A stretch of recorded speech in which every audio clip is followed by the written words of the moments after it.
In the vast subconscious, a voice echoes. You are someone from a different world. Minjun suddenly appeared, and the force pulling his consciousness back startled Lee Seung-min into opening his eyes. In front of him was an unfamiliar place, a peaceful village nestled among green mountains. Minjun stands in front of you, sheepishly scratching his head. Where should I start? I know you're very confused, but please stay calm and listen to me. Lee Seung-min hurriedly checked his body and was immediately scolded by Minun. I told you to stay calm. Why are you suddenly taking off your clothes? He focused on explaining. This world is called an area, with swordsmanship, magic, and countless demons and monsters. Therefore, this is a world where everyone must fight to survive, a world full of ambition, constantly summoning outsiders from all dimensions. And this is the first place the summoned people arrive at. Senavis, an ancient and charming townscape, unfolds. Senvis, the starting town. Minun is curious. Have you ever studied martial arts or magic before? Lee Seung-min shook his head in confusion. I've never. What is that? He glanced over and said, So you're just an amateur? Lee Seung-min didn't understand. It's just a way of calling. Minjun coldly said, Follow me, and I will explain what your name is on the way. You are hesitating, Lee Seung-min. Minjun repeats, Lee Seung-min, right? I can't just leave you like this. You must be hungry, right? Let's eat and talk. I'll explain everything about this area's world to you. A warm feeling rises in my heart. I softly say, Thank you. Minjun politely said it's nothing. Seeing that Lee Seung-min looked thirsty, he handed over a bottle of water and said politely, Here, drink this, thank you. He was immediately stopped. No need to thank him. Before he could finish speaking, Lee Seung-min gulped it all down in one go. He gargled loudly, and the moment he turned around, he was unexpectedly splashed in the face with water. Minjun cursed non-stop in pain. Oh my God, my eyes, you bastard, what are you doing? The boy straightforwardly, pretending to be innocent, so annoying. Is this the deadly poison of the star spirit? Spit out all the water in your mouth. This poison has no color or taste, but that foul smell is unmistakable. When it contacts the tongue, it causes swelling, and if it gets into the eyes, the swelling is even worse. Then pour the remaining water on his face, trying to lure the new soldiers into innocence and sell them into slavery. Minun struggled. How are you? Aren't you just recently summoned, you bastard? I just got summoned. I'm still an amateur. As he just fell, before he could catch his breath, he was kicked in the stomach. Lee Dong-min glanced at the knife in his shirt pocket and coldly said, But I've had 13 years of experience living here. In a flash, he grabs the knife and decisively swings it upward. Then Lee Seung-min looks down in warning. Don't you know the rules in this area? Don't trust others so easily. As the words end, the knife falls, blood splashes, and he sneers. This truly is a trash world. Seeing the reward appear, Lee Seung-min can't help but feel disappointed. He doesn't have much money, just 100,000 won and a gam knife. Still, you keep your things away. Whatever, better than nothing, but I've already checked this body. Lee Seung-min squeezed my hand. No problem, no muscles. I have gone back to when I was 13 years old. Back then, I had just been summoned to this area. You remember an event, probably because of that item. The memory floods back. Your name is Lee Seung-min, 27 years old, a level C mercenary mage, and summoned being with a humble life, earning just enough to get by in this area. You have no talent or noble background, and no matter how hard you try, you cannot reach the top. You spent your days trying to escape this suffocating life, and seized a fragile opportunity by discovering an unexplored dungeon. After paying the price with blood and tears, Lee Seung-min found a treasure orb and opened it with boundless hope. But inside, there was only a single stone, and he only kept it with him because he didn't know how to use it. However, activating the regression stone sent him back 13 years into the past. Lee Dong-min pondered, recalling that before dying, he saw that message. In summary, it was a regression stone, a gem that allows the user to go back to the past. You seem nervous, maybe it's just your mind. Immediately, you press to open the status window. Lee Seung-min has no profession, no special traits, no skills. Lee Seung-min is annoyed, thinking nothing has changed at all. The stats are exactly the same as when I was first summoned to this area. So what's the point of resetting? But I still retain the memories of the 13 years of my life that have passed. Although not very clear, I can still remember the important events. Furthermore, because I am an unaligned individual, I can do certain things. That's why I was at the Bone Connection Institute. Lee Seung-min clearly remembers that many types of people from other worlds are summoned to the area. There are mages who use magic, martial artists with strong combat skills, and among them, the majority are like you, unranked professionals. Simply put, They are just blank sheets of paper that can learn everything and gain special development bonuses. It sounds great, but in reality, they are only the lowest level individuals in the area's ecosystem. Having no abilities at all, he might have died before even making a mark in the area. He's also an unskilled individual, living a life as a C-class mercenary, enduring hardships and ridicule for 13 years. And in the end, you died, living a humble life with no achievements at all. So Huingu asked you once more, "Do you want me to recreate your bones?" Li Dongmin nodded firmly, determined to become truly strong this time, no matter what. After leaving the hospital, a notification appeared. You have received a low-grade martial core and the Heavenly Foot technique. He secretly felt pleased. All right. I have 2 out of 3 chances to improve my miserable self from 13 years ago in Synavis. Martial cores are frameworks that allow users to learn martial arts. I still remember that at this time there was an acupuncturist named Huyu who could create artificial martial bones. Although painful, it was free, mainly for advertising, and this was my first opportunity. The condition to receive the bone core is to have no profession and no skills. In the past, I couldn't get the bone core because I learned skills before knowing about it, but in this life, I will meet all the conditions to obtain a low-grade martial bone. A low-grade martial bone is an ideal skeleton for learning martial arts. I will learn martial arts much faster than ordinary people. Li Dongmin looked at his new body and thought, this doctor will soon die in an accident, so he won't have many opportunities to gain a low-tier cultivation talent. Now that I have the martial talent and the bonus of no profession, I will grow stronger quickly. The second opportunity is the Chan Thien Gongfa, a technique that allows the user to gather internal energy. It is the most basic cultivation method, with many variations and levels divided by stability and the speed of internal energy development. Li X Dongmin tries to remember where he hid it. In his previous life, the cultivation technique he learned was a second-grade technique, but a secret first-grade cultivation manual was hidden in an old library in Sonaris. The library owner probably didn't realize its value, so it was sold for a cheap price. I bought the Divine Heaven technique from Sejun for only 40,000 coins. So, out of the 3 opportunities I missed in my previous life, I have already gained 2 after just 1 day of being summoned. The third opportunity is the prize of a tournament held at the Grand Arena in a year's time. As I walk, Li Sungmin ponders that the tournament's standards are low since only amateurs can participate. It's best for me to stay in Synavis for a year to improve my skills. Now, I need a pretty good amount of money to pay for my stay, at least 30,000 a day, to both earn money and develop my skills. I have to go monster hunting. My train of thought pauses just as I arrive at Han's place. He frowned and asked, "What is this, kid? Do you want to buy something?" Li Sungmin crouched down. "This shield suits me, right?" Hang nodded. That shield was used by an average explorer like you before, but he's been injured for a long time, so he can choose whatever he likes. However, he only pointed at the coat, spear, and throwing knives, and I want to buy these. You can sell it, but do you really have the money? Li Sungmin excitedly replied, I have 60,000 N here. But before he could finish, Han waved him away. Go play somewhere else. These add up to 300,000 newtons. Go on. Don't stay here chasing away my customers. The boy lingered stubbornly, asking if he could buy the missing amount, but was immediately warned by the man to leave quickly if he didn't want trouble. He hesitated and pointed at himself, then said, So I'll sell my clothes. How much do you want? Lai Sung-min uses multi-level marketing skills, so it must be valuable because this is high-quality material from another dimension. Someone will definitely like this style of clothing. If you find the right place to sell, 300,000 won is nothing. So just when I thought I was about to close the deal, a young man burst out laughing. Han mocked, What's wrong with this kid?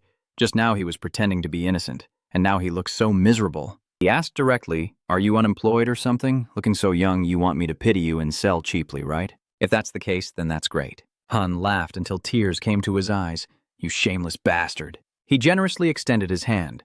All right, just sell it short. Take it. I don't need your dirty clothes. Ha, half joking, half serious. I really like that fighting spirit of mice struggling in despair. Even if you're inexperienced, don't die uselessly. Maybe you'll become a regular customer of mine. Remember to come back and pay me 240,000 when you have the money. Lai Dong-min gratefully accepted. Thank you.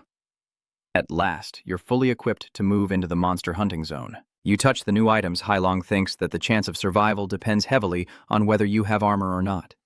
Even if it's just a thin layer, even if it means taking a risk, you must buy armor. Such a good opportunity, I may never get it again. I'm so lucky this life. Ia is not an easy place to survive. Probably the old man also wants to approach me and stab me in the back under the moonlight. Anyway, I have to stay alert because Lee Sung-min has gone deep inside and there's no one here. He pondered silently. Now I'm at the hunting ground. Suddenly I remember the first time I came here 13 years ago. Comparing my past timid self to now, I've become more skilled. Lee Sung-min mocks himself.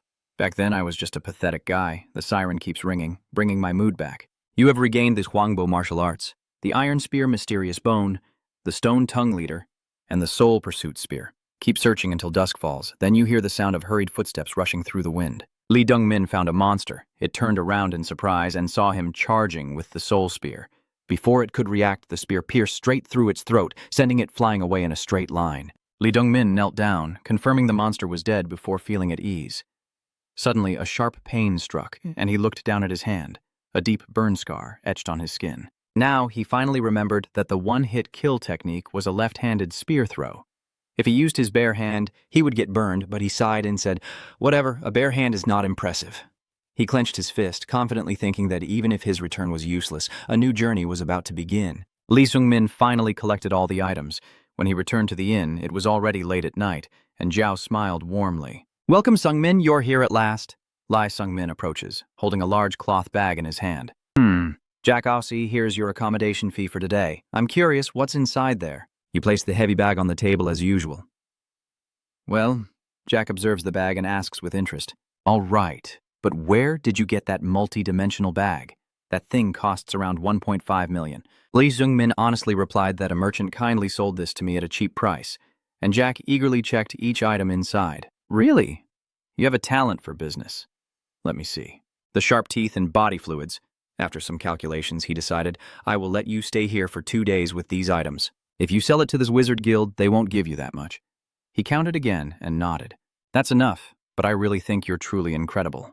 What makes Lee Sung-min stop in awe? Jack recalls the days when he was an unskilled kid who came to my shop and proposed something crazy, asking if he could use the items dropped by monsters to pay for his stay. "I thought you would die soon, but it's been 2 weeks now, and every day you hunt monsters and bring back a lot of loot." Jack couldn't hide his amazement. "You're incredible, truly incredible. Is this what you call innate talent? An ordinary person without skills could never be as good as you." Jack laughed louder. With such talent, he could become someone great, right? But suddenly he realized, where is Lee Sung-min going? We were having a conversation, but Lee Sung-min has gone upstairs. Without turning back, only leaving a sentence, "I am going to rest here." Remembering what Jack just said, he clenched his fists. Talent really isn't a word that suits me because I am truly useless after suffering so much damage. I ended my previous life as a C-grade mercenary. These are the martial arts I learned in my previous life. Thanks to the properties of the area, I was able to learn other martial arts just by memorizing how they work. I can easily regain them. But Lee Dong-min frowned. They are only second-rate martial arts. He silently calculated that no matter how diligently he studied these techniques, he still couldn't walk his own path. His gaze lingers on the data. 2-star rock jumping technique. 2-star pure heaven technique. He only hopes to master the top-tier pure heaven technique. Lee Dong-min slowly sits down, but cultivation techniques are just techniques. They must have their limits, right? He closed his eyes, focused his mind, and knew he needed to learn even more powerful martial arts. The next day, someone called out to him suddenly, pulling him back to the present. Lula asked nervously, "Are you planning to go into the forest again?" She nagged. "Why do you keep hunting in the forest all the time? You never know when you might die." Because here I am. Someone from a different world. Are you stupid or what? Even if you're someone from another world, why don't you look for a different job? Or you could work at our inn. My father seems to really like you." Lee Sung-min immediately shook his head and said, "I don't know how to cook or clean," and tried to advise him. "I just can't understand why, instead of risking your life, you can live safely while learning. Maybe working at the inn would be better for him." Lee Sung-min didn't answer, turning to leave. "I'll come back tonight," Lu La called out angrily. Lee Sung-min recalled what he had done in his previous life, a surge of hatred rising up. "If that's how I lived being exploited by others, I can do it again." But a glimmer of determination flashed from the depths of my eyes. "I won't live like that anymore this time. Because this time, I will try to achieve what I have always dreamed of. I will do whatever it takes to make it happen. I will live a better life than my previous one." The clear bell rang in the wind as Lee Sung-min made his way to the town center. He looked up as the noon bell rang, signaling the summoning of a new person from another world. The summoning door opened, immediately catching his attention. Poon appears amidst a whirl of space. while Lai Sung-min quietly observes a young boy. Is that kid a martial artist? Someone my age? He sighed softly. That kid must be really confused. No wonder. If the kid acts like that, he's definitely going to be approached by some thugs. Sure enough, two guys with water bottles step forward in front of Hoon. Looks like they're here. Maybe drinking from this bottle is a popular trick nowadays. He hesitated whether to step forward to help or not, then, after a moment of struggle, decisively turned away, thinking it wasn't his concern. But unexpectedly, he struck something as hard as stone. Lai Dong-min, rubbing his dizzy head, said, "I'm sorry." Looking up, he recognized an old acquaintance. Minun smirked, a murderous aura emanating from him. "I think my collarbone is broken." Before he finished speaking, a punch directly hit Lee Seung-min's face, knocking him over 10 meters away, as the crowd gathered around in curiosity. Minun, pretending to be kind, waved his hand and said, "Oh, it's nothing. He's my comrade." "This idiot has scratched my bone. See? I'm just teaching you a lesson to get compensation for the damage. I hope everyone will just ignore us." The crowd understood and quietly dispersed. Chun calls from afar, "What's going on over there?" Minun laughed loudly. "He broke your collarbone, so you just broke his arm." Lai Dong-min gritted her teeth and stepped back. Aren't they from the same gang? What bad luck, and that clumsy punch was definitely some kind of martial art. "This bastard!" Dewey Hun's voice echoed again. "Aren't those actually your ribs, brother?" Minun sneers as he steps forward. "Is that so? Then I'll break both of them." Lai Sung-min's intuition immediately alerts him that this is a third-class martial artist. You can tell a fighter's rank just by their martial arts. A third-class fighter is at level 11, and even if they're not very skilled, they can reach that level instantly without much time. However, I am actually a reverse evolutioner because I haven't even reached level 3 yet. Damn it, this is too dangerous. He quickly realized he couldn't defeat him alone. With the ruthlessness of the people in Senvis, help definitely wouldn't come. Lee Dong-min shouted loudly at Hoon, "Don't drink that water, it contains a paralyzing poison." Hoon froze and looked at him intently. Lai Dong-min gritted his teeth and prayed. He's still too young, so I didn't expect any help from him, but he looks like he's from the martial world, so he should be able to do something. Hoon immediately poured all the water out on the ground. On the other side, Minun had already reached in front of you and softly threatened. "With someone who looks good-looking, you're doing something very stupid, and you would be perfect to sell to nobles with strange fetishes." As soon as the words finished, he lifted his leg to kick. Min was stunned. I can't let everything end like this with someone like him in a place like this. Like lightning, you activate the light foot martial arts skill, slipping to the side before he can react. Next is the blood iron reinforced bone. He shifted his elbow to the side, facing death.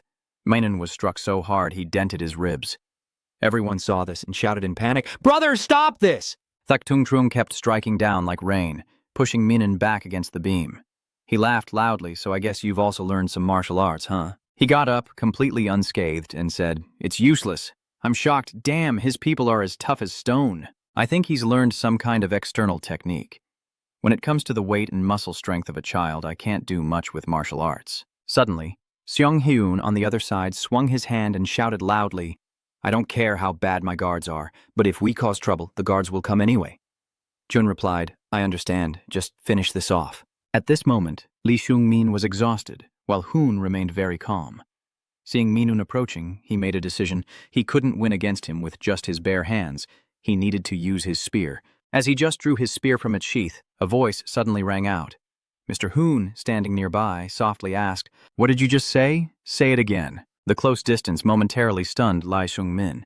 He hesitated, glancing at her before turning to brace for the upcoming punch. "What? Just wait a moment." Suddenly, Hoon raised his hand to lightly touch Minun, uttering 2 words, "Useless." With a single palm strike, he sent the guy flying into the air. Hoon coldly said, "How dare a scum like you hit me? That's just disrespectful." Seeing Minun collapse into the crowd of followers behind, Lai Sung-min was shocked and asked, "What did that kid just do?" "An attack with a palm strike powered by internal energy. That's not the level of a second or first-rank martial artist." Looking at his calm demeanor, Lai Sung-min quietly assessed, "He's an ultimate martial artist. Wait a moment. He's the same age as me and also an ultimate martial artist who was summoned at the same time as me. That can't be right." Hoon softly said, "I don't know where this is. Can you tell me about it?" "In your memory, the demon sect represents the unorthodox sects, and it is they who worship its power. The strongest person in the sect will be the leader of the demon sect and will be called the Demon Lord. Their child will be called the Young Master. A young lord from another world, He is a little demon named Uji Jion. Since he was young, he has been able to use top-level martial arts and is nicknamed Xiaotian. He came to area as someone from another world and is famous throughout the area.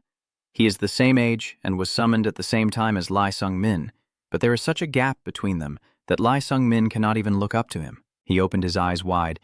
Ui Hoon, you introduced yourself politely in front of me. I am Ui Hoon. I am 13 years old. Lee Sung-min is stunned to discover that he is now in his room. I am Lee Sung-min. I am 14 years old, trembling inside because he is a year younger than me. Hoon chuckled softly. I see. Lee Sung-min, you told me something very interesting. You said that this world, area, is completely different from my world, right? She pondered.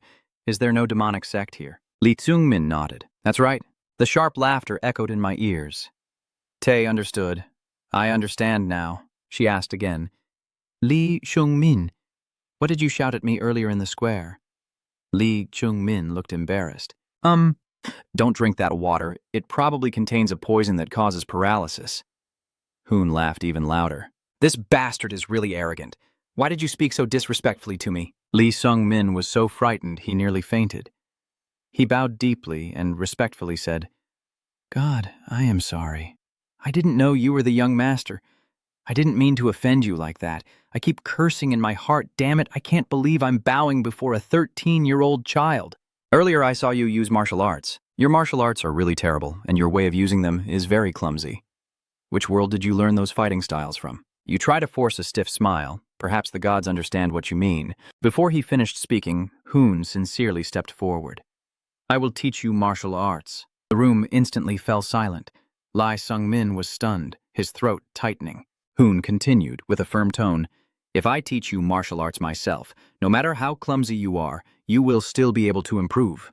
At that moment, Lai Sung-min snapped back to his senses. My voice trembles as I say, You will teach me martial arts. Hoon points at me. That's right, but I only need one thing. I have a condition. Hearing that, Lai Sung-min broke out in a cold sweat. What is the condition? Hoon suddenly smiled brightly and made a deal. That is to become my friend. Just one sentence was enough to surprise him again and again. A childish voice rang out. Dad! Hoyon naively continued. I want to have a friend. Hak asked sternly. Where did you learn this from? Hoyon excitedly boasted to his father. It's from the book you just read. It says that if you have a friend, you can overcome any difficulty in life. That is not wrong, as long as you are just an ordinary person. Suddenly the dark growled sternly. But you are the one who will succeed me and rule over the demons. Once you walk the path of a ruler, you don't need friends. You should understand what I said and try harder to practice. My words unexpectedly startle Hoon, who quickly responds, I understand, father. Then she turned around in fear and ran away. Hak watched his daughter's back in silence for a long time. Even though I told her that, I still feel so ashamed. Hak let out a soft sigh. During combat training, most of the captured people are useless. But out of about 50, all of them were defeated by a 10-year-old child. Although the boy is his son, his skills are truly terrifying. He frowned in thought, just a bit unlucky. If Hoon were to return to the present, he would sincerely offer to become my friend. Born as the heir of the demon sect, he was raised with many expectations placed upon him. Huck is always strict with her. Please sit cross-legged again. Miss Young Master, the training sessions have been held since he was very young, so Hoon didn't have time to make friends. Lee Dong-min suddenly pointed at himself. You? Why is it suddenly me? Hoyon innocently replied, Aren't everyone my age friends with each other? There really is no reasonable explanation for this, so the two of them reached an agreement. Hoon happily looked straight into his eyes. From now on, Lee Chung-min, you will be my friend.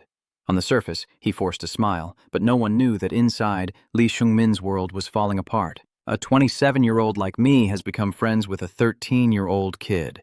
Her voice continued. I kept my promise to teach Hoon martial arts, so I will teach you the secret technique of the Violet Jade. The Fa-Tu secret technique is a skill from an unorthodox sect that uniquely transforms the user's internal energy into amethyst purple colors. Seeing this, Lai Shung-min modestly said, The Fa-Tu secret technique? The god thought I should only learn martial arts from the demonic sect, but Hoon cares about something else. Why is he using honorifics? She stepped closer, her face enlarging before his eyes. Didn't you agree to talk normally with me like friends? The overwhelming aura made you instinctively reply. Yes. Seeing you obedient and listening, my mood immediately improves. She honestly said, The devil's secret technique I am practicing is only for the leader in the air, so I can't teach you. But you won't regret learning the secret technique if you try. That's a pretty good technique. She looked at him expectantly, asking what he thought. Lee Dongmin is back at the hunting ground, touching his old scar, thinking it's been a month since then. What a cruel coincidence. I've been trained in the secret martial art by Hoon for about a month, and with more time, I can become stronger. Now around him are piles of monster corpses.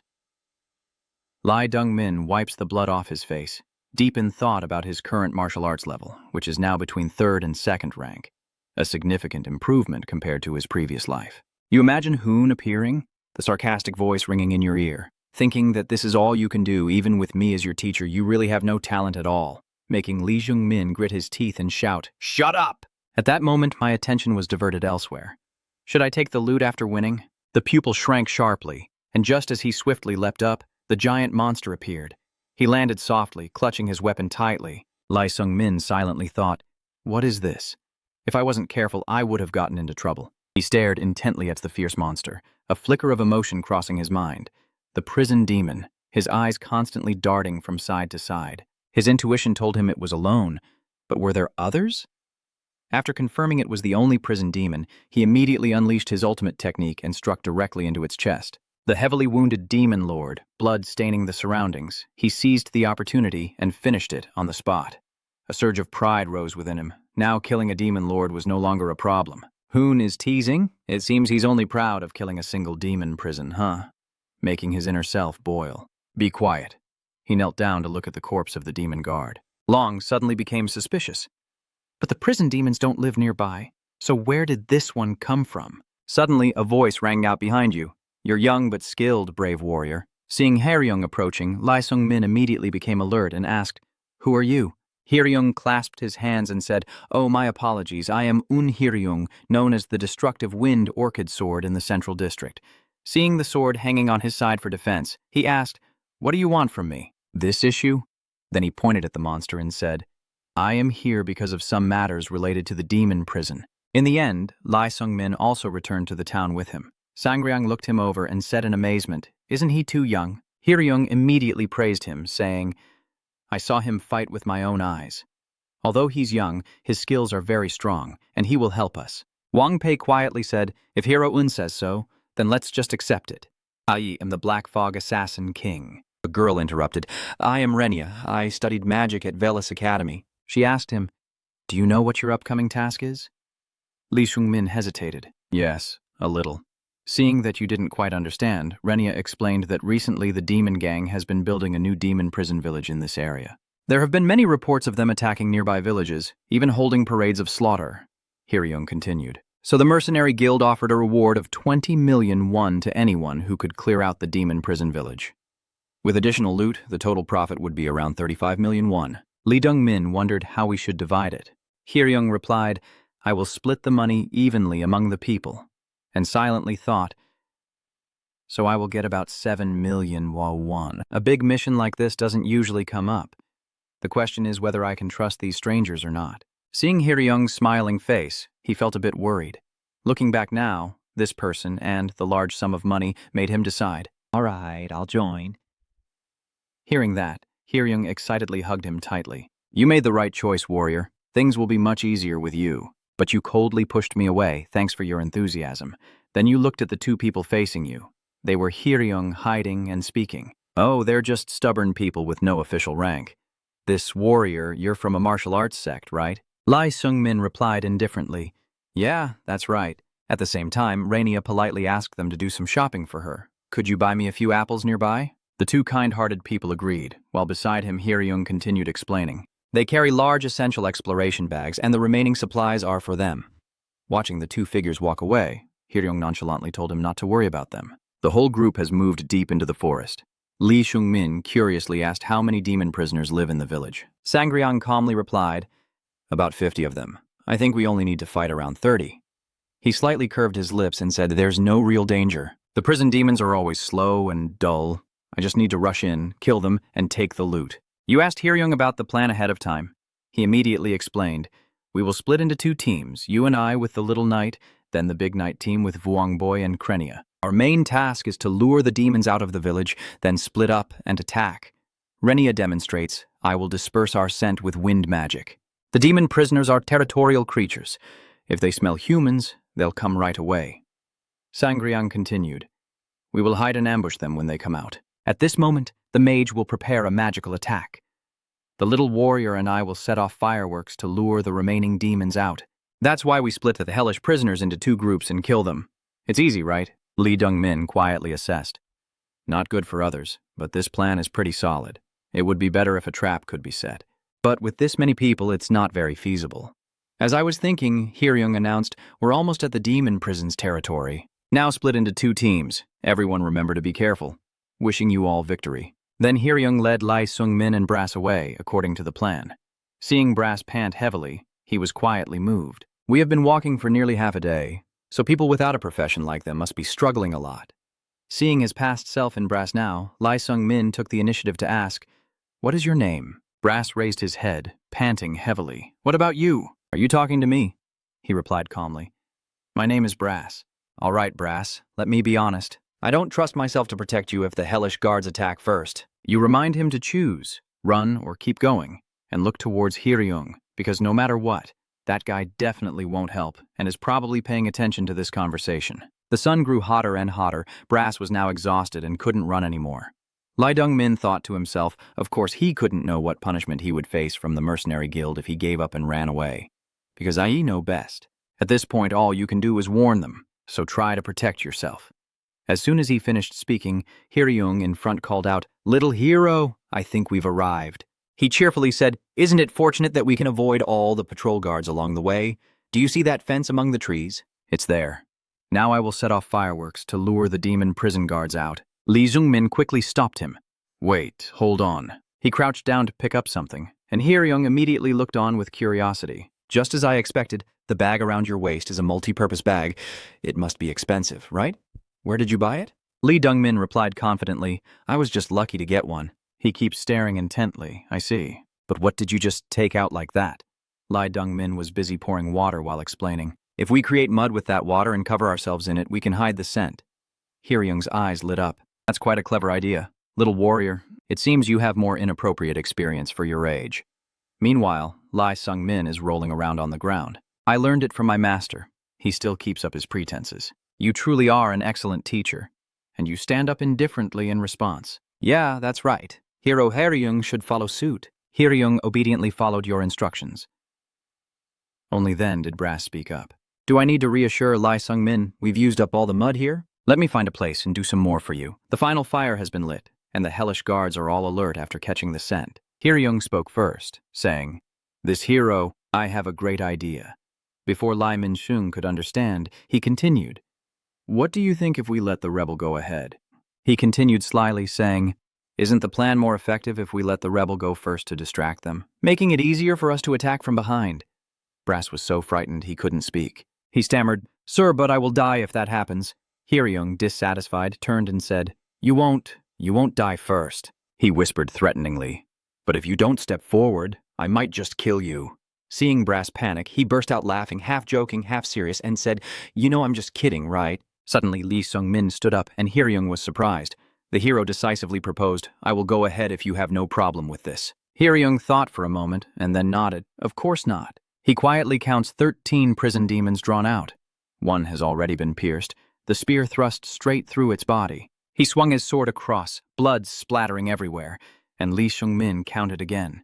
12 demons were beaten so badly that blood and flesh splattered everywhere. You miscounted, and now there are 11. You keep attacking, with countless thoughts racing through your mind. Can I not? No. Should I do this? I have to intervene. Your gaze flicks over Brass, who is standing frozen in place. You tell yourself there's no reason at all. This useless pity. No, in this case it should be compassion, right? Even though I kept thinking that we weren't really close, not even friends, you still helped Brass escape because of a simple reason. Neither of us has a proper job. That's all. Seeing the trembling demons, you bravely charged forward, your strength being magic, right? I know very well. A rule that is extremely clear and ugly. He remembers every word Hoon told him before. It seems that no matter how many times we teach him, it's useless. He really is a fool, not smart at all. I will teach you, so remember everything, and just keep in mind one way to hold the spear. Lai Dongmin struggled to stand up, a thought flashing in her mind. Then from afar, you tell yourself, I will become stronger. You shout out loud and thrust the third spiritual spear. The spear thrusts through the wind in a flash, attacking the demons from afar. Alone, he takes on the entire horde. Where do you go? Wherever the demons fall, that's where Brass is. He is being attacked by a demon, and Brass, trembling, falls to the ground, speechless with fear. When I opened my eyes, I saw the demon had been pierced through by your spear. Li Jungmin was panting and standing in front of me. Together with Hyeryung, you have eliminated them all, restoring peace to the forest. One demon was missing an ear. Hyeryung mistakenly thought, with this one included, the total is 13. He turned to speak to Lai Sung-min. We caught a lot, thanks to you. I've cut off the ears of the demon prisoners to submit as proof. That group probably finished their mission too. He gathered all the demon prisoners and casually threw them to Brass from afar. Hey, you over there carrying the load, keep it careful. He's the patrol officer. Yes. Hyeryung dusted off his hands and announced, now I should go meet up with the other. Lee Sung-min nodded and followed. As he passed Brass, he suddenly heard a very faint voice say, thank you. Then he also turned to follow Hyeryung. Lee Dong-min paused for a moment, watching his figure fade into the darkness. The sky had already turned to night. Sangryang sat on a rocky outcrop, annoyed. When will that team arrive? They should have come earlier. Then I see 3 people approaching, he shouted. Hey, they're here. Are you still managing everything smoothly here? We finished everything a long time ago, and seeing you all covered in dirt, you must be struggling a lot, huh? He secretly despises him. You're just as bad. Hyeryung chuckled softly, struggling. How? Thanks to this little warrior, we handled the game easily. His gaze flicked briefly towards Wang Pei, hinting, actually, the real trouble is just beginning. Hearing that, Lai Sung-min's face immediately changed, and suddenly a hand swung out, a dagger piercing straight into Renia's chest. She was stunned and terrified, everything happening so quickly she couldn't even scream. The one who struck was Wang Bei Sangryang, who, seeing this, froze in fear and didn't notice Hyeryung behind him raising his sword. He decisively swung down but was blocked by Lai Sung-min's spear. Hyeryung gritted his teeth and said, don't interfere. Old memories flooded back. I was once also manipulated like that. Hey, worthless bastard, hurry up. If you want more money, drag your ass and move faster. The sky was as scorching hot that day. He is no different from Brass, carrying a load of luggage and obediently submitting. Suddenly, he sees a crowd surrounding the square. June shouted, have you never seen that before? That is an execution. You are curious about the execution? Dia Huun stops and laughs mockingly from afar. That guy's tough. I heard he's a mercenary from the martial world who killed all his teammates to claim the reward money for some mission and unfortunately got caught. So he's done for. So that's how it is? And the prisoner executed that year was Hyeryung in front of you. Returning to the present, he walks in confidently. This young master surprises me.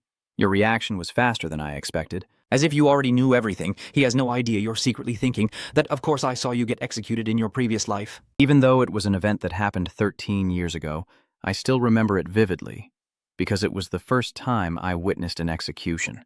Hyeryung gritted his teeth and said, it's okay. I saw you fighting against the prison demons. Even if your skills surpass your age, you're still not good enough to beat me. Then he drew his sword and charged forward. Lee Sung-min focuses on analyzing him. He's a second-rate martial artist, indeed a tough opponent for someone like me approaching second rank, but I can read his movements. Judging by his stance, he's probably about to launch a diagonal slash.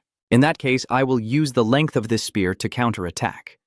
The spearhead thrusts forward, unleashing a burst of pressure that knocks him back. Lee Dong-min clenched the spear handle, a slight smirk on his lips, and said, you say I'm not skilled enough.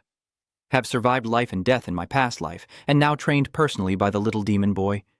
Do you really think I'm someone easy to bully? Hyeryung angrily shouted, impressive, but what more can you do?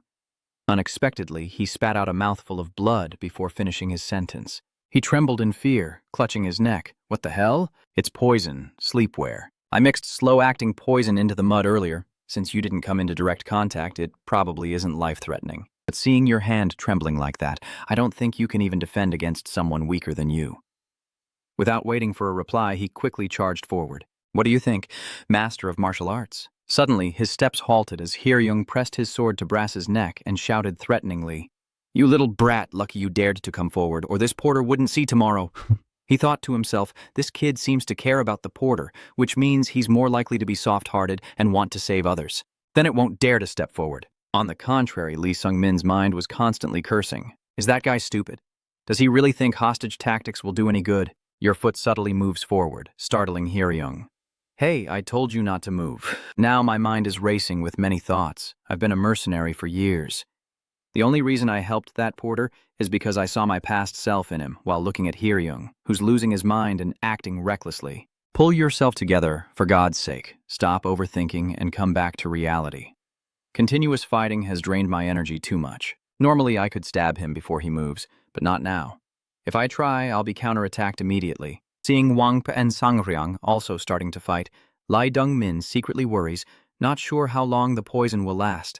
I have to conserve my energy in case Hao Tu loses. I've made my decision. I can't waste any more time now. I have no other choice. Suddenly, Brass burst into a bitter smile and stepped back forcefully, causing Hyeryung to lose his balance. Brass Zone punches him hard in the chest, trying to hold onto the sword. Lai Sung is terrified. Brass Hyeryung was slammed to the ground by him, helplessly shouting curses. You bastard, just a small porter and you dare to push away and get up from someone. He frantically stabbed the sword deep into his side, emphasizing each word. See why you should have moved aside when I told you. As soon as he finished speaking, Lee Shungmin appeared before him, his face dark as if possessed, making him panic and beg. Stop, warrior. Listen to me. Listen. Before he could finish speaking, the spear was already thrust down. On the other side, Sangryang had also finished off Wang Pei. He turned to look at you.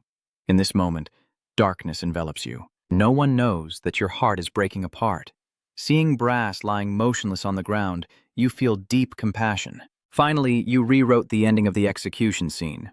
Hyeryung and Wang Pei took us to the mercenary guild, where Sangrang and I split the 35 million won prize money along with the stolen loot. Hoon was so excited to see Lai Sung-min come in. Oh, you're back? She asked with concern. You got home late today? Still tired, you reply casually. Yeah, I have to earn money. He was so exhausted, he didn't bother changing clothes and just collapsed on the bed, still thinking about what just happened. If I had a little more energy, Brass wouldn't have had to die already. Damn it, I don't want to do anything I'll regret in this life. Hey! Hoon looked down from above and asked, Who did you kill? His words left you stunned. How do you know? Hoon raised his hand to his nose. I can smell the blood on you? Lee Dong-min remained silent for a long time, then finally spoke to explain. He was a second-class martial artist who tried to kill me but was counter-killed. As soon as he finished speaking, Hoon asked, What are you trying to hide? She looked straight into his eyes. Exactly. What are you hiding? Lee Sung-min immediately sat up straight, forcing himself to stay calm as he responded. Sorry, what are you saying that sounds strange? What do I have to hide? The strange thing you're talking about is how someone like me with no achievements could defeat a second-rank martial artist. Hoon waved his hand dismissively. No, if you've learned the death secret technique, winning is definitely possible.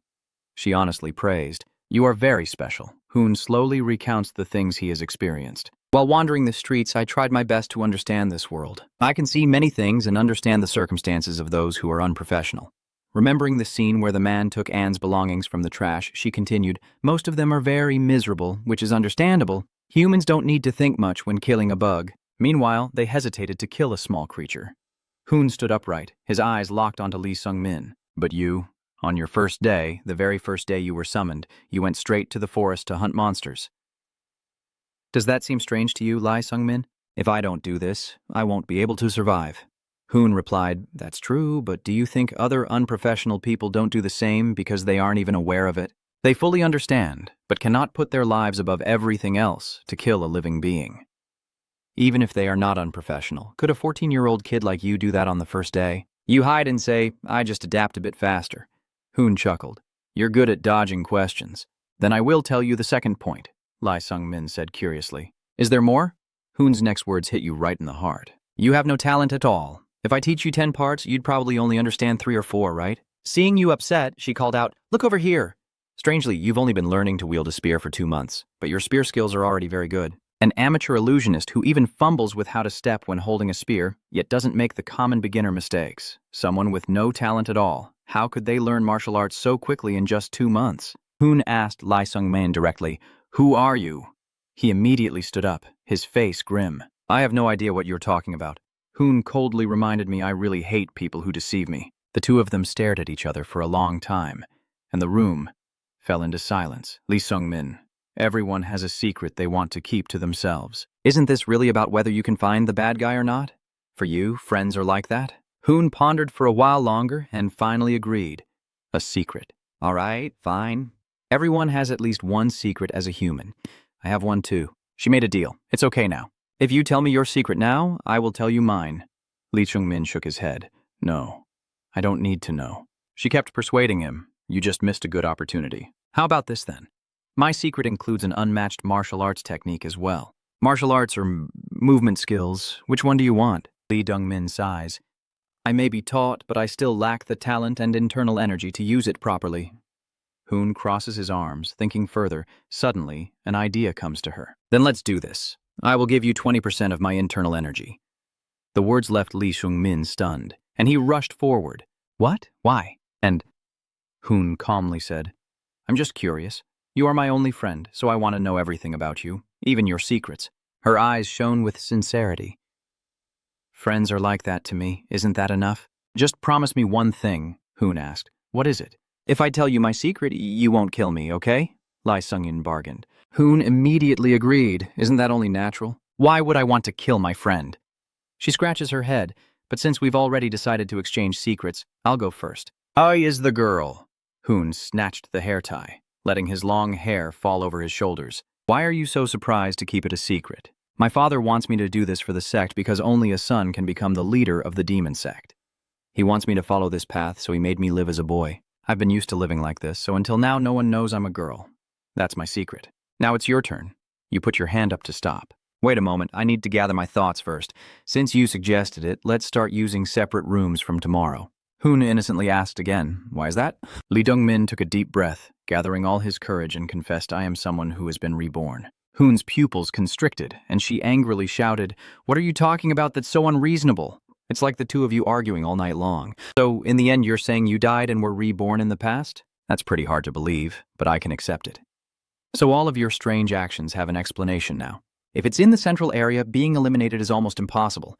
But this is a different world, so anything can happen. But why would I kill you after hearing this? Lee Dong-min calmly said, I may look only 14 on the outside, but inside, I am already 27. Don't you feel sad? I lied to you that we are the same age, Hoon replied casually. It's nothing. She looked straight at you and listened carefully. From the beginning, the one who approached you promised to teach you martial arts and said that we are friends. It was me all along. You didn't lie to me. In reality, you only tried to please me, so I have no reason to kill you or end this friendship. Hearing her words, Lai Sung-min was taken aback, her clear voice ringing in his ears. We've been together for 2 months now. All along, I have already acknowledged you as my friend. She smiled. Because to me, that's what friends are. Is that still not enough? Lee Sung-min is deeply moved. He bites his lip and says, Thank you. For the first time since being reborn, you shed tears and thank you, Hoon. To lighten the mood, Hoon continued speaking. Besides, I feel a bit sad because even after 2 lifetimes and many years of experience, your level is still only this high, right? I have many questions I want to ask you, but for now, let's put that aside. She immediately stood up and excitedly said, I will transfer my internal energy to you from now on. According to records, internal energy is stored within a martial artist's body. When a warrior uses this energy, they can gain supernatural power because there are very few ways to enhance internal energy besides cultivation techniques. All fighters must spend their entire lives refining and accumulating internal energy. Because it is so valuable, Hoon actively transferring internal energy to you is extremely rare. She softly said, Your meridians are not very open. Transferring internal energy is very rare, and I can sense many impurities accumulated in your body. After checking your bones and tendons, Hoon reminds you 14 is not too late to train in martial arts. Anyway, I will transfer 20% of my internal energy to you now. How much of that 20% of internal energy you can keep depends on you. Use the secret technique of the feathered talisman. Hoon suddenly strikes him hard on the back. Lai Sung-min clenches his teeth, enduring the wave of numbness. After a while, he clearly felt the energy inside him rising like an electric current flowing through. Hoon tiredly asked, How do you feel, Lai Sung-min? At this moment, his entire mind is focused on the changes happening in his body. Lai Sung-min secretly thinks, Is this only 20% of his internal energy? This is more than I accumulated in my previous life. Hoon asked, How much can you hold? Lee Sung-min guesses, About half maybe? Hoon nodded, About half. Don't think it's too bad. The remaining internal energy will help unblock your meridians. If you continue to use the secret technique, you can turn that internal energy into your own. As she finished speaking, she suddenly knocked him down. Lee Sung-min was startled and turned back. Ui Hoon. You look at her lying on the ground, worried, and ask, Are you okay? Hoi. He reassures her, saying, "Don't overdo it, I'm just a little tired," then helps her back to bed to rest. Lee Sung-min asked quietly after a moment of silence, "Why are you sacrificing so much for me?" She still replied as before, "Because we are friends, you don't need to feel pressured." "I don't need anything from you, I do this only to satisfy myself," she whispered to herself. Then suddenly Hoon raised his voice and said, "I told you he would teach another martial skill, right? I will teach you a suitable spear technique that will leave Lee Sung-min stunned. Are you going to help me again?" He thought for a moment and said, "The 9 mortal swords used by the War King 100 years ago seem fine. It will be difficult for you to learn it with your talent, so I will downgrade it to a suitable level." Seeing your confused face, Hoon repeated, "I've told you so many times not to feel guilty. This is just to satisfy myself, or rather, to see you." And his expression softens. "The first friend I ever had. After 13 years, I can't let you die in vain like in my past life." Those words made Lee Sung-min choke up.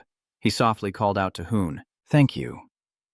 Before I could finish speaking, I was struck by her swing. Don't bow your head to thank your friends. You rub your cheek and tremblingly ask, "What if I just bow my head a little?" She roughly grabbed your neck and domineeringly said, "I don't like that," then pulled you down to lie beside her. "Instead of those things, I want something more interesting." Bumbling, I asked what kind of interesting thing. She looked straight into his eyes and seductively said, "Like your past life story, for example." "So what kind of person was I in your past life? What kind of person were you?" "I was very busy making a living, so I only heard about you through some rumors.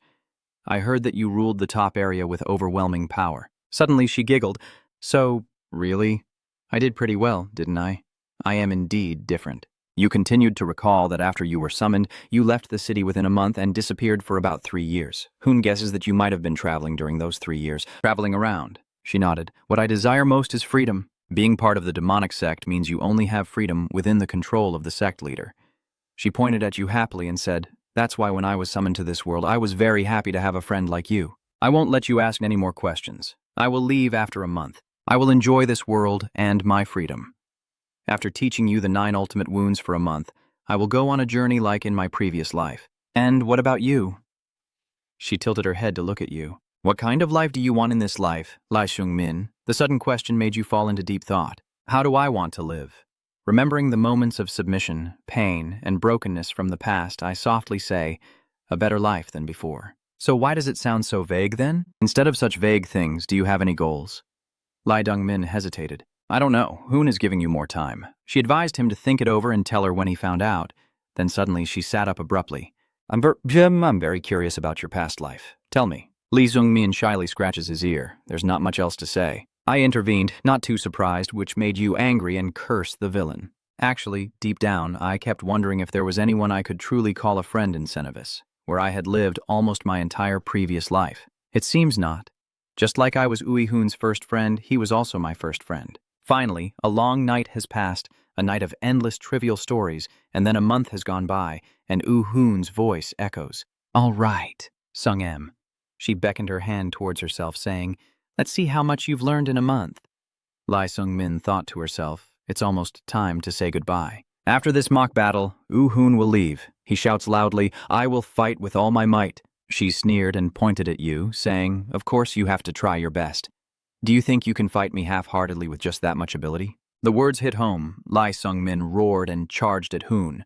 Hoyeon raised 2 fingers, saying, "I will let you take 20 steps first, meaning you can use 20 moves before I attack." Lee Sung-min clenched his sword tightly and charged forward. 20 moves? Which move should I use? Remember Hoon said that the 9 Heavens Peak technique suits you very well. It's called the 9 Heavens Pinnacle sect in the Shung-min style. At that time, you still doubted what kind of strange name that was. Hoon proudly replied, "I improved it for you. So your name should be in there, right?" That night, you vehemently opposed that name, but in the end, you still learned it. Should I use this move first, considering that the 9 Heavens Peak sect style of Jungmin can be combined with my Soul Pursuit technique? He activates the Soul Pursuit technique, the spear tip dyed purple, tearing through the wind as it rushes straight at Hoon. As soon as it reaches him, Hoon gently pushes it aside with his hand, and she calmly counts to 1. She immediately spun her spear and struck again, Hoyeon dodging swiftly with fluid movements like flowing water. This time, his gaze darkened as he shouted, using the 9 Heavens Peak sect style. First move, the deadly point of the soul-seeking spear. Immediately afterward, he activates the second move, unleashing 2 rapid strikes with the dividing light spear, but Hoon still effortlessly dodges all of his attacks. Her voice rang out. Ah, Hoyon, your tone is serious now. Compared to the days when you knew nothing, your spear techniques now include the tight lock and piercing attacks. In a blocking move, the tip of the spear rotates outward to counter the force of the attack.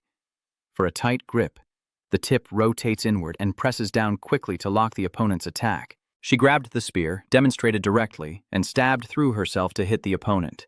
These are basic techniques in spear fighting. Have you been using the spear all this time without knowing these things? Lee Sung-min panted and said, It's because I've been self-taught. Hoon nodded, saying, Then practice every day until you can use them. Lee Sung-min obeyed. Thank you. It's all thanks to you. Then he continued to unleash attack after attack. Hoon counted loudly, So, you still can't use your back yet? Combine each spear tip with the force of the push. Lee Dong-min immediately straightened his back, exerted all his strength, and thrust the spear forward. Hoon sighed in admiration. 7 is a bit better now. You grit your teeth and think to yourself, damn it, is the gap in our strength really this big? I've advanced to the second rank thanks to the powerful internal energy I've cultivated, but he can still block everything with just his right hand. Seeing Hoyon's confidence and the demonic energy emanating from him, I couldn't help but admire. This is truly a master at the peak of martial arts. Seeing you slow down, Ho Yen stepped forward.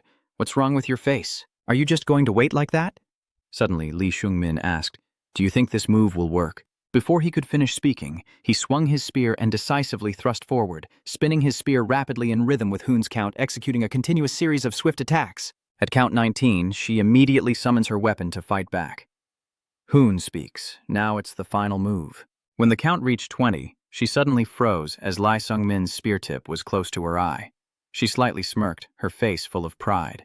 At the moment the spear was about to hit, she vanished, and while Lee Sung-min was distracted, Hoon appeared behind him. She controls the spear in his hand and softly announces, So, the fight is over. Lee Sung-min follows, convinced. I lost? She pats my shoulder in praise. You did very well. Lee Sung-min shook his head and said, You managed to block all the attacks with your right hand. She smiled happily and said, No, you did well. Ignoring your internal energy, I am sure you were born to become a martial artist. Just one sentence stunned Lee Sung-min. Even though you couldn't hit me, you could sense my aura just now, right? If you can guess the things you cannot see, then you are considered to have talent.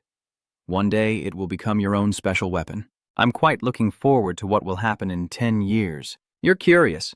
10 years from now, Hoon stroked his chin thoughtfully. That's right, Sung-min.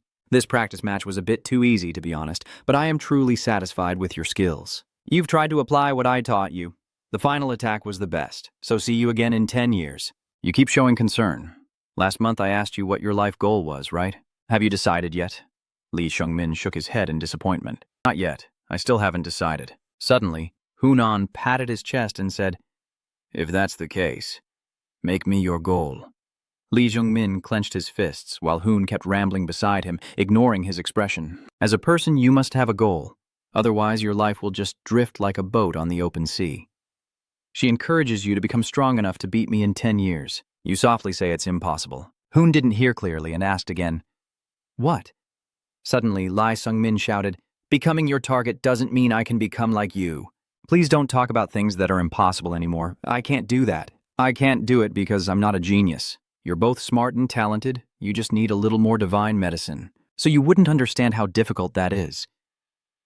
Huyan, feeling defeated, said, It's completely impossible for me. From the very beginning, we are different. Hoon quietly said, You're like this again. This disgusting feeling of inferiority. She gently advised, I hate this side of you. Your past life's shame held you back, and that's not a good thing. You foolishly say each word through tears, I have nothing, I was summoned here with empty hands and no talent at all. I once risked my life fighting a wild boar while being dragged down by mud. I have lived a humble life because in the end, I still have to die. Hoon angrily shouted, You've become a second-class hero in just 3 months by learning secret techniques. That means you still have a second chance, she desperately advised, but now all you have is a sense of despair. You don't even have the courage to seek a goal, do you? You mean you don't want to look at the tree you can't climb? But now you have a second chance at life. This time, Lee Sung-min interrupted. Shut up! Hoon froze. Are you angry? Lee Sung-min replied. Yes, I am very angry. You mockingly laughed and said, I can't believe I'm being disciplined by a 13-year-old. That's right. If you want to come, then I'll make you my target. I will make your skill level my training target. 10 years from now, I will surely pierce my spear through your heart. Hoon panicked and waved his hands. No way I would die then. You shouldn't do this to my friend. Her innocent appearance made him regain his composure.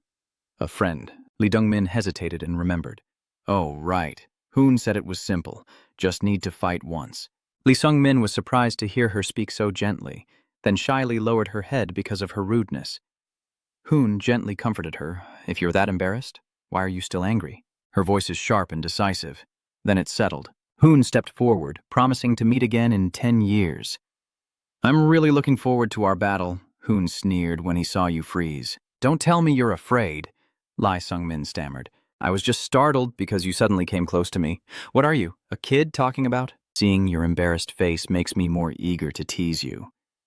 I already knew. A 27-year-old young man faces a very dissatisfied child as her nose touches his cheek, making him blush and remind her. You're getting too tense. You're almost there. Are you joking around? You say I'm still young, right? All right, in 10 years, I will have grown up and become truly charming, so you won't have anything to say anymore.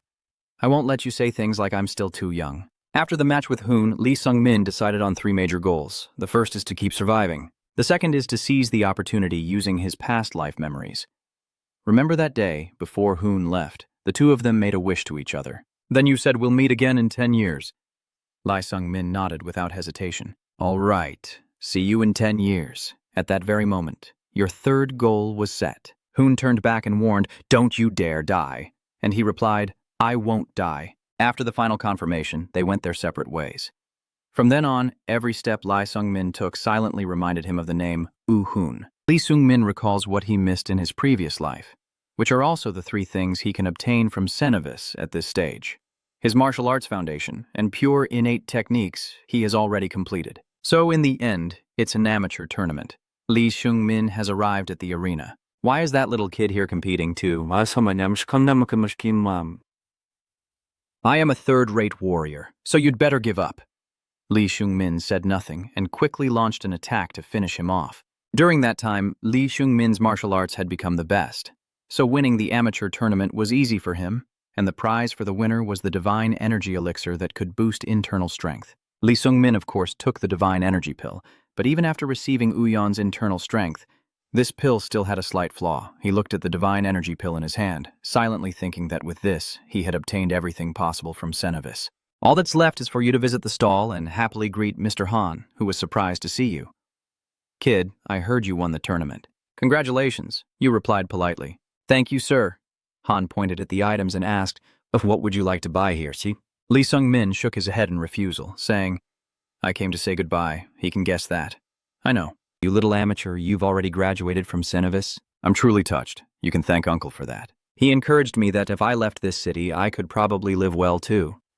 No matter where you go, those who are quick-witted always survive longer than us. Han suddenly opened his hand, revealing a small leather bag inside, and he urged you to take it. This is a space bag. It's been used already, just old stuff. But its capacity is 1.5 times larger than what you have now. Very useful. Lee Min-shung wondered why you gave me this. He pushed it into your hand and turned away. If it's a gift from someone else, just take it, and it's already worn out anyway. I also don't know how much money it would sell for. Han sat back in the stall. He was half joking, half serious. It's a farewell gift. If you want to return it to me, then become famous later and give it back to me 100 times over, and spread the word throughout the area that when you were still a ghost, you already owed Han, a shopkeeper. Hearing Han's sincere words, he was moved almost to tears, his voice choked up. Thank you, sir, then. Lee Sung-min immediately returned to the inn. The sound of footsteps tapping on the worn wooden floor creaked loudly, startling Liu La as she looked up. Lee Jung-min? La, she asked with concern. Are you planning to leave? Lee Sung-min replied shyly. How do you know that? Then she was scolded loudly. If you keep your room so tidy, even a fool would notice, she asked sadly. Why did you do that? That's my responsibility. You nodded slightly and said, I know. Elle said gloomily, I also know that people summoned from other worlds will leave someday. You have to tell the truth, too. That's right, I have to go now, Lula said quietly. So, I hope you won't meet a tragic end somewhere. After saying that, Liu La turned around and left crying, so quickly that he didn't even notice his father. Please understand. The girl is still naive, even though he is younger. He nodded in understanding and said, "Of course, I understand. Even though you're still young, how can you act like that? You're like a little old man." The old man handed him a large coat, gently placing it in his hands, and Lee Sung-min was surprised to see Jack giving him the item. "What is this?" I proudly said, "It's the cloak I wore when I was young. It may not look very nice, but it has magic to keep warm and enchantments for swordsmanship, so it's very useful." You lift the coat in your hands, gratefully saying, "Thank you very much." Jack also advises, "It's a bit big for you, so make sure to get it altered." He patted your shoulder warmly, his eyes shining with trust, and said you would do well because you are the most talented amateur I've ever met in this inn. At that moment, his eyes welled up with tears. Jack smiles brightly. "Take care of yourself." After saying goodbye to Jack, Lee Sung-min continued to walk away from the town. Suddenly he stopped as someone was calling his name from afar. It was Lu La rushing towards him. A sudden call from behind Lee Sung-min made him turn around and see Elle holding a pillow and sobbing, her hair pushed back, tears now streaking down both cheeks. Lu La softly called out, "Hey," she tremblingly said, "let me take it back." Lee Sung-min didn't understand what she was talking about. "Please forget what I told you to die earlier. Lula." La tearfully says goodbye. "Don't die. Are you stupid for running all this way just to say that?" Lula. La dodges the question and says vaguely, "If you're leaving, then live long and don't die. If you feel you can't bear it anymore, just come back to this city." He nodded as if accepting her feelings. "All right, thank you, Lula." La lowered her head and continued, a bit awkward, "But from some moment on, I started to care about you." She clenched her dress and honestly confessed, "I don't know why either. It's just that in some moments I started to like you." Lee Sung looked at her in surprise for a long time before speaking. "I understand now. I'm sorry. Liu La is okay. Don't die. You go to La's side and softly promise, 'I will never die.'" She is still crying with her face in her hands. "All right, goodbye." "Goodbye.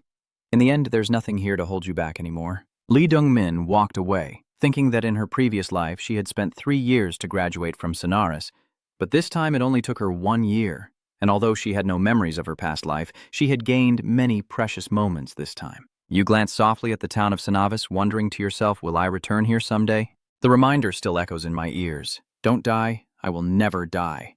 The first person you meet after leaving the town is Toon. He coldly says, "It's been a long time since I've seen such a young disciple. Welcome to Mount Dream. What kind of forbidden thing do you want to receive?" He looked straight at Toon, long kept thinking. "To do that, I need to become stronger." You remember the conversation in that room? Hoyeon asked you, "Where will we meet again in 10 years? I don't know the geography of this world, so I decide to go." Lee Sung-min Tron hesitates for a moment, then says, "If so, let's meet again in Behair in 10 years. Back in the present, I miscalculated. There are 9 years until our wedding day." Where should I go now? I don't need to go to Behenger right now. Lee Dong-min begins to analyze. Maybe I'll become a mercenary again, but that would mean living exactly like in my previous life. This time I need time to train. Suddenly, an idea flashes in my mind. That's Mercy Mountain. Mercy is the god of the area responsible for overseeing challenges and suffering. On Mount Mercy, the god's territory, after applying a forbidden spell to a person's senses and body, they can complete a training course that is hundreds of times more effective. Based on my calculations, I am sure that Mercy Mountain is nearby. All right. And so Lee Chung-min set foot on the mountain of the god of suffering. Returning to the present, he has arrived at Mountain M and is training with the forbidden technique granted by the monk. Lee Sung-min has received 2 prohibitions. The first is the prohibition of weight. Simply put, this is the forbidden rule that makes everything very heavy, affecting both the body and the items you possess. Even the space pouch and the bread become heavy. And for the second prohibition, Lee Sung-min grimaces and struggles to swallow the piece of bread, trembling as if eating something truly horrifying. Suddenly, he sensed something was wrong. Lee Chung-min immediately retched, and many worms fell out of his mouth. The second taboo is seeing the disgusting writhing bugs, making you feel dizzy and faint constantly. This is the most severe taboo. It's not that you lose your sense of taste, but that everything we eat tastes utterly disgusting. Not only the taste, but also the texture of the food is like that. I can even feel the bugs crawling inside the bread I just ate. Lee Dong-mi collapsed on the ground exhausted, thinking I can't eat anything like this. I didn't know it was this hard. He gradually drifted into a daze. Should I give up? Looking up at the vast blue sky, Lee Sung-em wondered, Do I really need to do this? Even if I go to Benjer now and become a mercenary, I will still be able to become a B-grade mercenary after a while. Isn't that already much better than my previous life? I shouldn't be too greedy. Hoon's face suddenly appeared unconsciously, making him open his eyes wide. Lai Shung-min resolutely sat up, picked up the unfinished bread, and shoved it straight into his mouth. Chewing and swallowing the whole loaf, Tu took several sips of water, his breathing gradually steadying, as evening fell and the lonely calls of birds echoed through the silent mountains. Let's see, this bloody dream. Suddenly he heard a hoarse voice nearby, such a pathetic human. Lai Dong-min was startled and turned around. He didn't see anyone behind him. So a week had passed, and the deer was listening to see if there were any predators nearby. Once it confirmed there was nothing dangerous, it calmly ate the grass. Li Dong-min saw this as the perfect opportunity and rushed forward. The deer, frightened by his sudden approach, widened its eyes and blinked rapidly, and with a cute gesture made him stop. It only waits for you to hesitate for a moment before running away quickly, leaving you with a frustrated look as it disappears into the distance. You sit down, disappointed. He helplessly thought that for a whole week he had only eaten a piece of bread and drank water, lacking enough nutrition. He was dazed. On this mountain we have to take care of everything ourselves, including clothes, food, and hiding places, while those prohibitions are in effect. That is me's suffering. This mountain is too harsh, with a huge gap in elevation and temperature between day and night. And the animals are also strong and fast. Because of the forbidden weight, I can't even go hunting anymore. The forbidden taste buds, even if I catch something, I wouldn't be able to eat it. I've been living like this for a week, and now my body is terrible. I initially planned to train here for at least 2 years, but no matter how much my training improves, if I can't train because I'm too weak, it's just a waste of time. Suddenly, a stone rolled toward his feet. Lai Sung-min looked up. Seeing a figure in front of him waving hello, he started to get cautious. "Who are you?" Li Sung-min analyzed, so a woman. There is a rule on the Dream Mountain that students cannot harm each other, so I thought there was no need to be cautious. I asked again, "Who are you?" Boseo pointed to the spell on her neck with an X gesture and understood immediately, then asked, "No speaking, so I can't talk?" Boseo nodded, then suddenly threw a deer at him, startling him. You realize this is the deer from earlier. You point at it and softly ask, "Bogo is holding a branch and riding on the ground. I've been watching you for a few days now. With this kind of rhythm, you'll surely die. That's why I help you." "I really appreciate your help, but what do you want from me?" Bogo wrote. "I don't want anything from you, woo. You're surprised." "So why then?" Bogo arrogantly points at himself and says, "Because I am kind." Sung-bin was lost in thought when the woman suddenly appeared and helped him, claiming to be a good person. Every time I get into trouble, she appears and helps me. I asked for her name, and I couldn't help but be surprised. The name of the girl with short white hair in front of me is Bogo. I remember all the information about her vividly. I know that name, and it's a famous one from my past life. She is Byogo the Lightning because her agility is as fast as a lightning bolt, but I'm not surprised because I've met someone who will become famous in the future. The real reason I was surprised is that Sung-min can't forget a prophecy about the future. Byogo will die. That time is 8 years away from the present when they meet again, and she will die at the hands of the little demon Uyon. Currently, Sung-min is standing in a place heavy with rules and regulations, Mercy's mountain code. The practitioners will receive the prohibitions. Every 6 months they stay in the mountain. They need to receive another ban. The practitioners cannot harm each other. You remain quietly contemplative, leaning against the large rock, your mind filled with thoughts about the incident involving Bogo. Did something happen in the dungeon? Suddenly, she appeared in his line of sight, staring at him intently. Shungbin startled and hit his head against the rock. "When did you arrive?" Beisisogo writes on the stone, her voice trembling. "Just checking in. You stare wide-eyed and sweat as you watch her writing. I can't believe she's writing on the rock with her finger." She calmly writes a few more words. "I'm worried you might be hungry again, so I came to check." Bin forced himself to hide his surprise and cleared his throat before replying, "Thank you." But with her Trin Vokong, she wouldn't use telepathy even when she couldn't speak, right? Beach Sogo shook her head sadly. "No, I can't. My current restriction also forbids me from using telepathy." Suddenly, he noticed something unusual on her body and couldn't help but be curious, so he asked about that arm. Beise Sogo glanced indifferently and explained briefly that it is my ban on using my left hand. It's been half a year, so a new restriction has been added. I'm struggling because I can't feel my left hand. "Is your ban about this taste and weight?" Chung-min replied lazily when he heard it. "Yep. She understands how you can't enjoy things the way she does. You must be feeling really uncomfortable. I didn't expect even the joy of eating and drinking to be taken away from you, and you just forced a nervous smile without saying anything more. Soon after, Sungbin changed the subject. Does she know what orders the other practitioners received? Bogo seemed a bit surprised. Are you curious about the other practitioners? Hearing your confession, she smiled and stood up. All right, I will introduce you to them. Come with me. He looked cheerful and kept thanking her excitedly. I would be very grateful if you did that. Before I could finish my words, I saw that no one was in front of me anymore. Byogo's speed makes you doubt if you can catch up.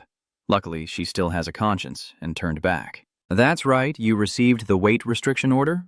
You still look dazed. Even without that ban, I didn't think I could catch up.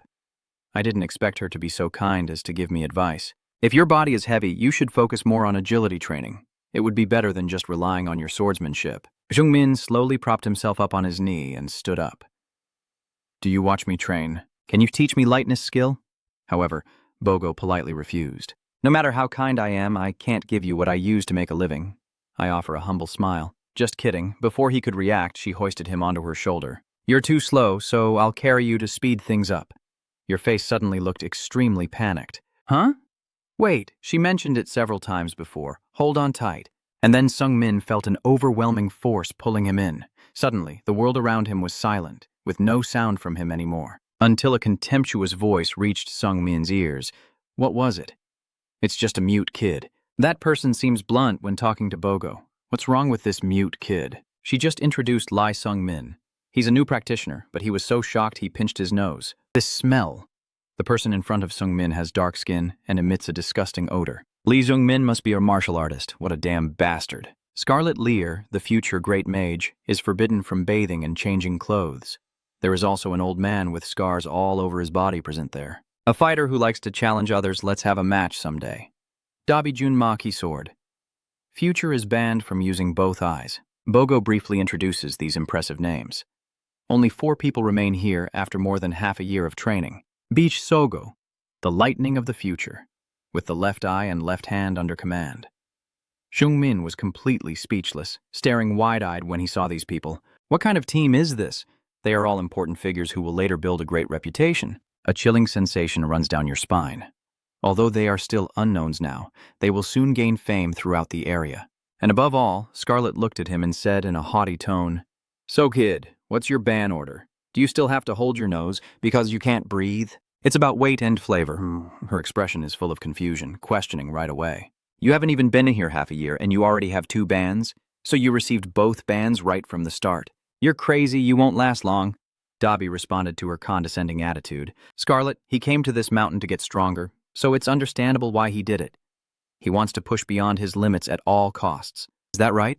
Even though he's protected, Jungmin still feels a bit wary of the old man's terrifying smile. Yes, that's right. Scarlet didn't hesitate to show a look of disgust. Old man, sometimes you really give us goosebumps. You know that? The aura from the old man still exudes an intimidating presence. A diverse mix of people gather on this mountain, but only 4 of us have managed to hold on while trying to push beyond our limits for over half a year.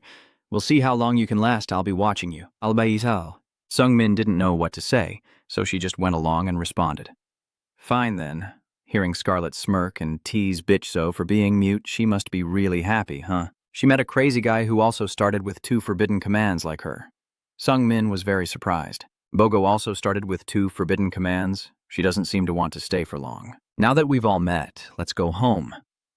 Sungmin's wide, dazed eyes are open. What about the flag? There are only 3 people here in total. Didn't you say there were 4 people training for over half a year? 1 more person. It's kind of you to warn you first. If you want to meet Flam, then don't go. He unconsciously muttered the name Flam, a person even the old man had to beware of. He is too dangerous. Scarlet, trembling, also fell silent, agreeing silently. Their awkward attitude only fuels the curiosity of the demon inside Jungmin. The next month, still in the fantasy mountain forest, Jungmin quietly continued to train with his sword every day. He carefully observed his own progress. As he became more accustomed to it, the restrictions grew even harsher, his body felt heavier, and the taste of food became worse and worse. At this point, he feels very proud, but I am getting stronger. After 4 months of training, my death secret technique has reached 3 stars. Although I have a low-level martial spirit, this growth has been incredibly rapid. I quickly deliver 3 swift strikes to the tree trunk. Now Sung Min's attack moves are much faster and more stylish. He tells himself again that this mountain is very harsh, but the challenge is truly worthwhile. During the day, I will use the Nine Heavens ultimate skill, like Zhong Min, and at night I will rely on secret techniques. My body still feels heavy and the food still tastes terrible, But I make the most of every moment each day. With every step I take, I feel like my bones are about to break and my muscles are being torn apart. Every time I raise my spear, Zhong Min encourages himself. I have to do it because it's the goal I set. Thinking about it, I review my current state. Thinking about it, my body has grown a bit. I can't wear this outfit anymore. You're quite skilled with that spell. I haven't seen you before. It's a pleasure to meet you. This is the first time I've met someone my age. I'm Flam. This is the name that the monks had warned Zhong Min about, so his face became tense. Flam casually asked, "What's your name?" Sung suddenly remembered his first encounter with the practitioners. Scarlet leaned against the rock and asked with a hint of meaning, "Have you ever met a true genius?" It's like no matter how much others try, it's all meaningless. He still outperforms everyone easily. He's that talented. Even Baogo seriously warned you not to meet Flam, or you'll only feel hopeless. But fate can't be avoided, and Flam is right in front of Sung Min now. Sung Min's stiff face makes Flam amused. I was just asking for your name. Why are you so scared? You try to keep your voice steady. I am Lai Sung Min. Flam smiles, his eyes shining with a different color, showing his interest. I guess you've heard others talk about me, huh? Why didn't you come over to say hello? I need a friend my age. Zungen turned away decisively, trusting the previous advice, and remained very cold. I'm sorry, I need to train, Flam said sadly. Training. Sung Min, even as he walks away, still thoughtfully thinks, "You're truly an unreasonable genius." I've seen a true genius all year long. Turns out you're not actually afraid. I don't have time to waste on someone like you. Flam asked from behind, "Who are you planning to train with? Can't you guess?" Of course. With this spear, your voice drops when you realize the spear in your hand has been gone for a while. Sung, trusting his instincts, turns back and sees it already in Flam's hand. He happily admires it. It's the first spear I ever used. Flam tilts his head with a gentle, teasing smile, but his eyes are incredibly challenging. Zhong Min stiffens. Since when did Flam's actions just now feel like a hammer blow to Zhong Min's head, the greatest insult for a warrior being to have their weapon taken away?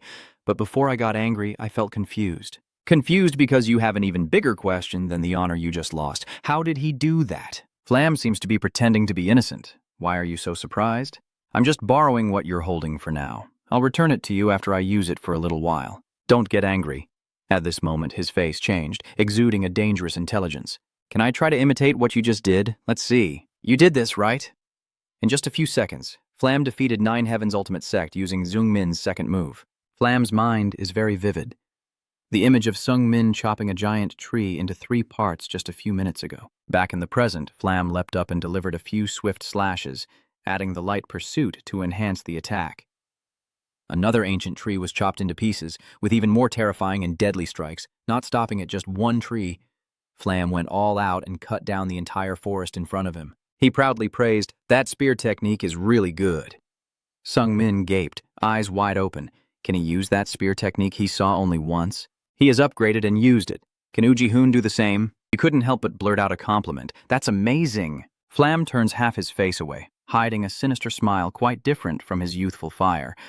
But when he looks directly at Sung Min, he pretends to squint happily. "That's right, I'm better than you, aren't I?" This comment made Sung Min blush. "Actually, I don't quite understand why everyone is here training so hard. No matter how hard everyone tries, I can keep up just by watching them. Do you know why? Why can't everyone do like me? Why do they have to train so hard when they can't do it like I do?" Flam's smug face pierced into Chung Min's soul, revealing clear disgust. Flam steps closer, looking sad. Uncle Doc B, Beach Sogo, and the Stinky Demon. Whenever I ask them about it, they get angry and chase me away. I can easily imitate their swordsmanship, agility, and magic. How can this be? The naive person in front of me makes Chung Min's worldview shake lightly. In my eyes, the other practitioners of this mountain are already rare talents, but some geniuses make even their own families fade into the background here. Truly, a genius is just an ordinary person. I should consider what those geniuses really are. I notice the difference when I meet Uji-hoon. Although he called himself a genius, he didn't boast about it to me. But this guy knows how he appears in the eyes of ordinary people and takes pleasure in bragging about it. Flam cheerfully continued the conversation. "So what is your ban order?" He keeps pretending to whisper in Jung Minnie's ear. I know what your ban command is, and I will tell you too. I want to know. You do too, right? Aren't you curious? I have 4 of those orders in my hand. Sungpin bluntly hits him with a punch. Don't you want to know if you have a command not to be humble? Flam, being cleverer, skillfully raises the spear and runs after Lai, causing an explosion. Where did you go to get your spear back? You got so angry that you turned around and stormed off. Your eyes are glaring as if they're about to explode. I don't need them to disappear. Don't come near me anymore. Seeing your intense reaction, Flam burst out laughing. It's strange. I don't think I did anything wrong. Why are you upset with me? Maybe you should stop wasting time and go down the mountain. With your skills, you should be able to make a living. Sungmin couldn't hold back and punched that face, but the ban prevented any physical retaliation. Flam already knew all the rules by heart, so he stood calmly in place. Did you forget? We can't fight up here on the mountain. He gently stretched his fingers and pushed away Sungmin's tense arm. You're too weak. What were you thinking when you threw that punch? As Flam spoke, he gently grabbed Sungmin's wrist and twisted it back. Are you planning to go all out because you can't get hurt due to the rules? You must have had a tough time deciding when to be angry. Flam still holds Sungmin's hand, placing the spear back to its owner, deliberately reminding her, I know you're hiding and eavesdropping. Bogo, not listening, exits invisibility mode. Flam shrugs and chuckles. Don't look at me like that. I was just returning the spear to him. And he's the one who struck first. Liung Min, the swordsmanship you used is a very impressive martial art, but you're not good at wielding it. The more he speaks, the more rotten his words become. The higher your martial arts level, the harder it is to master them. I'm not sure if someone with your talent can reach 6 stars. I will teach you something valuable. On this mountain, the harder the challenge, the greater the blessing that the goddess of trials will bestow. The more you push yourself to the limit, the faster you'll become stronger. Do you understand what I mean? If you want to be stronger, the prohibition on his mouth made him keep saying no uncontrollably, so Bogo had to go and cover it up. She seems to not want Sungmin to hear the full advice, grabbing Flam's hair and pulling it up. He understands and sticks out his tongue to tease and change the subject. At that moment, Sungmin clenched his teeth and ran forward as fast as he could. Bogo opened her mouth and leaned forward to call him, but the gag order immediately tightened around her throat. Sugo coughs violently for a few hours, helplessly watching him run away. Sungmin runs off, carrying the 2 words of talent deeply into his mind. Your teeth bite into your lip until it bleeds. Flam's words feel like a hypnotic suggestion to Sungmin. You call out the goddess's name. Moya feels it's not enough, so Sungmin stops, puffs out his chest, and screams with all his might. Mosi. A haunting voice echoes from behind. Speak, human. Sungmin's clenched spear is bleeding now, but his words are firm. I will issue a ban. The light in the forest suddenly disappeared, replaced by surreal and dreamlike darkness. The abrupt change made Sungmin tearful, his dry lips trembling as he asked, Where am I? A short distance away from him, there was a petite figure with long hair that touched the ground. The corner of the opponent's mouth curled up mischievously. This is my domain. Pleased to meet you. What kind of dream are humans? Sungin wipes away the blood and tears, and upon hearing the introduction, immediately chaos erupts in his mind like a deity. Sungbin calmly asks, Are you Mi? Mi crosses her legs and sits cross-legged in midair. I heard you shouting my name multiple times earlier, calling me like an animal and insulting me. I don't feel any respect, so there's no need to pretend anymore. So you want to add another restriction? Chungbin nodded firmly. Yes, you just need to glance at the 2 bands on you and sense their weight. M smirked. You can't even handle those 2 bands, yet you still want to add more. I hesitated for a second, then replied, I can do it. M's voice carried some ambiguity. Is that so? You seem so bold because you have returned from the dead, right? Sungmin looked into the person's starry eyes in disbelief. How do you know about that? Moya smiles. The eyes of the deity can see through the karma of mortals. Every mortal is destined to die the moment they are born. Going against that is the very nature of the law of cause and effect. Those who oppose that law and break the barriers of their fate are called transcendent beings. But you are not a transcendent being like you have broken the law of karma. Even though you are dead, you have gone back to the past and lived again. Every word from mercy stirs a tumult in my heart. Does my breaking the law of cause and effect affect me in any way? The mischievous person crossed their legs, leaned back, and then replied, Everything that exists has a cause and effect. That is natural, but for some reason you have defied death, and in the process your soul has endured great karma, but it will not affect you while you are alive. After you die, you will have to endure hundreds of millions of hours. That is the price for defying the law of cause and effect. Min swallowed hard, his eyes narrowing slightly as he pondered. In the end, you confirmed that you didn't care if it only affected you after death. After a while, Bogo finally found Min leaning against a tree, and she vaguely guessed, "Did you add a ban?" His voice trembled along with his body, as if I had made her worried. Besasugo frowned angrily, her face showing tense displeasure. Slowly, she turned her anger into a helpless sigh. "What kind of ban did you add?" The next second, Bogo shivered upon hearing Min's response about warmth and dreams. She could no longer hold back and shouted angrily, "You're crazy. You know that the bans on senses and abstract concepts are even more brutal." Bin had already realized this earlier, too whispered, "That's it." The warm bond made Min always feel cold, no matter how close he is to the fire. The chills all over his body will never stop. And the ban on dreams, this is even more terrifying 100 times over. The memories from his Earth, his parents, childhood fears and worries all appeared in their worst forms because of the ban, ruining Min's dreams. Sleep is no longer a way to rest and relax. The ban prevents Min from resting. Bexo could no longer speak, her small mouth twitching, but she only held back her curse. The bastard. But she still couldn't help but step forward and ask, "What are you thinking to do something so reckless? At your age, reaching this level, you will soon." Bin deliberately interrupted. "I don't have it." His vague words made Beach Sogo suddenly stare in confusion, his expression blank and cold as he looked up at the talent. "I don't have it." Hearing this, Bogo began to realize some of the hidden truths within him. Thinking about it, his martial arts achievements are indeed very good for his age, but he progresses more slowly given the number of forbidden commands he has, the disparity between talent and skills. He really has no talent. That's the truth. Who exactly is this guy? Bin suddenly wanted to share his feelings. "I have a goal, and with my talent, it's very difficult to achieve it. I'm doing this not because I'm angry after meeting Flam. He just showed me what I need to do, to stand shoulder to shoulder with those with extraordinary talent. I also have to do extraordinary things." The atmosphere grew tense as Big Sogo stood silently, gazing at him for a long time, gradually understanding more, her eyes filled with gentle warmth. Meanwhile, Min clenched his jaw, probably having made up his mind. Bogo's small lips gently curved into a smile as she crouched down to get a better look at Min's face. "It seems like you have quite a high goal." Bogo sticks out her tongue playfully. "I think I understand how you feel. My goal is to become the strongest person in this world." The tense atmosphere was eased, returning to normal. Bogo happily reminisced about the past. "Did you ask me to teach you how to move quickly before?" I slowly stood up, embarrassed, and admitted it was just a joke. Bogo becomes serious again. "I will teach you." "Huh?" "This is a secret manual. Vo An Lin Hen. This martial art is both a lightness skill and a secret technique. And this is what I learned about lightness skills. Its name is Invisible Shadow Spirit Walk." Min immediately opened it and read, his eyes wide in amazement, unable to believe it. "This martial art is on par with the Death Secret Technique and the Nine Heavens Ultimate Sect." Because it is so rare, Min became even more curious. "Why did she give me this?" Beak Sogo replied calmly.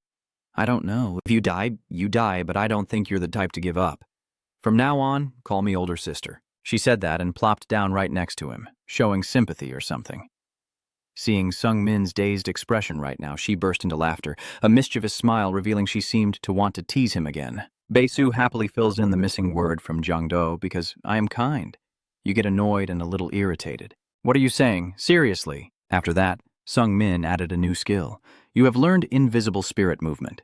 Min, with a low-level, low-rank skill set from the 3-star Nine Heavens Ultimate Spear Technique, learned through secret arts and equipped with a 2-star Breaking Force, an 8-star Strongbone, a 6-star Phasing Movement, and a 1-star Past like a Rewind in his mind, trained day and night to master the Nine Heavens Ultimate Spear in Jungmin's style, first technique, the Heart-Seeking Spear, son of the Birth King strike. Hoon didn't underestimate him, glaring and observing before lightly blocking with his hand. Min clenched his teeth, stubbornly refusing to retreat, changing his fighting style to put his weapon behind him and knee his opponent. "Useless, you pull out your spear again to activate the Nine Heavens Ultimate Spear in Min's style." Fifth, a deadly lightning bolt. Hoon stood straight and still, letting the opponent desperately attack in every way. All she needed was one quick teleport to crush both of Min's arms. "While you were stunned, looking at your severed hands," Hoon casually spoke. "I am disappointed in you. Sung, this is all you have achieved after 10 years of hard training. I really made a mistake teaching you martial arts. It seems that 10 years of hope and effort have been wasted. She coldly and ruthlessly ordered. You don't need to do this because I will leave after taking back everything I gave you. Your red pupils flicker with deadly intent. I have destroyed your Dantian acupoint. You will no longer be able to practice martial arts. Goodbye, Lai Sung-min. You panic and reach out to try to catch the figure walking away. Wait, Hoon. Your body now is just a pile of broken stones loosely connected, easily shattered by a light touch. Shungpin screams. Wait, I can still go on. Ui Hoon. The demon of the past disappears, returning to reality. Sungbin is gasping in fear, suddenly sits up, clutching his chest and whimpering. Shungmin tries to steady himself, looking at his palm and reassuring himself. It's just a dream. Just a dream. He breathes normally again, feeling relieved. Lucky you. Scarlet has been standing behind you for a while, looking amused as she asks, Who is this big shot? Are you his girlfriend? Not bad. Is she also a kid? Rumor has it you've added 2 more prohibitions. Let's see. When Scarlet got close, the strong scent hit Dongmin's nose, and she couldn't complain. It was too foul, and she shamelessly pried open his eyes to scrutinize them. You really have been given the ban on dreaming? You're crazy. Sung struggles to bear the burning sensation in his eyes from the foul smell, while Scarlet, unaware, casually opens her mouth to blow air into his face. I heard you also received orders to ban warmth. You always choose the difficult paths. You'll die soon. Shungmin finally couldn't take it anymore, suddenly turned around and vomited violently, making Scarlet panic. What's wrong with you all of a sudden? Are you sick? DC is here now because you're too close to him. She's being unreasonably upset. I came to help him. He's also afraid of her foul smell. Don't turn your face this way. Hungmin looked at them and muttered something incomprehensible. Scarlet, the future Grand Mage, and the demon sword, Dokun. Sungmin staggered to his feet. Sorry, my body is quite weak right now. Why did you 2 come here? Scarlet suddenly remembered and cheerfully replied, We came to help. The little mute keeps asking us for help. Seeing Bogo pinching her nose the whole time made her uncomfortable, so if you're going to ask me for help, take your hand off her nose. Tu Duong heard that, and Jungmin quietly called out, Senior sister. Scarlet's voice was full of excitement. So I bought this. We otherworldly beings can learn magic, and if we have these scrolls, they would be very useful. First, this magic is used after Scarlet finishes explaining all the knowledge. Then it's the turn of the others. Bai, wielding a sword and with a strong body, steps forward. I don't know if you can handle this today. You're still unsteady on your feet, but you're bravely saying you'll do your best. The 2 face each other and greet each other in a sparring ritual. Shungmin memorizes it carefully.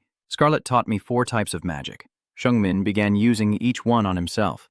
The first spell is to cleanse the mind. Cleansing the mind. It cleanses his mind from the dirt of nightmares.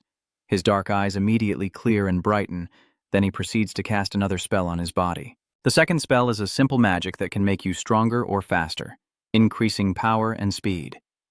At this moment, Shungmin is able to lift his spear and thrust it forward. It is very useful when facing weight restrictions. After a long while, as the sky turned a pale yellow, he collapsed to the ground, gasping heavily in defeat. The third spell is for restoring stamina, allowing Zhongmin to sit up normally. It's a recovery spell, but overuse can drain your energy and even cause death. But I have no choice but to endure this tough training. Dabi seems disappointed as he lets out a sigh. In the end, this time he still couldn't hold out for 100 seconds to fight against the blind old man. You grit your teeth and promise yourself you'll do better next time. Suddenly, a shiver runs through you, freezing your body like stone. Your whole body trembling has caught Dabi's attention. Another order to ban warmth. His fingers quickly glide over Chungmin's body to check and press lightly on a few vital acupoints. Immediately afterward, the blood vessels were strongly activated. Soon after, Dabi withdrew his hand from Shungmin when he saw that he was no longer trembling. Are you feeling better? He bowed his head in gratitude. Yes, thank you.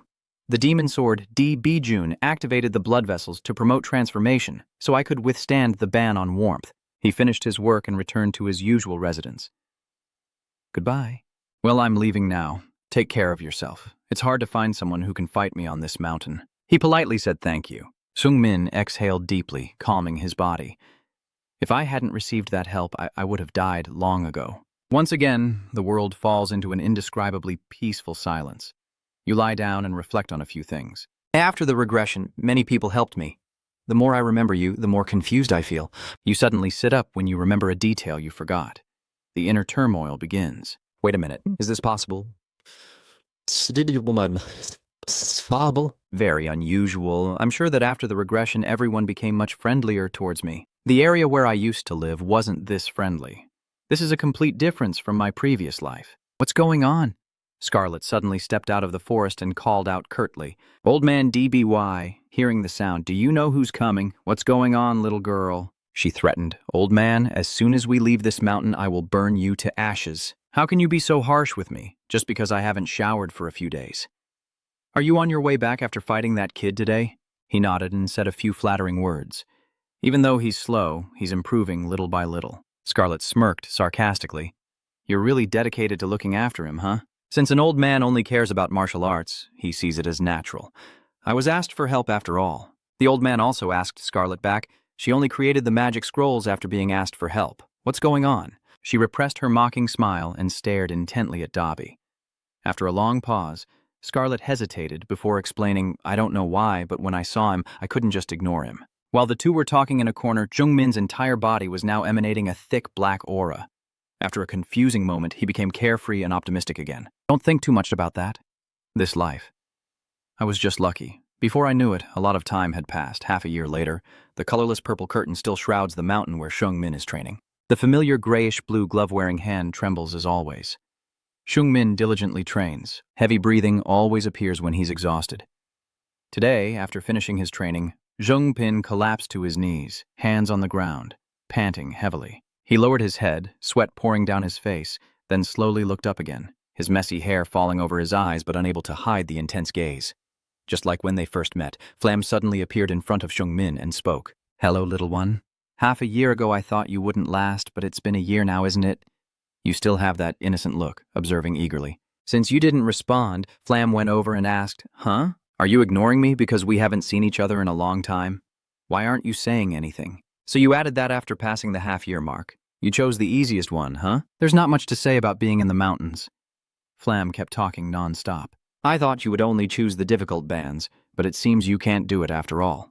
Look at this, he's a completely different person than half a year ago. His dodging, blocking, and stabbing are all very precise. And it seems the lightness magic he learned from Bogo has also synchronized very well. Flam stroked his chin and tilted his head, mockingly praising, as if even a larva could reach somewhere if it tried to crawl. But is this all you can do despite receiving 5 bands? Despite his enthusiastic questions, Jungmin completely ignored him, and Flam's once lively face gradually lost its brightness as he stared in awe at that cold figure walking away. When Jungmin's whip struck down again, Flam blocked it with his hand and, with a grim expression, asked like an interrogator, Why are you ignoring me? Don't use the no-talking command as an excuse because I can understand you by reading your lips. Jungmin replied, panting. Do you have nothing to do? Flam's eyes gradually revealed a terrifyingly cruel expression. This won't work. I can look down on you, but you can't look down on me. You are not allowed to do that. Sung taunts playfully. What do you want to do? Try killing me. Isn't it you who told me about the rule of not using force? As soon as Jungmin finished speaking, Flam drove his weapon into his stomach. He collapsed onto the ground, and Flam, delighted, cheered out loud. How pathetic. Are you crawling on the ground because you're just a larva? Lomcom got up, and Jungmin felt like a new person. I see. So you can cause snake injuries afterward. Look at you, you can't even do this, can you? Seeing the faint blue glow emanating from the blade, Jungmin was stunned for a moment. Sword energy.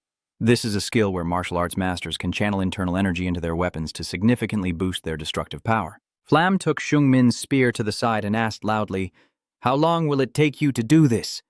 5 years, 10 years? No, you probably won't be able to do it until you die. Isn't this world very unfair? You have to work hard to reach your desired position, but I can achieve it easily. Even if your efforts are meaningless, will you keep going? Chung didn't bother arguing or getting angry. He simply responded indifferently. Yeah. Flam's face drooped, and he pouted like a student. Jungmin then also confided that if I kept thinking I was useless, I would never be free of despair. Thank you for coming here while I was tired of training. In your opinion, my efforts are almost meaningless. But I can try in a way that geniuses like you cannot. No matter how long it takes, I will slowly struggle like a larva. From this point on, your attitude suddenly shifts 180 degrees. So just keep being arrogant. One day, I will drive a spear into your confident body. Then Jungmin raises his hand, pointing his finger at Flam's face without any hesitation. Each spear, enhanced with sword aura, easily pierced through the tough tree trunk, quickly carving a deep gouge. Flam snorted softly, his inner energy now tinged with darkness. So Flam also changed his tone and said, "If you can do that, I'll be looking forward to the day you do it." The scene of him giving up and crying. Sung straightforwardly warned him not to dream. Time kept passing, and a month later, Lee Sung-min had been a practitioner for a year. M appears to remind him that it's time to choose a new ban. With a quick decision, Shung-pin confidently utters the two words hearing. The silence command is a tough challenge. Lee Sung-min's ears are filled with terrifying sounds he just can't bear. 6 bans. Although he faces death every day, he still wields his spear daily, performing the familiar, almost boring motions: attack, block, then finish with a strike. Q-Teen Tweet Jiao in Sung-min style, using the secret technique of Void Shadow Spirit Walk to fight DBY June, learned from Bogo. Scarlet couldn't do much. She even raised an eyebrow and asked what I wanted her to do. The stronger Lee Sung-min becomes, the heavier his body feels. The taste of food worsens, his dreams grow more intense, and chills envelop him more completely, with constant noise ringing in his ears. But sometimes it feels quite comforting, because it blocks out the disturbances from Flam when he occasionally comes to find him. Now watching him ramble, Shung just looked blankly and asked, "What is he saying?" And as slow as a larva, Lee Sung-min continued to improve, escaping the familiar magical space he had been brought to. You softly ask, "Mercy's space, why did you summon me here? I still have some time before I need a new band command." You gently turn your head to look at the cultivator Lee Sung-min and congratulate him on passing my trial. Sung-min's face shows a look of shock after hearing this. "What do you mean by challenge?" Suddenly Mercy turned into Flam, and the response was full of sarcasm. "That's right. It's not Mercy transforming into Flam, but you yourself summoned his figure." Flam calmly said, in short, "That's right. The very existence of flame is a challenge. Do you understand?" Sung-min nodded slightly, swallowed his doubts, and understood. "So, that's how it is. Bogo, Scarlet, Dog, Jun, the people who have trained on this mountain for over half a year. All of them have become powerful figures and gained prestige in the area. But I've never heard of Flam. There's no way he wouldn't be known if he was that talented." Sung-min didn't want to waste time guessing, so he asked directly. "I used my overwhelming talent as a challenge to make the practitioners despair. And at first I thought it was strange. But then I realized that Flam was just an illusion, confirming that he never really existed. Bogo, Scarlet, Dabi Jun, even the most talented people will look at me and feel hopeless. They only worry about turning away and running away. But even though you have no talent, you didn't avoid me. Instead, you made me your target. Moreover, you have willingly faced a harsher challenge. That is a reckless way to solve the problem, but I couldn't make you despair." Flam and MY, though separate, share certain hopes for Sung-min. "I like your daring spirit." Faced with that half-real, half-fake emotion, he remained silent without reacting. I end the conversation with a warning. "That's it. Don't reveal Flam's identity to other practitioners or you'll face the wrath of the gods, and you'll continue training on this mountain, right?" Sung-min replied firmly, "Of course." Moy closed her eyes and smiled contentedly. "The reward for overcoming my challenge will be given to you when you leave this mountain. How about this? If you give me your soul, I will grant you a power that you couldn't achieve even after 100 years of training. A twisted soul like yours is quite valuable." Sung-bin sneered and cursed, "I don't need a trade-off." She smirked, "Then you'll just keep crawling slowly and practicing diligently." Sung-min was stunned, his nerves paralyzed and unable to move. He hated the word effort. The starting point was different. No matter how much Sung-min tries, he can't keep up with the geniuses. But being a genius doesn't mean you don't have to try. In the end, Sung-min hates those who dismiss the differences between what happened and what didn't, just by blaming a lack of effort. But at the same time, he longs for the word effort, because in his past life he used defeat as an excuse to hide without truly trying. A question that subtly shifts his mood in a different direction. "How have you been living lately?" Sung-bin has had many fateful encounters and no longer uses their different backgrounds as an excuse. With no place to hide, he has no choice but to move forward. Only now does Sung-min truly struggle to the end. Sung-min has started to like the word effort quite a lot. Manga turned his back to you and said, "I'll talk to myself for a bit. Nothing happens by chance in area. The law of cause and effect. Everything happens for a reason. Why did Area summon fake demons from other dimensions and grant them skills for its own benefit? Maybe it's for some reason." Sung stood there frozen like a statue. "What is he saying?" He said he was talking to himself, but clearly he was talking to me. It means he's saying something he shouldn't tell me, but he's trying to do so indirectly. But why? Moy suddenly falling silent makes your guts churn even more. Finally, you have revealed the most important thing. If you turn back, it means something is about to happen and you need to return. If you do, you must be ready to deserve the reason for your return. The stars connect to form a canopy, illuminating the dark sky above. Moy breathes out in relief. He muttered to himself, "All right, it's done." Suddenly, you glared fiercely and unexpectedly raised your hand to stop him forcefully. "Stop. This is my territory. Step back unless you want to be destroyed." Despite the warning, the figure behind the glass obediently retreats. The wet mark on the glass gradually shrinks and heals. Shungbin stands there, confused and clueless. After a moment, he finally remembered you and said, "Turn back now. I didn't think you had time to waste. Go complete your training." After finishing, you immediately propel Sung-min into the pitch-black space. His hand trembles. Doubt grows stronger in his mind, wondering if he can prevent his fate. In the end, even after several days, the sixth order was chosen to be the sense of smell. It's truly terrifying. Scarlet's scent wafting from the top of her head made Sung-min's nose itch. She didn't realize this and kept glaring and shouting at that bastard, wanting to die. Sung-bin was feeling calm when a gentle voice suddenly sounded. He really shouldn't have chosen the sense of smell. Turning around, he saw Bogo approaching and called out instinctively. Sister Shung slowly explained her question. The stricter the ban, the more power you gain, besides feeling disgusted when Shung-bin swallows saliva and vomits several times. I'm pretty okay. Beogo's new restrictions are on taste and hearing. The pain of losing almost all her senses is much worse than her previous bans. B. So, with dark circles under her eyes, looked at you with understanding. Now, Sung-min understood the difficulties you went through. The restriction on the senses is worse than you think. You chuckle faintly. Bogo continued, "I have something I want to tell you." She straightened her back and lowered her voice seriously. "I will leave this mountain soon," fearing Shung-min's doubt. Beogo deliberately looked into his eyes for a long time, giving Chung-bin a few minutes to think. Actually, Beogo hasn't suffered much because she's also a genius. You look at Bogo, she's been on this mountain for 2 years. I'm sure she's achieved her goal. Sung-bin asked slowly, "So are you planning to leave?" Baisu nodded. "Yeah, she asked about you. And how about you?" Sung-bin also honestly said he would stay here a little longer. Bogo looked sad and pouted. Why does she puff her cheeks like that? Still, Sung-min was the one to make the first move. Will we be able to meet again? Bogo emphasized the word yes without hesitation. I will definitely see you again. Bogo's pouty face lights up with a gentle smile as she looks closely at Sung-min's face. It's been a year since we first met, and that boy has grown as tall as me.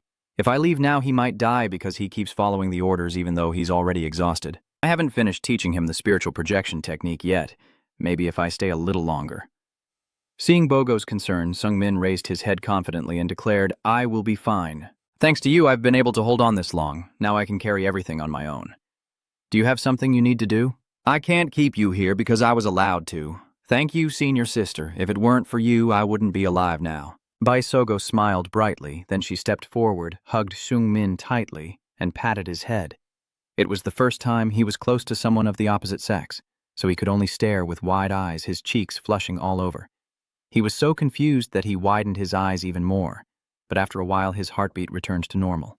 Sung-min rests his head on her shoulder and stands still as a field of purple flowers brings life to the remote mountain area. A few moments of silence pass before Bogo gently steps back. She encouraged Sung-min one last time, saying, You can do it. You're the most resilient person I've ever met. The boy asked naively again, What do you mean by that? Bogo emphasized. You're not hopeless? Sung-min immediately denies it. That's not true. I've been hopeless over and over again. I'm just trying to pick myself up. Bogo still didn't change his expression.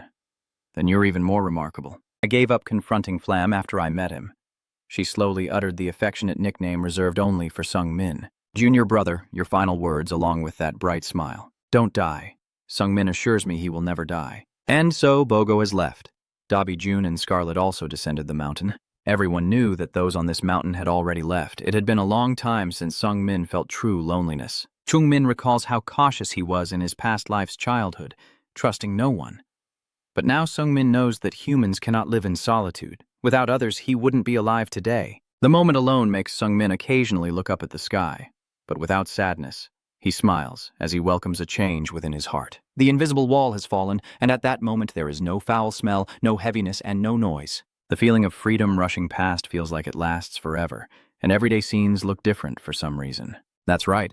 When you change, the world changes too. Summer has arrived and cicadas are starting to sing. 7 years later, Bogo will meet Uji Hoon in that dungeon and be killed by him. Seung Min ignites a desire, turning it into a crucial goal to repay Baogo's kindness to him. I will prevent that from happening, so you train day and night with all your might. Today you aimed at a little cicada. The spear's tip was just 1 millimeter away from touching it. As Seung Min relaxed his grip on the spear, it immediately spread its wings and flew away. Cicada nymphs spend 10 years underground before becoming cicadas. Seung Min only has 5 years to prevent that disaster. He wondered how strong he had become after 7 years and whether he could do it. No, I can definitely do it. Although his martial arts improved each day, it still wasn't enough. He wanted more and pushed himself harder every day. He sleeps less and trains with his spear during the time he would normally sleep. And with the next command, he recalls his conversation with Dogi. The secret to moving, even when you can't see? Nothing special, just hone your remaining senses and remember what's around you. That advice motivated him to apply it. The visual ban turned the world into darkness. The only sense Lee Seung-min can rely on is touch. After a week, he was able to move little by little. The only sounds he can hear in the dark world are deafening noises, and eventually, those noises start to resemble cicadas. Among the cicada sounds, Lee Seung-min forgot that time was passing. He kept swinging his spear, and his body automatically used martial arts. And he started to think more about being a larva. What does a larva want to become? Do I want to become a cicada? After crawling up to the surface to sing for a short time, do they still want to become cicadas? No more. What do I want to become? Why am I regressing? Why has the season changed? I can feel the temperature of the wind on my skin has changed. Seung-min's daily life remains unchanged. He just swung the broom everywhere as the seasons passed, and Seung-min grew accustomed to the dark world. Another stretch of time has passed. Seung-min steps back into the magical space as usual, calling out the name of a ruler. Mercy, now unable to recognize the boy Seung-min once was, with a tall, muscular figure and a deep voice. He wants to end the trial. M appears, carrying a gentle purple light that sings into Seung-min's body.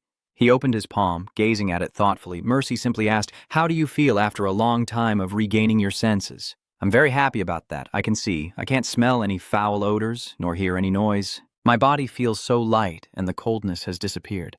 This is truly the feeling of freedom." Seeing M tilt his head thoughtfully, Seung-min asked curiously, "What is that?" The smiling person replied, "I am pondering. I don't know what to give you. My offers, words of understanding to you. You have spent 3 years on this mountain, and you have done very well, enduring all the restrictions. Some people have endured a lot of restrictions because of their enthusiasm, but usually they give up or die quickly. Occasionally, a practitioner like you and me appears, and we are very happy about that. I really want to give you something good, so I will ask you now what you want." Seung-min's eyes shine brightly.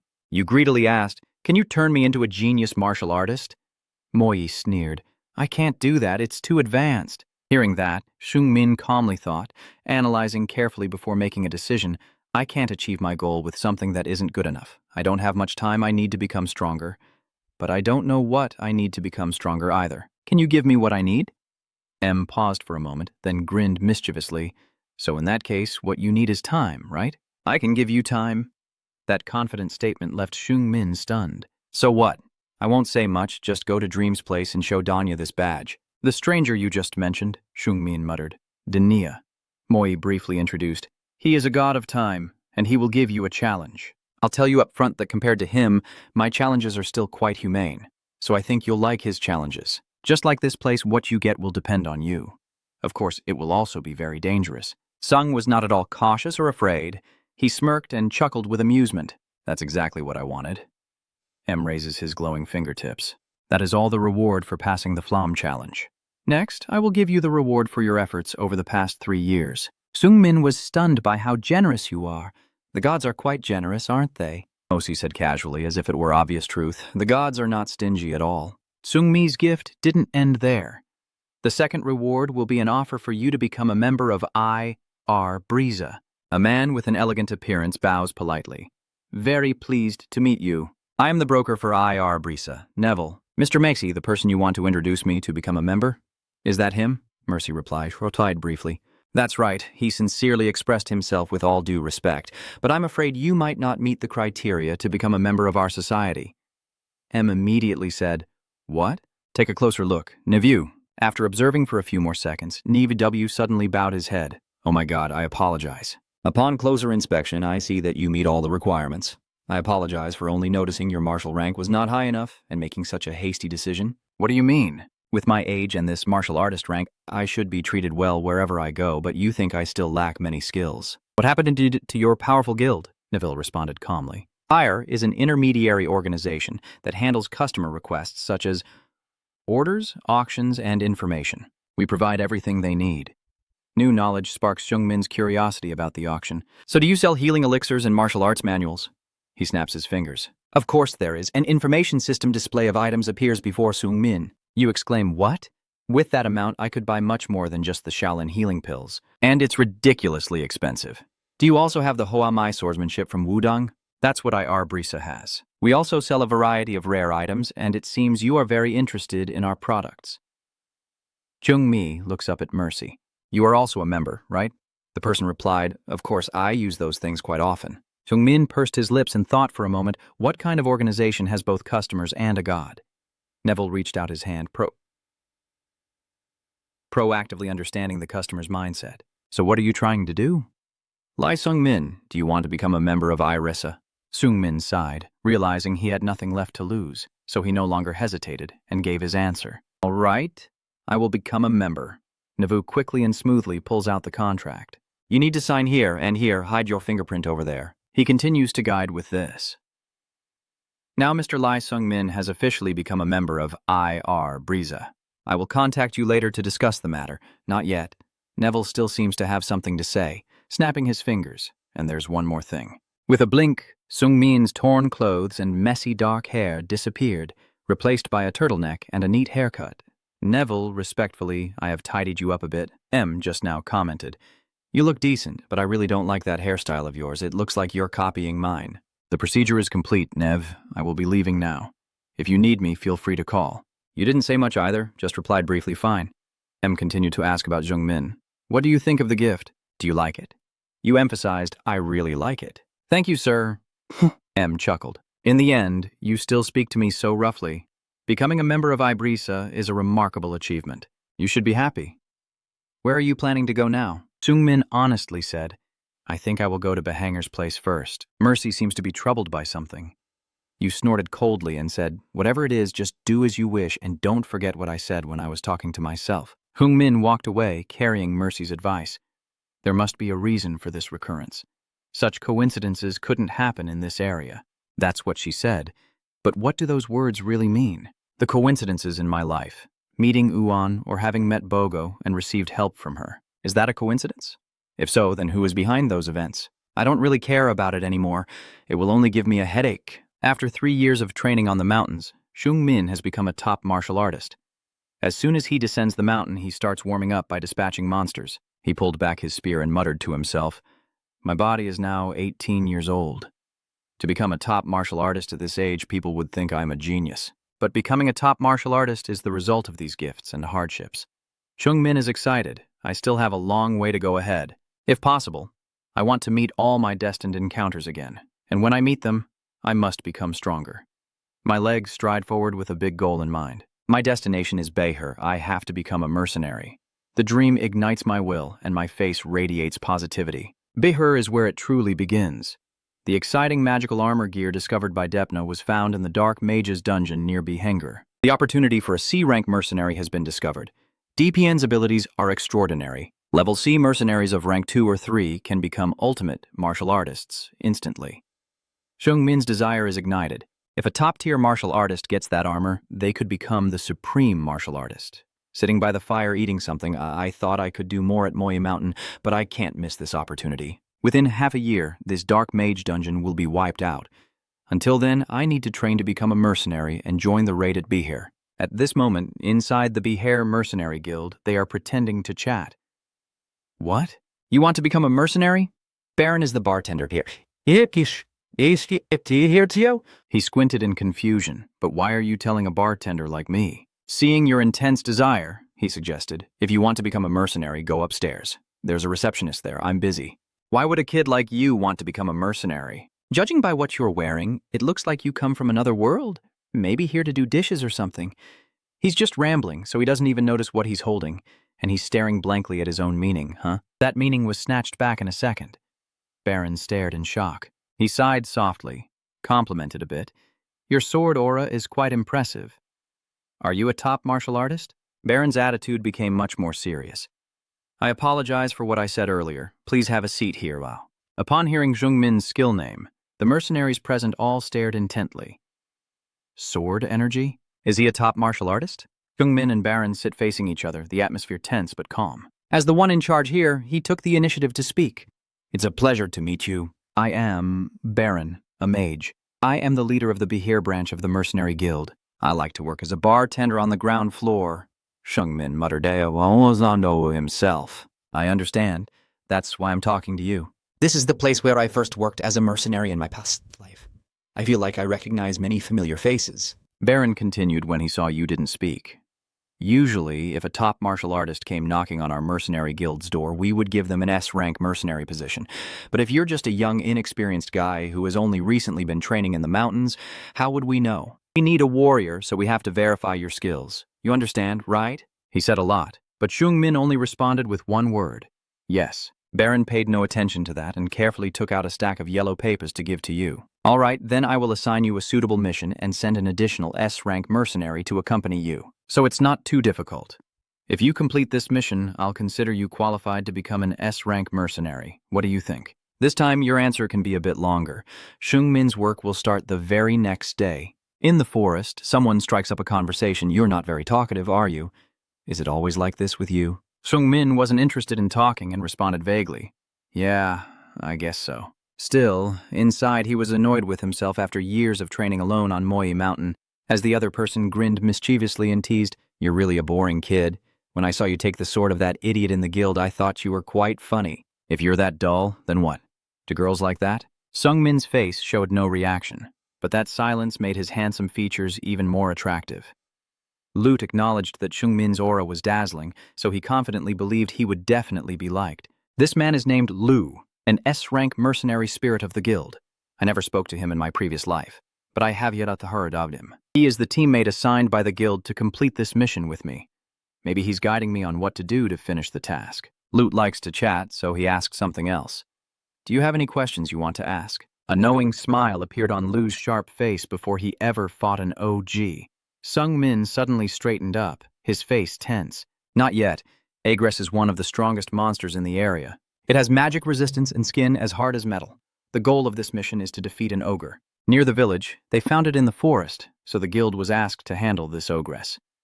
Lute led the way confidently, saying, "You two S-rankers can handle an ogress easily. Don't worry too much." After walking for a while, Lu wondered to himself, "This feels strange. This forest seems too small for an ogress to live in." Zhong Bin didn't quite understand and asked again what he meant. Lute raised his hand to illustrate, thinking aloud. An ogress is at least 3 meters tall, and the bigger ones can reach up to 5 meters, and they also need a lot of food. But in this forest, it would be very hard for it to find enough food.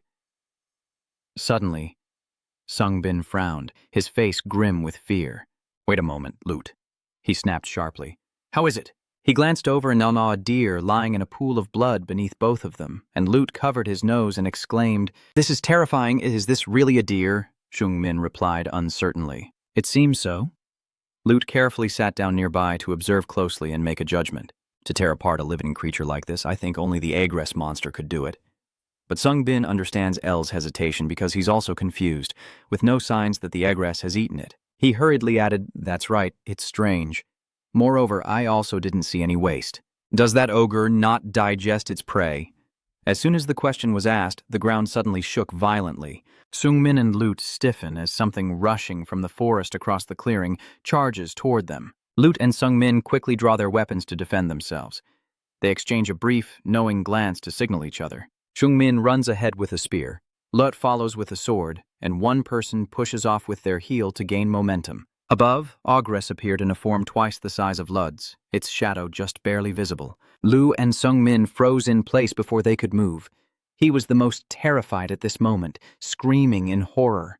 "Hey, this is completely different from what we heard. Run, we can't fight this."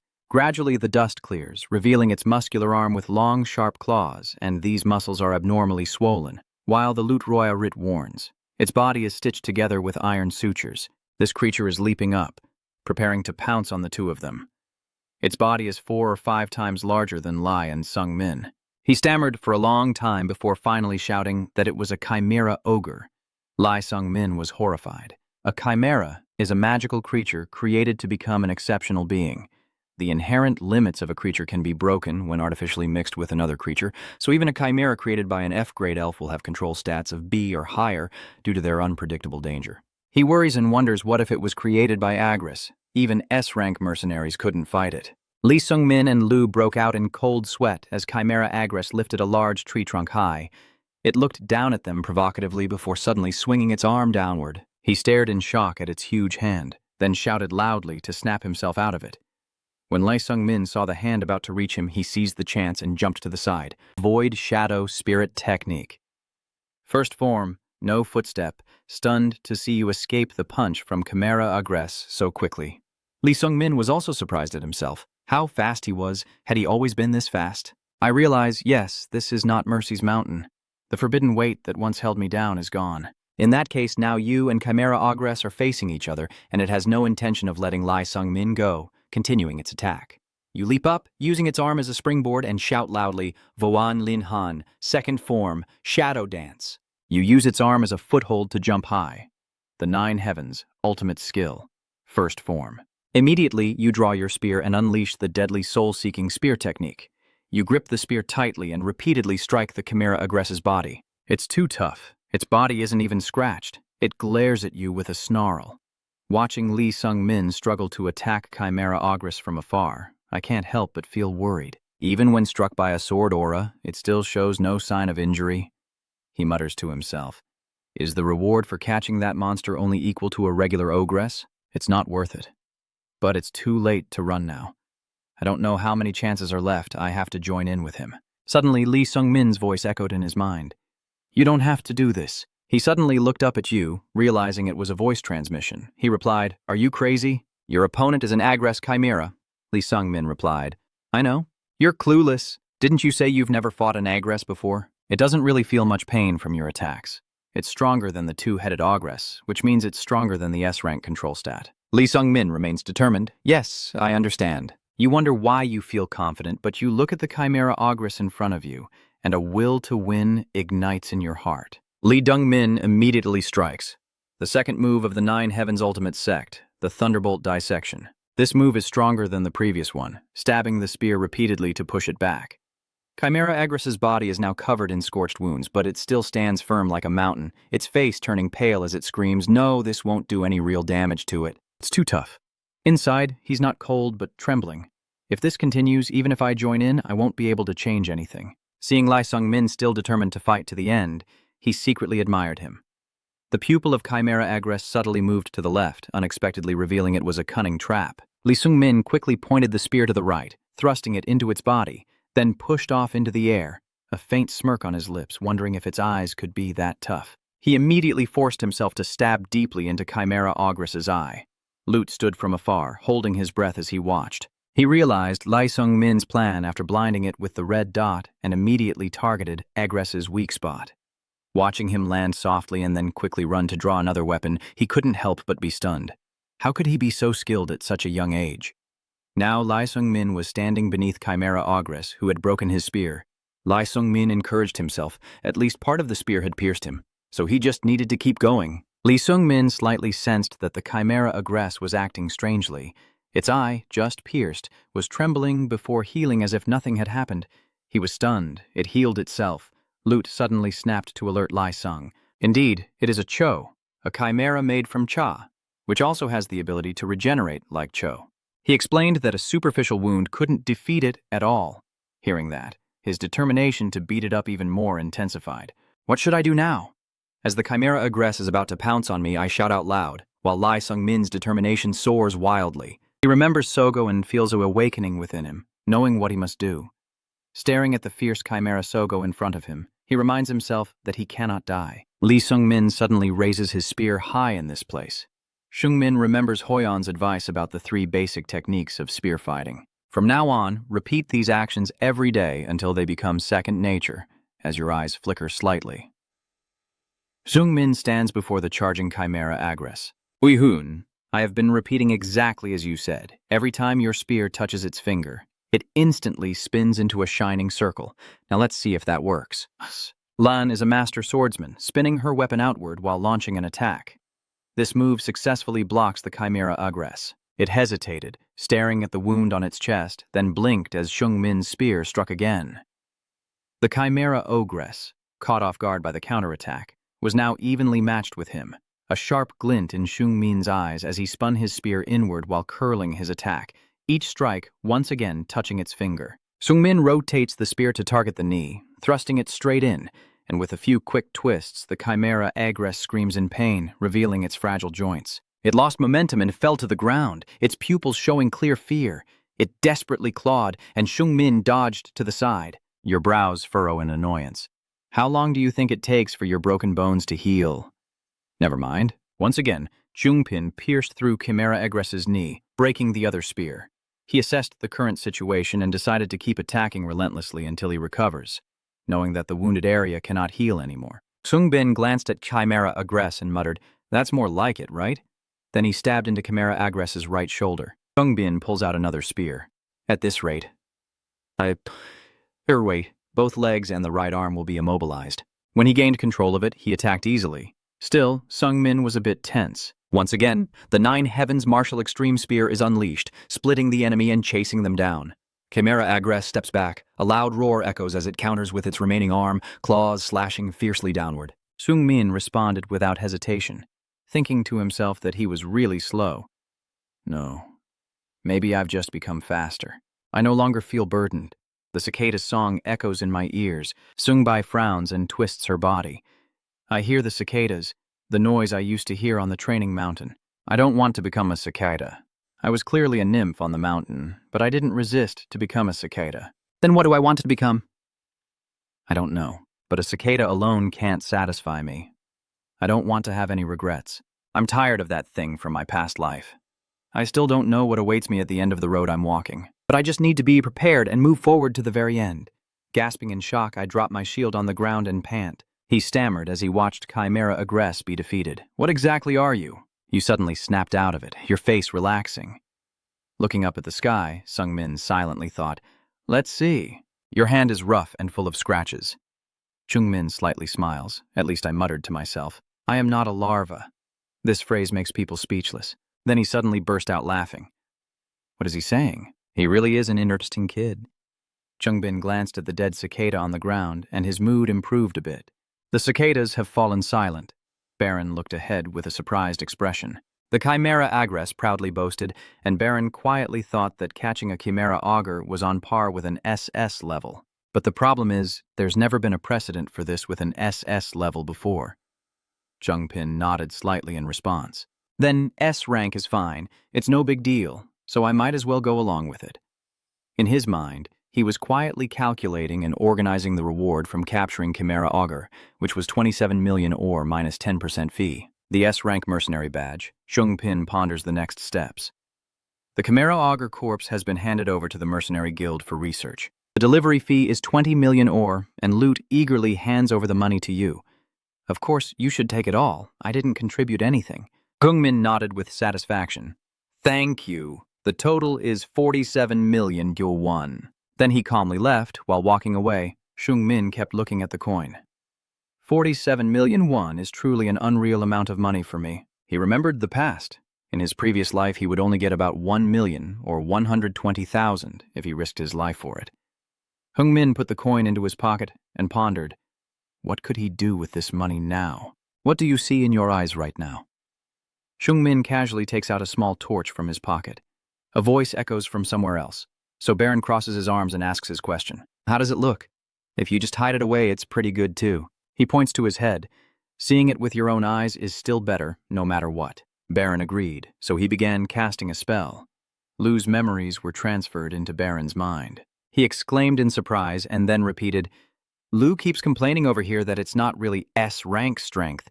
I told you, just give him SS rank already. Let me try proposing a suggestion. This isn't something I can decide on my own.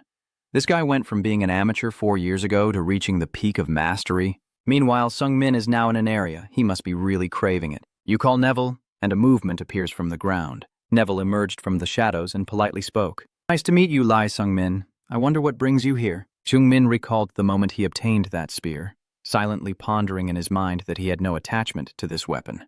As long as he could swing and thrust, any weapon would do. But after fighting Auger, I realized that if I had better weapons, I could have defeated him much more easily.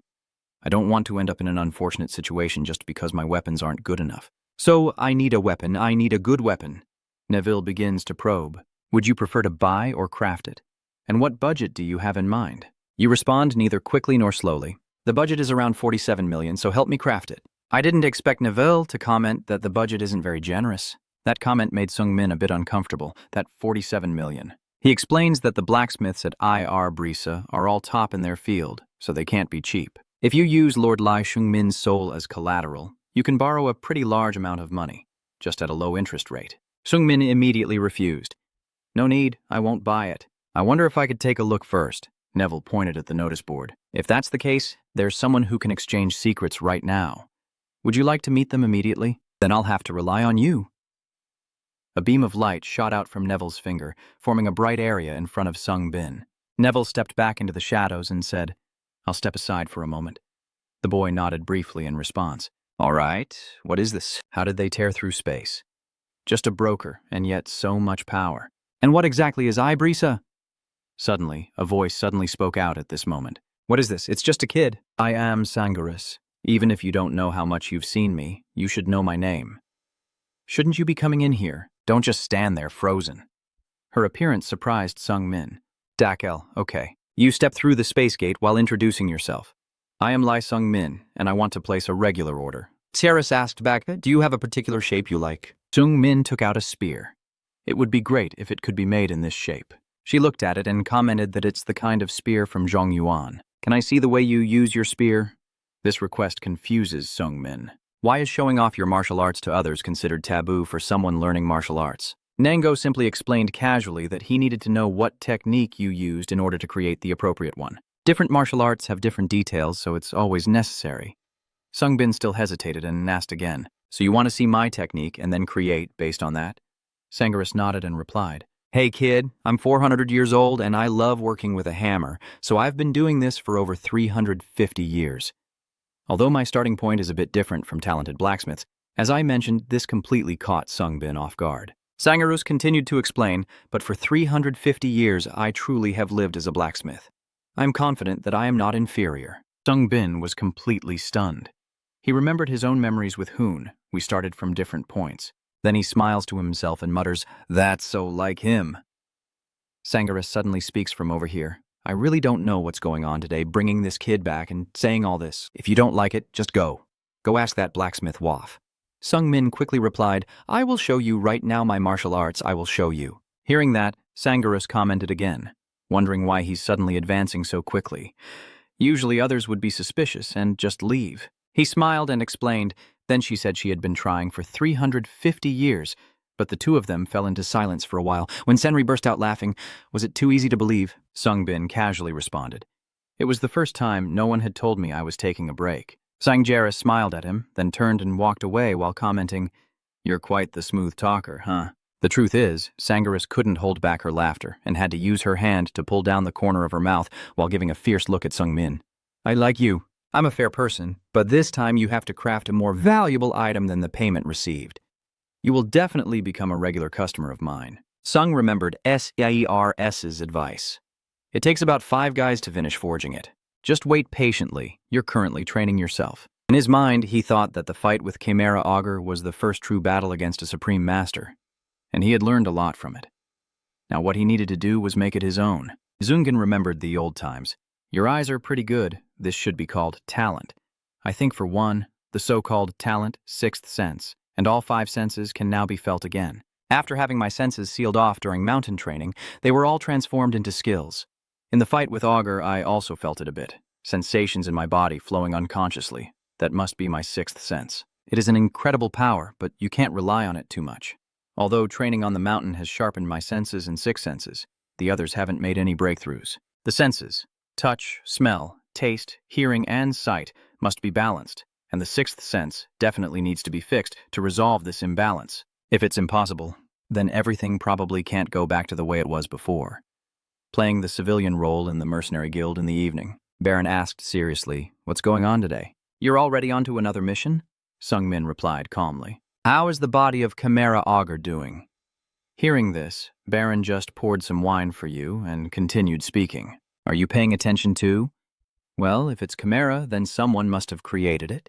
It's a bit difficult for me to investigate alone, so I'm working with the Magic Guild to look into it. Sung is currently thinking alone.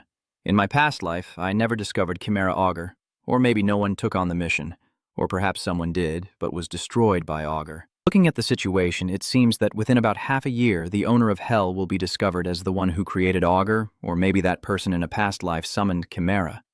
If I can just kill them, maybe I can change the future. I also want to take a look at the corpse once." They then moved together to the Hebben Benyer Guild. They are greeted by a call. "Nice to meet you. Hyun Kim, the Dark Mage. I'm Hyun Kim. You're probably surprised, huh?" "I was just distracted looking at Chimera's corpse." Sung-min replied calmly. "I am Lee Sung-min, the one who killed Chimera." Deon-hun wondered, "Are you Korean? Even if you're Korean, the chances of being in the same space as me are low. Does your world have teleportation portals opening?" Hearing this, Sung-min couldn't help but feel confused. "What is a teleportation gate?" Dong-hyun began to explain. The portal connected to this space appeared, leading to a series of demons. "All right then, so you come from a different dimension than I do. Still, I'm happy to meet you because it's been a long time since I last saw a Korean person." "Actually, I'm not really happy just because of that," Jung-min asked back anxiously. "What does that mean?" Dong-hyun smiled brightly and brushed it off. "It's nothing." "But why did you come here?" Sung-min frowns and explains, "I came to see Chimera's body. The future has taken a completely different course. I need to gather more information to better predict the next steps." Dong-hyun, hearing that, continued with a mysterious look. "You have to tell me what you discovered." Since it had already died earlier, it's hard to draw any conclusions. Chimera was hit by quite a few high-level spells. The Black Archmage who created Chimera must be a top-tier Grand Mage, and the remains of that person are still stitched up. I endured hunger just to test its abilities. Hyung-min began to understand. So that's why it didn't eat that one, and just tore it apart instead. Dong-hyun continued, saying, "Basically, it's because we both want to see if that mage has any tricks up his sleeve by experimenting on this creature's body so cruelly, but I guess you don't really care that much." Sung-min looked at him with suspicion before speaking. "So what did you mean to say earlier? Surely it's not because of that you're happy." Dong-hyun nonchalantly replied, "Nothing much, because your karma is off track." This comment completely surprised Sung-min. Did Dong-hyun half-jokingly and half-seriously explain that you already knew about that? Besides that, the Black Mage can see souls. If I were you, I would have gone crazy and died already. Do you understand what that is?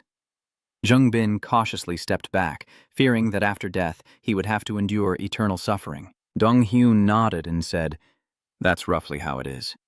I don't know why your karma law has become distorted. Can you share a little with me?" Jung Bin asked suspiciously.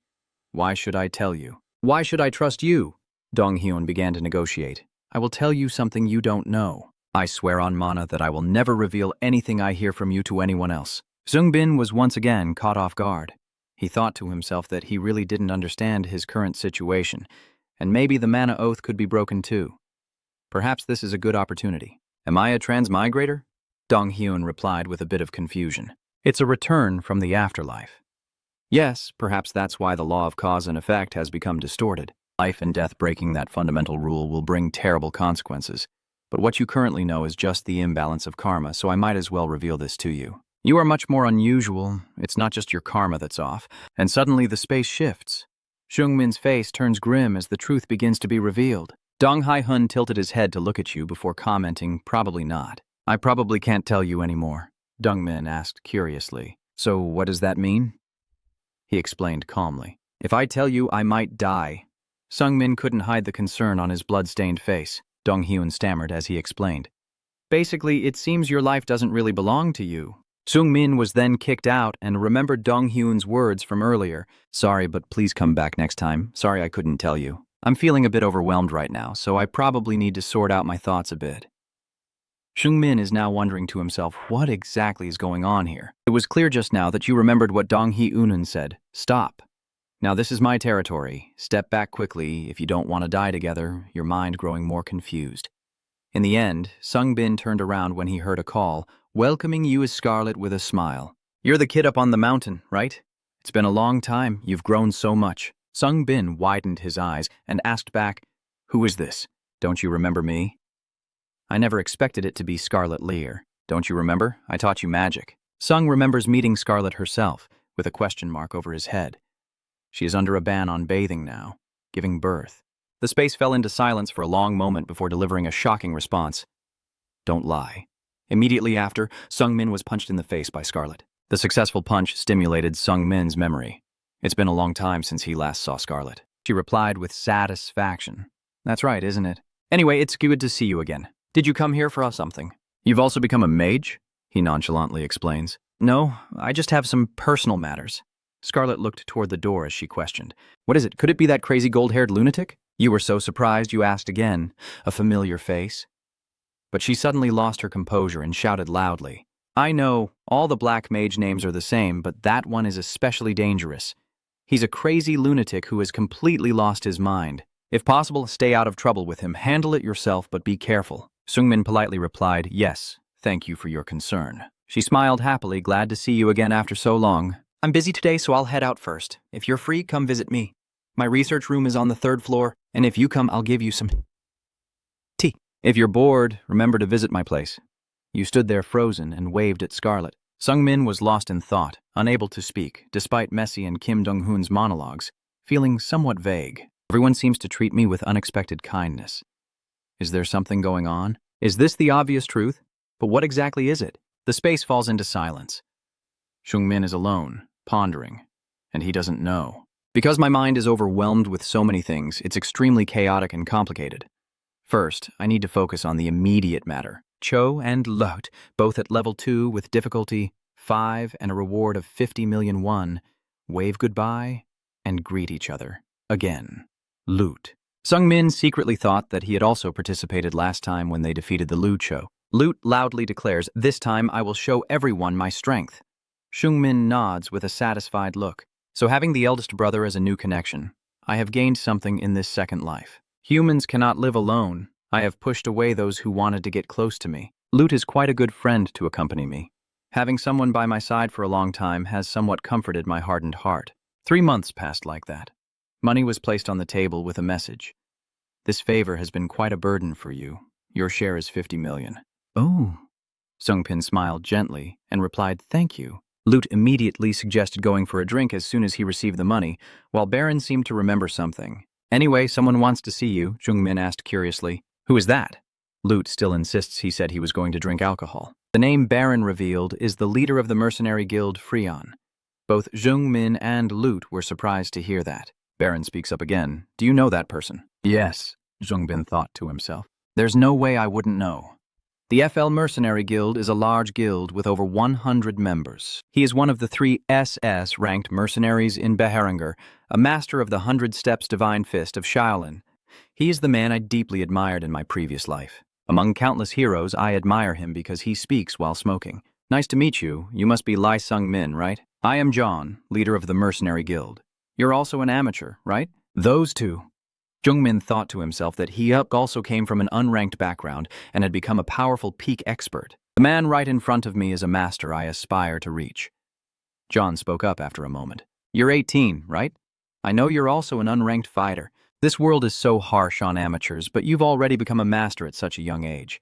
You're truly talented. Enough chatting now. Let's get straight to the main point. Join the FL Mercenary Guild with us. You caught the Chimera Augur and achieved many great feats, huh? You can immediately become an SS-ranked mercenary. I will make you Vice Guildmaster. Come under my command. Are you confused by such a sudden offer? I will help you. Look at this before making your decision. The sharp eyes are fixed on the item in his hand. This is the Shaohuan pill. You've probably heard of it before, right? The Shaohuan pill, the spiritual essence of Shaolin Temple, grants a large amount of internal energy if used. Just agree to the simple conditions below, and I will give it to you. Sungpin hesitated and asked again. What are the conditions? John continued to push a piece of paper forward and said, Sign this contract. He picked it up and began to read. You just have to always obey his orders and ask back. That's simple, right? This contract doesn't have a separate magical effect, but violations will carry various responsibilities and a high level of binding. This great complete pill will help you advance your strength to a new level. Does anyone agree to this condition? John muttered, repeating it. Agreed. If you want to become a mercenary and bear, then so be it. Lute eagerly asked Han after hearing the story. So what have you decided? Sung-min calmly explained. Of course I refuse. I could never sign something like that slave contract, he replied with satisfaction. All right. Fine, very well. If things like this happen, I'd rather leave Bangor than stay. Does this comment surprise Sung-min that much? Lute then begins to recount. That's right. Given the current situation, it's life-threatening.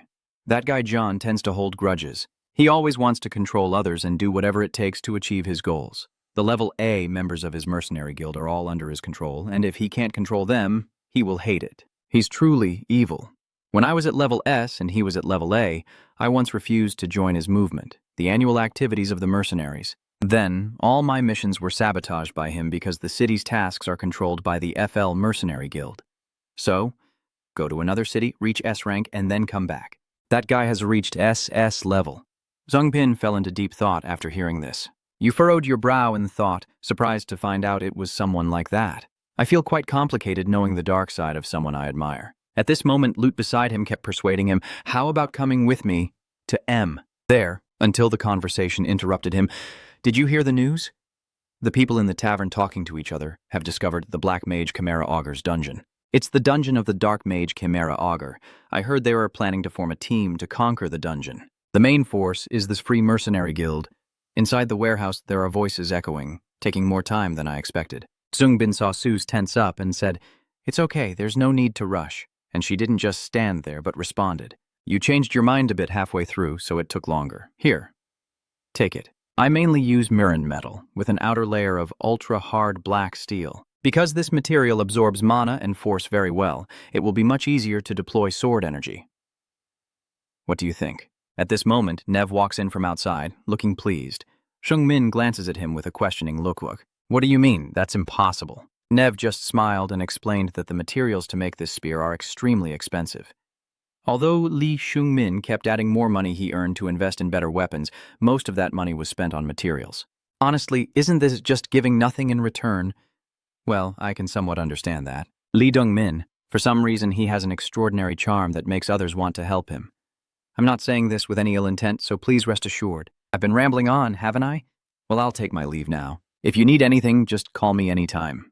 Hearing these words, your steps halt, and Sung-min's face clearly turns vacant. It's not that I was surprised by misunderstanding his words as malicious. Neville's words made me somewhat certain about the suspicions I had before. The first time I felt a sense of distance and separation was on Mount M, but back then I just thought it was pure luck. Just a hypothetical scenario. If I really have some kind of privilege, if that makes it easier for me to gain others' goodwill, then are all the relationships I've built so far actually just illusions? Suddenly, Lute appears out of nowhere. Where has Lai Sung-min been? Lute fell silent because of Sung-min's pale face. He looked clueless.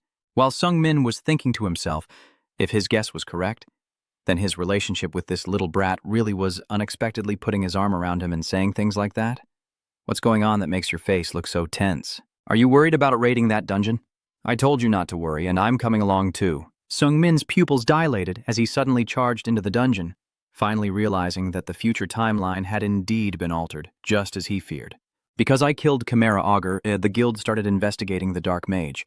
The dungeon was discovered 3 months earlier than in the previous life, and some other things also changed. Someone is appearing from behind. You came here too? Since the Rising Star is joining this time, this raid should be easy to conquer. From what I see, you know that guy in front of you, the veteran of the Mercenary Guild. In their past life, the Fey Mercenary Guild couldn't join the dungeon raid because they had to go on a distant campaign. Now they are able to participate because the raid was moved up 3 months earlier. John looked at the Lute with a sneer. Rue is here too? It's been a long time since I last saw you. Are you doing well these days? He bowed his head. Yes, it's been a while since I last saw you. Meanwhile, he scoffs disdainfully before carefully entering. It's a dangerous dungeon, so you never know where or how you'll die. Zhang understood the implication and glared at him. So the two of them watched everyone leave, annoyed and pointing ahead. Just now, he threatened, if you dare cause trouble during the expedition, I will kill you, right? Jung-min still kept deep in thought. and this situation made me think a lot about why I decided to join in the first place, which was because of this useless talent. 6-star Deathfall Divine Skill, 6-star Boundless Sky Duel Technique, 5-star Shadowless Spirit Escape. 3 months after coming down from the mountain, I haven't improved at all. To solve this problem, going from a third-rate martial artist to a top-tier master, I really need the demon armor. Even if you don't respond, I keep talking, but there are other members who can't work like this. Don't worry too much, there are quite a few people in this dungeon assault. According to the plan set earlier, the raid team has a total of 27 members. The players participating in the mercenary group are 1 SS level, 4 S level, 12 A level, and even the commander Dung Bin Bon is involved. I believe they won't work carelessly. Lute, gripping his sword tightly and frowning, "Don't worry, Lai Sung. Anyone who dares to cause trouble will be cut down by my spirit sword technique." You chuckle at the clueless guy in front of you. Lute has no particular reason to join this adventure. Maybe he decided to join because he's worried about me. I'm grateful to him for that, even though he doesn't seem to like it at all. Suddenly, my mind shattered into pieces. Then I shook off the thoughts and told myself not to think too much. Just then, Baron raised his voice and asked, "Are you all ready?" From now on, the Behanger army will infiltrate the Black Mage's dungeon. Although we don't know what awaits inside, we are the best of Behanger. Sung Bin and Lu stand silently, watching. He continues to wear a wide, glaring face, knowing that as long as they keep their minds alert, they can overcome anything. All right, let's go find the part. Infiltrate according to the order. A group of about 10 people will go inside. And of course, someone has to lead the way, quietly approaching, without making a sound. Leading the charge is Dung Cheon, an A-class mercenary and master of external martial arts with a body as hard as stone. But even after long training, his body still split apart like tofu and collided with a teammate following behind him. Cheon gritted his teeth menacingly at the person next to him. His pupils constricted at the image as the illuminated cave echoed with a piercing scream. Baron turned around in shock. The monsters appeared all around them. That will become a long night. Light illuminates a cave full of monsters. They shouted in panic. Chimera Jeonsiet clenched his fist and said firmly, "It has been extremely difficult from the start." A monstrous creature with horns stood before him, and he immediately threw a punch that pierced its stomach. Sungmin looked at him with suspicion, summoning his divine power, and he said in a stern voice, "Watch out, you bugs. Evaluate him carefully." Jungmin thought to himself, "He's too strong. If we fight among ourselves now, there's no chance to win." And he quickly finished off the monster rushing towards him. Jungmin felt a bit panicked inside. Chimera in the previous life, this dungeon was empty and had no Chimera monsters at all. So in this life, the dungeon's owner must be here. You realize something is wrong. Seeing your fallen comrades scattered on the ground, John speaks seriously. "This damage is too severe. Will it be okay if this continues?" Baron spoke seriously, but your mercenary team was hardly harmed. He boasted proudly, "Of course, it's because my kids are strong." Lute, badly injured and sitting aside in frustration, only protected his mercenary team. Despite everything being so difficult, he still managed to do that, which is truly amazing, but he's really annoying and not okay at all. Shung Min secretly calculated that A-rank freelance hunter Jang Misun had already killed 11 members of the conquest team within just 1 hour of entering the tomb. Among the survivors, only one level A player is not a mercenary. Lut, bloodied and approaching, said, "Hello, miss. Now that the danger has passed, please rest assured." He turned to Kung Min sadly. "So, Mr. Mina, that's not it. Why is she so scared?" Myun raised her voice. The Guildmaster. He's hard to understand. What's going on?" She was panicked. This time, the conquest team suffered too great a loss. Baron looked down at her and sighed, saying, "I'm sorry, but I cannot prevent those damages. I also have no face to face my fallen comrades. Since all the SSS level leaders are still alive, conquering this tomb shouldn't be too difficult." She was panicked. "But I am an A-level player," Baron replied calmly. "If you're not confident, it's better to turn back. But I can't guarantee there won't be dangers on the way back." Myun looked back in fear, and he softly said, "Come with me." The team continued exploring the cave, with Seo raising his voice to remind everyone to be careful. Ujin suspects that those who appeared so far were just stalling, right? Yang Jae is also confused. So does that mean the owner of this tomb knew the conquering team had arrived and fled? Their murmurs echoed. That's right. There are an unusually large number of Chimera. It makes sense if he's using all his strength to buy time and escape. Baron immediately warned him. "Hold on, don't get complacent just because those are unconfirmed assumptions. Yes, I understand. Wait, what is that ahead? He suspiciously exclaimed. The door. He used magic to probe it quietly. It's not a trap, just a door. Hung-min looked confused as the door swung open, revealing the library inside. Seo led the way in, loudly inspecting around. There's nothing here, it was just placed there like that. Baron also reminded us there's no trap here. This place is too big, so let's split up and explore. Sung froze in place, panicked, right here. I remember what Hansu once said. That's right, I had my hand on some unfamiliar books, and there was always a hidden door there, which is how I managed to find some items. Loot Lean reminds that guy every time he's drunk. He's like that. He keeps rambling. After walking for hours in the cave, suddenly a door appears, and inside is a vast library. The boy suspiciously looks inside. I wonder what books are there. Kung-man approaches the bookshelf to check, then steps down into the dark basement. He looks down confidently and whispers, "There are records of demon armor here." Jean watched as Yuta went down and spoke. "What is that? A secret path? What are you looking for? You're quite talented too." "I see. I just happened to find this path by chance." He replied, "Calm down. I really like you." Shung-min nervously looked at him and threw a punch at him. "You dodge, huh? I like you even more than it does, so if I can't leave you down there, I have to deal with you right now. You are so talented, maybe one day you will surpass me. Bon has been taken to another room with my subordinates. No one can stop me." Lute yells from behind, "There's someone here!" John glances back suspiciously. "Lute, my subordinate is blocking the entrance. Swordsmanship of the soul." He nodded and said, "Yes." He gritted his teeth in anger and said, "I knew it. Your eyes are like a tiger stalking its prey. Now you've revealed your true nature." Sung-min panicked. "How is this possible?" he shouted. "If you die, he will kill me to keep quiet." Lute was thrown into the pit by him, unconfidently challenged, "Do you really think you two can beat me?" Jungmin cautiously looked at him, clearly realizing the chances of winning were slim. He thought that teaming up with the other players might increase their odds. He furrowed his brow and made a new decision, quickly grabbing Lute as he was falling down.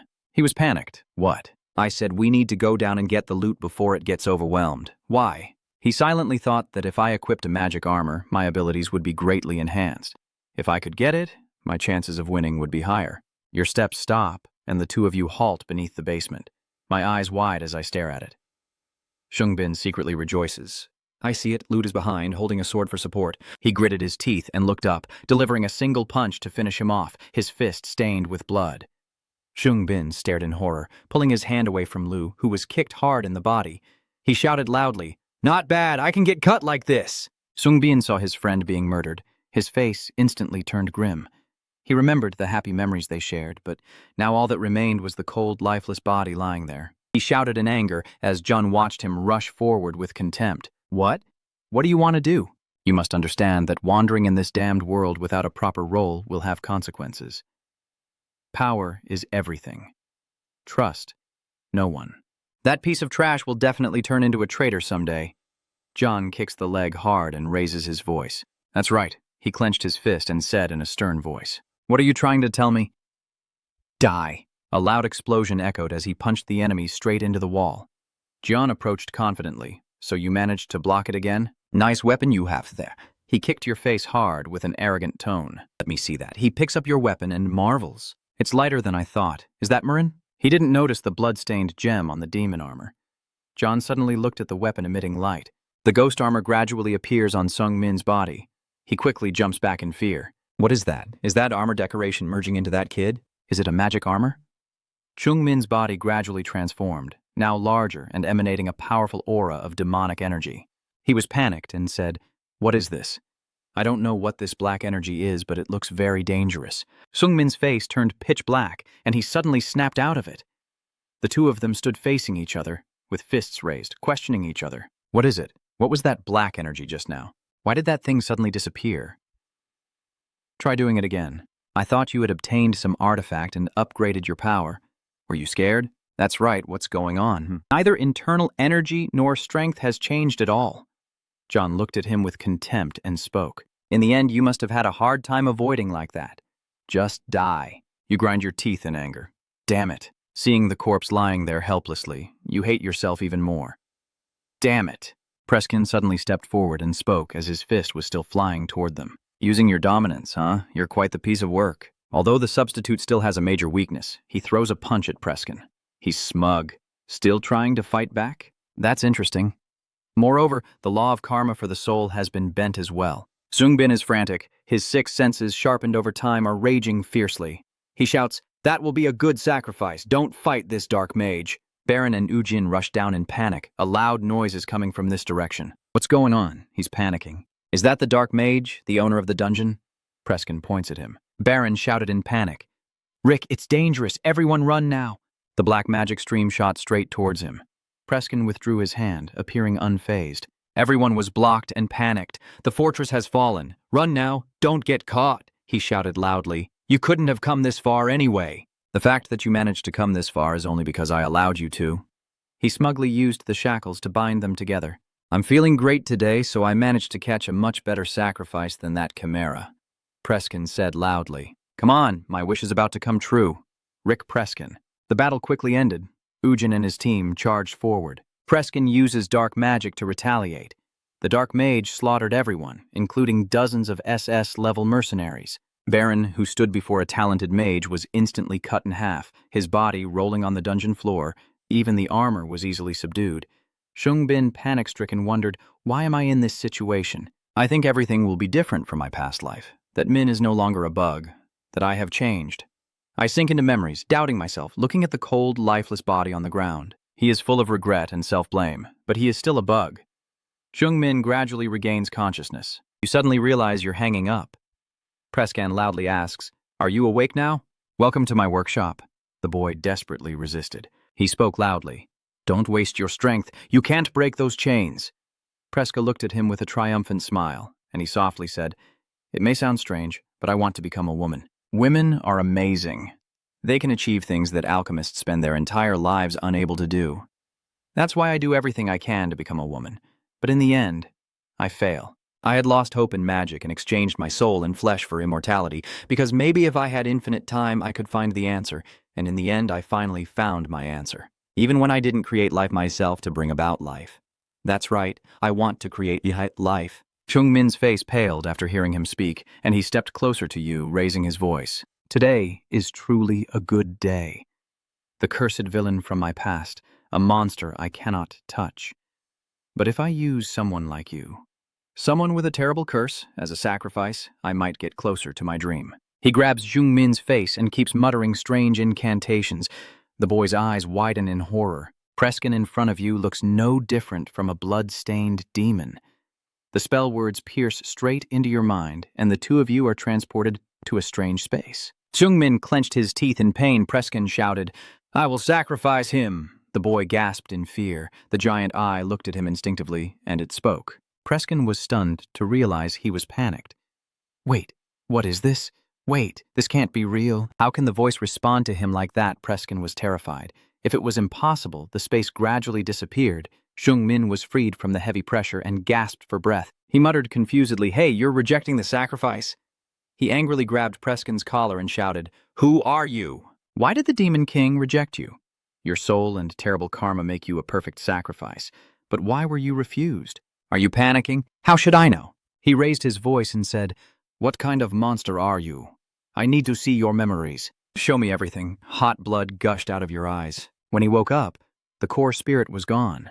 Li Shungmin felt relieved that he was still alive, and then he suddenly found himself in a pitch-black space, with screeching sounds that tore at his ears. Faces appearing one after another, Preskin also fully visible, pain so intense it made him grind his teeth.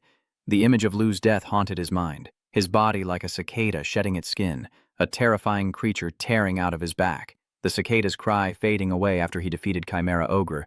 He was back, but moved quickly, standing lost in the dark space. "My friends all told Chungmin not to die."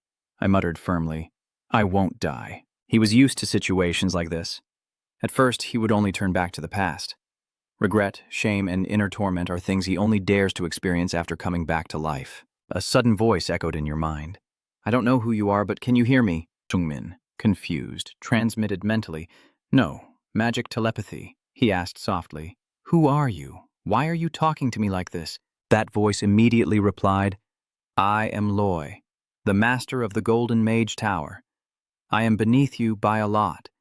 As a stone stirring the surface of a lake, Lai Shungmi quickly recalled information from his previous life. He silently remembered that Loan, the master of the Golden Mage Tower, suddenly disappeared in his past life, and now it seems he went missing at this very moment. You ask, "What do you want?" He replies, "I need your help. I am badly injured and cannot move. Please save me from here." You speak seriously. What happened to Kotin? Loy softly asks. Kotin, are you talking about Preskin? He ran away, you doubt? Do you mean it's safe down there? The man smugly replied, "The enemies have all fled. You just don't understand." How do I know if you're telling the truth or not? He immediately assured. I swear on my ma that if I tell the truth and you save me, I will reward you generously. Jungbin paused for a few seconds before softly replying, "All right, you go into the Three Dark Cave." Loy raised his voice, saying, "Luckily, you arrived in time." Loy, the master of the Kim Fap Su Tower, said, "Great mage, I was fortunate to be able to talk to you when I heard some movement in the dungeon." Chungmin looked around to assess the signs of a fierce battle. His body suddenly froze as if his blood had turned to ice for a moment. He looked at Sion's corpse and asked seriously, "Loy, what exactly happened here?" He immediately replied, "It doesn't matter now. Hurry and help me. I will tell you some important details later."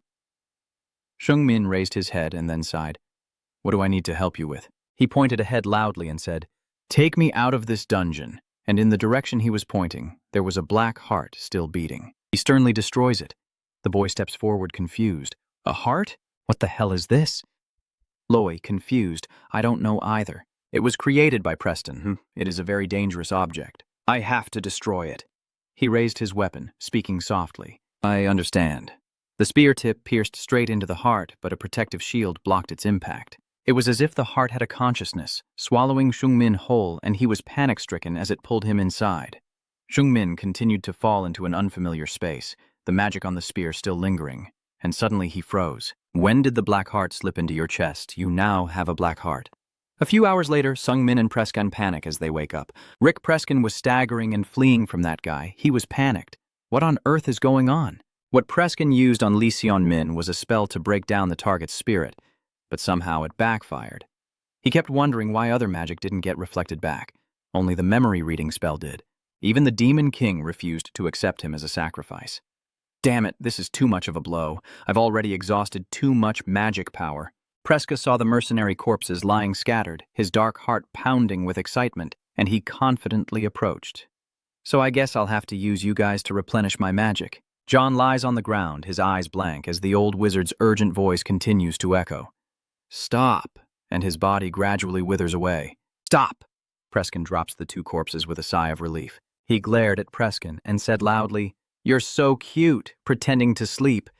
Gaon was so startled he bit his lip and dared not make a sound. He lifted Rion up in surprise and said, "So you've already broken free from the magical restraint." "Truly a strong one," he was startled. "Are you also planning to turn me into like them?" Preskin smugly says, "You're not, but you seem quite useful, so I'll keep you around." "That's right. With your soul, it's possible." Loy suddenly appears and interrupts him. "What are you capable of? What do you intend to do? It seems you're still conducting that disgusting research, huh?" "Loy!" He raised his voice. "It's been 10 years. At last I found you." He backed away in panic. Is this leech of a guy still chasing me? He's so proud of himself. "Yes, you don't look well. Are you badly injured somewhere?" "That's a good thing. Then everything will be easier. First, I will crush your body and then search slowly. Life-Fox Bull. So Life-Fox Bull is the treasure that contains Rick's life. As long as it's still safe, he can't be killed." John happily ran to his side. "Loy, the master of Kem Tower, isn't he the great mage? I will also join forces with you. Let me help in any small way I can." Loy apologized sincerely, but with his level, it wouldn't make any difference. "Stop dawdling here and go somewhere else." Prescon is in complete panic. "Oh my God, what is going on today?" The Demon King refused the sacrifice, and that monster came knocking right to my door. He suddenly remembered his two black hearts and thought to himself, "There's no other way." "What is that?" "What exactly did you create with this magical power?" Preskin asked, curiously and proudly. "So? This is my true desire, the thing that determines all my research." The last remaining existence, his body suddenly exploded, revealing a naked body before my eyes, and Loy stared at it. Aina emerged from the wreckage, looking serious. "It's still not perfect, both the heart and the body, but I still have one more heart. I will use this imperfect creation to escape the immediate danger and leave the remaining heart to make it even more perfect." Loy shouted in anger. "You're just a wicked creature. I will defeat you completely today." A dragon appears from Lloyd's mana source. Preskin quickly ordered, "Kill him! Kill that guy!" He quickly threw the dragon towards him. Anna still stood calmly there, and the magic that flew towards her shattered instantly. Loy was terrified. My magic didn't even need to cast a spell to dispel his. How is that possible? Preskin smirked with pride. "Good, that's enough. Now just have her suddenly speak. Ah, he is pleased. Yes, I am your father." She whispers softly, "I'm so hungry. I'm really starving." A surge of power heads straight for Zeon. His body stiffened for a moment as blood slowly seeped from his chest, and in an instant, the city's top mercenary captain of Behir was no match for that girl who took his heart and killed him. Then came the insanely chaotic scenes. A's furious gnashing made Loy pale. Preskin chuckled triumphantly. He kept thinking of A in his mind. Monster. Loy gritted his teeth and made up his mind. Loy recounted everything, and then the battle continued. After the demon girl and Preskin kept taking hits from the magic I cast, I finally couldn't resist and had to run away. Wounded and out of magic power, I could only leave my heart behind and escape. That is everything that happened. Once again, I want to thank you for saving my life. Even after handing everything over to you, I fainted right afterward. He remembered the black heart. Loy softly says, "But I also want to thank you for destroying that disgusting heart." You just replied, "It's just what I should do." Jungmin panicked, wondering, what exactly is inside my body? Loy thanks me and promises to repay me. He raises his voice and says I will give you what you want, as long as it is within my power. This is a pointless experiment by the Grand Mage, but since I currently don't want anything, I will keep my promise to repay this favor. Shungbin looked at him with a bit of confusion. If he knew he had absorbed the heart, he would have killed me right away. Preskin is the owner of the Black Magic Tower, but he was banished for breaking the Forbidden Rule, and the one in charge of that task is the owner of the Gold Magic Tower, Loin. After 10 years of tracking, he was ambushed. It seems that in his previous life he died in the forest during the initial attack, which was planned to happen a few months later. And so he failed. Someone who should have died is still alive because of his own resurrection, and his eyes gradually darkened. A shadow of loot appeared in his mind. Someone who must live has already died. The cicada's cries continue to torment him. I've been sitting at the bottom of the well for too long. The hero in my world only remembers the others. But for them, there are hundreds of weak monsters out there that can be easily killed. The sky I always imagined turned out to be just the mouth of a well. The sky outside is always bigger than this one. Shungmin bowed his head in thought, doubtfully wondering how far Hoon had already progressed. I have to admit I am only a larva. Wasn't I aware of this since I was at Mercy Mountain? I will not despair over things I haven't achieved. I will crawl inch by inch along my own path to becoming a butterfly. Walking on the empty road, I wonder how I will do it. A familiar voice suddenly spoke behind you. Lai Sung-min, I can't believe we're meeting here. Dong Hyun cheerfully said, I heard most of the attack team was wiped out. But luckily you made it back safely, he said softly, turning his head. Kim Trong-hyun looked at you and sighed. That armor is a rare masterpiece. Can I take a look at it? All right, I have something I want to ask anyway. Dong Hyun answered each of your questions in turn. First, what is this armor? This armor is a mandatory contract tool that links to super beings like demon kings or demon lords. What are you panicking about? He calmly continued. This is a demon armor that bypasses formal contract signing to force its user into a slave contract. Jungmin is confused. A slave contract, he calmly replied. For example, with a third-rate martial artist with the potential to become a top master. If this person wears the demon armor, their potential will be awakened and they will become a top martial master. But after death, their soul will belong to the demon king. Whatever the user wants will happen.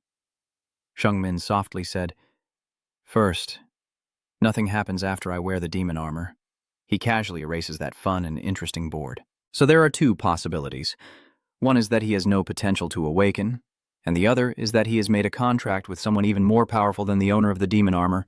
I think the second is more likely. Did you figure out who that person is? The boy was confused. Why did the fearsome demon king refuse you? Duong Hai-hun calmly pointed at him, indicating that as long as the contract hasn't been fulfilled, he's still fine using this armor. It has many useful magic inscriptions carved into it.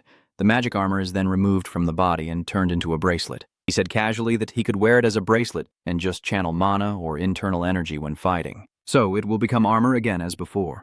Shungpin asked again. Second, Preskin once tried to persuade me to possess the terrifying Demon King. Dion Hyun pondered. The terrifying Demon King. It is a super creature of a very high level that can instill fear in all those below it just by looking directly at them. The truth is, You could stay calm when facing it, or even someone as powerful as it could accept you. Now you understand, right? The room gradually fell into silence.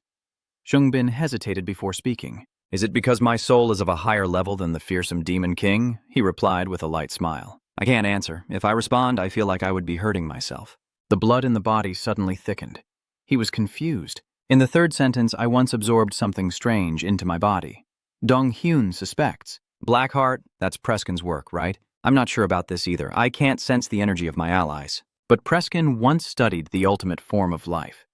If that heart is his creation, then maybe it will give you an answer from a completely different level compared to that mech armor. Sorry, I can't provide a more detailed answer, but if they're gods, they might be able to give you more information. Sung Min remembered the advice that if he wanted to know the result, he should go to DU and meet the god of time, Danya. He suddenly wondered if that god of time, Danya, could answer his question. Sung Min politely stood up and thanked him. This information is very helpful. Dong Hyun is happy. It's not really that difficult. He can come find me anytime because I like him a lot. Sung Min felt a chill run down his spine under his gaze. He closed the door, and his mind was in turmoil. The conversation with Kim Trong-hyun made him understand more, but also raised more questions. Now Min will go to Drymu. Scarlet kicks him hard and raises her voice. Lee Sung muttered, I told you not to get involved in things like this, and held his head in panic. Scarlet, aren't you a mage? Why do you have to kick me every time we meet? She said seriously, if I use magic on you, you'll be turned to dust. Nothing good will come from her. I have a few questions. Then ask me, how dare a kid like you tease me? Sung Min is confused. Scarlet, how old are you? Anger flared up in Scarlet's heart. She grabbed the boy in frustration and said, you shouldn't ask women that question. He hesitated and thought to himself, guessing that she was older than she looked. She raised her voice and asked, are you okay after the attack since I heard you were the only survivor? Sung Min recalled quietly, I'm fine. Scarlet, noticing his grim expression, softly asked, what are you planning to do now? I will go to doctor. I have a few things to do there. Scarlet exclaimed happily. Really? Then let's go together. After talking for a while and finding out that Lee Sung Min wanted to go to Drive Mua last, Scarlet Lear agreed to come with me. Scarlet Lyre casually replied, resting her hands behind her head. Huh? I also have something to do at Drive Mua. Since we both have things to do there, wouldn't it be better if someone talked to us on the way? She cast a sharp glance at Lee Sung Min and continued. Why don't you want to? Seeing Scarlet Lear look at me like that, I couldn't help but startle and could only stammer. That's not it. I'm very happy. Lee Dong Min broke out in a sweat, thinking to himself that, actually, I don't mind. I don't dislike going with Scarlet. She is a genius with special magic. She founded LES School and will soon become the master of the Hell Tower. Becoming friends with someone like that is a good idea. Lai Shung-min sat in his room, lost in thought. But why is everyone so friendly to me? If everyone I've met isn't attracted to me but something behind me, all my past relationships are just lies. Lu's death won't be in vain if he joins the attack. For something like that, I have no evidence. It's just a suspicion. But if I really had something like that, Scarlet would definitely follow me for that special reason. But if something happens and her fate is like Lut's, I won't be able to forgive myself. That's why I don't want to go with her. You're starting to think about other things again while in the dungeon. When I saved Loy and obtained the Black Heart, I searched the body of someone suspected that everyone like him would always keep something important on them. What I found surprised me. He has the elixir of youth, the elixir of life, and secret martial arts of Shaolin. They are all priceless items, returning to their original state. At this moment, he confidently swallowed the pill in his hand. The minor elixir, no matter how much I worry, I must become stronger. I just need to circulate my energy. After taking the pill, Lee Sung Min sat on his bed to cultivate his internal energy. But surprisingly, there was no change at all, so he got up from the bed to check his body. Lee Dong Min, meanwhile, was wondering, what's going on? I don't see anything different. Usually, when taking a medicinal pill like a minor spirit pill, the internal energy from the pill would surround the body. Thinking of this, Lee Sung Min felt a bit annoyed. Is it fake? As he thought this, suddenly a pink light emitted from his stomach. Startled to see his stomach suddenly glowing, Lee Sung Min looked down. After a while, I finally have an answer. It turns out my internal energy is increasing exponentially. The medicinal pill isn't fake. Usually, when taking a pill, the internal energy absorbed from it overflows, and I have to quickly circulate the energy to turn it into my own. Seeing the internal energy flooding over and covering his entire body, Lee Sung Min could only stand still. thinking that he didn't need to do anything and had absorbed all the internal energy of the elixir. He looked at his arm, which was enveloped by a source of internal energy, and his thoughts continued.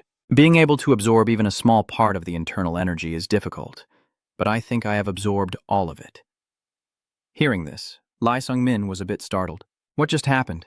Could it be that my guess about the black heart is correct, and he looks at the medicine box on the table? He walks over and takes the potion box in his hand, and it seems Lee Sung-min has risked swallowing the life-extending pill. Immediately, a more intense source of inner strength than before engulfs him.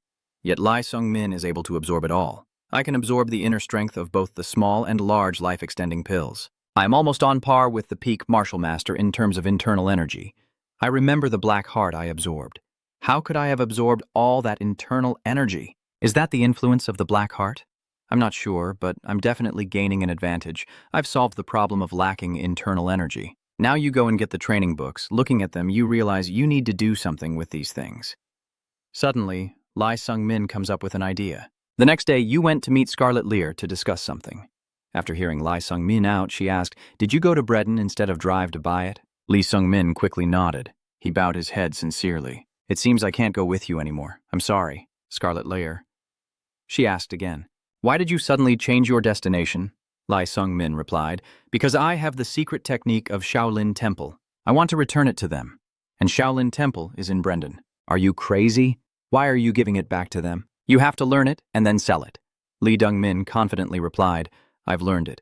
The Shaolin 100-skill divine technique is worth a lot, but there are many people selling secret techniques like this on the street, so it will be hard to sell it at its true value." He scratched his head awkwardly and continued, "That's why I plan to pay the Shaolin Temple and take the reward from them."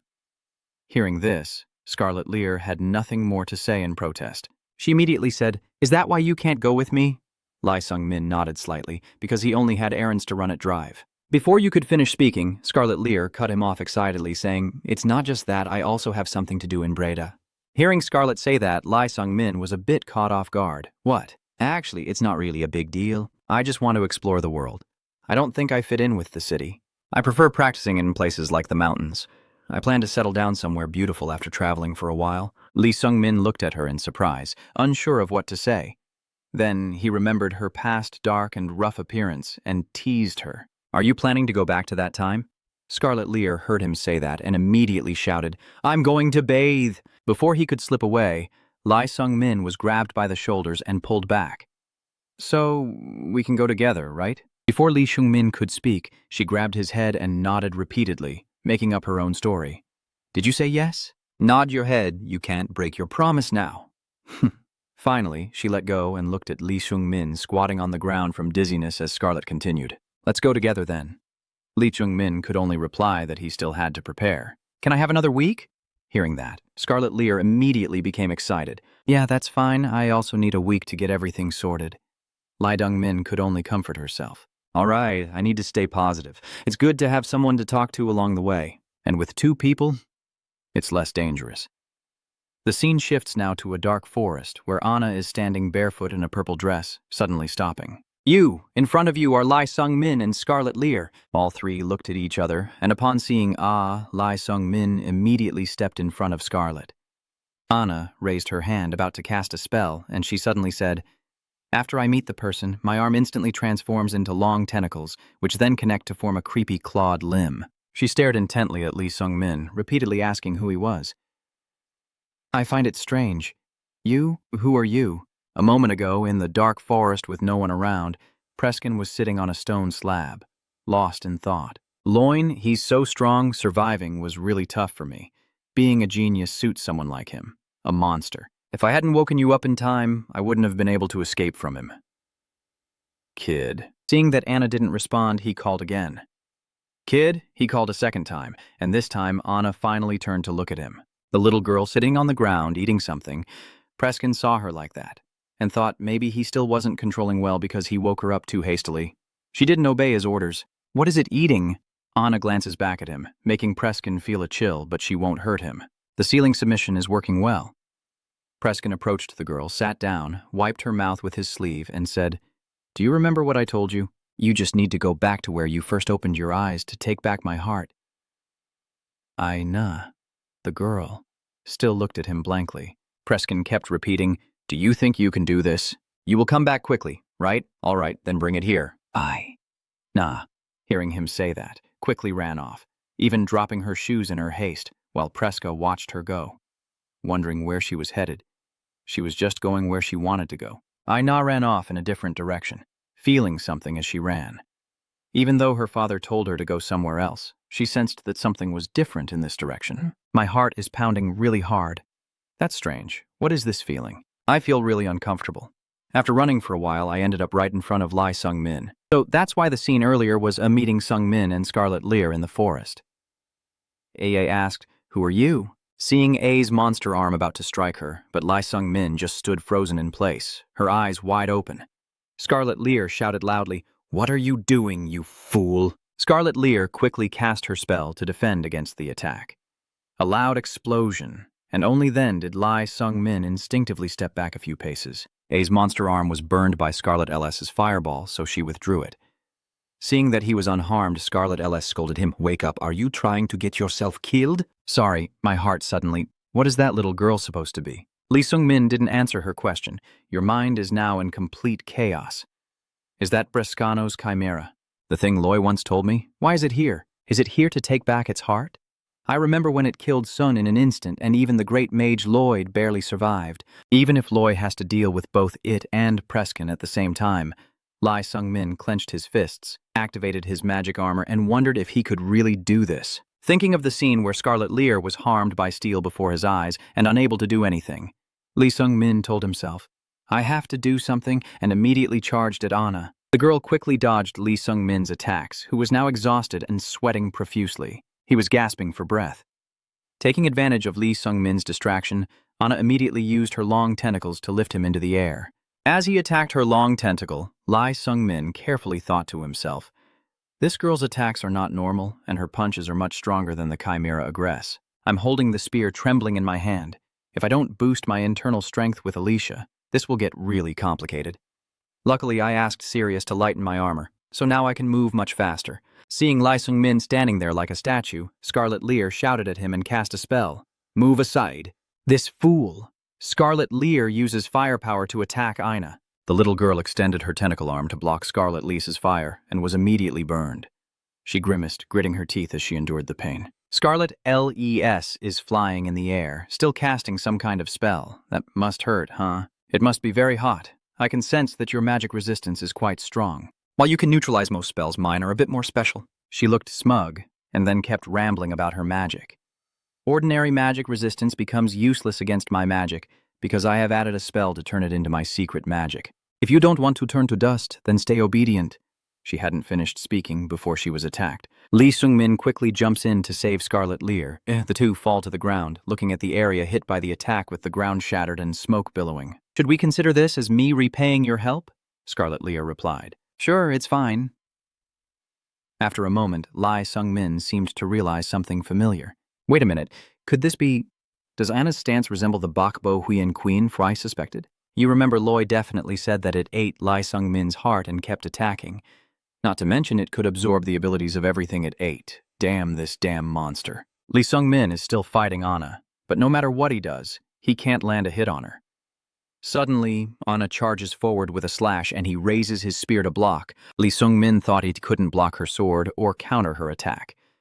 Suddenly, A stopped, approached him, and asked in a calm voice, "I'm asking you a question. Why don't you answer?"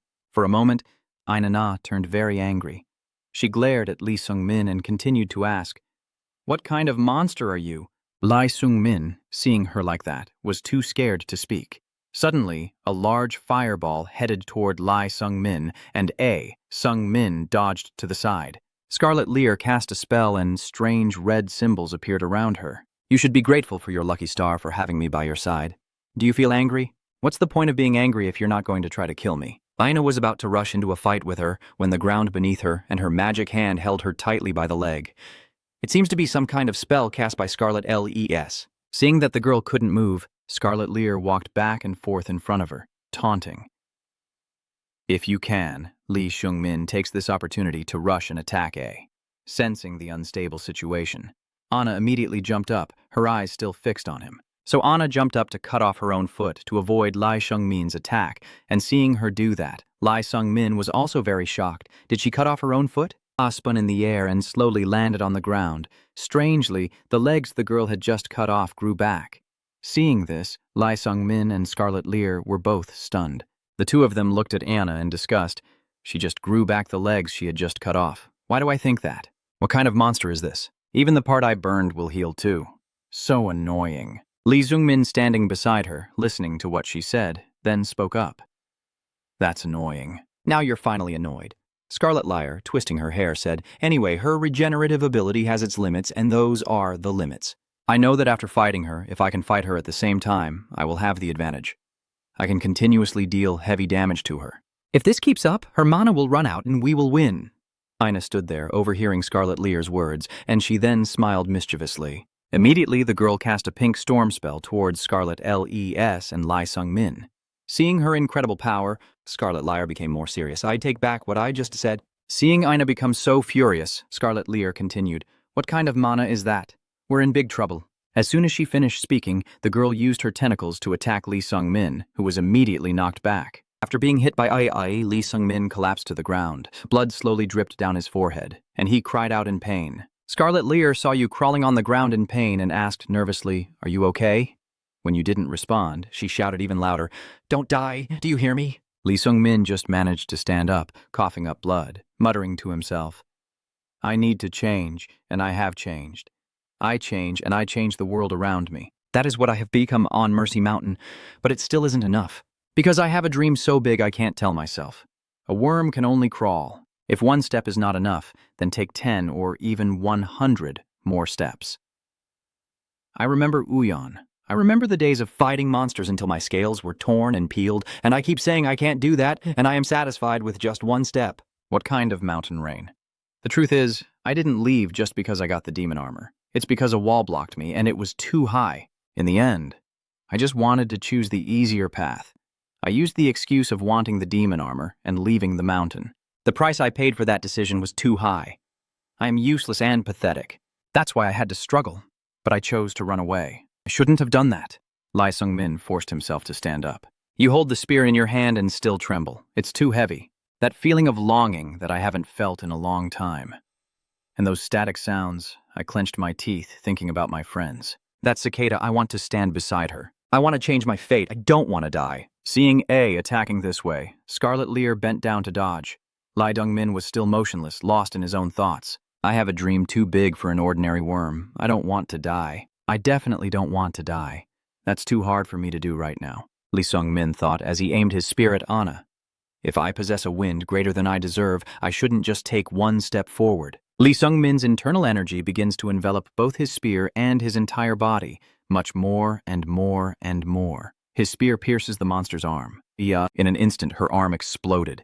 His inner strength seemed to want to swallow Ina whole. The girl shouted loudly, "What kind of monster are you? Pull out the spear." My vision blurs and my voice trembles as I weakly say, "I am Lai Shengmin." Anna, the injured girl, staggered back a few steps, clutching her bleeding arm, her mouth still bleeding.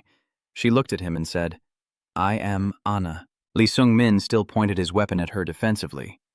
Ina Na saw this, so she turned and walked away. She ran deep into the forest without looking back, leaving Lai Shengmin and Scarlet Lear standing there in stunned silence. Seeing Anna had left, Lai Shengmin also collapsed to the ground. All he could see was black. When he woke up, he was lying on a bed. Seeing that this isn't my room, Lai Shengmin sat up. Scarlet Lear was sitting on a chair reading a book, and he asked her, "Where am I? Are you awake now?" "Luckily, you're still alive. You've been unconscious for 3 days. We're in a village nearby. I called a doctor and gave you medicine for your injuries. How do you feel now?" Li Shengmin looked at his hand. He tried moving his fingers and then responded, "It seems like you can move comfortably now." Suddenly, Scarlet Lear stood up, kicked him in the stomach, and shouted, "What's going on? Don't try to force yourself anymore, kid. Do you know how many bones you've broken?" Li Shengmin caught her kick with his hand and replied, "I'm telling the truth." "So what do you mean by that? Your broken bones healed in just 3 days?" Lai Dongmin just silently looked at his fingers without saying a word. "Are you thinking that this might also be the effect of the dark heart?" Seeing that Lai Shengmin didn't respond, Scarlet Lear took off her glasses and let out a sigh. "Are you hiding something from me? What is that little monster?" "It seems you have learned something. Seeing that you still don't respond, she moved her face closer and enunciated each word clearly. If you know, just tell me straight, don't hide it from me. Lai Shung-min, seeing her keep rambling on, had no choice but to tell Scarlet Lear everything. After Sung-min finished explaining, she nodded. I see, Blackheart Henry, you've been going to see that crazy gold guy in Hun. That's right. I don't know whether to call you lucky or unlucky anymore. Hold on a moment. Seeing that Lai Sung-min didn't react, Scarlet Lear awkwardly looked away. No, you were the lucky one. If I hadn't been there with you, you would have died. You just replied with a simple, yeah. Scarlet Lear looked at you with a seemingly displeased expression, glaring. What's with that indifferent look? Don't you know how to thank me? Lee Sung-min turned to look at her and asked, why didn't you run away? That was a life-threatening situation. That girl's only target is me, so if she wants to run, she can go ahead. Why didn't you run? Scarlet Lear's face darkened. Are you asking why I didn't let you die? Lee Dong-min quickly explained, afraid she might misunderstand. That's not it. Scarlet Lear got up from the bed and slowly said, I don't want to do that, and have you ever experienced war? Lai Dong-min didn't understand her meaning, but still answered honestly. Not yet. Scarlet Lear turned her back to him. I think so too. When I was little, I was a very cute kid, not as charming as I am now. I don't know when or how it started, but a war broke out. War is something very cruel. It swept away everything precious from the homeland where I was born. As she spoke, Scarlet Lear again thought about the image of herself as a child. The village was destroyed by war and turned into ruins. She continued with all the people who mattered to me. It's really hard to get used to that feeling of loss, so I've never tried to get close to anyone. She suddenly turned to look directly at Lai Sung-min and smiled. But what can I do now? Everything happened right in front of my eyes. I can't leave you alone. You're just pretending like you know everything. You must have lost someone too, right? Don't worry about those useless things anymore. I can't die. I have survived the war and all the hardships in life. I'm very lucky, you know. Lee Dong-min then thought of Anna's monster arm almost attacking her, yet she stood there still and asked, weren't you almost killed just now? Hearing that, Scarlet Lear immediately replied, I still hadn't used my ultimate move back then. Even if you can't block that attack, I will still survive. Are you always fighting alone because you're afraid your followers will die? As the one leading the way, let me give you some advice.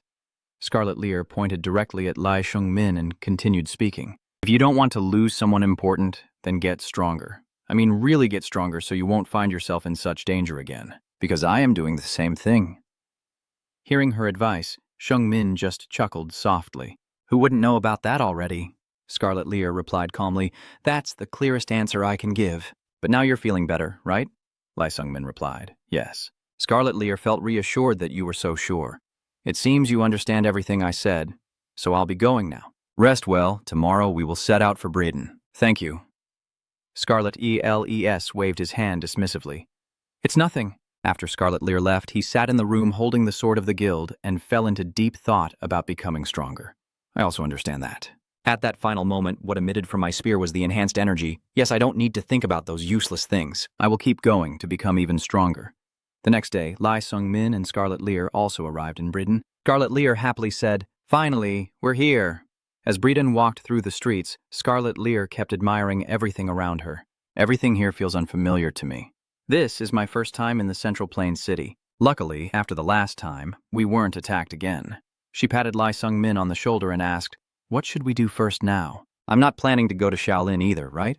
Hearing that, Lai Sung-min replied, I haven't decided yet. Scarlet Lear suggested again, why don't we rest here for a while and skip eating for now?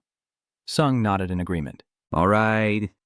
The two of you go to a restaurant and the waiter comes out to greet you. Welcome. The two sit down at the table and Scarlet Lear can't hold back, immediately asking, what should we eat now? Sung, looking clueless, responds, not sure anymore. I don't know what to eat. I've never eaten in the Central Plains before. I also don't know how to deal with those cursed molds. Two guys are upstairs watching us. The behavior is very suspicious. Hearing her say that, Lai Sung-min also whispered softly, Scarlet, you can feel it too? Scarlet Lear clearly responded. Of course, from the moment we entered this place, they have been scrutinizing us from top to bottom. How could I not sense it? Why are they doing this? It's so frustrating. Maybe it's because of me. When a martial artist reaches the highest level, they often achieve a reversal of the origin, a profound internal strength that others cannot perceive. Hearing this, Scarlet Lear seemed to realize the problem. Although Li Shengmin had met one of the conditions to become a top martial arts master through his enhanced energy, he had not fulfilled the remaining conditions and had not yet fully become a top martial arts master. So your internal energy is so strong that it attracts those pesky flies? He immediately shouted, "What did you say, huh? Get lost." The guy named Seung Min, standing upstairs, looked down, winking at Scarlet Lear and teasing, "You're so beautiful, but you say such harsh words. Wait, does saying those words make you more attractive?" Scarlet Lear looked at him with disgust and scolded, "What are you talking about, you idiot bastard? Are you eating shit?" Seung Min just chuckled, ruffled his hair, and said, "Well, every rose has its thorn." Scarlet Lear immediately yelled at him, "Shut up, please! Have you been reading too much romance drama for over 180 minutes? "Hey, I beg you, can't you just shut up and focus on eating? Every word you say makes me want to deal with you right now. Now I am really holding back." When Superman heard her say that, the veins on his face and neck immediately bulged. Seeing him like that, Li Dongmin calmly told her, "Maybe he's very angry." Scarlet Lear looked at him with a mocking expression. "Why?" Superman drew his sword, his face flushed with anger as he said, "I give you a chance to take back those insulting words right now." Scarlet Lear, still stubborn, "No, I won't do it." She sat below and called out, "What will you do if I don't take back those words?" "Idiot!" As soon as she finished speaking, Seung Min immediately rushed down from the upstairs. He swings his sword at her. Scarlet Lear shouts loudly, "That's terrifying. Seung Min, help me." Lee Seung Min looked at him attacking this way, narrowing his eyes to assess. Is he a first-rank martial artist? Seriously, why is she so determined to pick a fight? Lee Dong Min hadn't even had a chance to act yet when someone threw a punch hitting Seung Min, causing him to shout out. Ko Lee Dong Min didn't have time to see what happened, and he furrowed his brow slightly. "What's going on? Someone has just landed." He spoke up, wondering how someone could behave so rudely in a tavern. Tossing 2 coins while continuing to speak, he clearly didn't know how to read people. So how could he dare to challenge someone stronger than himself? Seeing Seung Min lying helpless on the floor with a bump on his head and a coin beside him, Lai Seung Min looked at that and immediately thought to himself, "A coin?" He defeated the #1 martial artist with just 1 coin. At this moment, Lee Seung Min put his own thoughts aside and spoke, greeting the man opposite him with a respectful clasped hands gesture. "Sorry to interrupt, but I'd feel really uncomfortable if someone died at the inn. I am Nam Gong Hewan from the Nam Gong sect, a rising star." The Nam Gong Han Scarlet Lear, hearing him say that, snapped her fingers to confirm. "The sect with many powerful martial artists, right?" "Actually, I didn't mean to kill him." Nam Gong Haiwan then gestured to him. "I understand. I want to sit at the same table with you two. Is that okay?" Scarlet Lear propped his hand on his face, teasingly. "If he's paying, then fine. Isn't Nam Gong quite wealthy?" Nam Gong Hai just smiled faintly and replied, "Yes." Seeing Nam Gong Hai staring at him so intently, Lai Seung Min asked, "Why are you looking at me like that?" "Can I ask how old you are?" Nam Gong Hewan listened and immediately became excited. "You're only 18 and already close to reaching the peak master level of martial arts? That's really impressive, but I didn't expect you to be so talented. Maybe you're the little demon Yu Hoon, right?" Lai Seung Min was drinking water when he said that, and he immediately spat out all the water in his mouth. Lee Seung Min shyly lowered his head, and upon hearing that name, Scarlet Lear's face darkened. Nam Gong Hai continued talking nonstop. "Aren't you? Given your martial arts level, I can only think of that person." Seung Min immediately looked at him and asked, "Do you know Uyon?" Scarlet Lear had now stood up, ready to climb over the table. These two still don't notice. Gong Hewan calmly replies, "He's very famous, with only 3 martial masters called Heavenly Demons in the Blood Demon area. The Flying Demon Boozy, the Crazy Demon, and the Little Demon Uyon. Because of that name, people thought he was weaker than the other 2, but that's not true." Before he could say more, Scarlet Lear jumped up and kicked Lai Seung Min right in the head. She was so angry her face turned pale. Gong Haiwan saw this and also broke out in a cold sweat, stammering, "So you're not Little Heavenly Demon? I also believe the rumors that Little Heavenly Demon is a woman. Then everyone around Tu Tien Ma is about the same age and possesses incredible martial arts skills. Who are you?" Lee Seung Min raised his head and, still feeling a bit confused, quickly responded, "I am Lee Seung Min." And seeing the unfamiliar name, Gong Hu hesitated to speak further. "I've never heard of you before." Before he could speak further, Lai Seung Min quickly interrupted. "Most importantly, do you know anything else about the Little Heavenly Demon?" Gong Hao shook his head. "I only know what I just mentioned. If you want to learn more about the Little Celestial Demon, just ask around." "I heard he's quite ruthless.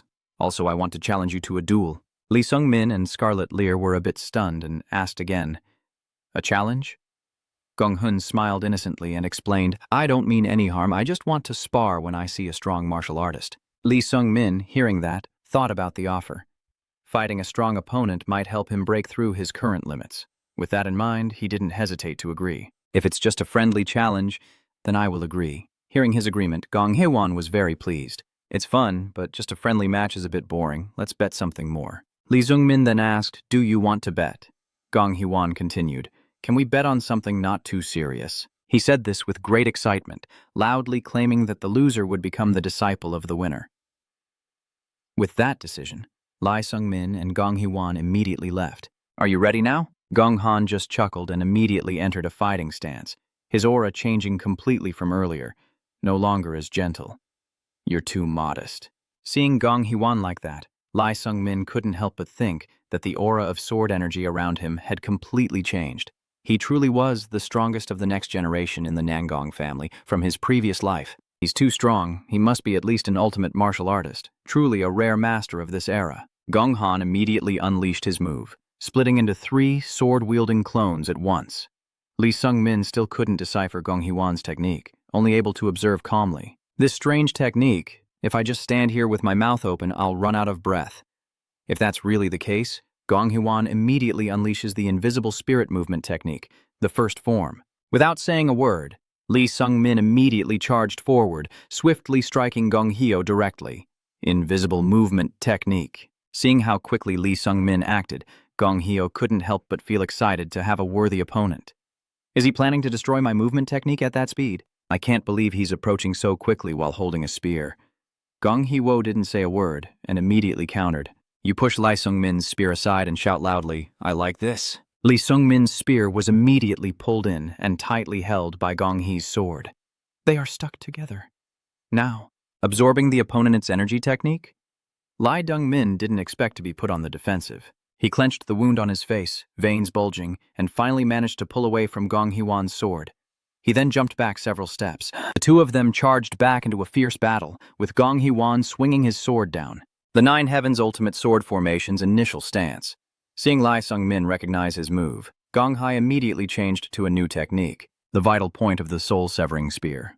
Lee Chung-min was a bit surprised to see how fast he was. Did he just change his stance for the sword move? Gong Hye stepped back a few paces, his hand trembling as he held his sword. If that were a real spear, the attack would be more fierce. You stop, rest your sword on your shoulder, and say, "If I keep fighting, it will be very dangerous." I don't intend to call someone younger than me my senior. Lee Dong-min responded immediately after hearing him say that, from the very beginning. Isn't this match more advantageous for me? Because you're older than me, I won't lose anything, even if I lose. Gong Hye-won continued. But you'll still try your best, right? Because no fighter wants to lose. Scarlet Lear has now shifted from sitting to lying down, propping one hand up and feeling truly bored. I'm bored, let's go. Finish it quickly. Those two are still arguing. Of course, go ahead and continue the fight. The two of them continue the duel of honor, with Gong Hye using his techniques to close in and pull Lee Sung-min's spear, leaving him on the defensive as Gong Hye's sword remains firmly attached. Lee Sung-min looked conflicted. It's been absorbed again, the same move. He could only keep dodging the attacks without fighting back. He thought to himself, damn it, I don't want to admit this, but it's true that he's much better at controlling his internal energy than I am. It's useless. Even though this is my most effective move, I will use the recoil force to separate the spear tip. With that in mind, Lee Sung-min immediately jumps upward. You thrust the spear straight down towards Gong Hye-won. Instantly, Gong Hye-won uses Qtian Tweet Zhao's second form. Lee Sung-min immediately uses a technique to disperse his internal energy into multiple branches, breaking and destroying everything. At the same time, Gong Hye-won's sword directly pierces the wrapped tip of Lee Sung-min's spear. Suddenly, Lee Sung-min's spearhead was broken off. Gong Hye-won's sword immediately pressed against Lee Sung-min's neck. No matter how fast his movement technique was, he only had one weakness. I just need to find out what that weakness is and aim straight at it. I win. Lee Sung-min lies on the ground, smiling bitterly. I lost, elder brother. At this moment, Gong Hye suddenly pressed his sword closer to Lee Sung-min's neck. He clenched his teeth and endured, veins bulging. He thought he still had a long way to go. Gong Hwan lowered his sword, reached out to help Lee Sung-min up, and smiled. Honestly, you're pretty strong too. Lai Sung-min slowly stands up and replies, I haven't achieved much, and I've already lost. Gong Hee-won replied when she heard you say that, no, our skills are not that different, including our strength and techniques. Your martial arts are truly impressive. Compared to basic techniques, you've already done very well. Your advanced techniques are no less impressive. I guess you don't have many chances to use them against other martial artists, right? Lee Dong-min just silently bowed his head and listened to Gong Hee-won. And he still hasn't gotten used to controlling his internal energy. When the two weapons clashed, you were still quite awkward and couldn't handle it well. At this point, Gong Hye-won suddenly put his arm around your shoulder and smiled warmly. I just want to win because I have more experience than you. If you accumulate more combat experience, you'll be able to handle problems quickly too. Whatever it is, we are brothers now. I hope you can come with me. Lee Sung-min, not knowing where you want him to go, asked a little naively, where to? Gong Hye-gun confidently replied, Shaolin Temple. Lee Sung-min was a bit surprised to hear that. I'm also on my way there. The two of them excitedly discussed their common points. Really? Our match this time is really exciting. Yes, that's true. Right now, Scarlet Lear also wakes up because those two are too loud. Yawning, she says, are you two done with your boring fight yet? Seeing the two suddenly become so close, Scarlet Lear didn't know what to say for a moment. What's wrong with them? I don't like it at all. In a dark cave, an old monk is meditating when suddenly he speaks out. I can feel it approaching. The god of chaos is coming. As soon as they left the fighting arena, everyone was discussing why Hee-wo came to Shaolin. Gong Hee-wo told the two of them that every year around this time, he visits the abbot of Shaolin, Master Bunrang, along with the young members of 3 other renowned clans. Scarlet Lear, hearing this, immediately teased him. You loser. Lai Sung-min, hearing that, also asked out of curiosity. Ah, but why do you have to go every year? Gong Hye-won casually said as she moved forward.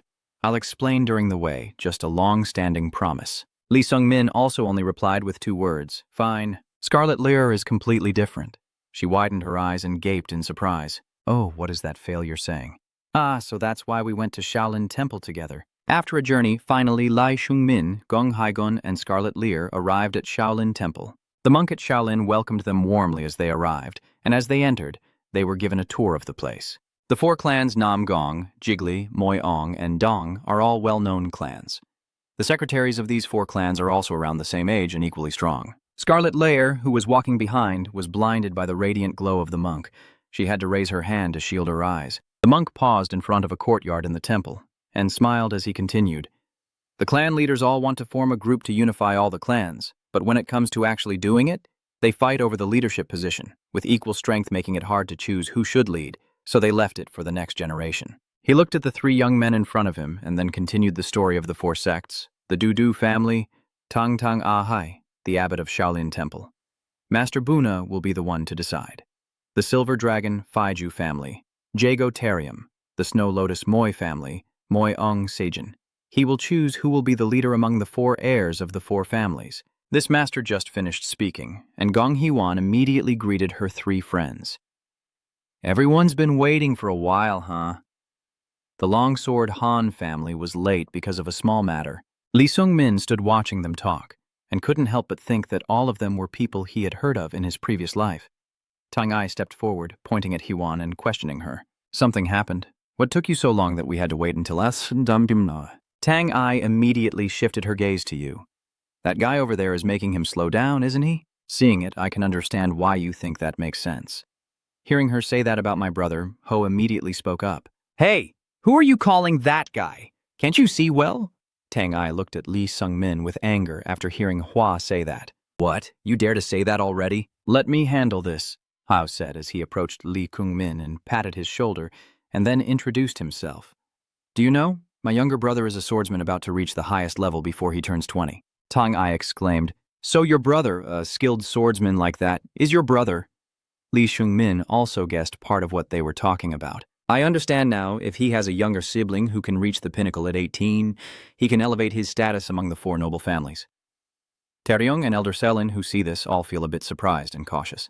Are you telling me you want me to be your brother, like that? Yes, I guess so, since you've reached the pinnacle. It means if you become my younger brother, I won't lose anything. That's also why you agreed to my request. Lee Sung-min nodded and let out a sigh, yes. Jago Taryong saw the 2 whispering and stepped over to say, wait a moment, how much longer are you going to delay? Hai didn't hesitate any further after hearing that. Oh, right. Let's go. Before we leave, he turned back and said to Lai Sung-min, "We will visit Master Bunrang. You can also take a walk around here." Lee Sung-min heard that and didn't want to bother them. "Yes, when Han left, you saw all 4 clan members, and just by looking at her face, your heart was pounding." Once the members of the 4 great clans had all left, Scarlet Lear finally approached, gave Lai Sung-min a firm pat and said, "That's great. You lost the fight, but still became a reliable support." Sung-min, feeling a bit annoyed by her teasing, said, "Just stop it. Scarlet Lear kept teasing you, really being so silly." The monk standing there finally spoke up to remind the 2 of them. "Follow me, we've prepared the food already." Scarlet Lear also nodded in agreement. "I hope 2's food will be delicious." A voice echoes in a room at this moment. "I understand now Scarlet Lear and Lai Sung-min are having a meal here." Seeing the simple food, she said, "Your food has no meat." Lai Sung-min also spoke up. "It's still a temple after all." Scarlet Lear picked up a piece of vegetable and put it in her mouth to taste, then said, "Eating simply is quite good, I don't mind." Lai Sung-min at this moment in her mind was thinking, "I will return the book I took from John and then go back to drive to buy." A young monk suddenly came to open the door and said, "Excuse me, the abbot wants to see you." Lee Sung-min also looked curious. "Do you want to meet me?" As I followed the young monk to a cave to meet the abbot, I wondered why he wanted to see me since the abbot was the master Bunrang they visited earlier. The young monk simply led me down and bowed before leaving me with my tangled thoughts. I don't know much about Master Bunrang. I didn't hear of him in my past life either. I was just groping in the darkness, my thoughts still unresolved. But I do know his title. "I see now you are loved by the carefree deity." Hearing that, Lee Chung-min didn't understand what was going on and could only ask, "Do you mean you're Master Bunrang? What do you mean by the lowing god?" The abbot immediately replied, "You are an immortal being beyond human wisdom." Lai Jung-min couldn't contain his curiosity, so he eagerly pressed the abbot. "What do you mean? Could you explain that more clearly?" The abbot Bunrang did not answer Jung-min's main question, but said, "If I could explain it to you and still be alive, I would have already escaped Tron-tuk's body and become a god." Lai Jung-min, hearing this, was reminded of an image of a girl with blood flowing from her eyes, nose, and mouth. So where should I go to find the answer now? Suddenly, a cold breeze hits, making Lai Sung-min shiver. What is that? A white smoke slowly appears, enveloping the 2 of them. The elder looked directly at Lai Chung-min and said, "Go north, and in 5 years at the eternal snowfield, you will meet someone important." Seeing the elder's entire body suddenly glow and then fade in an instant, Lai Chung-min felt a bit strange and asked, "Just now, the elder immediately cut me off. Don't ask me." He laughed loudly and continued, "It's not what I said earlier about the soul in my body. I don't remember anything." Lee Chung-min was a bit stunned when he heard that. "You serve the Buddha Tathagata, but is there another soul within you?" Bunrang simply replied calmly, "Isn't that why I am called the eccentric Buddha? I don't know why that soul suddenly spoke to you, but it must have answered your question. Are you here to return the secret manual you took?" Lai Jung-min placed the secret manual on the ground. "Seeing you like this," the old abbot said, "are you here to get another one by returning what you took without permission?" Huh? Unexpectedly, the old abbot guessed right, and Lee Chung-min could only smile awkwardly without replying. The abbot then took out a round pill or something similar and handed it to Lee Chung-min, saying, "I should still reward you. Spirit pill of smooth passage. Drink it." Hearing that, you immediately reached out to catch the pill. Yes. The pill in Lee Chung-min's hand made him unable to hide his surprise. "What is this? The celestial elixir is smooth and easy to take. You give me this precious gift just for some trivial martial arts?" Bunrang heard what you said and immediately became serious. "I already gave you the answer, but you still want to cause trouble, huh? Just like what Yu-hoon said." Hearing the name Yu-hoon, Lai Sung-min immediately grew serious and asked the abbot, "Who are you talking about?" Bunrang replied indifferently, "You've already heard, so why ask?" Lai Sung-min couldn't hold back and rushed toward the abbot. "Hui-hoon, did she just arrive here?" The abbot calmly replied, "I wonder," before he could finish his sentence. Lee Chung-min couldn't wait. "You interrupted. Please tell me." The old abbot smiled and said, "If you truly want to know." A young monk with a muscular build immediately appeared behind Lee Chung-min. The old abbot looked at the young monk and continued, "Then try fighting my kid." The next generation of Shaolin Jae-hak didn't say much, and Lai Sung-min immediately charged into a fight with Jae-hak. After a struggle, Lee Chung-min finally collapsed on the ground, gasping for breath. The young monk still stood there, as if nothing had changed. Chung-min looked up at his chest, thinking he had lost. Right now, all he can see is Yu-hoon looking at him with a worried expression, as if he's been losing all along. Even after practicing for many years and Scarlet Lear would tease you if she found out, Lai Dong-min kept thinking how pathetic he was, to the point he didn't know what to say anymore in his own mind. When I fought Huan, I lost but managed to land a few punches. But with this JH guy, I feel like a kid being teased by him.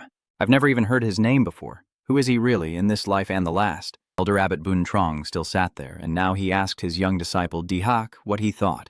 Dihak hesitated for a moment, but finally answered his master. In fact, he was lacking in many aspects. Dihak frowned as he looked at Li Shungmin and continued. The most it's about experience. Even if his cultivation technique is the highest level, he still can't fully unleash its potential. Hearing the young monk's assessment, Lai Shungmin forced himself to sit up and listen, still inexperienced in controlling his internal energy, as if he wasn't fully managing the large amount of inner ki. The abbot stood up with his cane, placed his hand on Li Shungmin's head, and said, "The vital energy in his body is unbalanced." Hearing this, he asked about the vital energy. "Bunrang still hasn't let go of your hand," he said to you. "That's right. Situations like this are very rare." "Let me see." Li Shungmin suddenly jerked up and exclaimed, "What are you doing?" Bunrang held you tightly and said, "Stay still and watch, you clever little kid."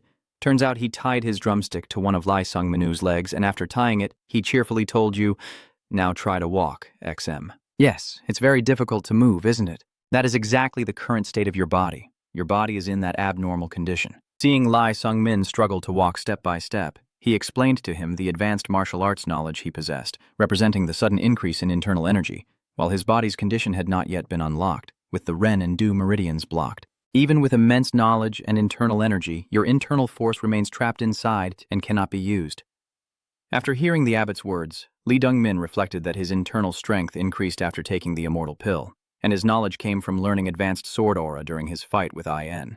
Li Shungmin, unsteady on his feet, fell forward and collided with Jae-hak. Jae-hak quickly dodged to the side.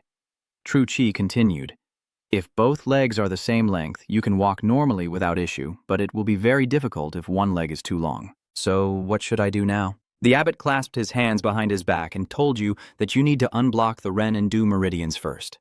Once that's done, the flow of energy will circulate smoothly, and you'll find it easier to control your internal power. Li Shungmin quickly asked, "So I have to adjust my body myself?" The abbot replied, "Yes, opening the Ren and Du meridians is quite easy."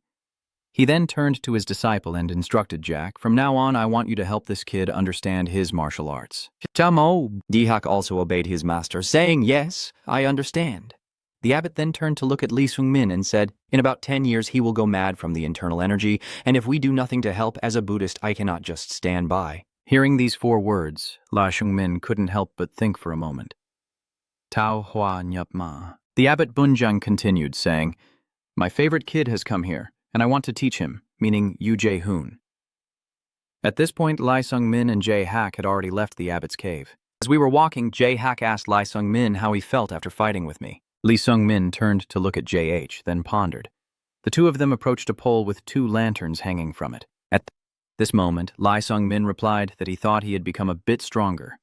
He told Jae-hak his story. "I became a top martial artist after years of hard training, recently enlightened and able to use advanced energy. But I still lost to him and Hai, so I still have a lot of work to do." Daihak glanced at you, smiled softly, and said to Tran-an, "You don't think that's just worry over nothing? At your age, few people reach this level. In my opinion, you just faced the wrong opponent. Huan you mentioned is a genius, and I am considered the future of Shaolin. Although I still have many shortcomings, I was taught by all the monks at Shaolin since I was very young. I also took a total of 10 elixir pills for smooth progress." Hearing JHC tell his story, Lai Shungmin only had one thought. Our starting points are too far apart. Dihak continued to tell, "But I still couldn't defeat the little devil." Hearing that, Lai Shungmin asked Jack, "Did you fight her?" Dihak frowned, his eyes a bit indifferent. "Yes, when she came to Shaolin." "Why did Yu Hun come to Shaolin?" Li Shungmin was thinking the same as Dihak. Why did she come here? JH recounted how Yu Hun came to Shaolin Temple and said she wanted to see it. He thought Yu Hun sounded quite arrogant at that moment, especially coming from a 17-year-old girl. But he couldn't blame her because her presence was so overwhelming that everyone had to accept it. The competition with her shocked me. I was completely defeated even more than when you lost to me. Hearing JH say that, Lai Shungmin hurriedly asked, "It's How powerful has she become?" The young monk looked at you and shared his guess. I also couldn't tell because I haven't reached that level myself. Maybe she's already above the highest level? Do you know her? Lee Sung-min, hearing Jae-hak ask that, covered his mouth with his hand and shyly replied, "We are friends." Then he placed his hand on his chest with pride and continued, "She is my goal to strive for." Hak heard what you said and froze for a moment before softly smiling. "I understand now. No wonder you look tense." Hak looked at the staff in his hand and continued, "The thing you're lacking the most is experience. You'll gradually make up for it in the future. To achieve that, you have to go through quite a few failures and moments of despair. I hope you're well prepared." Yes, I am used to despair now. The two immediately clashed, fighting each other as I fought JHC inside my mind, thinking that I only knew how to feel it, but it still wasn't easy to stand up after failure. Even though I've caught up somewhat, she's still far away. While I struggle and stumble forward, Hoon is already soaring somewhere else. Once again, Lee Sung-min lost to JHC. He lay on the ground of Shaolin Temple, his mind constantly pondering why it was himself. Thinking about this, he pushed aside his thoughts, stood up again, and said to JH, "Please play one more match with me." After an afternoon, Lee Sung-min finally returned to his room, his face covered with marks from the beating. "I plan to stay at Shaolin for a while. Han and Scarlet Lear are playing cards in the room. Seeing how miserable you look," they both said in unison. "Who the hell is that?" "Did you fight JH? Lee Sung-min replied innocently. "Ah, yes. He is really very strong." Hearing Lee Sung say that, Ho clenched his fists tightly, veins bulging on his face as he gritted his teeth and said each word. "Master Bunrang, that old rotten man, dares to ignore my request." Lee Sung-min sat cross-legged and asked, "Who is JAH? Really? Even though he's very strong, I've never heard of him before." "Oh, it's not really surprising. Although the 4 great clans, including Namgong, are renowned across the area, we still can't compare to the 10 major sects. It's a bit embarrassing for me to say this myself. The 3 leading stars of the righteous sect are Chigun from the Ba sect, Trung Myung from the Gudong sect, and Ya from Shaolin, with each martial arts master focusing their efforts on training them. They are the secret weapons who will never leave their sect. That's why you only heard about him for the first time." Hu, after explaining, lazily asked Lee Sung-min, "So are you going to stay at Shaolin?" "It's a shame. I was planning to bring you to the Namgong tribe." Hearing that, you just replied, "I will come to you later." Ubabu, sitting beside Scarlet Lear, looks at him with hope. "I'm really looking forward to that day. I visit there every year." Scarlet Lear heard Lee Sung-min already had her own plans. She also spoke up now, saying, "I have to say goodbye here too." Although I was a bit surprised to hear her say that, Lee Sung-min still asked, "Scarlet, are you leaving too?" "Where are you headed?" "I'm just wandering around without a fixed destination.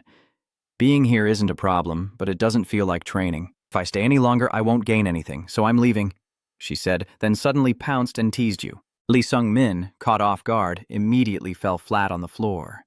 At this, Scarlet Lear burst into laughter again, saying, "You must be feeling really sad, huh? You don't want to part ways with this beautiful and cool wizard friend, do you, that scoundrel?" Lee Sung-min covers his face, laughing and shouting, "Stop it!" Scarlet Lear looked at you trembling on the floor, her eyes full of affection, as she said seriously, "You really are weak, having gone through a whole day of brutal training, yet you still let yourself be defeated everywhere." Seeing her so fierce, Hai could only sit and hold the person in a corner, motionless. Scarlet Lear is still holding Lee Sung-min tightly down there. "I wonder where you would end up if I wasn't here." "I will train hard so that won't happen." Scarlet Lear calmly replied, "Well, that's fine." This was the first time Lee Sung-min saw her like that, so he was a bit confused. At this moment, Scarlet Lear put a red bracelet on his wrist. Lee Sung-min saw that and immediately asked, "What is this?" Scarlet then said that it is a soul-linked bracelet with her. No matter where she is, if she wants to meet him, the bracelet will send a signal to him. Assume. I also gave B Sogo one. I never thought I would give you one too. Scarlet Lear also has an identical ring. She raised her hand and smiled at him, saying, "Practice hard, and next time you have to be the one to save me. Got it? Don't be like a soft peach that gets beaten easily." Leung Min now sat up, gently putting on her bracelet and responding softly. Seeing how close they are, he sat there thinking about himself and Sejin, feeling a bit wistful and jealous. The next day in front of the Shaolin Temple, Scarlet Lear and Haiwan were leaving. She waved goodbye and said, "See you again." Leung Min stood in the yard watching them go. He also raised his hand to say goodbye. Suddenly, the image of the moment I died flashed in my mind, and I was stunned. But very quickly, that image disappeared, and I hurriedly called out to Scarlet, "Why are you treating me so well?" Scarlet Lear heard him call her and turned to look back. She hesitated for a moment, thinking, So now he's wondering why I'm so kind? Seeing Lai Sung-min standing there seriously waiting for her answer, Scarlet Lear scratched her head in annoyance and hesitated to speak, saying, I think we've already talked about something like this before, but I'm saying it because you look worried. Speaking of which, yes, for some unclear reasons, I was attracted to you from the very first time we met. Dobi-jun said the same thing. It's so strange. As I mentioned before, I usually don't try to get close to others, yet I can't help but be attracted to you. That's quite strange. But you know what? Scarlet Lear paused for a moment, then smiled at him and continued. You've been incredibly kind since we started working together. You may not be different or exciting, but I feel encouraged every time I see you working hard. I like to tease you, and you're also loyal. I feel like you're the type who would never betray anyone no matter what happens. Plus, you're very good looking. Hearing Scarlet Lear talk about him like that, Lai Sung-min also felt a bit more relaxed. He smiled in a truly silly way. What's going on? What? Why are you laughing? You should try living in the haunted tower with an old, wrinkled man, and then you'll understand how I feel. So don't act like a loser and hold your head up high. You're a very kind person, at least when you don't want to get beaten to death. Lai Sung-min heard her say that, and he no longer smiled, only responded softly. He still stood there, watching the backs of Scarlet Lear and Haiwan disappear into the distance, the bracelet on Lai Sung-min's wrist glowing as if sensing something. Lee Sung-min then raised the bracelet, touched it, and looked at it shining for a long time. After those two left, Lee Sung-min quickly went to do his own work. On the way, he enters a cave. Lee Sung-min has taken off his armor along with the spear and placed them on a rock. He reached out and touched his spear stuck in the stone, then thought about how in the Star of Mine he had decided not to use the spear or demon armor anymore. The items had been given to the old man who wants to take a shortcut. I will leave my weak heart and these things here. You leave your 2 items and turn away without hesitation. Lee Dong-min walked away, constantly thinking about what Bull Trang had told him yesterday. In 5 years, in a place where eternal snow never melts, he will meet someone very important. 5 years, the meeting with Uyeon is scheduled for 6 years later. News from the dungeon says that Bogo and Woo-hoon will meet in 5 years. He returned to Shaolin Temple, now holding a wooden staff to prepare for training, but his mind kept thinking that the important person in the prophecy is Beogo. Anyway, I only have a year left. How far can I go before that day? D-Hawk is now standing in front of Lee Sung-min, ready for their training session. Did you leave your spear and ghost armor behind? Why do that? Lee Dong-min just smiled softly and replied, They are not suitable for me right now. D-Hawk also continued, It seems you've found a solution. He raised his staff forward and then said to Lai Sung-min, Martial arts are simply learning to use the body, but what controls the body is the heart. The heart will control your body and become its energy, that is Shaolin's martial art. See for yourself what Shaolin truly is, and experience it firsthand. As he finished speaking, the two rushed at each other. Lai Sung-min swung his stick towards Jae-hak, while in his mind he kept hearing the cicadas chirping, as if stuck in his ears and unable to escape. But before leaving this place, I will do something. A quick strike from Lee Sung-min caught J.H. off guard, but he quickly regained his rhythm. Yaerim, and stepped back. You praised Lai Sung-min's impressive technique.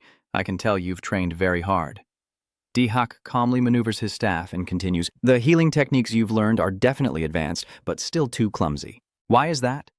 Lai Sung-min adjusted his breathing and replied, Because I ran away. No matter how much I train harder, I can't improve. So I ran away and learned easier techniques like blocking, parrying, and pressing.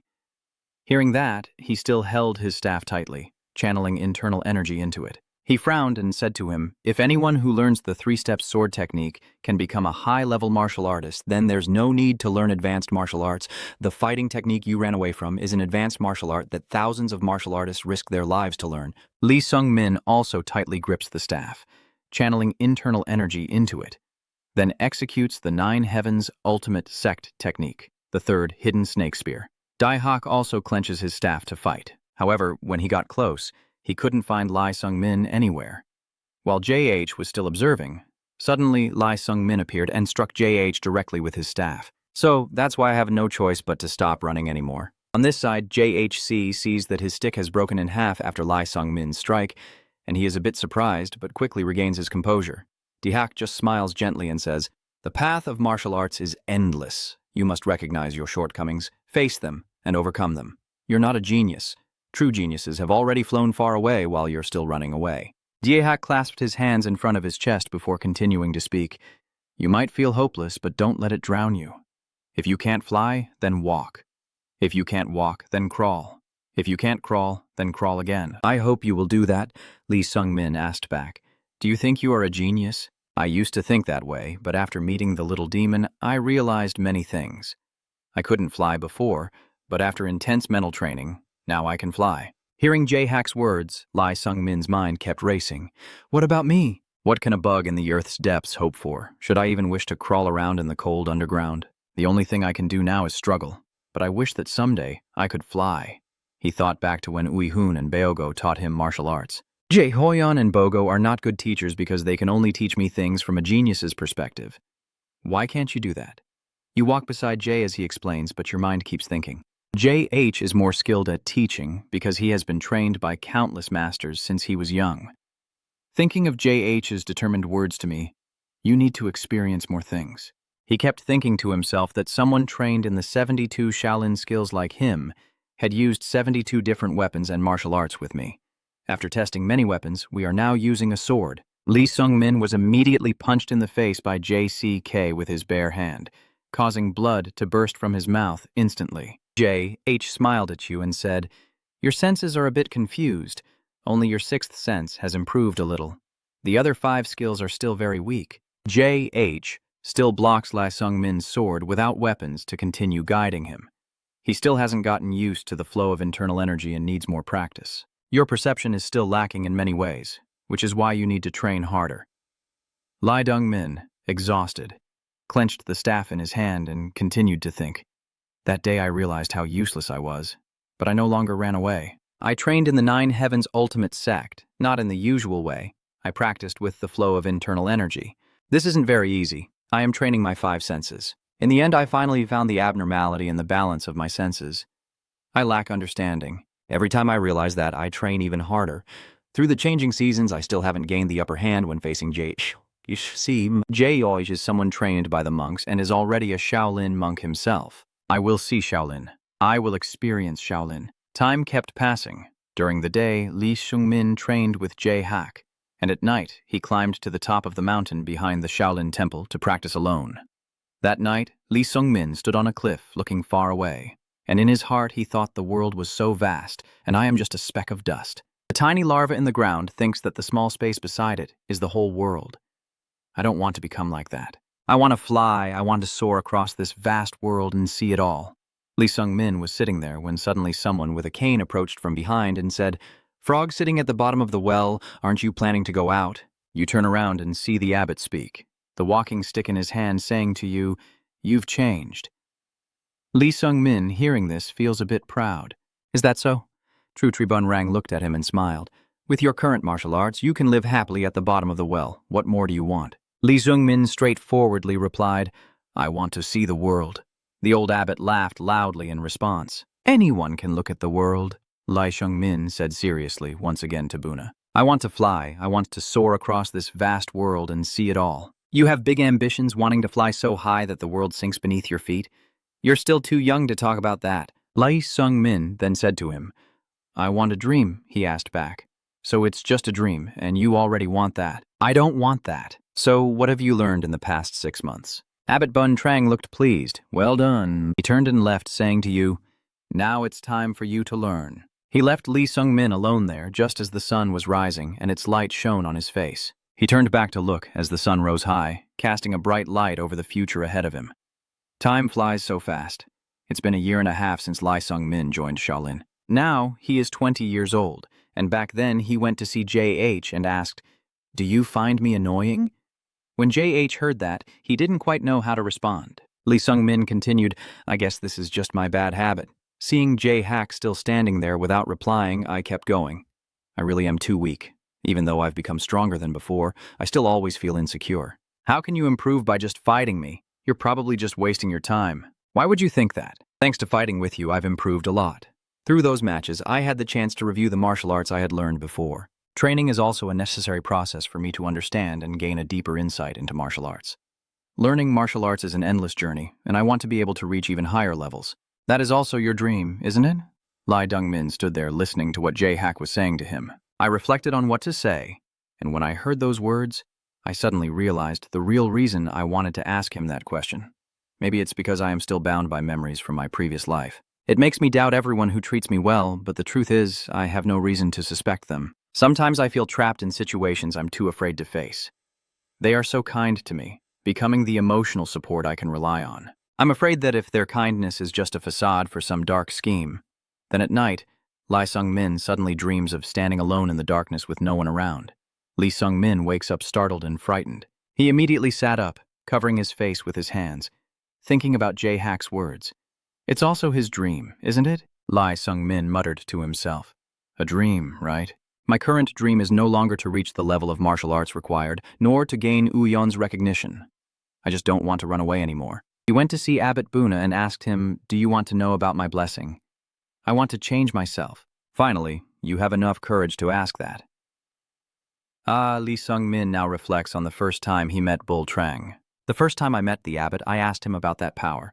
It has always been behind the scenes helping me, but he never said a word. But what if I hadn't asked about that back then, and had asked about the blessing instead?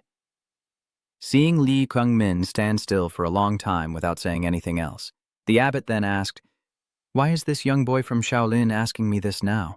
Could you have asked me any time before?"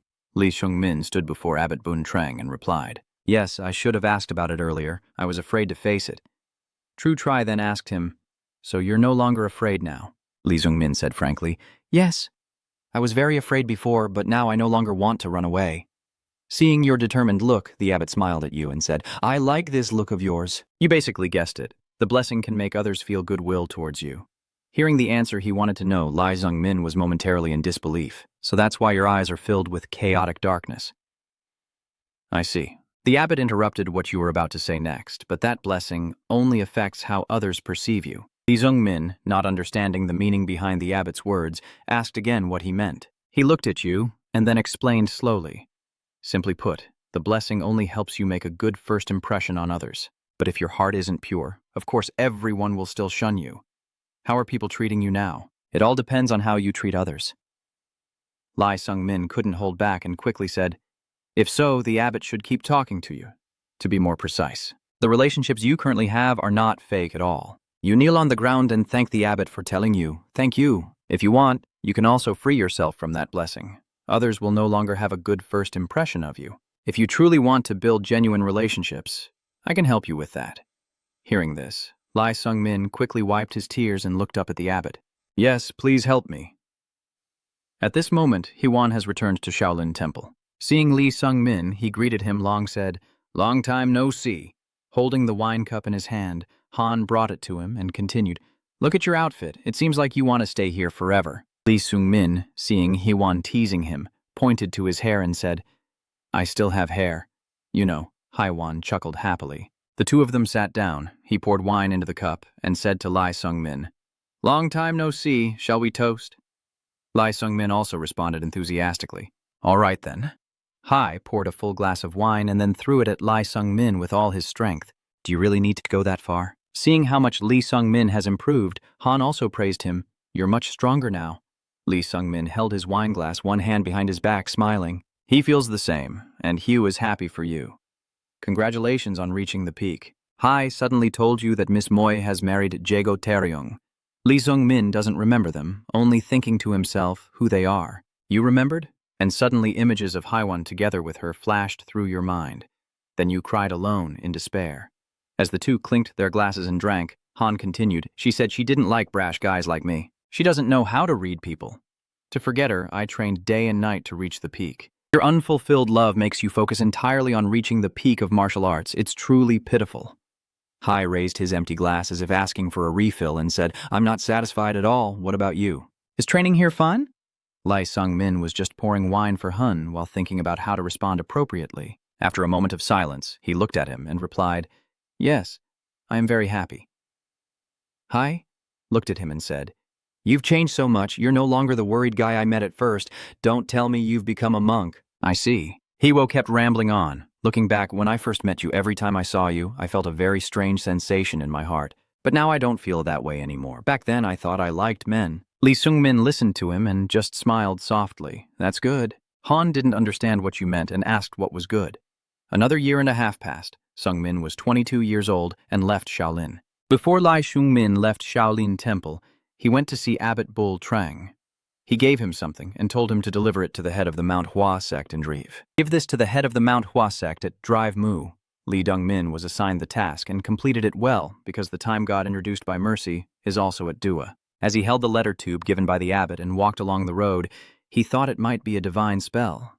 If so, Li Sungmin stopped to ponder and summoned Nev. Neville appeared neatly in front of him, bowing respectfully and asking, "What can I do for you after not seeing you for a long time?" Lai Dongmin looked at him and said, "I want to buy some information." Neville immediately asked, "What kind of information?" Lai Sungmin then told him about Ma, Dog Jun, and the lightning bolt, Bogo, and the little demon Yuan. Neville understood your request clearly. He answered each of Li Sungmin's questions in turn as Tia Chop Bogo was traveling around helping the weak. Thanks to that, she became very famous.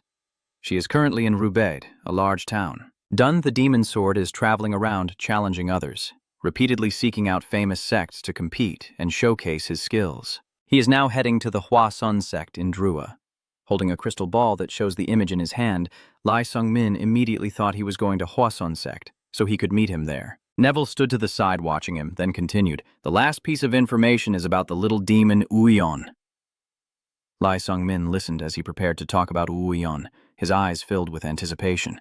Neville has provided all the information he knows about Hanyan, who has gathered many subordinates thanks to her incredible strength and charisma. Her group has about 20 member or Shuyanami, her top-tier members, all of whom are top-tier experts or higher. That's why many forces are eyeing them, including the demon Buzian, who rules over a distant northern land. The little demon's gang is currently moving into his northern territory. It looks like a confrontation is imminent. However, the blood demon has ruled that land for a long time, so their chances of winning are higher. Li Zhongmin immediately dismissed his statement. "You're mistaken," Neville said in response to his words. "What?" Li Hongmin confidently looked at Neville and replied, "I am sure the little demon will win." He held the sphere in his hand, gazing into it as the image of Hanyan reappeared. In his mind, he thought, "You, Hanyan. I haven't seen her in 8 years, and she's even more beautiful than before." Thinking of this, Lai Sungmin also had to remind himself what he was just thinking. What am I even thinking, damn it? Suddenly, he realized something and sat there, lost in thought for a while. Strange. In the previous life, I never encountered the little demon and the blood heavenly demon. In her previous life, Weon always cross-dressed, but this time she is clearly a daughter. He looked back at the crystal ball, his eyes filled with turbulent thoughts. Could it be that her worldview has changed in this life? It's really hard to understand. Furthermore, the encounter with the blood heavenly demon. Thinking of this, Lai Sungmin stood up, feeling certain that he had to head north to help her. But we won't meet again until those 2 years pass. Remember the image of Uj Honyeon telling yourself before she left, "Here I am, consider me your target." Thinking that, Lai Sungmin couldn't help but smile again. I promised her, so she will always be my target. As he stood up and continued his journey, he kept thinking to himself, "So, I have to do what I need to do. She will defeat the blood demon in an instant and then sit comfortably on the peak waiting for me. So I have to keep my promise to her. I must become stronger, even though there were times I couldn't keep my promise." Are you awake now, leader? I told you not to call me like that. I've never seen everyone as subordinates. If you want to follow me, I won't stop you, but you won't get anything from me. The sword demon could only sigh in response, with many tall figures standing behind him. Wee Honian saw so many people standing there, and she also straightened up. I really hate those hopeful looks. When I was the young sect leader of the demon faction, countless times people looked at me with those eyes. She thought of this and let out a long, weary sigh. Those damn bugs. Maybe we should just kill Quach and be done with it. I remember Chung Min, too. Suddenly, someone approached and spoke, breaking Wanyan's thoughts. Are you a little devil? The person standing in front of you now is the blood heavenly demon, Bi Guzien. He continued, Do you look so confident that you want to fight me? Ui. Honian calmly crossed his arms and replied, Since I am also a celestial demon, I am very curious to see how powerful the blood heavenly demon is. You act as if you're here to challenge me. J. Honian stroked his chin, pondering Bijen's words, then replied, Well, just consider yourself unlucky because your place is the easiest for me to reach. I couldn't find Kuang Thien Kui's location. Bish Gusuyen looked at her with a sinister gaze and said, Watch how arrogant you are. Let's see if you can still talk like that after the fight. I'm asking this question first. Before he could speak, Wee Jonion asked him, Which hand are you holding the spoon with? Blood. Heaven. Demon was confused by her sudden question and asked back, "What's it for?" Yu Hanian's body suddenly radiates a blazing red energy as she says, "I will leave that arm behind." After traveling some distance, Li Shungmin finally arrives. Huasun sect. You see the long and wide path ahead and think this is the entrance to Huasun sect. Li Shungmin approaches the gate, where two people are standing guard. The blonde-haired person saw you arrive, raised his hand to signal you to stop, and asked, "Which sect are you from? Quickly tell me the reason for your visit here." Li Shungmin heard his question and replied, "It won't take too long." Then he took out the scroll and the abbot of Shaolin entrusted to him before leaving and said, "I came here on my master Bunrang's orders to go to Dre Mua." The brown-haired man, hearing that, thought he might have been a bit rude, so he stepped forward to greet him. "Oh, you're from Master Bunrang's sect? Sorry, I will take you to see the head of the sect now." Li Dongmin did not respond to him, lost in thought. "After finishing here, I just need to find the Black God of Time." A voice called out from behind you. "Hey!" Li Dongmin instinctively turned around to look at the man. "You're the little brat from Mercy Mountain, right?" He immediately recognized him. Dabi trembled. He lowered his sword to the ground and greeted you. "It's been a while." Li Shungmin happily approached Dabi Jun and asked, "Do you still remember me?" When you asked me that, I smiled and replied, "Of course I can't forget what happened on that mountain. After all, it was the hardest time of my life. Maybe I won't forget until the end of my life." Li Shungmin just smiled and then continued to ask Dabi Jun, "But how could you see through me so easily?" "I remember back on the mountain, your vision was limited." Dogi nervously looked up at you and said, "I remember the internal energy you radiate. I just remembered you're only an ordinary kid, but I think you've achieved a lot now." For a moment, the two of them just looked at each other without saying anything. This scene is really awkward, but Doc Bune breaks it first. He reaches out his hand and waves it, saying, "Are there still matters at the Huasun sect? Then just go ahead and do your work. Don't worry about me." Li Shungmin felt a bit disappointed after hearing him say that. "What do you mean?" Dabi Jun trembled as he interrupted, telling him not to mind me. When the two from the Huasun sect found out they knew each other, their gazes towards Li Shungmin became less friendly. Hearing that, Li Shungmin immediately turned around and ran off to finish his work. Dabi Jun still sat there, his hands trembling as he watched Li Shungmin's figure gradually disappear. Suddenly, a girl appeared out of nowhere. His body feels as if it has been taken over in a room at the Huasun sect. "Nice to meet you." The middle-aged man sitting in front of you is introducing himself. "I am Zhong Ha, the head of the Huasun sect." The current head of the Sword of Longevity at Huasun, Sung Ha, happily greets Li Shungmin after hearing his introduction. "I am Li Shungmin, here on my Master Bunrang's orders."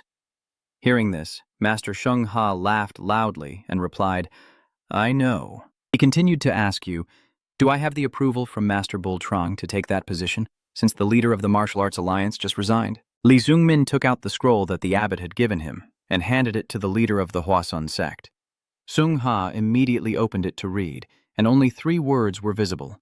"Don't even dream." He finished reading, immediately threw the letter aside, and sighed. "I knew it, that damn old man." He then turned to look at Li Shungmin and said, "It seems you are acquainted with the demon sword." Li Shungmin also replied frankly, "Yes, we happened to meet before, and now he's waiting outside your sect." Sung Ha just frowned silently without saying anything when he heard that. After a moment, he finally spoke to you. "The demon sword wants to challenge me, but I am not interested in accepting it." "Can I ask you the reason why?" "Accepting a challenge from someone who is just strong enough by the standards isn't really a problem, but the demon sword is too dangerous." After a while, Li Shungmin went outside and approached Dabi Jun, who was still sitting there, and he called out, "Hey, sir, did you really use dark magic?" Dabi Jun heard Li Shungmin ask. Then he spoke up. "Did Sung Ha say that to you? Is it because he refused my challenge because I used dark arts?" Li Shungmin immediately responded to him, "Yes. What kind of dark arts have you learned?" "I thought you only practiced swordsmanship?" Dabi Jun continued to ask. "Have you ever reached your limit before?" Li Shungmin dared not look directly at him, glancing aside and replying with just one word. Hearing this, Dabi Jun continued, "Well then, you're still too young to discuss limits with me. Have you ever felt like you were pretending to be someone you're not?" He looked at his increasingly wrinkled hands and the calluses on them before continuing. Even with internal energy to slow down aging, he still felt the strength in his fingers gradually fading away. No matter how hard you try, you can't go back to the Hui Huang era. Have you ever known that despair? Li Dongmin listened to him and just stood there, clenched fists without saying a word. Jun suddenly lost control and shouted in anger. Even if I indulge in dark arts and abandon my pride as a martial artist, I ask you, have you ever known that despair? Have you ever felt a desire to greedily take more in this world? Furthermore, at this point, he suddenly grew serious and said, "You should go now. I don't want you to see me like this anymore." Lee Sung-min listened to his words with a look of compassion, then left as he had instructed. At that moment, Lee Sung-min thought to himself, I left because I felt it was not the right time to say anything more. I just want to focus on other tasks to forget about this. Lee Sung-min has been searching for Danya's temple that Mercy mentioned earlier. You look at the dilapidated house in front of you with some doubt. Is this shack even a temple? You went inside, and suddenly a young man appeared, sitting cross-legged, and said to you, "You're in the wrong place. He's the god of time." Lee Sung-min remained frozen like a statue, silent. But when Danya saw the symbol on his chest, a sudden realization struck him, mixed with a hint of displeasure in his voice. "Is that a sign? Did they summon you? Honestly, why did she send someone as troublesome as you?" Dia stared intently at you before asking, "Are you the one who traveled through time to get here?" Lee Sung-min finally spoke up, as expected. "A god can know everything." Black Y still sat cross-legged and said, Yes, I am a god, the god who governs time. So it's normal for me to feel annoyed with someone like you who breaks the flow of time, right? You have interfered with the flow of the world." Lee Sung-min looked at the god of time with a slight frown and asked, "What do you really mean by that?" Danya didn't answer his question but simply asked, "Do you live your life exactly the same as in your previous life? Do you act the same as in your past life? Eating the same kind of food, sleeping at the same time, and meeting the same people?" Lee Dong-min listened to the string of questions from the time god, and he simply replied, "Huh? How can I do that?" The god of time continued, saying that every small change you make accumulates and causes a major shift in the flow of the world. Uihun has stopped hiding behind her male disguise, and she has faced the blood-heavenly demon, something that never happened in her previous life. Is it all because of me? As Danya spoke to you, he was thinking about the scene where D.B.Y. Jun murdered someone from the Hoa Sun sect. He had killed the sect leader Zung Ha with his sword. Is it my very existence that has caused this world to go astray? Even though I clearly didn't choose it, when I woke up, something was clinging to me. You can't tell me what it is, can you? The time. God now stood up, leaning one hand on his hip and said, "Yes, I cannot tell you. I just showed my chains to Lee Sung-min again and said, we are just simple beings unable to escape the bonds of death. Because it is something we are not allowed to mention. So, whenever we discuss it, we must be prepared to be destroyed at any moment." Lee, ex-Dung-min, hearing the time god speak, also involuntarily felt fear. At this moment, the time god Danya spoke again. "See, I only mentioned a little and the apostle has already arrived. There is now an invisible force in the room. Black Y still stands with his hands on his hips and asks, 'Do you feel anything yet?' Lee Dung-min immediately felt a shiver run through his entire body. His eyes widened, but he couldn't utter a single word. It was just like the feeling when he saw Mercy or Kim looking at Hun. Dia immediately reached out and sincerely said, "Please leave, because I won't say anything more." This invisible power gradually disappeared after he said that. Lee Sung-min, frightened, asked again, "What is that?" The time god, seeing you like this, frowned and said, "Can you still ask me that after seeing it?" Lee Sung-min just remained silent, unable to say anything else. At this moment, Lee Sung-min's face darkened, and Yen Wei said to him, "No god can answer your question, nor does any existence exist that can do so." Lee Sung-min, hearing that, immediately stood up and questioned, "So is there really no way to find the answer for me?" The god of time then told him not to look for Enverus. Lee Sung-min, not knowing who this person was, repeated the name Enverus. The time god Daniel then explained that he was someone who had escaped the constraints of life and death. He is someone who can distort karma, but in a different way than you. Go find him yourself. You've heard everything you need to hear, right? "Forget about it now," Lee Sung-min then shouted loudly. "Wait!" Danya then turned to look at him. "What now? Please let me participate in the trial." Black Yen looked at him with a complex expression in her eyes and asked, "Is this really your true purpose for coming here?" "You must have already completed Mercy's trial, right?" Lee Dong-min replied. "Yes, so please, before you finish speaking," Danny interrupted, "I refuse. It seems you might have misunderstood something. My trial is not the same as Mu's trial. Sorry, but I can't let you take my trial. Anyone who has participated in this trial is stronger than you, but they all lost their minds and died." Lee Sung-min was then kicked out by the god of time. He stood outside the God of Time's residence, reflecting on what Danya had told him. Go cool your head first before coming back here. After that, if you're still not afraid of death, I will give you a trial. He stood there and made his decision. You thought I would decide to go back to the village and rest for a night like he said. The atmosphere in this village is really heavy. I had heard before that Dogi Jun had slaughtered Hwasun and that Master Sung Ha was killed during the night. I tried to recall my faint memories of the previous life, but couldn't remember that the Hwasun sect's leader Sung Ha was murdered afterward and the demon sword left the sect. A year later, he fought Uhun in the dungeon and lost his life. It is now morning, but Lai Sung-min still hasn't stopped thinking. Things were supposed to happen as they did, but they have all changed. Is it because of my interference? I kept going and eventually reached the Hwasun sect without realizing it. In front of you now are 3 men, including the gatekeeper you met earlier. One of them, with braids on his head, named Dihyun, steps forward to block your way. Please stop. You cannot go further. Lai Jung-min then asked, why is Jun still signaling not to enter, and said, from here inside is a barrier. The gatekeeper Li Shung-min met earlier, Jun-ho, also spoke up. We are currently hunting the villain. Dae-hyun the demon sword frowned and slowly recounted the story of the one who used demonic magic to kill our sect master. After being refused a duel at midnight, Lai Dong-min seemed indifferent and coldly asked, you can't give way, right? Hearing this, the 3 of them all nodded in agreement. Jun-ho has now recognized you and immediately warned his fellow disciples.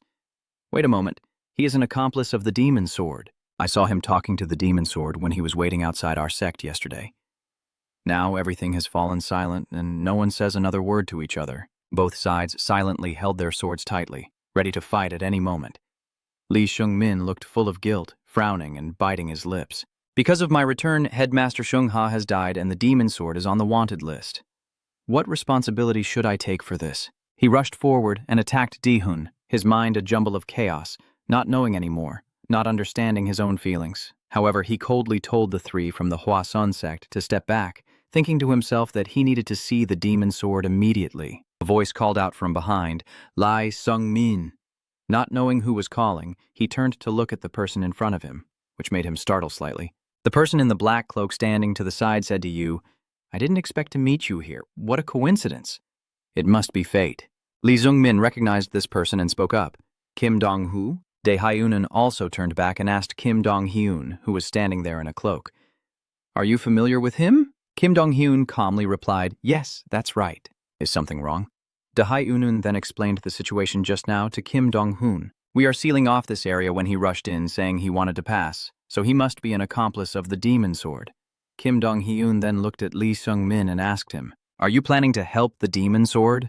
Lee Jung-min coldly replied, I don't know anymore. Kim Dong-hyun stood with his arms crossed, pondering for a moment before saying, I'll go with you. Dae-hyun was startled and tried to stop him. What? But Kim Dong-hyun turned to the people from the Hwasun sect and said, I will go in there with him. Dae-hyun was stunned and asked again, what? Kim Dong-hoon approached Lee Shung-min, pointed at him and said with a smile, it's fine. If he tries to help the demon sword, I will take responsibility and cut his head. Hyun, hearing that, reluctantly agreed. Well, since you said so, Lai Shung-min also expressed his thanks. Kim Trong-hai-hun looked at you and replied, no need to be polite. As they just entered, Lai Sung-min asked Kim Trong-hyun, how is Dogby Jun? And why are you here? Kim Dong-hyun, who was walking ahead, heard this and replied, that thing, I think you'll find out after you see this. The 2 of them looked at the mummified corpse lying on the ground, neither speaking to each other, but both knowing it was a ghost technique. While Lee Shung-min was still observing the body, Kim Trong-hyun spoke up. The spirit absorption technique is a skill that can absorb the life force of the chosen target. Kim Dong-hoon sat down, checked the pulse of the wide-mouthed corpse on the ground, and then said, I thought this was just an illusion, because they said it was related to demon arts. This is it, he said as he laughed loudly, truly worthy of the demon sword. Lee Jung-min broke out in a cold sweat at the scene before him. You hear Kim Dong-hyun say that and immediately ask, is this Jun's doing? Kim Dong-hyun, still examining the person on the ground, replies, yes, it seems he has gone beyond the limit. This isn't just caused by the demon sword or the Hwashan sect. They're probably hunting him down, and even if he's lucky enough to leave here alive, he won't survive much longer. At this moment, a black crow landed on Kim Trong-hyun's shoulder. Lai Sung-min saw this and asked, what is that bird? This is my demon beast. I sent it to scout and report back to Ta. After hearing the information from my bird, I continued. I now know where the demon sword is currently located. Lee Sung-min, upon hearing this, couldn't help but clench his trembling hands tightly. Kim Dong-hyun, seeing him like that, could only remain silent. A while later, Kim Dong-hyun said again that the Hwasun sect leader would arrive late.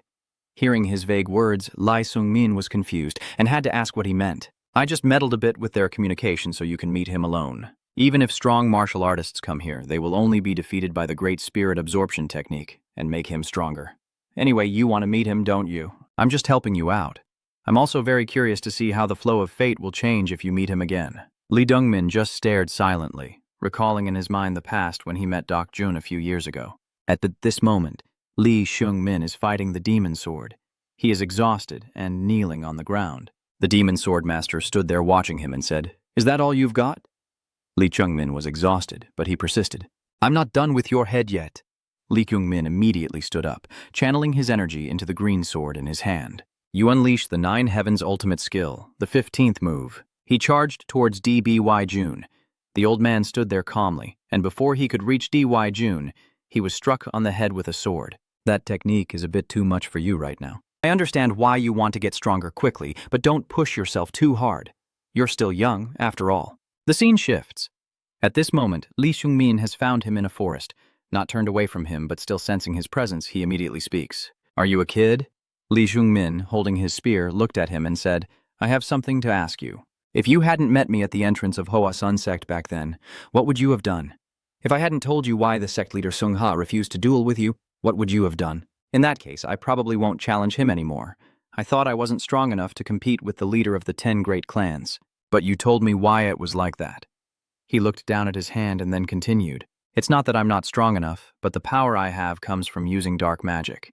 In the end, I can't compete with him. That is why I sneaked into the Hwasun sect at midnight." Hearing this, Lee Sung-min could only bow his head in silence, probably blaming himself. Dabi Jun then slowly turned around and said, "And finally, I can enjoy a battle with the sect leader, Sung-ha." Lee Sung-min looked up and saw Dabi Jun in a terrifying state, with bloodshot eyes and blood still on his mouth. Seeing Lee Sung-min look so scared, he said again, "The world is truly vast, and the battle was magnificent." I am sure he was also satisfied until his death. So it's my fault. Grandmaster Sung-ha has died, and they are now hunting him down. Dabi Jun turned back, his eyes now blazing red. He looked at you and said, "Don't say such strange things. Yes, I came to Hwasun sect because of you, but all of that was my decision. But this world is full of things no one can be sure of. So why should you take on this heavy responsibility?" Lee Dong-min listened to what he said, then stayed silent for a moment before speaking. "Not to me." I point my spear at Dabi Jun with a determined look and continue. "For me, it's not just like that." Dabi Jun saw him like that, then raised his hand to touch his chin and said, "Are you perhaps too confident? You don't seem to have reached the level of a grand master yet." Lee Dong-min replied, honestly, "I know I can't beat him." At this moment, a sense of responsibility also arose within him. Am I capable of bearing this responsibility? There are thousands out there living lives completely different from their past selves because of their contact with me. The only reason I raise my spear now is because of myself. But now that I know his actions are all because of me, I will also have to take responsibility for the lives he has taken. I'm exhausted from all this. I can't take it anymore. Kim Dong-hyun, watching from outside, finally spoke up. "Are you planning to fight the demon sword? Going alone shouldn't be a problem, right?"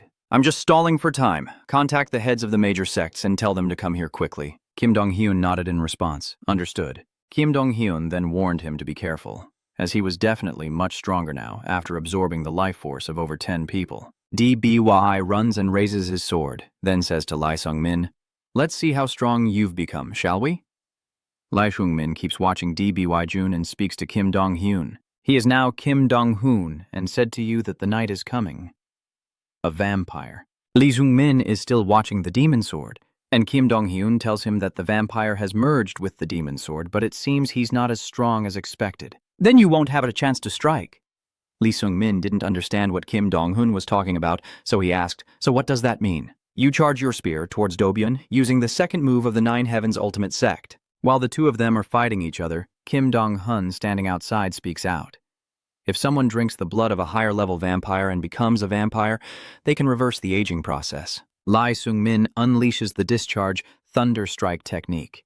Di-Tyun also laughs loudly. He wildly charges forward with his sword. Kim Dong-Hee-un continues speaking, but he still does not grow younger. The two fought fiercely, exchanging move after move, while Kim Dong-Hee-un stood nearby, not idle, continuing his analysis. However, being weaker than a vampire doesn't mean he's weak. Not only is he a martial arts master, but now he also possesses vampire abilities, so you must stay alert. Lee Sung-min heard Kim Dong-hoon's words in his mind and thought, there's no need to remind myself that I'm under pressure and can't resist.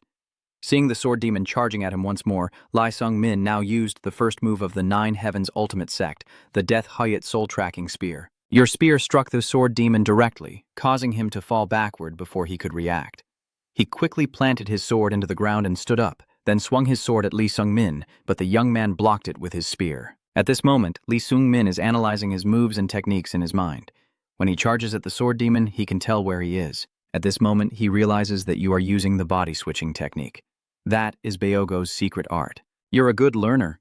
Lee Sung-min kept attacking, but all his strikes were blocked and countered by DB Jun. Lee Sung-min saw that her move had been exposed and could no longer be used, so she stepped back a few paces, and then activated the Nine Heavens ultimate technique, the third form, the Void Self-Shadow Spear. Lee Sung-min was trembling with speed now, scanning around but unable to find him.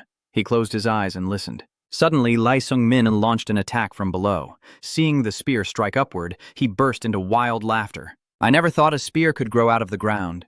It's truly a strange technique. Di-Tyun wiped the blood from his mouth and said, if I hadn't stepped back a little, my head would have been pierced. Just by observing, Lee Dong-min could tell that his wound was healing. He gritted his teeth and said each word, the recovery ability of the dragon demon. Dogi Run looked at you with an excited smile, his laughter echoing throughout the forest. A foolish mountain boy from before has improved this much. I truly envy him. He suddenly lunged forward, his eyes now all white, making Lee Sung-min a little scared as he continued. I envy your talent. Lee Sung-min wildly swung his sword at him but missed. Instead, Dogi Run slashed a long cut across his arm. Lee Sung-min fell back, and he immediately raised his sword to continue slashing down. The moonlight in the dark night was blood-red as if stained with color. This time, Dobi Jun swung his sword down, and Lee Sung-min's spear immediately broke in half. He said to you, do you think I look pathetic now? Since I came down from the mountain, I have been hopeless because of my limited abilities. I hate growing old because it makes me unable to try anything anymore. I want more, and I want to go further on the path of martial arts. But my weak fake body held me back. I have wielded a sword for 50 years, thinking I had finally become the strongest swordsman in the world. However, that is impossible. It exceeds my abilities. A person cannot even reach the limits of their own potential. Because of these limits, I cannot reach the level of strength I desire. I must find another way to overcome aging. Is that why you became a vampire? Dobi Run calmly replied, of course. He looked at Lee Sung-min again, then opened his mouth wide and said, are you waiting for reinforcements? I hope they arrive soon. If I drink your blood, and theirs, I might regain my youth again. Lee Sung-min once more pointed his spear at D.Y. Jun. I looked at him with tears in my eyes and said, I truly respected you. D.B.Y.'s eyes widened. He looked at you with excitement. Your aura has changed. That's surprising. Usually this isn't possible at your level. It seems our battle is about to get much more interesting. Seeing Daijun fighting wildly, Lee Sung-min thought about how, when a martial artist reaches the peak, they can channel true energy into their weapons, which is called sword energy. Kinkai is amplified to produce enormous power. Some experts can use sword energy skillfully, even cutting through iron as if it were mud. Stronger still, they can shape their aura into a form called berserk aura, which has destructive power even greater than normal aura, capable of killing instantly with a single strike. However, there is a way to counter it. Protective energy, a skill that uses energy to form a protective layer around the body. It can counter the opponent's moves, even the strongest sword energy techniques. Of course, you can't use it perfectly because you can only wield the incomplete berserk sword chi that he just discovered. The path to victory is almost impossible. Lee Sung-min frantically attacks towards DBY Jun. Neither of them was willing to give in. Suddenly, when Lee Sung-min launched his attack this time, Dobi Jun was nowhere to be seen. While he was still wondering where he was, DBY Jun had circled behind him. Lee Sung-min also seemed to sense this. He stared wide-eyed. Lang Mi quickly turned around just in time, using his spear to block Dobi Jun's attack. You thrust the spear straight down towards him. Dobi Jun reacted too late, and Lee Sung-min stabbed into his leg. However, the protective aura on his body blocked the spear attack. Lee Sung-min couldn't pierce through DBY Jun's defense, so he jumped back. Lee Sung-min exhaled heavily, sweat beading on his forehead, thinking that he could be nullified by his opponent's spiritual shield, and that just one hit would surely kill him. Given the disparity in internal energy and combat experience, he possessed both vampiric traits and spiritual shield abilities. Although their combat experience differed, they had fought over 100 battles. When Lee Sung-min thought he could hold on until this point, it was already a miracle. But a moment of complacency caused his spear to miss into the void, revealing a deadly opening. In a battle among top-tier cultivators, even a small mistake can end the fight instantly, in less than 0.1 seconds. Lee Sung-min's version claims this was his final moment in life. However, the demon sword retreated a step.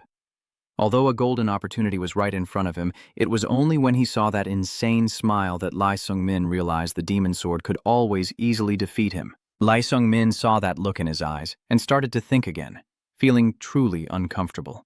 4 years of training at Shaolin Temple, and his martial arts skills had improved since he fought daily with JH and the monks there. Few people at Lee Sung-min's age reach his level. That means, objectively speaking, Lee Sung-min is not weak, but unfortunately he always encounters those better than himself. Meeting geniuses who are so hard to catch up with makes him train with all his might. Combined with past life memories, it created a huge inferiority complex within him. He was just simply unlucky. He probably would have lived more easily if he had focused only on the small things in this tiny world. The training at Shaolin Temple helped him cast aside the deep-seated inferiority complex that had rooted itself in his soul, making him stronger. Lee Sung-min now collapses on the ground, staring at the spear on the ground before sinking into negative thoughts. No, I am still too weak. It's not about self-doubt or him belittling himself. He is just looking at a reality. Lee Young-min continues to be lost in his thoughts, while Dobi Jun is walking closer to him. I'm too weak compared to the demon sword. Actually, he's not really weak. It's like he can't stop feeling guilty for the lives lost because of his encounters and the fates tied to him in this life. Dobi Jun suddenly speaks up. Are you finished yet? The demon sword is enjoying the game as if it will easily defeat Lee Sung-min. Lee Sung-min is still constantly wondering. Damn it. That is why Lee Sung-min trained. Why? Because he doesn't want to stay weak or be ashamed, Lee Sung-min keeps standing up, wielding his spear to continue fighting against DBY Jun. Because he wants to overcome his self-doubt and change himself, Lee Sung-min keeps getting up and fighting Dogi Jun again and again, even after every failure. He wants to rise above his self-doubt. This time, Lee Sung-min once again raises his spear and aims the tip at Doc Jun. Dobi Jun, unable to believe he was wounded, looked at Lee Sung-min in shock and uttered 2 words. What? Lee Sung-min looked up and saw the spear in his hand had pierced through Dobi Jun's body, and he was also a bit surprised. Dobi Jun's eyes were bloodshot as he still looked at you.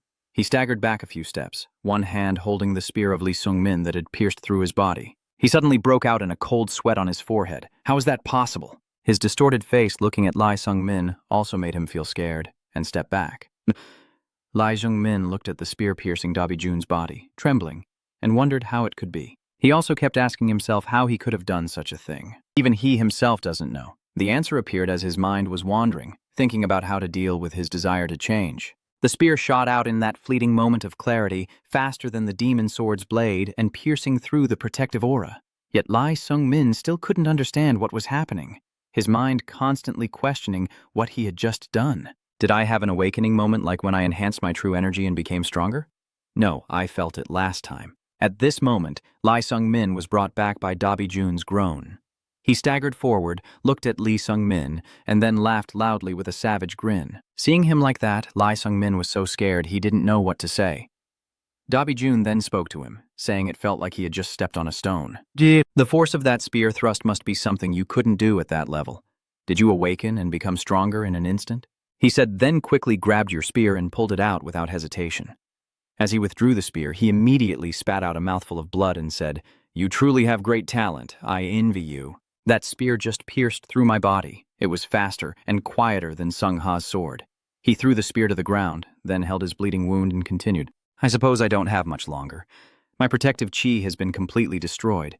The spear wound has damaged my meridians and internal organs. I no longer have enough vital energy to recover. He raised his sword once more and said so at this point the sword was no longer engulfed by demonic energy. Dobi Jun slowly said, Now show me even more. A surge of aura radiated from him. DC runs forward and steps in front of Lai Sung-min, breaking free from the demon possession.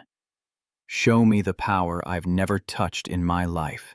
Seeing him like that, Lai Sung-min frowned, thinking he's used his last core vitality. Dogbijun raised his sword and charged, using his final strength to fight Lai Sung-min, who had activated this ultimate power, so he wouldn't have long to live. Lee Sung-min thought that even if he ran away and avoided the fight, he wouldn't be able to survive. But those eyes were filled with joy and passion. After seeing those eyes, I couldn't run away anymore. Thinking that, Lee Sung-min raised his spear again to fight him once more. Having just fought with DBY Jun, he thought to himself that he was not a cruel person wanting to use dark magic. He was just someone seeking strength to surpass his limits. Seeing those eyes full of righteousness one last time, it's understandable that he envied his talent and youth. He was the one who ran away while trying to overcome his self-doubt. So I will wield my spear with all my strength to recreate the beautiful movement I was fortunate enough to perform with this spear. Let the final moments of this noble martial artist close in peace. But even in death, Daijun still muttered softly. You tricked me at the last moment. Seeing Daijun lying on the ground, wounded and pierced through by your blade, you realize in the end you couldn't do it. Daijun, at this moment, still tries to use his last breath to tell you that your spear movement used to kill him should have been faster and more brilliant than Master Sung-ha. He lies on the ground reaching out to Lee Sung-min, not closing his eyes but whispering faintly. Why did I end up like this? I wanted to see more. After finishing his sentence, Dok Byun also took his last breath. Lee Sung-min was now tormenting himself internally. I made him hope. I should have fulfilled what he wanted, right? If it weren't for me, the world's demon sword could have died with a satisfied smile. Thinking of this, Lee Sung-min immediately knelt down beside DBY Jun. He kept crying loudly, I'm sorry. While Lee Sung-min was crying desperately, a beam of light suddenly appeared from behind. Lee Sung-min turned his head and exclaimed, Sogo is bitch Sogo. Each. She walks over and hugs him tightly, saying, You've grown up so much. Beach Sogo also comes over, hugging him tightly and saying, Sung-min, you've grown so much. Lee Sung-min's hallucination continued until he heard her voice, and he was stunned for a moment. After Bogo let go of him, it was Sogo. Bogo looked at him and nodded. Yeah. Lee Sung-min was still stunned and stammered, Why are you here? Beach Sogo stood up, walked over to pick up the bouquet she had just placed on the ground, and replied to him, I heard about the sword. For a moment, the two of them were silent, not knowing what to say to each other. Beach Sogo walks over to where Dabi Jun is lying, places the bouquet on his chest, sits down, and gently wipes his eyes to help him find peace. After doing that for the sword, Bogo stood up, turned to look at Lee Sung-min, and said to him, It's been a long time, Sung-min, hasn't it? It's been 5 years, right? And yet we meet again in a place like this for such a reason. You have become stronger. Hearing her say that, Lee Sung-min just pursed his lips without saying a word. Beach Sogo saw that you didn't say anything, so he continued. It might sound a bit cruel, but I've been watching you and the sword demon fight for a while, even when it looked like you were about to lose. I don't think I should get involved, even if you die. Lee Dong-min heard her say that and just chuckled softly. I think I can guess that. After all, you are a martial artist and I am still alive. Even though you say that outwardly, deep down you think completely differently. Wasn't I supposed to die? Your thoughts didn't end there. Lee Sung-min still stood there, his mind swirling with the thought that he had been running away all this time. And despite the huge difference in ability, he still managed to win thanks to a stroke of luck. It's not about hunting demons, but about someone with pure ambition who uses all methods to push beyond their limits without fleeing. Isn't his life worth more than mine? While you were still lost in your own thoughts, Beach Sogo approached you and said that he was wrong. Lee Sung-min looked lost and asked her again. How is that wrong? Desperate to find every way to push beyond your limits? Hearing you ask that, B. So immediately replied, Hurting innocent people is wrong. No situation can justify such actions. Her eyes full of anger, she continued to say to him, I don't know what his problem is or why he did that, but whatever the reason, he committed an unforgivable wrong. After she finished speaking, the two of them could only stand in silence. Lee Sung-min smiled softly, and then Bogo continued. My sense of justice is definitely not the same as yours. What kind of justice do you think about, but also stop him? Lee Dong-min heard Bogo ask himself that question, and he answered without hesitation. I feel responsible. Bogo also understood what you meant. She paused for a moment, then turned away, unable to look directly at you before continuing. I am now part of the Martial Alliance. It's the right place for me to uphold my justice. Thanks to them, I was able to quickly gather information about the sword. Since we know each other, I wanted to be the one to stop him. I didn't realize you were here too. Lai Sung-min interrupted her and asked, Sogo, what do you think of me? Although a bit surprised, she still replied, You have changed a lot. You have become much stronger than the last time we met on the mountain. Back then, you were too hard on yourself and very pessimistic. I'm glad to see you've changed. Hearing her say that, Lai Sung-min clenched his teeth and uttered a word. But before he could say more, Bogo patted his chest as a sign of encouragement and quickly left. Sorry, everything here is done, so I have to go now. I abandoned my mission to come here. Lee Sung-min was startled by her words and immediately turned back to ask, What mission? What kind of mission? So paused for a moment before telling you that I am currently chasing after the little demon, Uyon. Hearing the name Uhun, you immediately became excited, but before you could ask more, Bogo quickly turned and left in a hurry, only leaving behind a sentence. But I can't tell you the details. Maybe next time. See you later. Sung-min didn't forget to turn back and say to you, I can't promise now, but surely one day we will meet again. Lai Dong-min stood there motionless until Bogo left, still standing like that. It takes a while before you start to think that she's chasing Hoon. Is that the order from the Martial Alliance? Did she die in her past life at Uyon's hands because she followed his orders? If so, I can't persuade her not to chase after Yu Hoon. Didn't she just say that she joined the Martial Alliance for her own sense of justice? That sense of justice isn't just a simple belief that can be easily influenced by others' words. If I can't convince her, it means what I need is to stop here, and Lee Sung-min can't think of anything else. You can only let your thoughts drift like that. After defeating the evil sword demon, the sorcerer, rumors of a young hero spread quickly. That hero killed a vampire who had reached the peak of martial arts on a full moon night and was nicknamed the Demon's Blade. As the scene shifts, Lee Jung-min returns to the house of the Dark Time God, and seeing him, the god immediately says, You're here again? Seeing Lai Hung-min arrive and sit there without saying anything, Yenya Anya tried to ask again, Do you want me to let you try again? Didn't I tell you already? You will go crazy and die if you try.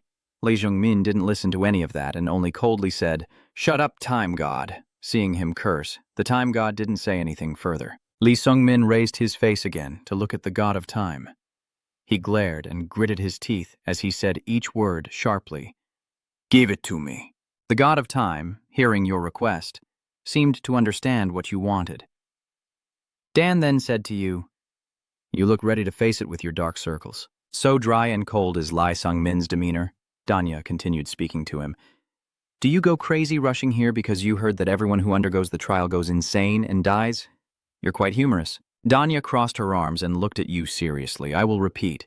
The pain you feel when going through my challenge will be completely different from any challenge you've ever experienced. Lai Sung-min, hearing the time God keep reminding him like that, started to get annoyed. Just leave it to me. Seeing how determined he was, Dia no longer tried to stop him.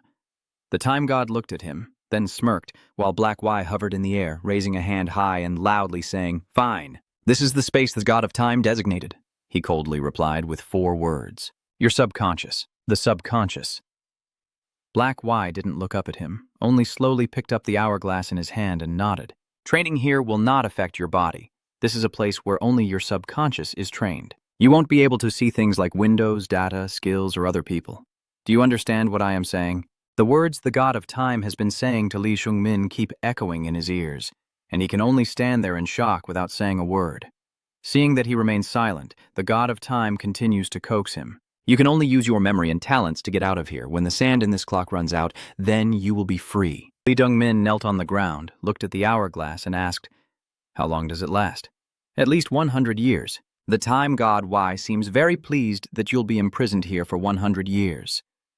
Yu's face looks at you with delight before continuing. 1 year, you better not break your promise. Understood? You must be punished for your rudeness. Do you see that? Lee Sung-min frowned in thought, but said nothing. After a moment, he stood up, looked at the time god, and asked, So at least 100 years, do you mean I could stay even longer? Hey, Tang. At first, everyone is like that. In the end, that's just how it is. You can stay as long as you want. When the sand runs out, you have 2 choices. End it and return to the real world, or flip it again. Then it will be another 100 years. So the second time will be 200 years, the third time will be 300. But once you turn it over, you can't go back. You'll have to stay here until the sand runs out. I was lying because I didn't want to clean up the bodies. Not everyone who faces this challenge dies. Out of 10 people, 3 are still alive, while the other 7 went insane and died. Most of them survived the first 100 years, then they became confident and reset the hourglass. But the next 100 years were when they went insane. How long can you endure this? Lee Sung-min heard that, but he remained silent, not knowing what to say, while sweat kept pouring down his forehead. It seems you hesitated a bit over your decision, but you couldn't turn back. After telling everything to Lee Sung-min, the god of time disappeared, leaving only you and the hourglass behind. Lee Sung-min's thoughts about that time began again. That was the last thing Danya saw. Then he disappeared. The 100 years began, and at first I was fine, because with endless time, I can become stronger. No matter how much I work out, I will never get tired. Even without eating, I still don't feel hungry or need sleep. But soon after, those things started to cause me pain. I remember exhaustion, hunger, and thirst. I remember pain. You once tried to stab yourself with your spear to feel pain, but it seems that didn't work either. But no matter what I want, my body remains intact. I never thought that not feeling pain could be so painful. Damn it. Not only is it painful, but holding your spear in your hand and staring at it with a vacant look, you wonder if what you're doing is right. There was no one there to point out my mistakes. In your mind, images of Ujhun, JH, and Beogo appeared again. Ujhun, Bogo, and JH are not here. No matter how much you wield your spear, or if you're going in the wrong direction, or if you're completely wrong, does that mean all that pain is useless? He thought like that. He felt like he was about to go crazy. He stood in a vast space with only himself, then continued to follow his own train of thought. I need reassurance that I am on the right path, but there is no answer at all. You turn to look at the hourglass beside you, your mind filled with complicated thoughts. As I hoped this misery would end soon and looked at the hourglass, not a single grain of sand had fallen. Outside the god of time, Denia sat cross-legged, floating in midair, observing Lee Sung-min's body, his eyes now seemingly vacant. Seeing you like that, Danya just forced a smile, thinking I might have to prepare to clean up the body. Suddenly, something in front of her made Danya's eyes widen in shock. He exclaimed, "This crazy guy!" A stream of thoughts appeared in Lee Sung-min's mind. There were 10 people who took on the challenge, and all of them easily made it through the first 100 years. Why am I like this? Could it be that I am not only less talented, but also less steady than them? I stand still, my eyes unfocused as I look ahead, telling myself I still remember the reason I can't stop. Wasn't I just a larva from the beginning? Why do I have the right to be angry about my slow progress? Wasn't it me who transformed myself when I was on the Dream Mountain? Thinking back, your hand clenched the weapon tightly. I told myself that even if I was just a larva, I would keep crawling until I surpassed all the geniuses. Even if I go the wrong way, I just keep crawling and another path will appear. What I learned at Shaolin wasn't for nothing. I will recover quickly and keep training. But after 100 years, you suddenly wake up as if you remember something. Including this life and the previous one, I have less than 40 years left to live. How could I last this long? Time can wash away all the methods I have. No matter how much I train, my 9 Heavens Ultimate Sect doesn't improve. I just keep stabbing, spinning, and holding on. Lee Sung-min rakes his hair in frustration, pulling it out in agony, screaming inside his mind. I can't go on like this. It's too late to realize now, but people don't change. You grit your teeth, your eyes wide with thoughts flooding your mind. That's why I always wear a mask, to become someone else. No matter how hard I try, I don't sweat or get tired. How many more times do I have to stab with the spear? Stabbing with a spear, distance, darkness, spear tip, stability. Darkness, distance, spear tip, stability. Using a spear to disable others is one of the most effective methods. Shaolin's technique is excellent, but I'm not a monk. You seem to no longer understand yourself, wondering why you are like this. You start to doubt what you're doing, with less than half the time left. But what have I really achieved? Still, your hands keep swinging the weapon, but your mind seems about to be overwhelmed, your face gradually contorting. Even if I get out of here, I won't be able to change anything. I have to kill myself. I have to kill the weak person I am. Lee Dong-min slumped down, filled with regret. Sorry for killing you. Someone like me has no right to take your life. I know how useless I am. Nearly 100 years have passed, and I haven't improved at all. Even though I keep wielding my spear without sleep, you are almost hopeless. Negative thoughts keep overwhelming my mind, and it's hard to change. I want to kill myself for being weak. Even though I came here to become stronger, I still haven't made any progress. Lee Dong-min looked up at the hourglass beside him. Stop now, I have to stop. The sand is almost gone. Keep going. Holding the hourglass, I remember training continuously for 200 years, but still achieving nothing. Someone like me with no profession has no benefits, no skills. This is all I have. I can't remember how many times I wanted to give up over the past 200 years. Maybe I still won't achieve anything if I flip the hourglass again. My arm trembles as if I'm about to make a difficult decision, but I still don't want to run away. That's why I'm still standing still. Why is it so heavy? This small thing feels so heavy. Lee Sung-min gritted his teeth, knowing the reason was his hesitation.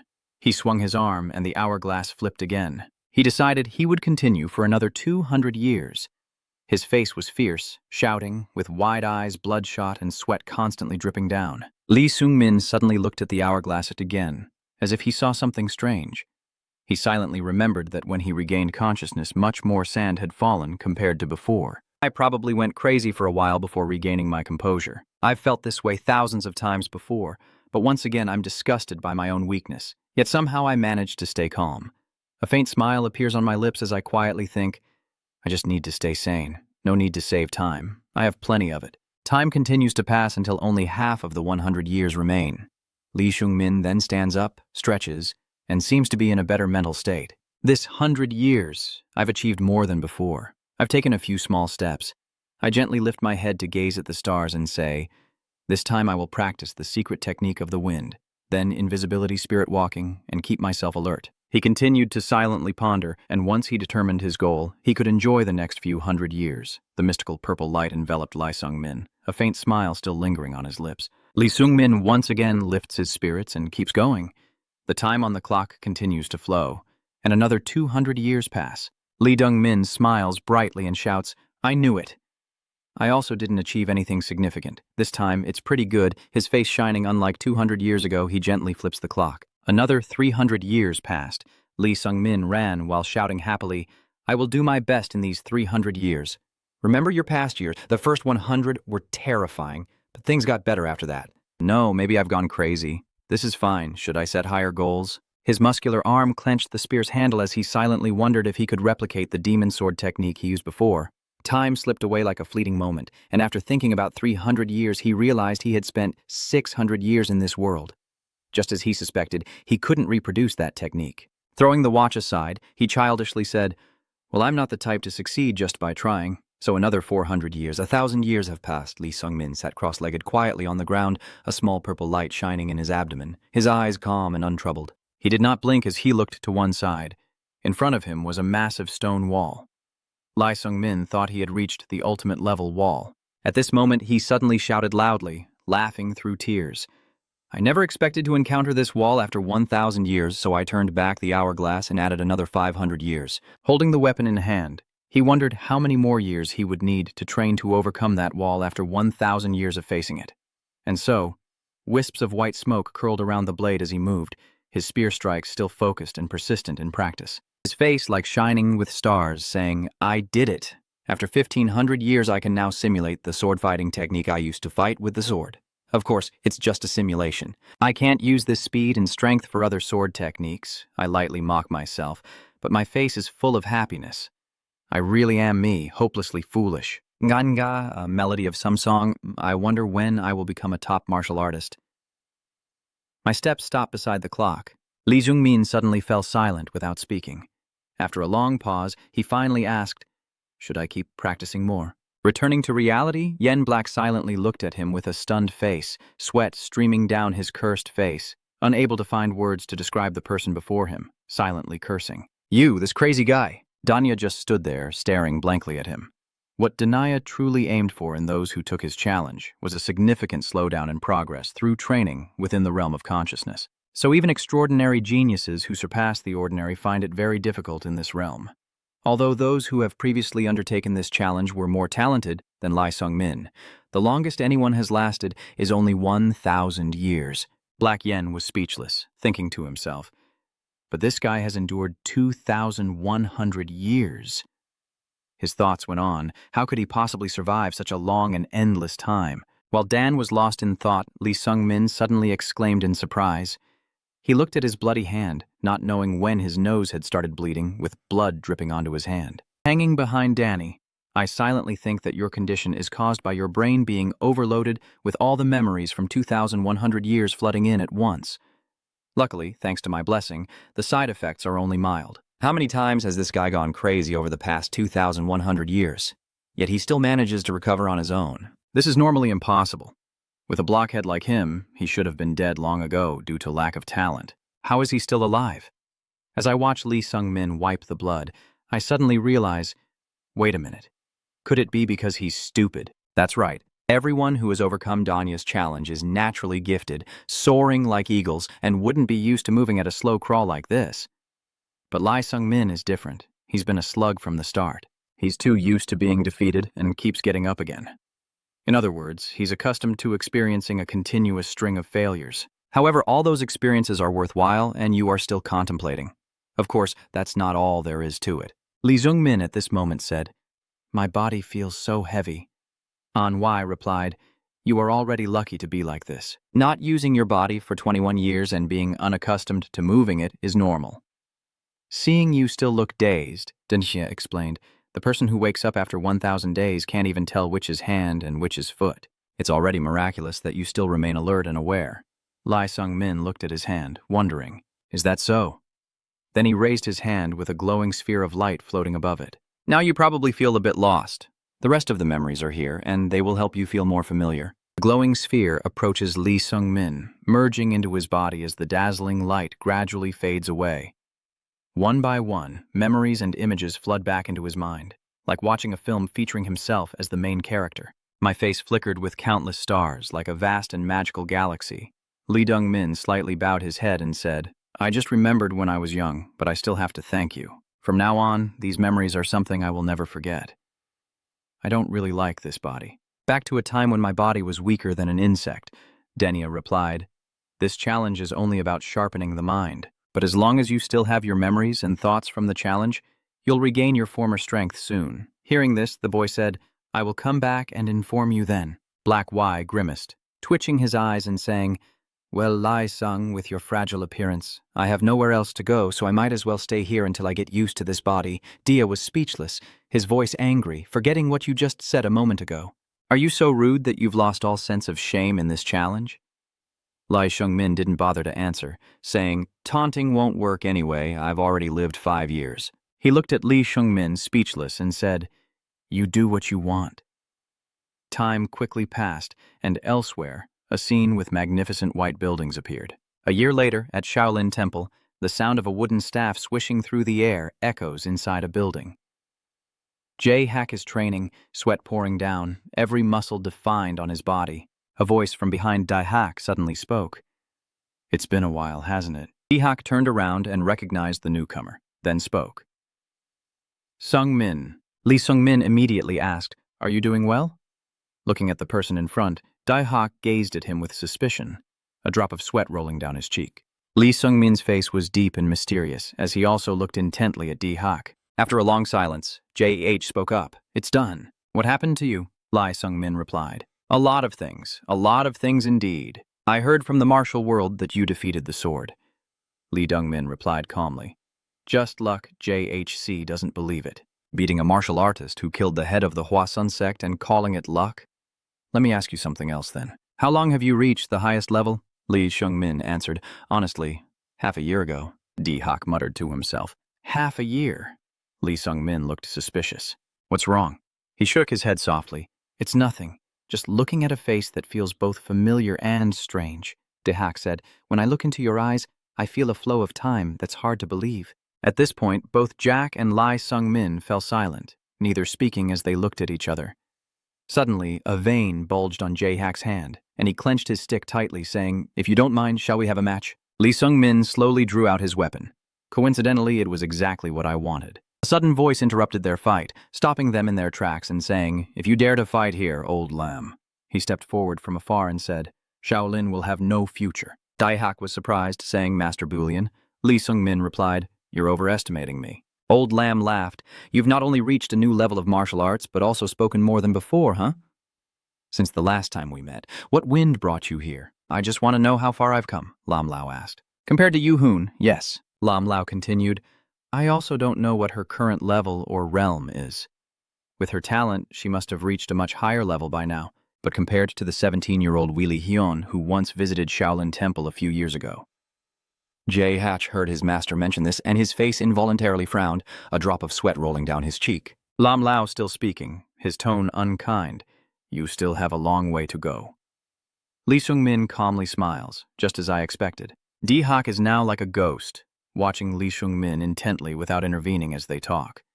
Lee Seung-min is now recalling that he never once deceived himself into thinking his current rank could compare to hers. However, I have also advanced much further in the realm of consciousness. If my body can reach that threshold again, without overthinking, I will just smile softly. At this moment, he is more confident than ever. 2 months before the dungeon opens, Lee Seung-min was stunned, and he has now left Shaolin Temple. He stands silently, aimlessly looking ahead, recalling J.H.'s words before leaving that the dungeon will open in 2 months. J.H. told me to stay 1 more night before leaving, but I had too much to do, so I refused. After retrieving the demon armor and demon spear, I left Shaolin immediately. I have to find out what the dark core inside my body is to prevent Bogo's death in the dungeon, to find Enverus, as Dania mentioned, and to restore the martial arts power I once had by harmonizing my body, energy, and mind. I ponder deeply. With so much to do, I must make the most of my time. Then the first thing you need to do is remember when Dania talked about Enverus, and that his existence is partly caused by you. Find Enverus. At that moment you asked again, Enverus. He is the one who escaped from the source of the mortals. The reason for his existence may be conflicted, but it is not like ours. I will not help you find him. Black Y replied, he can answer your question. At this point, Lee Seung-min had already begun his journey. You walk calmly and unhurriedly, hands in your pockets, your figure gradually disappearing into the forest as you ponder. According to Ira Brisa, the merchant Enverus's name comes from this sleeping forest. It might be someone else with the same name, but this forest is indeed the sleeping one, a place famous for driving people crazy with the moans of ghosts. No one knows what's inside that forest. Nobody wants to come here, a place full of monsters, so a merchant entering this forest can't be an ordinary one. Thinking of that, the strange sounds with unusual frequencies reached him, and he instinctively covered his ears and said, "So these are the moans of the spirits." Lee Jung-min waved his hand as if to blow away the moans. Although this moan could destroy the minds of others, for Lai Sung, who has lived consciously for 2,100 years, it was just a normal sound. Without allowing him to move forward, a monster suddenly appeared behind him, silently baring its sharp teeth at him. Lee Dong-min gently dodges the attack as if still half asleep. "What are you saying? Like playing a game, you speak up and see what happens." With punches and kicks, each opponent was taken down instantly by him.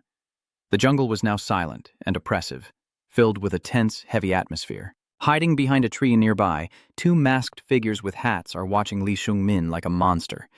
Sanun whispers in fear to his companions, "Who is he? How can he defeat the monsters in this forest so easily?" Dahayunan replied, "A supreme martial artist, capable of reaching the realm of reversing the origin. I don't know if he's from the Ta sect. I can't sense any demonic energy from him." "We can't stop him alone. We need to call for backup," Sang-gyun asked in shock. "Wait a minute. Hey, where is he?" Lee Chung-min suddenly appeared behind the 2 people, like a ghost, and asked, "I have something to ask. Do you know anyone named Enverus?" The 2 of them stiffened at his words and then attacked him without a word. Lee Seung-min remained unfazed, calmly sidestepping to avoid the previous assault. At this moment, he spoke as if nothing had happened. "I have no intention of fighting you guys. I just want to ask a few questions." Sanun glared, began forming hand seals, and the flames erupted, transforming into a fire dragon that swiftly charged at him. Lee Seung-min calmly asked again, "Do you really like fighting?"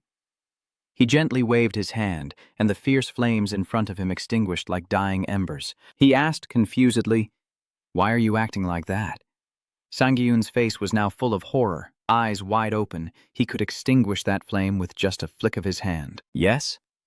Lee Jung-min's footsteps approach, and he asks again, "Why don't you listen when others talk?" In just a blink, Lee Seung-min was close, their faces nearly touching.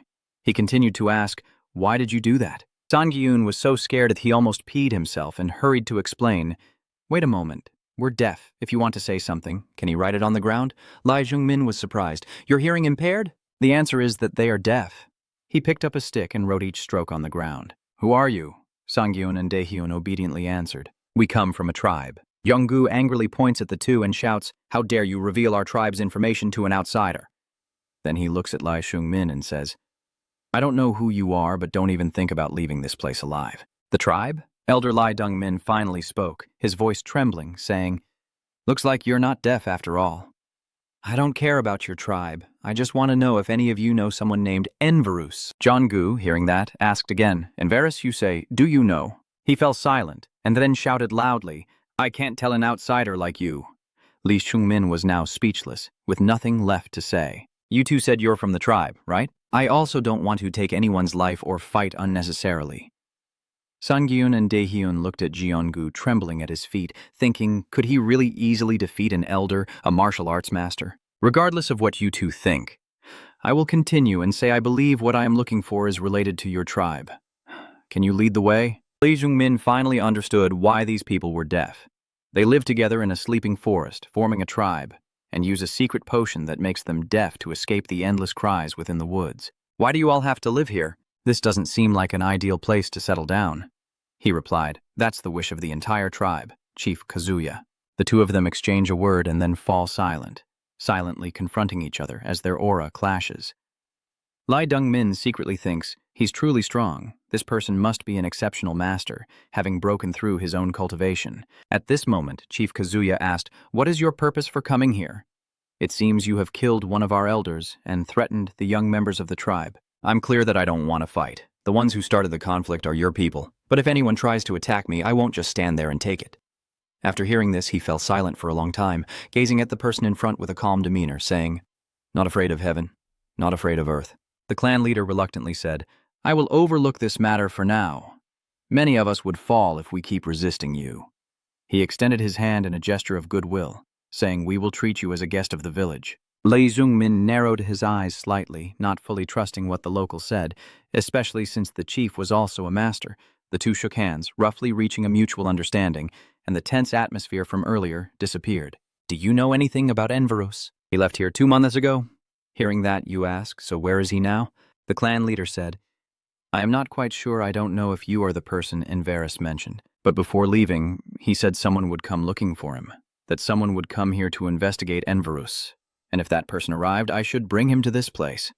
The clan leader led you to another location, where in front stood a giant tree, no different from a mountain blocking the view for the two of them. You asked if this wall, made of countless intertwined trees, is the one, and he replied, yes. Do you want to try breaking it? Hearing that, Lai Sungmin slowly drew his spear. The spear tip, surrounded by a purple light, reveals tiny, shining dots like stars in the universe. Without a word, Lai Sungmin steps closer to the wall, and the spear tip shoots straight into it like a missile. The collision created a massive shockwave that pushed the village chief back dozens of meters. In front, Lai Sungmin flinched slightly as he stared intently at the spot of the attack earlier. The wall is unscathed, and the village chief suddenly says, what? You can't break it with just strength. Not even Enverus can pass through this wall. Only the chief can open it. Now I will help you open it. Li Sungmin felt like a fool and secretly thought, so why did the old man tell me to break the wall earlier? He stepped forward. Mysterious glowing dots appeared on his body and transmitted into the wall. The wall, woven from hundreds of giant roots as if receiving an order, quickly parted to create a pathway. You look into the dark cave and ask what's inside. He replies, I don't know either. I only know that there is a terrifying wail of sorrow echoing inside. Even the strongest experts find it very difficult to pass through here safely. So without letting him finish, Lai Sungmin ran straight inside. Watching his figure disappear into the distance, the clan leader's face stiffened, speechless, unsure if there was something wrong with him. His moans would shatter anyone's perception. It was an extremely powerful mental attack. As Kazuya said, even a top expert who has reached the highest realm of the mind, energy, and body cannot avoid it. But after 2,100 years of living within Li Sungmin's mind, his consciousness has collapsed and been rebuilt countless times. And with that development, his mind has become not only resilient, but also insane. As he was walking, he suddenly stopped as if sensing something unexpected. A voice appeared in his mind, and he was very confused. In front of Li Sungmin, a dark, ominous purple fireball is floating in midair. The voice coming from the sphere echoed in your mind. It's rare to encounter an existence with twisted karma that almost makes me mistake you for someone else. I thought you came from a reversed timeline, so I brought you here. Answer me, your karma is beyond prediction. At this moment, hell appears in a more evil form. He asked you, are you the one who traveled back to the past? At this moment, Li Shengmin furrows his brows, sweat streaming down his face. Another voice suddenly echoed, Stop, Lord of the Void. Rubia appears and continues. Don't you see he's stunned? The two of them exchanged blows. Lai Sung-min's lips twitched, his eyelids twitching as he stood still and looked at them, then asked, "Who are you?" Seeing the strange appearance of the Void Lord and the girl with cat ears, Rubia standing beside him, Lai Sung-min remained silent for a long time before asking, "Who are you?" "Allow me to introduce myself. I am Rubia, a servant of Lord Enverus." "I have been waiting here for you on my master's orders," Lai Sung-min asked curiously. "A servant? Why do you appear in the form of an animal?" Rubia cheerfully replied, "Because my master really likes this form." Lai Sung-min nodded knowingly and said, "I see." Then he pointed to the Lord of the Void and asked, "What about that thing?" Hearing this, he trembled with anger. "That thing, this arrogant one," Rubia replied, "that is the Void Lord, a remnant of the great demons." Hearing Rubia finish, he became even more furious. The relic. Rubia began to tell the origin of Helgi. 400 years ago, he was a powerful demon, the leader of 100 other demons, but now he is only a soul without a body. Lee Dong-min, confused, asked, "So why did you wait for me here?" Rubia replied, "Because you need to find my master. Enverus, the only one who can answer your questions, can only be my master, who also has a tangled fate." Lai Titix. Dung-min asked innocently, "If you are his servant, that means you know where he is, right?" Rubia looked at Tio Nong and replied, "No, of course I don't know. But the master can sense my location, so if you come with me, he will definitely find us." Lai Dong-min is confused. "I really don't understand why we have to do this and why he has to make everything so complicated." After saying that, he pointed at Hell and asked, "So isn't it enough for me to just go with you? Why is this thing here?" The Void Lord was furious and said, "You really are a disrespectful brat. I don't even know why I should follow you anymore. All I know is that a time traveler will come looking for me, and I need to go with him out of this forest," Lai Sung-min said suspiciously. "This forest? Are you the one responsible for the screams here? Does the tribe in this forest think that is a heartfelt prayer? Are you the prayer itself?" He laughed mockingly upon hearing that. "You miserable bugs! Their tribe is connected to this forest.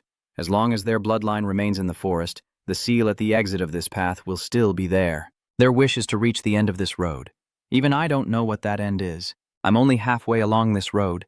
Lee Dong-min looked at the two people who were no help at all and said, "I asked quite a lot but got no clear answers." "What's wrong with you guys?" Rubia suddenly said confidently. "All right, I'll tell you one thing I'm sure of.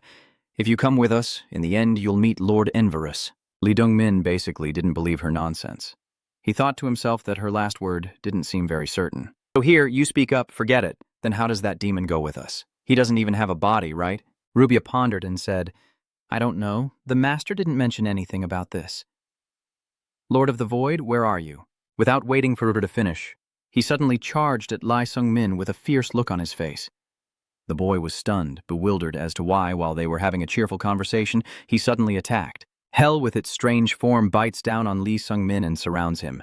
Rubia, looking terrified, shouts, "What are you doing, Lord of the Void? Still pretending to be old, can't you see clearly that I'm taking over this kid's body? I lost my own body and have been imprisoned here for 400 years. Although this body is quite trash compared to my peak years, I will still make the most of it.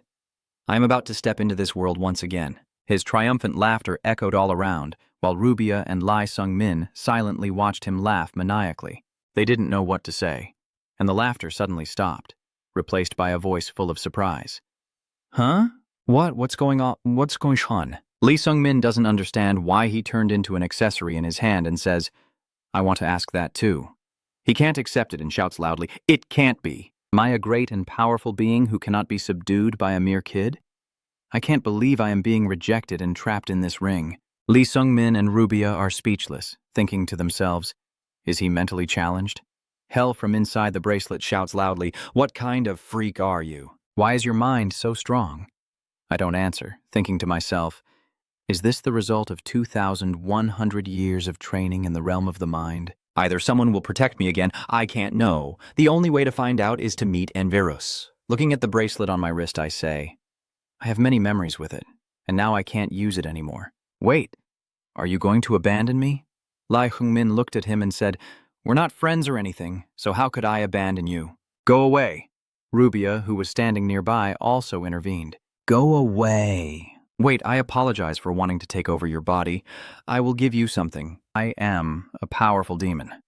I have accumulated some spoils of war after ruling for centuries. My treasure chest is filled with mysterious and wondrous things you've never seen before. Lai Sung-min looked at Rubia to confirm. She nodded. He indeed once had a glorious past. Hearing that, you stroked your chin thoughtfully, wondering if you were planning to strip everything off him or not. Lee Sung-min stood still for a long time in the dark space. Rubia and the Lord of the Void have become your companions. Outside, Rubia asked, "Where are you planning to go?" "Sung-min, find a place with a clear view and fresh air while we wait for our master to find us." "You have a good idea, but I need to go somewhere." Rubia tilted her head. "I see." "Where is that?" she suddenly asked Rupisi.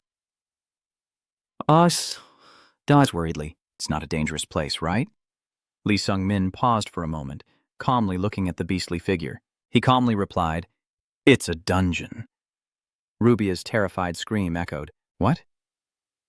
"Dungeons. A mysterious place appears everywhere in the area. A large amount of magic is woven inside the dungeons, making the rules within them very different from the outside world. In the area, after you kill a monster, people take items from their bodies. But inside the dungeon, it's different. Once a monster is slain, its color disappears and is replaced by an item. Items come in various shapes and functions. The stronger the monster you defeat, the higher the quality of the items obtained. And if you defeat the dungeon boss, the reward you receive will be incredible and the dungeon will be shut down." Rubia in her mobile form said, "So you're really planning to go there?" Lai Sung-min replied, "Of course." After saying that, he looked ahead, where a huge amber-colored crystal appeared, shimmering with mysterious light before his eyes. Lee Sung-min recalls that it has been 2 months since he met Rubia and the Void Lord, and he has pinpointed the exact location of the dungeon thanks to Brisa's information. He quietly thinks this will be the second dungeon he has experienced. "In my previous life, I obtained the reverse time stone. These dark red stones are probably the entrance to the dungeon. If I touch it, I will instantly be transported to somewhere in the dungeon, and from there, I need to complete the tasks I have to do." "It's as if you remember something that makes you hesitate. Can I do this?" A weak thought suddenly appeared in my mind, but it was a useless question. I went this far just to prevent that from happening. Thinking of this, he pushed aside all cowardly thoughts. "So, I have to do this." Without hesitation, Lai Sung-min reaches out and touches the stone. A blinding light emanates from within, illuminating his face. In another place, Lai Sung-min's figure seems to pass through space, suddenly appearing and landing on the ground. Looking around, he softly says, "I'm inside now." Rubia also followed in. She complained, "We really have entered this dungeon." But at this moment, a terrifying dark purple aura silently approached him, and a man suddenly swung an axe at his back, quickly raising a spear to block the attack. Looking at the man in front of him, he thought to himself that it was a trap.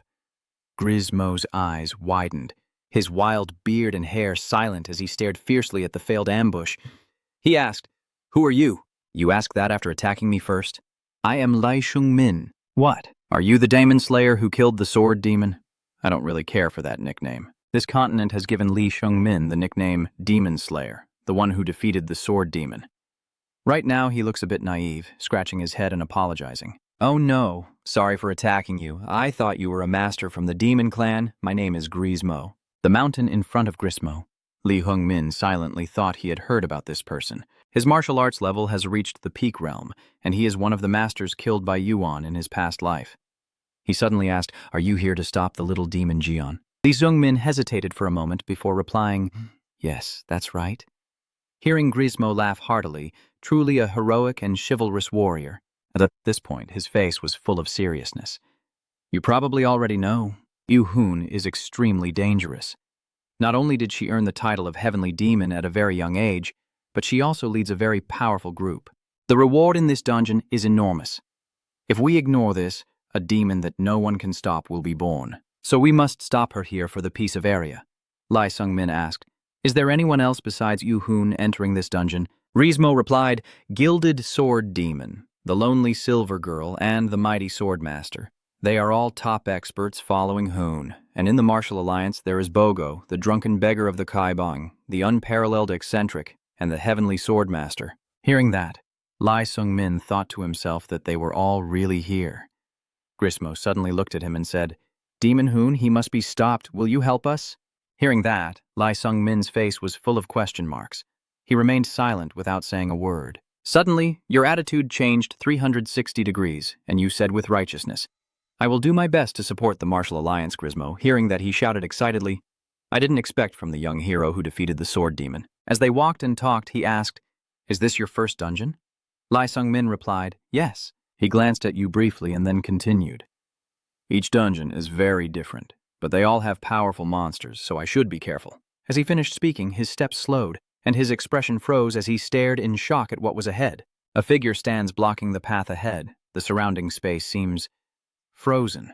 Lee Sung-min's eyes reflect a familiar face, shock evident in his expression as if he recognizes someone he knows from before.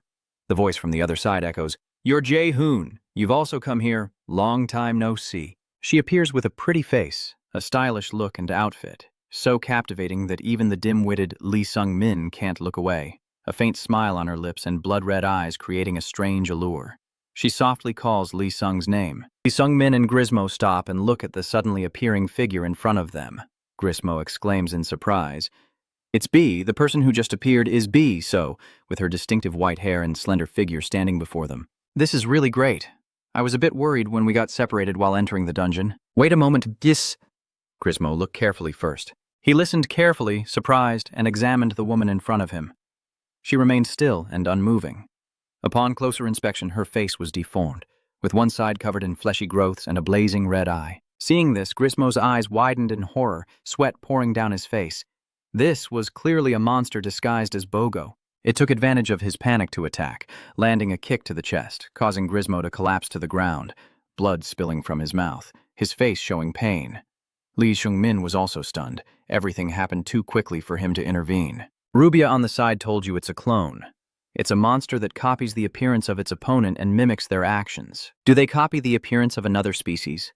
Remember when the clone attacked Grismo? I wondered if the invisible spirit step and the silent step it just used could copy the skills of the opponent it faced. At this moment, the clone in Beach Sogo's form turned around. Its target was Lee Sung-min, whose eyes were bloodshot with dark red irises outside the sclera. Its emotionless gaze fixed on you like prey. "How dare you use her face? Standing behind you!" Rubia trembled as she looked at his terrible state and asked, "What's wrong?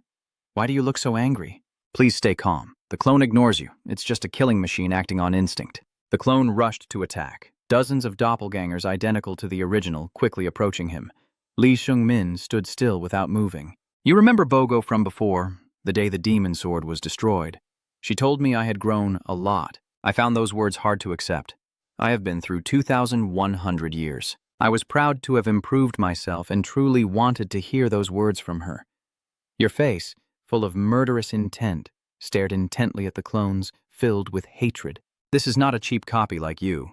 After a moment, Lee Dong-min, cloaked, fluttered through the air, her face calm as she looked at the clone lying on the ground. Grismo carefully approached and asked, "What is this?" He replied, "A clone." He said upon hearing that, compared to her, he's a bit weaker. To think that a clone could copy all of her skills. Oh my god, do things like this really exist? Rubia beside me explained that clones can usually only copy appearances. They can't copy skills as well. But that's just what outsiders think this place is like. Even so, it doesn't really matter. There's nothing to worry about. I'm starting to analyze this dungeon now. I will act as your guide, so just trust me and keep moving forward. Elg's voice sneered. What kind of joke can a noisy doll like you possibly make? Rubia angrily retorted. What did you just say? At least I'm not trapped in a suit of armor.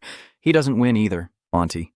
Once I recover my whole body, I will tear you apart first. Rubia taunts. If you're so good, just try it. I bet you can't find me.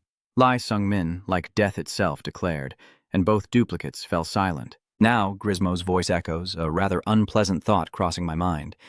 He looks at you and asks, "Did we just fight your doppelganger?" His face turned serious as he continued.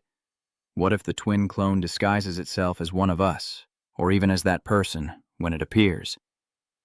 Hearing that, Lee Sung-min was stunned. This moment, he involuntarily remembered Uyon's figure. Seeing the figure in front of him, he immediately recognized who it was.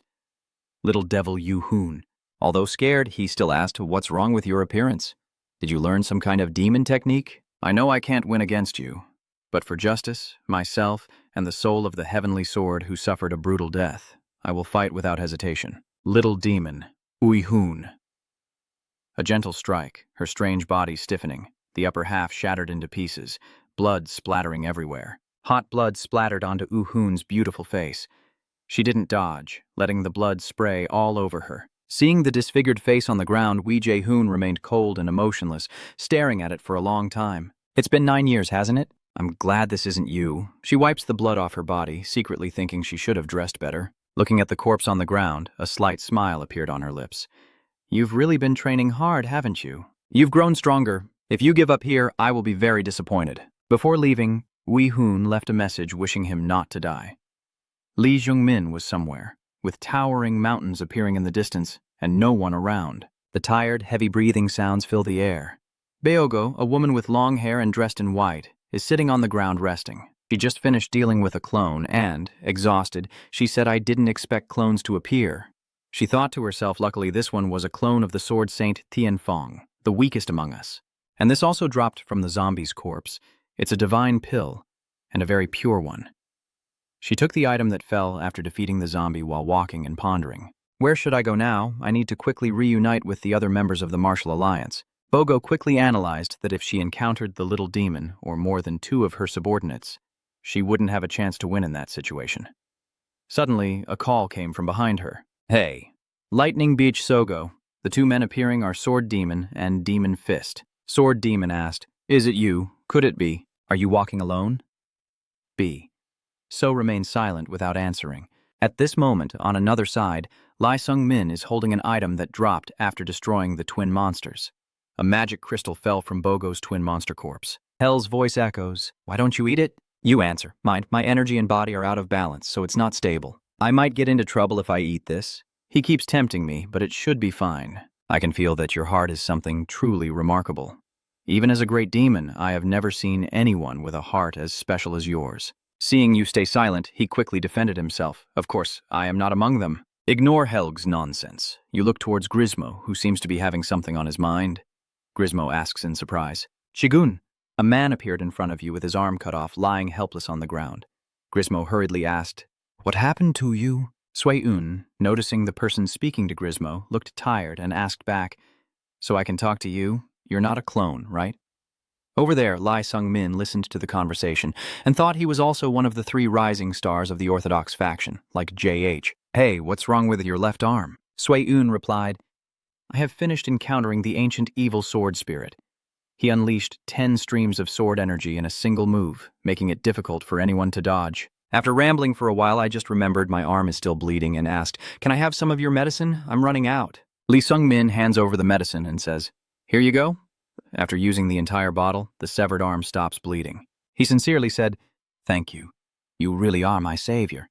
Lai Sung-min replied, Unfortunately, we have a healer, but we can't fix your arm. Sui-un, after a moment of silence, asked, Who is he? Grismo replied, He's a demon merchant. Lee Sung-min, you have defeated his sword. Zoe-un then responded in an unusual tone. Ah, I've heard a lot about you. His face was unfriendly. Miss Beach has mentioned you a few times, so you came here to support her out of concern. The brotherly bond between you 2 is truly deep. Isn't it normal for a junior to come and save their senior? I'm the one who should be asking about your relationship with her, right? The 2 of them stared at each other with fiery eyes. He replied, We are very close comrades. Lee Sung-min confidently replied, I am also quite close to her.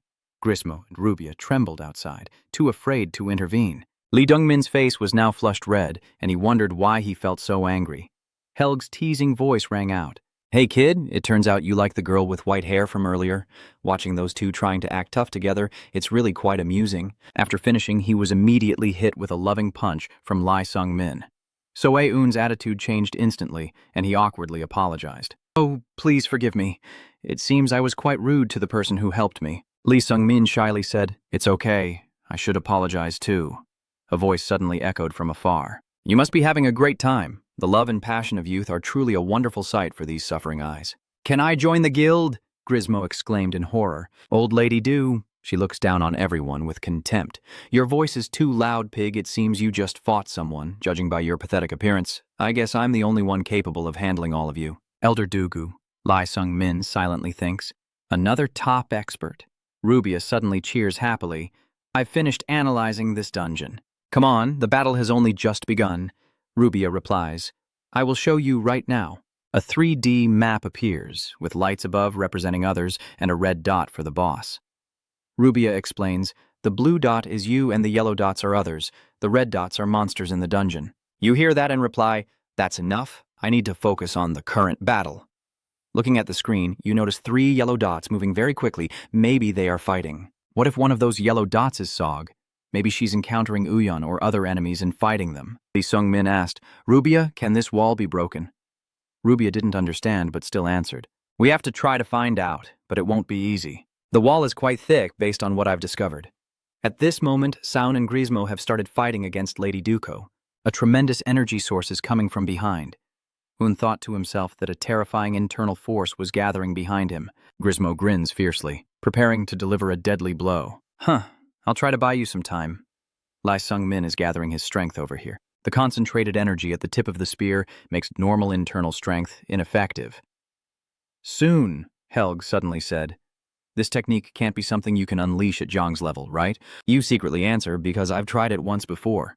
The enormous energy converges, forming a small purple black hole that spins continuously on the tip of the spear. Grismo cheerfully shouted, it's starting! Then he quickly dodged away, leaving the old lady Dugu to face it alone. Lee Sung's face was grim as he used all his strength to control the raging energy, unleashing a tremendous force straight ahead facing the terrified Duko Baba who couldn't dodge in time. At this moment, the wall in front of everyone was shattered with a large hole, and everyone was stunned by how quickly it ended, as if something was behind them. Grismo and Soun instinctively turned their heads back, and Bogo appeared, unconcerned about her wounds, staring blankly at the sudden appearance. The Sword Demon and the Demon Fist also keep an eye on the crowd. Lee Dong-min, like a war god, is surrounded by a divine light that appears, shielding B. Sogo in front of him. You softly say, Sogo, it's been a while, hasn't it? Her face flushes, and she trembles as she looks at the figure before her. The scene is full of question marks at Grism Mountain. I'll buy you some time so you can focus on gathering your strength. Lee Sung-min is injured. Got it. Sister Wigan, the leader of the young generation of Grism Mountain, the old solitary lady. Ms. Wigan has updated that Lee Sung-min has disappeared. Grismo has also reported that Lee Sung-min has disappeared. Boz has updated that Lee Sung-min has disappeared. Now Lee Sung-min has quickly appeared. To protect Bogo, his expressionless face looks up at the two people in front of him. Ma Queen couldn't help but ask, who the hell is he? The Sword Demon doesn't even know who is in front of him. Does anyone in the Martial Alliance use a spear? On this side, Bogo anxiously said, Sung-min, why are you here? Holding the pill in his hand, he didn't turn around and replied, I came here to help you. He remembered the large circulation pill his master Buang had given him, but he hadn't used it before because he was worried about energy chaos. Now he bit into the pill without hesitation, knowing there was no time to hesitate anymore. A huge surge of energy from the potion's effect erupts within your body.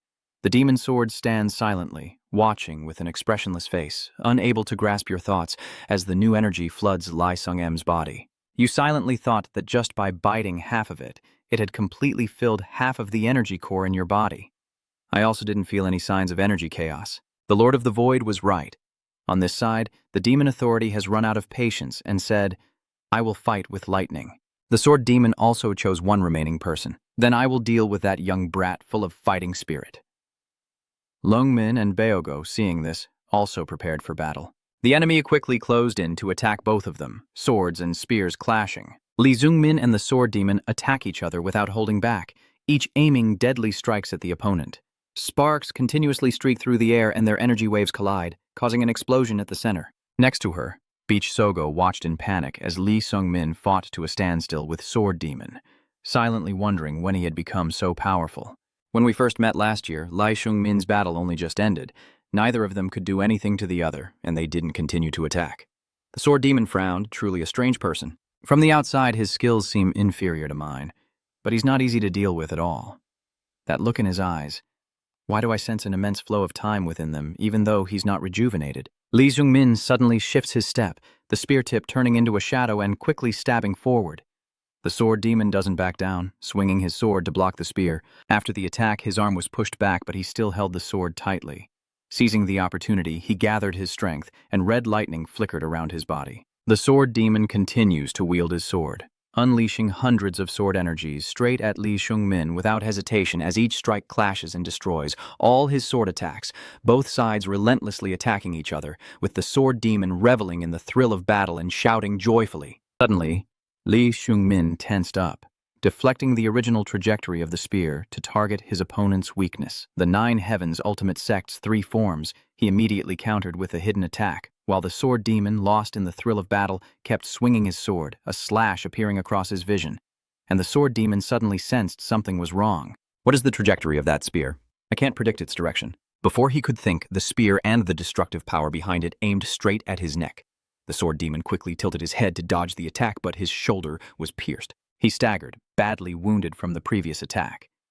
Remembering the scene just now, a faint smile appeared on his lips as the spear suddenly struck upward. This battle is really exhilarating. Looking at the person in front, the sword demon appears contemplative, and based on the martial skills he just displayed, he seems like an experienced master who has trained for a very long time. I'm wondering how old he is. I didn't expect someone so young to have reached this level. I really want to watch this fight a little longer, but his swordsmanship is too difficult to see through. I will be at a disadvantage if the battle drags on.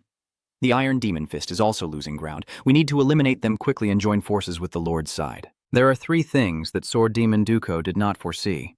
The young man in front of him is a close friend of the respected and beloved leader. The healing technique he just secretly praised is also the technique of that leader. In the end, his life will be ended by his own lord. The sword demon widened his eyes in shock as he watched the newcomer attack him. Unable to understand why Hoyon said nothing and didn't bother to explain. Even though she was his subordinate, she still killed as usual. Ma Queen, frightened, shouted, "Why can't he accept the killing of the sword demon? Why did you kill the poisonous sword demon? Even if you don't like us, we have always been loyal to you. When you eventually dominate the world, we want to see a dark warrior ruling over everything, that's all." But why did the poison sword demoness wholeheartedly follow her? Seeing Yu-hoon's cold-blooded expression, his face full of veins, he frantically said, "Am I not worthy to talk to you? All right then, die, little demon Hoon." Of course, the one who must die is the steel demon fist. Jae-hoon appearing here is actually her doppelganger. Neither the poison sword demon girl nor the steel demon fist can know that when they haven't encountered the doppelganger in the dungeon before. The dark warriors who followed Hoon could only leave in pain with hearts full of rage. And Lai Dong-min looked into the distance and muttered, "Sogo, run away." "Go." She doesn't understand why the flag. Lai Dong-min replied, "I don't want to die here. I made a hole in the back.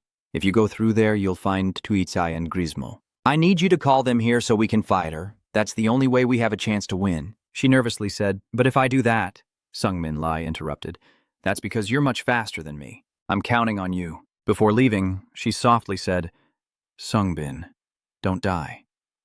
He heard that and slightly smiled, replying, "Of course I will survive." Looking at Hoon's doppelganger, its eyes blazing as it stares intently at him. All he can think about now is one thing. Definitely. Lee Sung-min looks at the clone that resembles Ui-hoon. He recalls that in the previous life, Ui-hoon survived and escaped from the dungeon. When others asked her what had happened, she said everyone was dead. Those who heard thought that the little demon had ruthlessly killed everyone, but now I know the truth. The one who killed everyone in her past life is her doppelganger. Watching the fabric hanging behind her, he silently ponders. The fabric of the outfit she's wearing. It's like a sacred relic that can stretch at will and shoot out at incredible speeds. I might not be able to handle it at my current level. As her thoughts finished, the fabric shot towards him at incredible speed. Lee Dong-min focused his mind, gripping his weapon to find the right moment to strike. As soon as the fabric nearly touched, he struck like a lightning bolt, deflecting the twins' attack. His face was tense with veins bulging, but he managed to hold on. Damn it, my arm feels like it's about to tear apart. The cloth won't give me a moment to rest. Lee Sung-min has to keep fighting this strange thing with intense force. His strength was running out, so he quickly thought of a plan. While waiting for Sogo to bring Tuichai and Grismo, who were fighting with Old Lady Ko, it had already been about 5 minutes. By then, the situation will change if the 3 of them join the fight with me. In a moment of distraction and carelessness, I was hit by the cloth and thrown backward. The tremendous recoil force pierced through the armor, blood continuously pouring from your mouth. Lee Sung-min roared in his mind. I want to live. I have to live because I promised many people I must find a way to survive. I have to endure. I have to fight.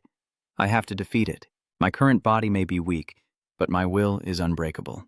Remembering the 2,100 years I spent in the world of the mind, recalling everything I have trained for until now, I remember Uji-hoon's advice from before. Those who only know how to attack forward will have weak points on their sides when fighting a tough opponent. Try changing direction or reversing your attack to turn the tables. He didn't hesitate, swiftly dodging the cloth and closing in on the clone. The clone seemed emotionless and thoughtless, attacking non-stop, its cold eyes staring at him like a dead person. At this moment, Lee Sung-min has approached, holding a spear, and without hesitation, he thrusts toward the clone.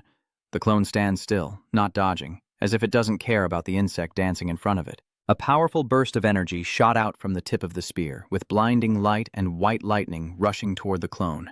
The light dissipated, and Lee Sung-min remained in the spear-throwing stance, his eyes fixed on the figure ahead, as the spear tip was blocked by the fabric, shielding the clone. Its eyes seem to be mocking him, as if it doubts the attack will succeed. Lee Sung-min quickly retreats, keeping his distance. Heel's voice echoes, "Have you realized yet? That girl doesn't need to lift a finger or use any martial arts. She just moves the cloth around.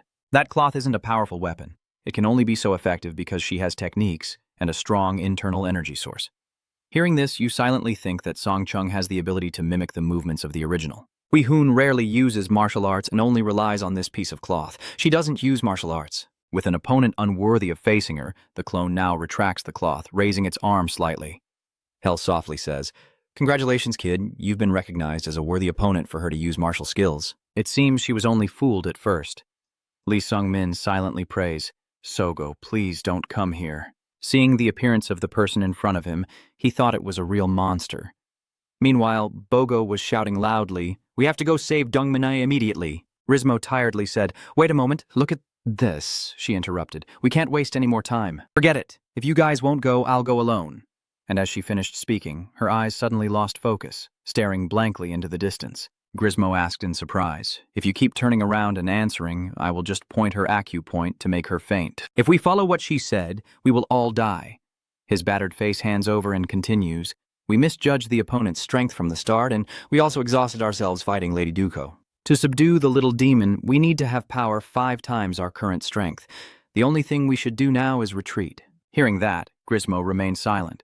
He suddenly asked, "Can we retreat now?" "If we don't defeat that monster boss at the exit," So I-un interrupted, saying, "I was lucky to spot the Poison Master briefly and found a scroll with a map to escape the dungeon. Perhaps she picked it up after defeating a few other clones." Grismo was silent for a few seconds before softly saying, "It's okay." Un turned around without much cheerfulness and replied, "This is a difficult decision, thank you for agreeing." Holding the small girl in his arms, he remained silent, gazing at the exit right in front of him, his lips trembling slightly, all his words turning into a final thought. "I'm sorry." A sudden burst of force hit unexpectedly, causing Sung-min's body to tremble slightly and spitting out a mouthful of blood. Hell's voice then sounded, "Prepare yourself, it's coming again." Without waiting for Sung-min to regain his composure, Hoon charged again, closing the distance to strike. He focused his mind, aiming at 10 o'clock, 7 o'clock, and used his spear to counter her attack. Hell calmly said, coming from the left side, but this time Sung-min couldn't dodge in time. He coldly said, "Really, H, so disappointed. You're really annoying. Just follow my instructions and move." Sung-min snapped angrily. "Shut up," he grumbled. "Then do better. Our house is being destroyed because of you, meaning his house is the armor you're wearing." Hell softly scolds, "You ungrateful bastard. If I hadn't blocked that attack, you would just be a pile of corpses now. If you die, I'll have to leave forever." He suddenly remembered Bogo and the short-haired woman who had just left. "She hasn't come back here even though quite some time has passed," Sung-bin coldly interrupted. "I know HG is curious. Do you dislike me or something?" "You have been betrayed," he sneered and said, "If you hadn't come here to save her, you wouldn't be in this dangerous situation in the first place. Now, you're just dying in her place. You grind your teeth, I don't care about that." Hell is a bit surprised. "What?" Sung-bin lowered his eyes and said, "I know she's not that kind of person. I believe something must have happened.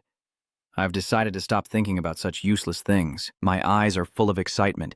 If she doesn't come back, that's what I want most. Honestly, I would have died at Mount My if it weren't for her." He didn't reply, stared at him in shock for a long time. Then Helg suddenly burst out laughing arrogantly, making Sung-min startle. He was pleased. "I'm starting to feel a bit fond of you." "All right, I won't let you die here like this." He smiled eerily. "I'll help you a little." A second later, your entire body was enveloped in an incredibly powerful aura. "You're just staring in shock. What do you think you're doing?" Hale softly shouted. "Just shut up and accept it. I'm trying to help you. Look, this is the chaos of the true God." Hoon calmly watches as your body becomes stronger. He calmly said that if there was an intermediary, it would be easier for him to gather power. Try using it with your strongest wishes. The source of overwhelming power quickly merges into Sungmin's body. You look confused, so this is H calmly speaking. A part of my demonic power, I am sure that your heart will be able to accept this strength without any difficulty. Sungmin was amazed. My wounds are healing gradually, even my broken arm is recovering, and I can feel an overwhelming power surging within me. The wind has shifted direction. The arrogance and curiosity that the clone copied are now revealed. And as she stood there watching Lee Sung-min, her figure suddenly flashed. She realized that Lee Sung-min was now a formidable opponent. You clenched your teeth, feeling as if your dantian was about to explode. Hell reminded you. Hold on, it's coming. A moment later, the figure suddenly flashed, and a strike was immediately unleashed. Sung-min stared in surprise, having blocked its attack for the first time. But that still wasn't enough. He sneered. If you let me take control of that body, I could handle that half-blood in just a moment. Hurry up and be quiet. I will do it. Clench your fists and give me your power. Hell burst into loud laughter. You won't be able to handle any more power, even if I wanted to pour more into you. Leung Min had achieved it before. It is a power he cannot use because of his weak body in reality, but he knows how to use it because he has done it before. Hoon closed in an instant, unleashing a flurry of attacks at a level he had achieved in the spiritual realm, enough to defeat the twin clones standing before him. No, even Hoon, you calmly shouted, just give it to me. The light bursts from the tip of the spear, and the power gathers accordingly.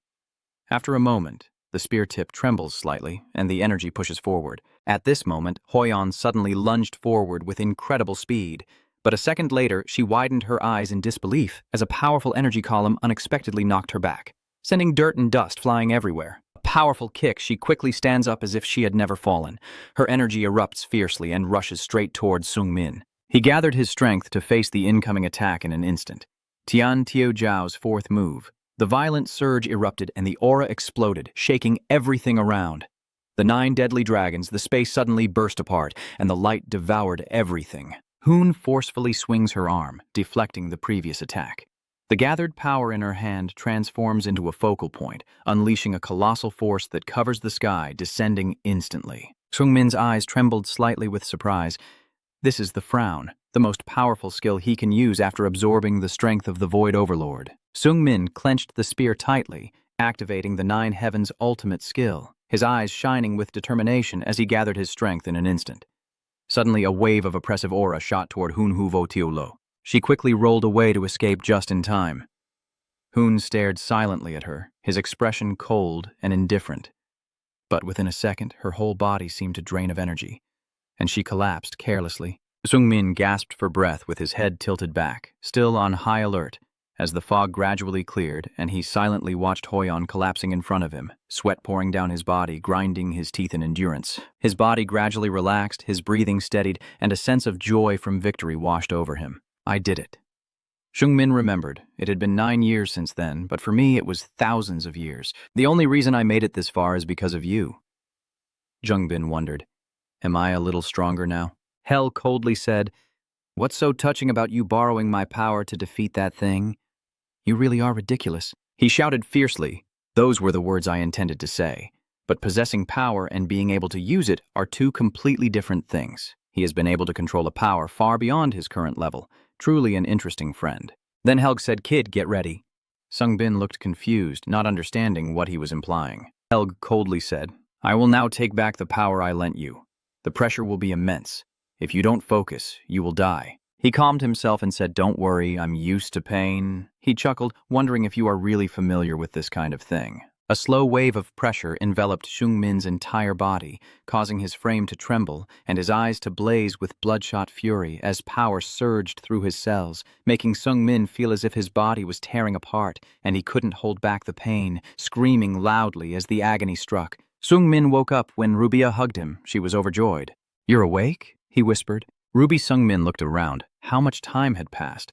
Rubia appeared worried. He has been writhing in pain for an hour. She softly says, I used the potion received from the woman who left earlier, but you don't look any better. I'm amazed. Even with the medicine, I still feel this bad. If it weren't for this vial, I really might have been done for. Sung-min involuntarily smiled. It seems I owe Sogo my life again. Hell awkwardly asked, what's wrong with you? I reply absent-mindedly, feeling like I'm about to die. My joints, dantian, and meridians are all in chaos. Seeing Sung-min about to leave, Rubia quickly stopped him. Wait, you can't move yet. He whispered, I have to go. She has no idea where you're planning to carry this injured body to. He glanced briefly to the corner, the old lady. Rubia softly said, I can sense the remnants of the teleportation magic used here. Seungmin suspects that the teleportation magic was definitely from the teleportation scroll out of the dungeon. She then says, remember there were 3 people who teleported. Think back to Sogo and the other 2.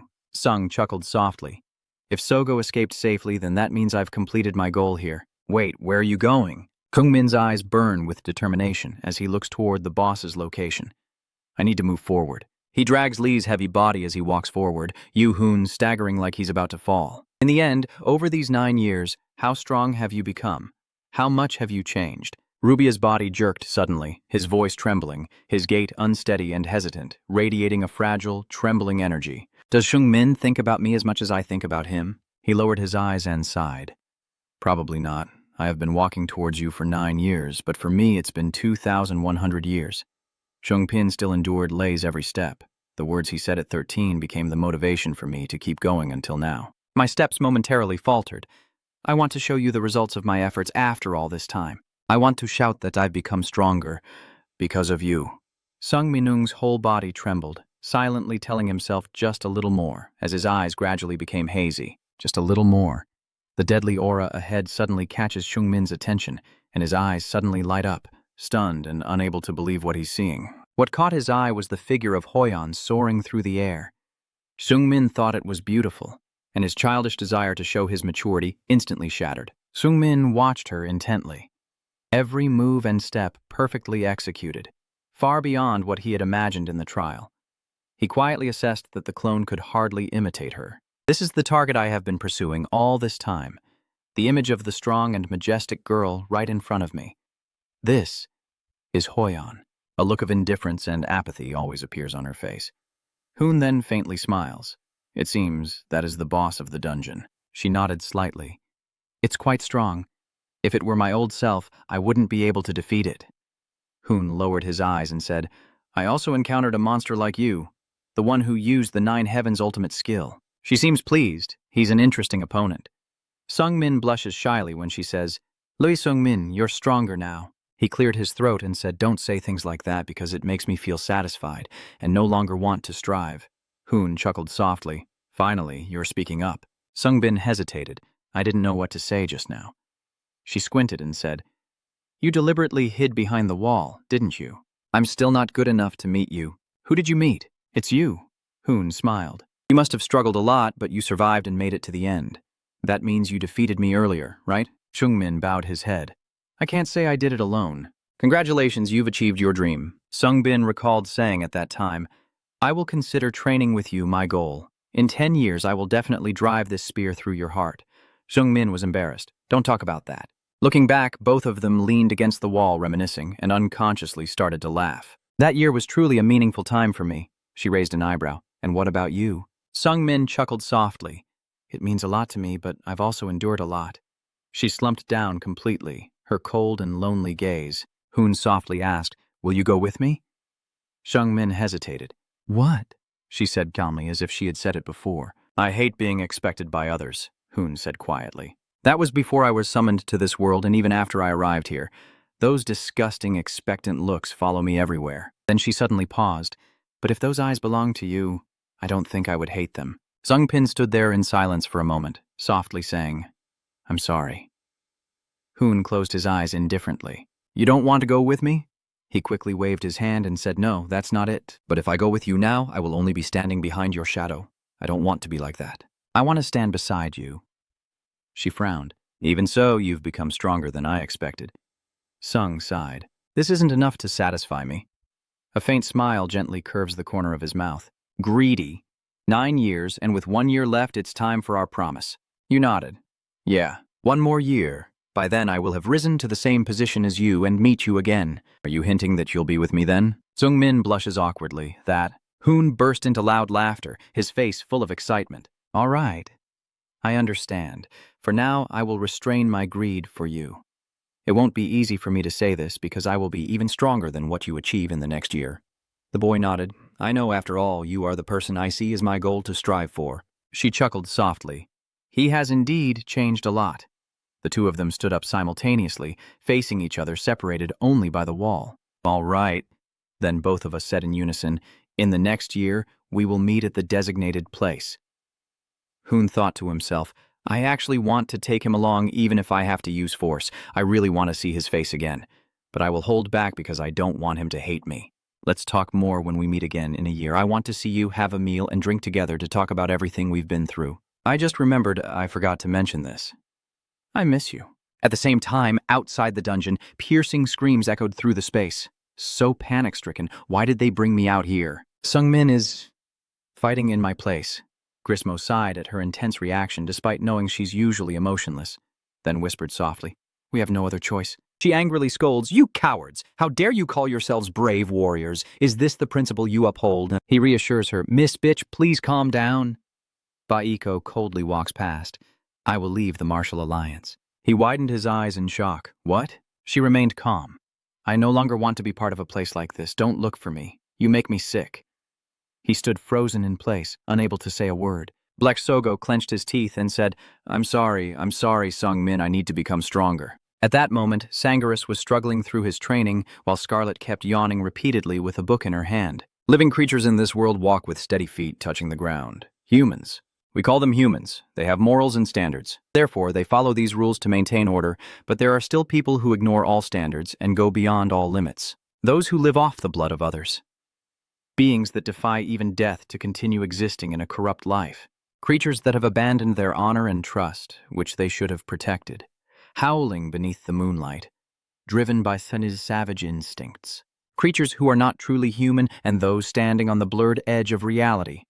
The world calls them mutants. Sungbin suddenly wakes up in a strange open space and looks around to observe his surroundings. Is Sungbin wondering where he is? Suddenly thinking of something, he was filled with astonishment. Could it be that you look so pale? A mocking laugh suddenly echoes through the space. Sungmin frowned, and that voice was the Void King. Helg chuckled softly. Yes. He softly asked, "Where exactly is this place?" He replied, "In your dream, after I lent you my power, it seems our spiritual worlds have become intertwined. When you are sound asleep, I can enter your dreams. Right now, your body is experiencing the backlash from using my power, but you won't be able to die either." Sungmin exhaled after hearing that. Really? I felt a bit worried, thinking I was still trapped in the illusion. Because all memories after the trial are illusions. Is that your original form? Hell ponders. I only choose a form that I feel comfortable with. Do you want me to show you my true form? He looked at the rushing energy before his eyes with shock. A tall, imposing figure suddenly appears, smirking. What do you think? This is my true form. The great demon king suddenly erupts into chaos. Shungbin responds indifferently. You look more human than I expected. Helg narrowed his eyes and said, Demons are originally creatures that resemble humans. Although this is not my true body, I feel happy to have a body again after so long. Jungbin glanced at him and asked, So what are you here for? I'm really very tired. Hel clears his throat and says, I have a few questions I want to ask you. Jungmin nodded slightly, then stepped closer. What exactly are you? The power I gave you is not something someone like you can handle, yet you managed to do it, using it skillfully as if it was inherently yours. How could you do that? How? Sungmin asked back why he should tell you. Hel snorted coldly. If it weren't for me, you would have been dead long ago, right? Not only weak, aren't you also incredibly shameless? When I connect with you through magic, I can feel your emotions, your longing, your inferiority complex, the feelings of a fragile being that I, an invincible existence, have never known. So you even have a strong psychological barrier that can resist my domination.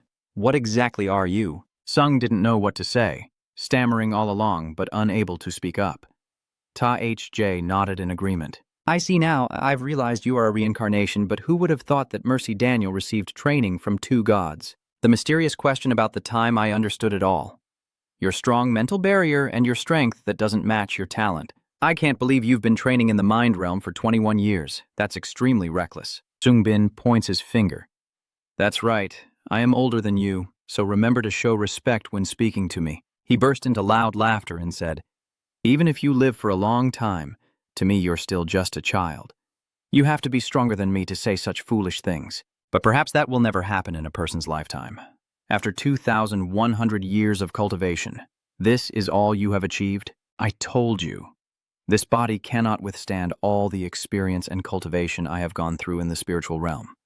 Yes, even considering that, don't misunderstand, I'm not mocking your talent, although I might be laughing at it, but that's just the limit of a human being. Sungming was stunned. What? He grinned eerily and said, "Become a demon clan." Surprised, he instinctively took a step back. He said again, "You must have already felt it. But with the price of borrowing my power, my demon clan strength has seeped into your body, and moreover, your heart belongs to a monster. If you become a demon clan with that as your core, you will become a very interesting monster. If that happens, you could become stronger than the woman you are obsessed with." Sungmin gasped for breath. "I refuse." He clicked his tongue. "I'm just telling you that option is possible. But kid, you must not forget about the mutant energy source within your body. You're already on the edge of it." A cold voice suddenly echoed, heading north. "In 5 years at the place where the snow never melts for 1,000 years, you will meet someone important there." Rubia is excited. "I understand why we're heading to the big city in the north, Trivia. But why do we have to live outdoors in such a cold place for 3 months? Jungmin chews on a piece of meat because there's nowhere nearby where we can find shelter. Still, we're almost there. What's that?" "Calm down a bit," Hell said in a low voice. "Instead of wasting food, why don't you become an inanimate object?" Rubia was terrified. "What? Stop talking nonsense. If you have no body, then stay silent. Useless thing." He gritted his teeth in anger and glared at her. Zungen remembered that 3 months had passed since that day. "After we escaped from the dungeon, I had to pay a heavy price to borrow the power of the unruly void. After just recovering, we began heading north as instructed by Master Bunrang. Our current destination is the major city in the north, Travia. After 3 months of traveling, we are almost there. Think about it. Based on Neville's information, Travia is the place where Bloodheaven Demon once ruled. But after Huyet Tien Ma lost an arm and Xiaoma Thien's hand, the order was destroyed, and all kinds of monsters and demons began to run rampant, and now it has become a chaotic place." Rubia nodded. "Travia is originally the land of the demon race, dark forces and mutants before Huyet Tien Ma appeared. Honestly, I don't want to go there at all." Sungmi frowned and quickly said, "Travia has long been known as the demon realm of mutants. That place is inhabited by races like the Undead King, zombies, ghosts, dragons, and wolves. That is the nickname for monsters that look like humans," he pondered. "I understand now. So that's why these places are so frightening." Zungen smiled softly. "I smell the scent of wolves around here." The pitch-black forest suddenly appeared with dozens of eyes watching them. He smirked and said, "All right, that's a sign we're getting close to the target." The wolf pack suddenly lunged forward. "It's been a long time. Time to move around a bit?" While Sungmin was still stunned, a fierce wolf charged at him. Rubia shouted loudly, "Watch out! Wolves are very strong at night. Normal weapons are useless against them." Sung frowned and looked around. Normal weapons. Sangarus's voice was full of horror, disbelief in his eyes. "That is Orion Khan." "You're curious. That is Orion Khan." She couldn't find excitement. "You don't even know what this is?" "Where did you find this?" "On Earth." With this level of purity and size, Sung Min remembered it appeared after I defeated Wei Hun's clone. "I found it in a dungeon. I want to make a spear out of it. I wonder if that's possible." With such a large Orihan fragment, making a spear tip would still leave leftovers. "So you can keep the leftover part instead of payment. Sangarus will take it." "Are you crazy? Crafting a weapon with Orion C is an honor for me. You could buy a few castles with this, but you're giving it to me instead of payment. Then add it to this magic-resistant armor as well." Sungmin points out of the request. "It's like this here." She nodded and then turned to leave. "All right, I understand." The sharp tip of the spear in his hand flashes with a powerful aura as Shungpin swiftly slashes away the approaching wolf. One after another, the approaching wolves are easily defeated by him. Shungbin gathers his strength and strikes the butt of his spear forcefully into a wolf coming from behind. He easily pierced through the wolf's body with his sword without hesitation, then calmly turned and delivered a gentle strike that brought it down instantly. The spear flashes brightly, and Shungpin decisively strikes down the wolf, which howls, then falls silent. The expression on his face briefly darkens. His eyes grow cold and unwavering. Shungmin stands among the wolves, almost completely wiped out. He speaks in a low voice. "Say it now. Why did you attack me?" Ma Lang shouted angrily, "How dare you do this? Do you think you can walk away unscathed after causing all this?" "You doubtfully say when you hear it? What, you attacked me first?" Ma Lang grits his teeth and says that it was because they disturbed the territory of the Ma Lang sect. "Our territory." Sungmi frowned. "Ma Lang sect? I guess a few wolves created this sect, right? Where exactly is your territory?" "It explains that you passed through a small village on the way here." Because of the trouble you caused in that village, we couldn't collect taxes. He pondered that place with a scoff, since the innkeeper had drugged Rubia and sold her into slavery. Helg also burst out laughing, finding that cat being beaten so pathetic. Malang was caught off guard by his reply, frozen for a moment, then roared in fury. You are the ones who were wrong earlier. Sungbin glared warningly and said, If you dare to blame and pick a fight with me now. If you stop, I won't fight back and I'll leave. It growled, Shut up. Do you think we will let you go after humiliating you like that? The Demon Wolf sect will never let this go. Kungbin calmly swung his spear, causing a nearby wolf to immediately collapse. Hell whispers, What are you thinking, kid? You raise an eyebrow. What's that? I don't need to think at all when I do this. Do I really need to think when killing those trash? He pretends to be passionate. Yes, I think so too.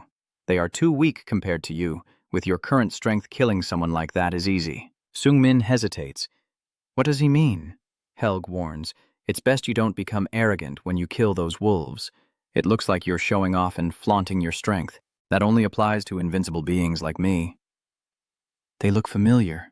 Rubia slowly approaches. Vampires and werewolves usually serve a single master who created creatures like them. In the case of werewolves, lower-level beings take on the appearance of their master. If their master is the leader of the Demon Wolf sect that I am thinking of, then he is the one you cannot defeat with your current strength. So, don't take reckless actions unless you want to meet your grandparents soon. Sung shouted, What did you want me to do? Am I supposed to just stand by and watch Rubia be sold like a slave? She sobbed and cried out. I'm sorry, it's all my fault. He interrupted. No, a battle is unavoidable because we have invaded their territory. Hell snorts coldly. I was just warning you there will always be someone stronger than you in this world, and the worries of the great Demon King have come true sooner than expected. While everyone was still pondering, a cold yet gentle voice softly rang out.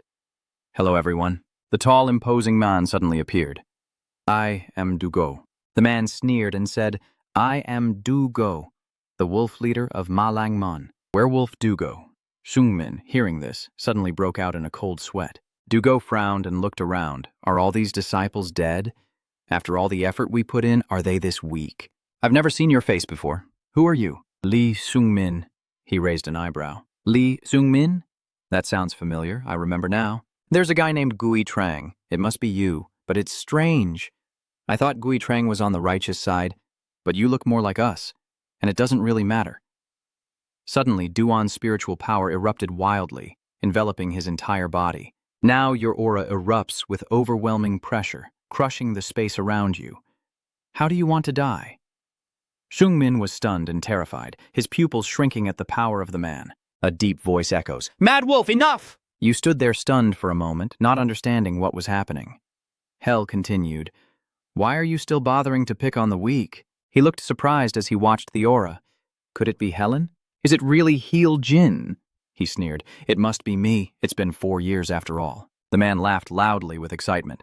I heard you died 4 years ago. So where's your body now that you're relying on this kid? Hell frowned. I don't know what my body is like now. Maybe it's already vanished. Du couldn't help but laugh maniacally, saying, I can't believe it. It's not been long and you're already in such a miserable state. He whispered, You are the one who has changed. Your eyes are lifeless.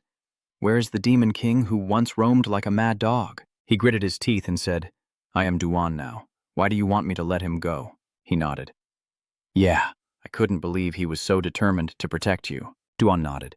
400 years really is a long time. Hearing those words directly from Heojin's mouth, he gritted his teeth. If you want to fight, I'm ready. I'm just wandering nearby out of curiosity about him. Killing a few of these kids is nothing. I'll let it go this time. Are you planning to go to Chavia? Heung-min nodded cautiously. Yes. Duan glanced at him warningly. If you're heading to Chavia, be more careful. Those others there aren't as kind as I am. After saying that, he decisively left, taking the injured wolves with him. Jung-min was curious. If we fought seriously, I would lose, right? Hell raised his voice. Of course. He's a monster who has been cultivating for hundreds of years.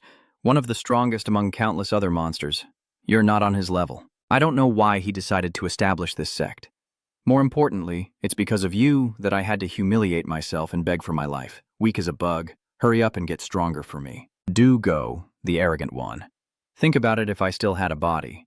He's just the sect master of a small sect not worth mentioning. Even if he reaches the peak, I still have to strive to climb a higher mountain. The world is truly vast. Lai Sung-min feels excited, no longer feeling hopeless when faced with difficulties, as many paths are still open. His steps momentarily pause, recalling what Duan said earlier. But those others aren't as kind as I am. This is really something to worry about. Sung-min didn't understand. What did he mean? The others?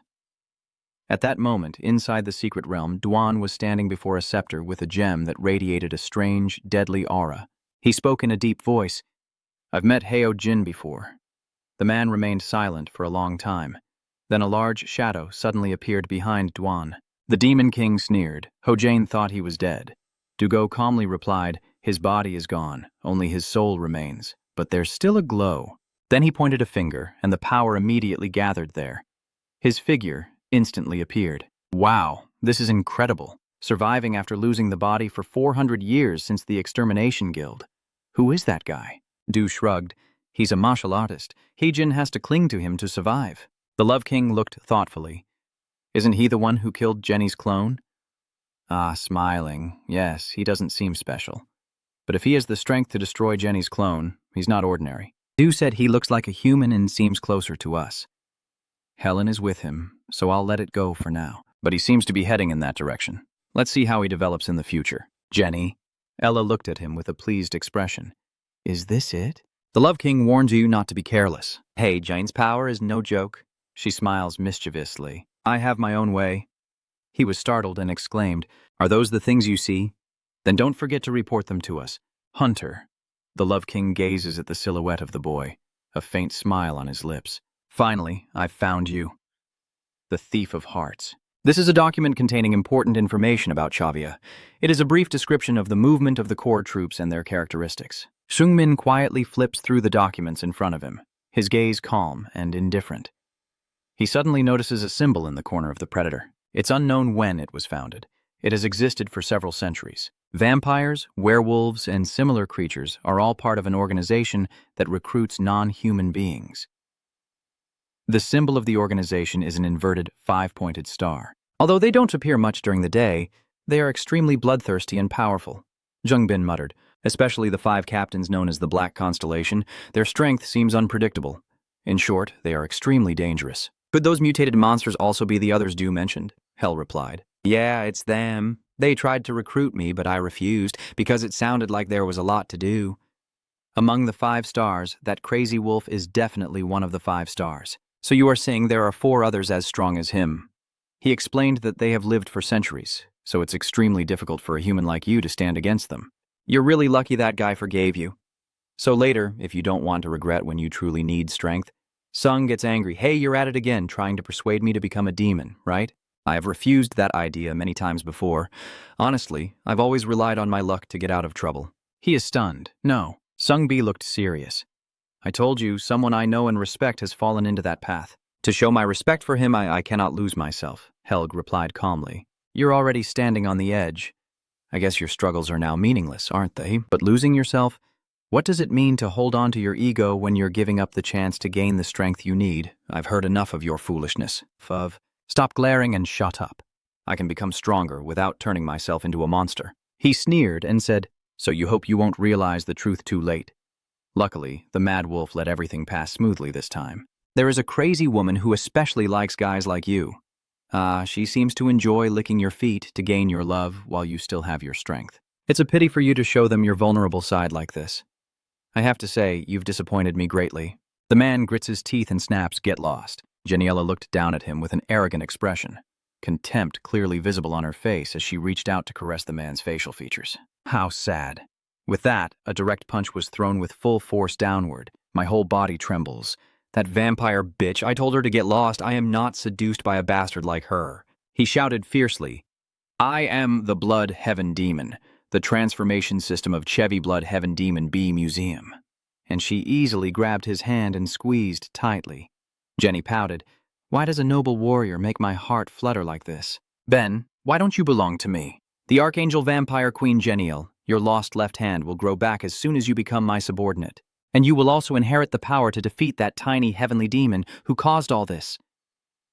Guyue shivered and instinctively took a step back. He clenched his teeth, trying to say, I refuse. But Jenny Lee's delighted expression only grew more intense. Fake Musion, you are truly amazing.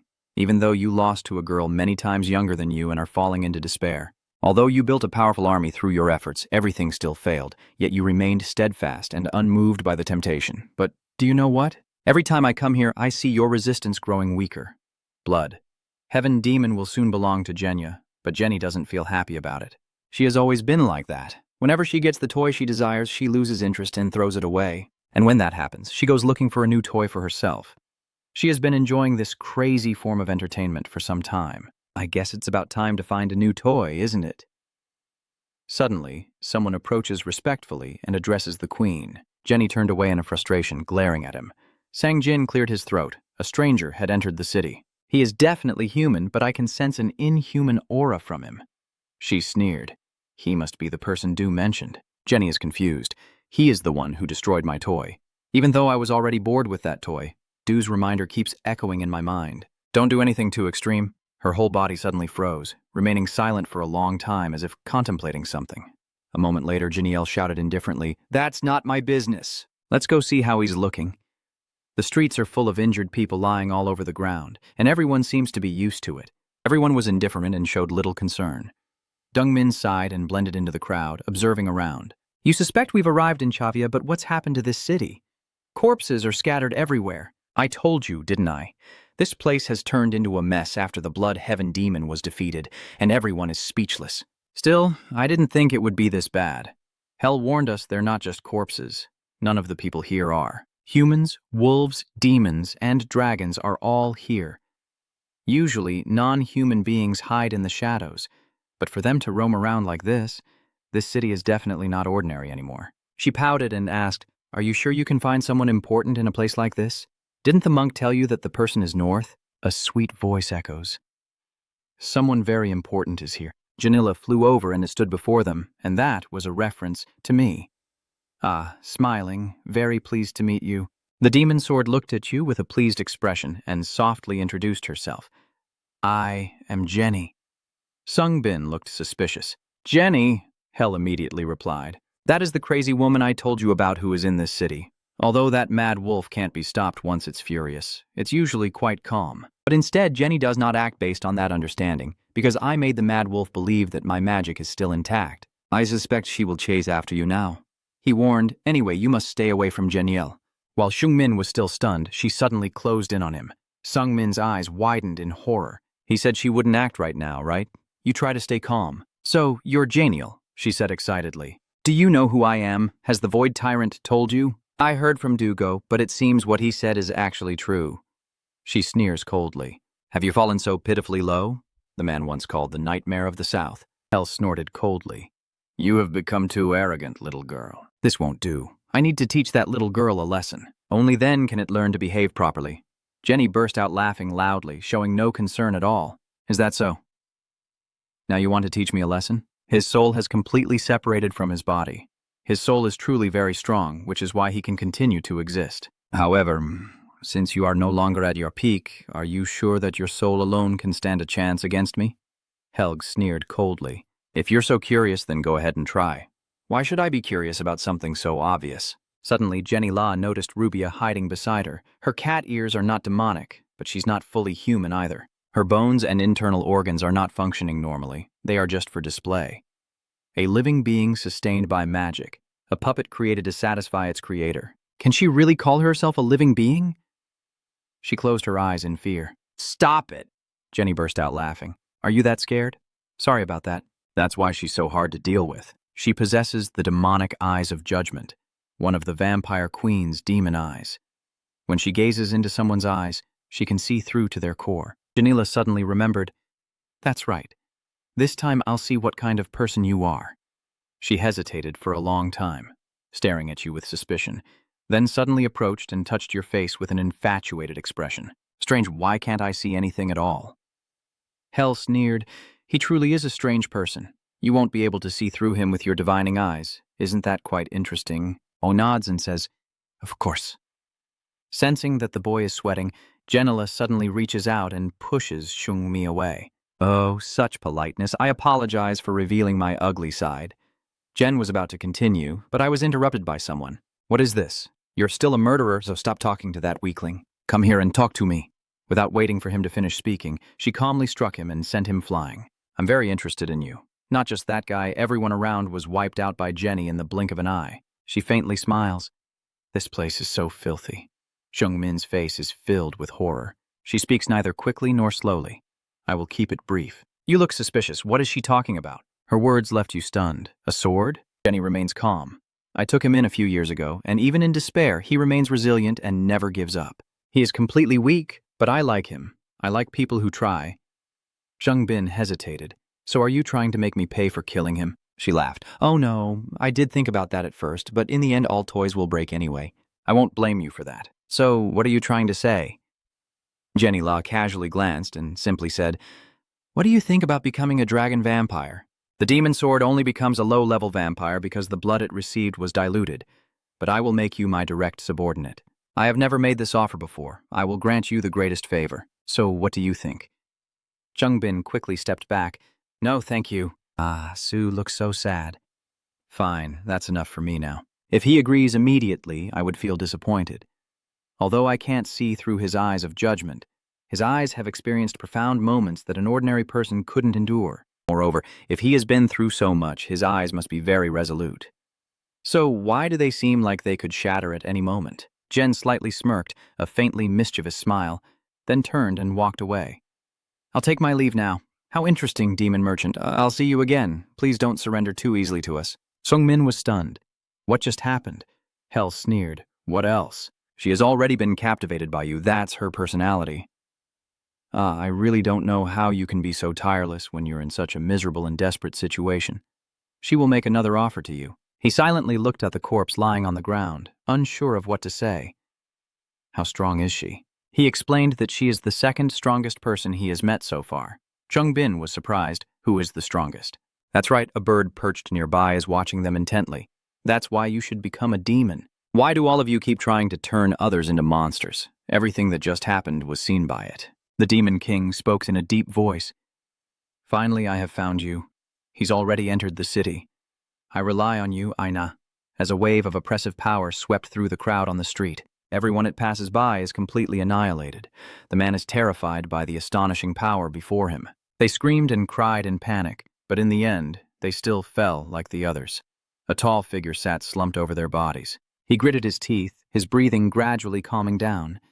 W. Pai looked around and asked, How long have I been unconscious this time? Tweet, the city is that Chavia. Why am I going so far north? Suddenly he spotted a fight in the distance, a young man with a spear easily deflecting her attack.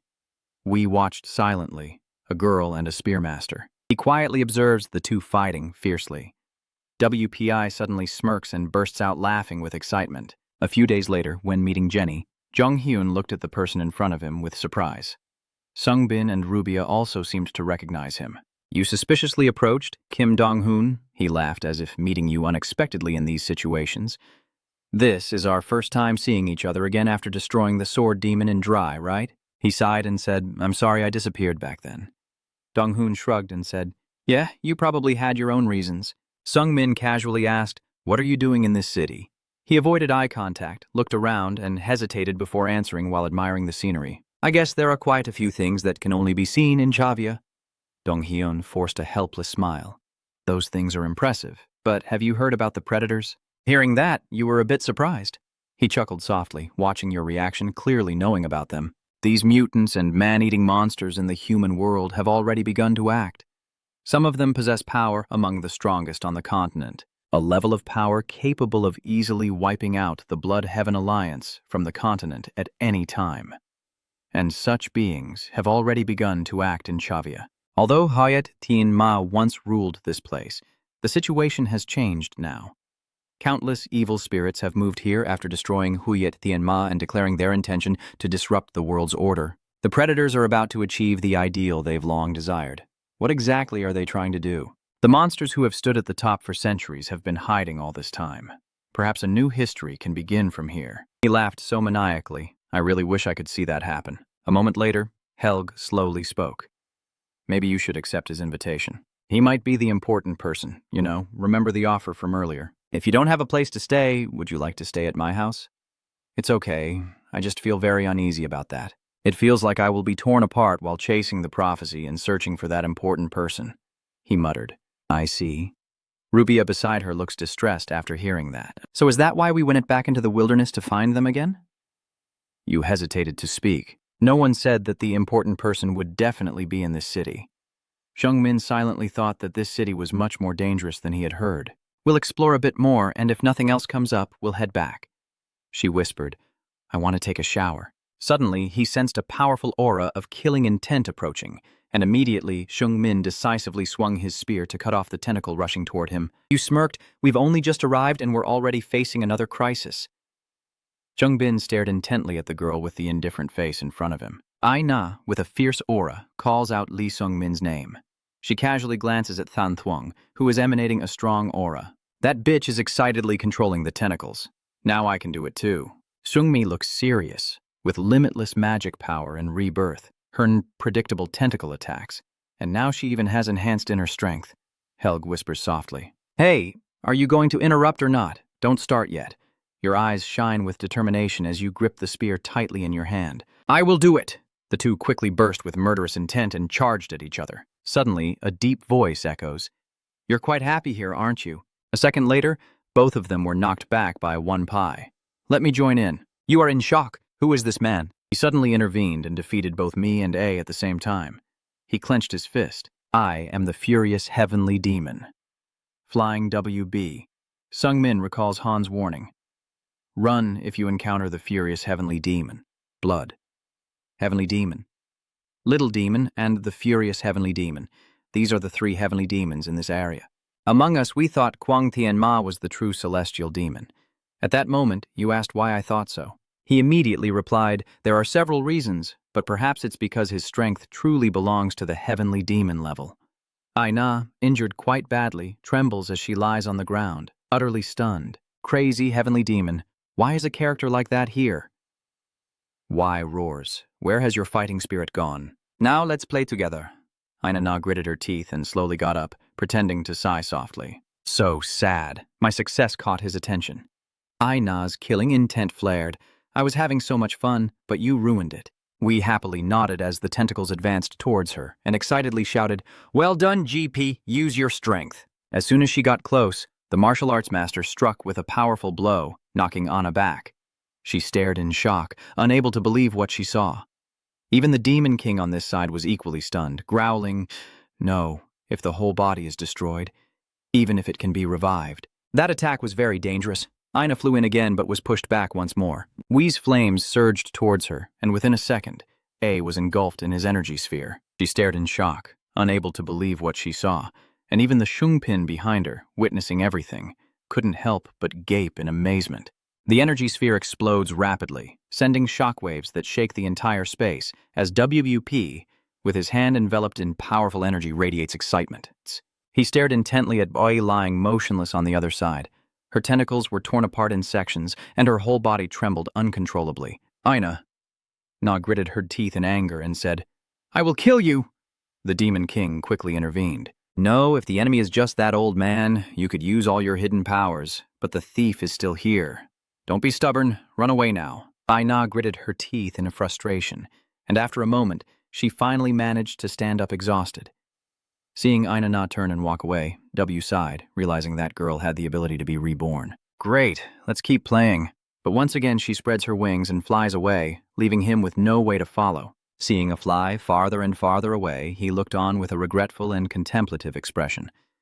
Wei sighed. Whatever, I'll just play with that kid myself. Xiongmin suddenly tensed up. He reflected that it was because of him losing his dignity that he threw himself into this battle. It's strange, I've never met him before, but when I look at him, a feeling rises in my heart. Helg reminds me, Kid, there's something weird about him. We need to question him, so don't kill, just detain. Sung shouted inwardly, saying, What the hell is this? Still not sure if I can beat that old man. He smirked and said, If you don't want to try, then hand over control of your body to me. We asked casually. Where is this place? I replied confused. This is Chevia. He looked thoughtful. Just as I thought, this place is Chevia, so it's understandable that I lost my mind and started a slaughter. But I've never been this far away before. Could it be that during the months I was unconscious I traveled north? What exactly happened to me? Hell seems suspicious, like he's lost in thought. Wee clenched his eyes tightly as if contemplating something, then decisively opened them. Anyway, thinking too much is pointless. P eagerly rushes at you, not knowing when you'll lose consciousness again. So just enjoy being awake for now. Chungmin quickly shouted, "Wait! Why do you want to fight me? There has to be a reason, right? He glared with an amused expression and asked, "Do fighters need a reason to challenge each other when they meet?" Wee stomps the ground fiercely, lunging forward with the wind. Sung Mi, caught off guard, is momentarily stunned as the overwhelming pressure makes him gasp for air, his hand trembling as he tightly grips his spear, biting his lip to stay calm. He thought to himself that he couldn't gather enough strength to block this attack. His opponent's strike was too powerful, and its destructive force alone was more terrifying than Hoon's clone. L was stunned, wondering if this energy source was really P. Sung Bin used his spear to block the attack, and their combined power caused the ground beneath them to crack apart. He praised, "Well, you're still young, but your abilities are quite impressive, huh? It just so happens that we can enjoy this fight together." "Are you crazy? I need to find a chance to escape." Hel stops him. "Don't." "Are you serious, Sung Min?" Helg insisted. "You can't run. You have to catch him." You hesitated for a moment. "What the hell?" Hel was stunned. The power he was using was my magic. Hearing that, Sung Min was filled with amazement. Magic power? He's using the magic of the Void King of Chaos. He quickly dodged the attack with lightning-fast reflexes, Wee's strike almost grazing him. Sung Min gritted his teeth and thought, "I can't afford to be distracted in this battle." Hel reminded him to capture the old man alive. He frowned. "Be quiet." Wee's eyes blaze with madness, and a wild frenzy immediately erupts. The sword in Shung Min's hand radiates a strange aura, releasing a powerful energy that swiftly shoots forward. Wei gathers energy in his palm, releasing a powerful force. He gently reaches out and catches the incoming energy, the approaching wave of energy. Wei smirked, his arrogance impossible to hide. With a slight pull of his tightly clenched arm on the spear, a powerful force flung Shung Min and his spear away. He sighed, but when facing him, there was no chance at all. As expected from a martial artist who has reached a transcendent level, but so what if that's the truth? Sungin eagerly prepared for W's attack. In moments of danger, adversity forges strength. He once again launched himself at trivial tricks. You unleash all your strength to cast Nine Heaven's ultimate evil technique. First move, Death Point, Trampling Soul. Dongmin was panting heavily, unable to believe it. Just as I concealed myself from his sight, the old man detonated his powerful energy to destroy everything around him. A reckless move. If I hadn't interrupted the fatal move of the Soul Pursuit sect and used my protective energy in time, or if I hadn't worn the demon armor, I would have definitely died just now. P is badly injured, his face serious as he looks down at you. Then he plunges straight at your spear tip without hesitation. Wee sneers disdainfully, looking at you who are only in your early 20s, yet your strength and martial arts rival mine. A heavy palm strike lands, causing a shockwave, and the dust begins to settle. He looks down arrogantly at Shung Min struggling on the ground. Why doubts? Have you ever experienced youth again, or are you that little devil? The boy sneered and said, "I am neither." He narrowed his eyes and said, "Really? But who you are doesn't matter." After finishing, W turns around and swings his arm with force, sending a gust of wind with his strike. As long as the demon can enjoy this fight a little longer, Shung Min is stunned. Can aura be used this way too? He wondered, watching the approaching wave of power. For 2,100 years, I trained in martial arts in the void. I could have given up at any time. Chung Min wondered why he kept going. Because I don't want to give up. Because I don't want to be weak again. Because I don't want to hate myself anymore. Suddenly, a gleam of excitement flashes in my eyes. It's not just because I love martial arts. Shung Min unleashes the inner power within his body directly. Wei pauses briefly, wide-eyed in disbelief. He quickly dodged and appeared right in front of him. His eyes full of murderous intent, determined not to back down, while he looked excited and couldn't hide his enthusiasm. The two collide, exchanging punches and kicks in rapid succession, their strikes meeting with explosive energy, both radiating murderous intent. Wei glares fiercely, while the young warrior swings his arms repeatedly, each blow seeming to tear through the surrounding space. He furrowed his brow as he observed, realizing that his increasing strength and speed after each exchange was due to enlightenment. No, that's not it. He's just getting stronger. Ow, Hel said calmly. 2,100 years is not about him being stronger. He's just reclaiming what he once had, the Chung Guo of his 2,100 years of training, lost when his internal energy balance was broken, is now surging out. A power he cannot fully harness. Sung opened his mouth to gasp for breath. No, he muttered, This isn't how I used to do it. That move was very powerful back then, much stronger. Anpai couldn't believe he was at a disadvantage. If I had fought with my peak strength from the start, I wouldn't be in this situation. There's no other choice. I have to use all my strength now. Jungmin's eyes suddenly flashed as if he had discovered something. He silently cursed, damn it, he saw the opening. He remained silent for a long time, his deep, inscrutable gaze. Jungmai takes a light step forward. 9 Heaven's ultimate sect, 6th form, the illusion of emptiness. He gathers his strength and swiftly thrusts his spear into Wei. He screams in pain that echoes through the space. The strike is too deadly. He stared with a cold gaze, as if wanting to pierce through Wei. Wei leapt away, escaping the whirlpool of surging power. The blood surge. Secret technique of the demon god. He clenched his fist tightly and punched forward with all his might. The bloodstorm erupts violently. A powerful wave of energy engulfs the entire foggy space. Zungbin endures the painful blow, his face grimacing from the overwhelming power. A whirlwind of unstoppable power roared fiercely between the two of them, and a loud explosion echoed as the surrounding earth and rocks cracked apart. Wei withdraws his hand, gritting his teeth as he endures the pain spreading throughout his body. Pai looks into the empty space ahead, regretfully saying, "It's a shame, he's gone." He laments that if he had 10 more years he would be even stronger, but he got too excited and used a bit too much force. Wei looked regretful. This isn't fun. Although he was completely erased, I will remember him if I find any fragments left. Suddenly, a figure gradually emerged from the thick smoke. A sword pointed directly at Wei without warning, stabbing straight into his chest. WP cried out in pain and rage, unable to hold back a curse, struck by lightning. The sound of the clash rings out. If I had known it would turn out like this, I wouldn't have let you take my body. He was stunned. What? Wei was stunned, hit by Olu Huyet Bao and still alive. He smiled and said, "But you're better at fighting than I thought." He frowned in discomfort, eyes wide with confusion. Hell said, "I have many questions for you." The magic thief continued, "Where did you get it from?" Sungmin said, "What you are using is my magic power," he exclaimed in panic. "What are you talking about?" Wei painfully asks, "What exactly is this power? I can't break free." Sungmin clenched his grip on his neck, lifting him high, unwilling to explain. His face gradually turned cruel. "In that case, I will make sure you can never speak again." We stared in horror at him, overwhelmed by the crushing force. He tried to endure, but his body felt like it was being torn apart into pieces. Sung gradually regained his composure and tried to steady his breathing. You stare intently at Bei's body, knowing right away. You find your magic deep within his energy core, but humans can't control this power. Dewey's hand remained clenched tightly. Sung finally understood. It had to be that way. Suddenly, a strong hand grips your neck tightly. This guy is connected to the kid. Sungbin breathes out shakily, his whole body trembling. He curses at the madman. A voice echoes, with all the pain pouring into your face. "Give me back my body." The quiet voice echoed. I knew that Ode had a strong will, but I didn't expect him to be able to reclaim the body he was occupying. The two souls inside the same body keep fighting each other.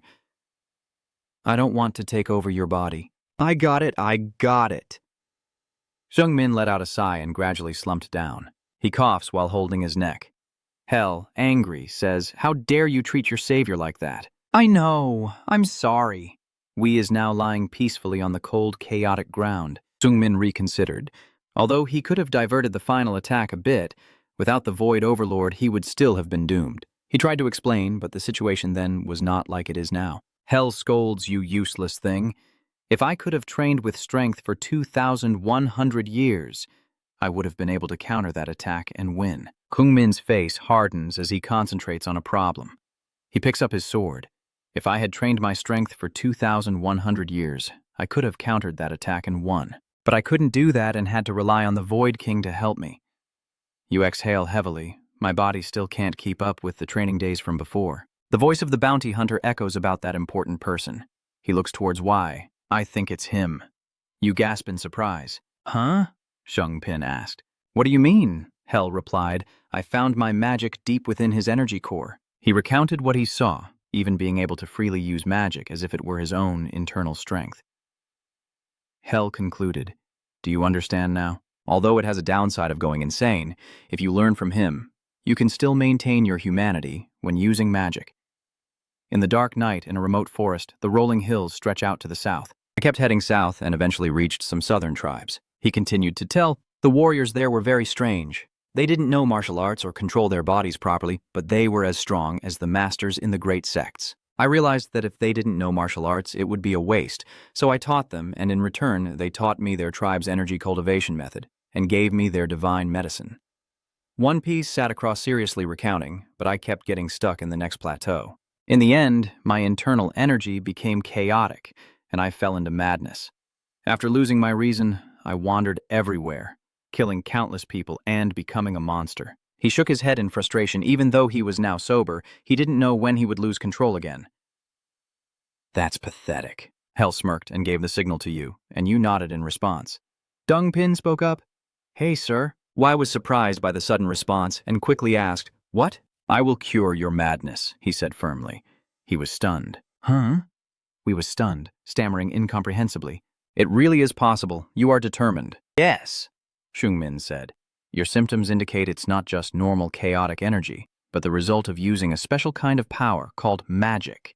There are some spells that can help you fight against the frenzy egg. He lunged forward and grabbed your shoulder, making you startle. Are you really telling the truth? Can you really end this nightmare? I reply yes. But this won't be easy, he said excitedly. I am ready to support. What do I need to do? Sung-mi closed his eyes tightly, a look of awkwardness and difficulty on his face, as if he was about to say something hard to say. He focused on recalling each image of the fierce battle just now. Darkness envelops everything as the fog thickens, making the entire space become heavy and gloomy.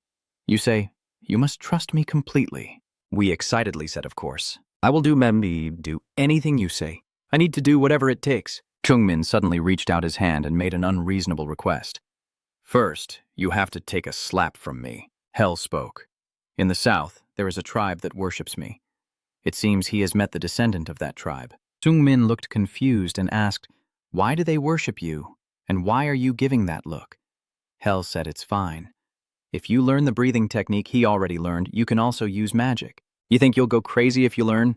He smirked. Don't be stupid. His madness is because he has uncontrolled magic running wild. Helg replied, As long as I am with you, you won't face that reaction. The magic will go wild if you're far away. It's safe when you're close, and his madness will disappear if you're near me. He reminded you so. Use that to negotiate with him. Tell him you'll cure his madness in exchange for him teaching you the breathing technique. Sungmin's first method of treatment was probably to give him a really painful slap. Wei, with puffed cheeks, stubbornly said, I can't teach you breathing techniques. Helg's mocking laughter rings in his ears, making his face freeze. Good, it's time for the attack. Wei explains, not because he doesn't want to, but because he has already shown the tribe his power through a spell chant. You don't understand, spell chant? Hell frowned. So it's more complicated than that. It is a power used by mages. Breaking a vow made with a spell chant is impossible. He explained that it is similar to the mana oath used by mages. Anyone who breaks the vow of the spell will die. Hell calmly said, So much the better. Tell him to lead you to the southern tribe. You're surprised, saying what? We're all the way in the north, but now you're saying we should go south. He seems excited. If we can't learn from him, then meeting the tribe directly would be even better. What's so great about becoming a grandmaster in area? He frowns and asks, Do you remember what I said when we first met? Remember, I am a very powerful demon lord. I have ruled for centuries and collected countless treasures. I have countless treasures you've never seen before in my vault. You force a nervous smile. Oh, that, he continued. My treasure vault is in the south, so we can also go there to collect my treasures. You stroke your chin, thinking.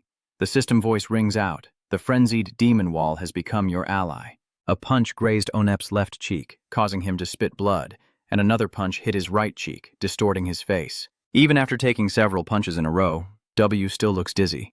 He points to his swollen cheeks like two steamed buns and asks in frustration, But how can this possibly cure my crazy temper? Chungmin looked at his face, then pondered deeply. A flash of light appeared in his eyes. He hurriedly explained, It's like the logic used in acupressure in martial arts. I channel love magic energy into you to purify the madness. I think to myself, he's more obedient than I thought. I thought a few slaps would make him attack me. Hell replied, It's understandable. He continued, If he has my magic, our relationship will be like a vampire and its offspring. Children can't oppose their parents, so he will naturally obey you. We also felt confused, wondering why she didn't feel like resisting him. He recalled his appearance. What did he look like back then? He has extraordinary power and a brutal energy that makes others tremble. Back then, he looked completely different, as if he were a different person. Who exactly is he? But honestly, my mind has never been this clear before. For now, I can only follow him. We asked, are we heading south right away? We will go to Chavia first. I'm too tired to sleep rough anymore. Your gaze suddenly darkens, a look of puzzled suspicion on your face.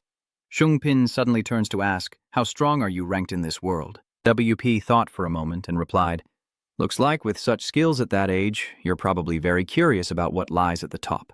He gently lifted his sleeve, grabbed his collar, and tore it apart. He looked at his actions with great surprise, filled with confusion, as a long scar from his waist to his shoulder appeared. He said thoughtfully, 5 years ago, Sword Sovereign, one of the 6 lords of the organization called Outside Heaven, inflicted this wound on me. He said, if you only train martial arts for a few decades, what do you think would happen if someone could train for hundreds or thousands of years? One Piece's words left him stunned. And what if they also have innate talent? What kind of people would they be? That scar is the answer. Even if I meet the Sword Sovereign again now, I don't know if I could fight him for 100 rounds. Soon you will also encounter them, as they will go everywhere testing the strength of new powerful beings. Jungmin watched him slowly put on his coat, silently marveling that this truly is a frightening world. He looked up at the moon hidden behind clouds, yet still cast faint rays of light onto the ground. Jungmin quietly reflected on himself, wondering how high he had looked up at the vast sky right in front of him, lost in thought about how far he could reach. Outside, the night guesthouse scene grew increasingly gloomy and hard to describe. He calmly took the teacup, placed it down on the table, and spoke softly. The tea has also cooled down. Are you going to take so long to think? Ni-hoon, calmly resting his chin on his hand, softly said, I didn't think anything. I just wasn't interested. She asked, what kind of organization is it? Outer Sword Lord took off his hat and replied, I repeat, I am Sword Lord, one of the 6 lords of the outer heaven. Among everyone, I rank the lowest. The little celestial demon, Haonian, I invite you to join Tianwai. Sword Lord also said, because you have become the strongest in the world of the floating islands, you understand correctly, right? The loneliness at the top is sweetly tempting. If you join us, you can forget that loneliness and truly understand what Tianwai is. Hoon spoke frankly, because of such a strange reason. You all created an organization. He was angry. You said something. She pushed his hat away. If you want to find friends, go look for social places. Gather with others just for that strange reason. He chuckled softly and said, I've never felt lonely. I have someone chasing me from behind. Kim Ton fell into deep thought, and the atmosphere grew heavy. He changed his expression. It seems you need to be taught manners before we accept you as a new member and rank you at the bottom, the lowest rank. You are the one who needs to be taught manners. Wee speaks about business, saying, I happen to be in Chavia and want to meet an acquaintance. Jungmin suspects, you're not planning to run away, are you? He hurriedly explained, if you didn't slap me, I would go crazy again, so why should I run? He looked toward the corner of the wall and lowered his voice a few tones. Only, Wee calmly said, there is a super stupid guy living here. Jungbin, after hearing what he said, looked surprised. You agree, so remember to come back to the tavern after you're done. He agreed. The cold night enveloped the entire city, and the nighttime scenery became quiet. Sungmin and Rubia stood silently in the deserted streets of Quanhu with no movement. Suddenly, Shungbin spoke, glaring intently, until when would he keep staring? Rubia was startled and asked, so I have to bow my head down? He immediately replied, no, I'm not talking to you. A large bird suddenly appeared in front of the two, and Rubia obediently lowered her head as a voice full of anger rang out. You little brat, a shadow appears behind the terrifying bird. What gives you the right to act so arrogantly? Preskin shouted, you are the one who stole the heart I spent my whole life creating. He calmly replied, I didn't take it on purpose, so what do you want me to do? You want to pull it out and pay? A dark mage daring to experiment on humans in the dungeon, huh? Hungmin lowered his voice and asked, I have many questions for you. What exactly is this heart that you crave so much? He lowered his face but still answered arrogantly. What do you think should I answer? Zungbin asked, is the owner of the Golden Demon Law named Loy, right? Is he confused? You tell him that actually, I could say that I saved his life before. Loy says, anything you want, as long as I can do it, I will grant one of your wishes. That Shung Minong said he would grant a wish of mine. You said that being chased by a strange and terrifying zombie is really scary. So I am considering mobilizing all the golden flame magic to destroy this zombie. I'm worried that this zombie might just be all bark and no bite. and I wonder if an ordinary zombie can survive an attack from the golden flame magic. Seeing you shut your mouth like that, you must be very confident in yourself. You've made up your mind. I'm pretty sure there are a few mages around lately. Preskin panikedly flapped his wings. Wait a moment, he began to speak. I use the black heart to study hunting and evolution. Preskin thought that maybe I would be safe from gold magic attacks if I hide in Chavia, but I worry he might find the heart if he encounters this kid. If that guy finds out the heart is inside this thief, he will surely eliminate the one who possesses it. He pondered, I must stop this, gather all my courage and speak up. That black heart. He begins to recount the story, swallowing the hearts of others. Dark images emerge in their subconscious and can take over their abilities and knowledge. Large hands squeeze their bodies and minds, causing them to twist and distort. Preskin nostalgically explains that this way, the heart will continuously evolve to become stronger and superior. He says, Aina, my little girl, was created with her heart as the core. That's why she can unleash the full potential of her heart, while you cannot because your heart is inside a human body. You realize that you mean I won't be able to grow tentacles like Aina. You suddenly straighten up and ask, what do you want to do with this heart? Preskin suddenly burst into a joyful laugh, surprising both of them as he began to reveal his plans. A higher form of life. You wonder, what is that higher form of life? He said, you don't understand because that thing doesn't exist yet. But a black heart can definitely create something like that, a superior form of life beyond all others.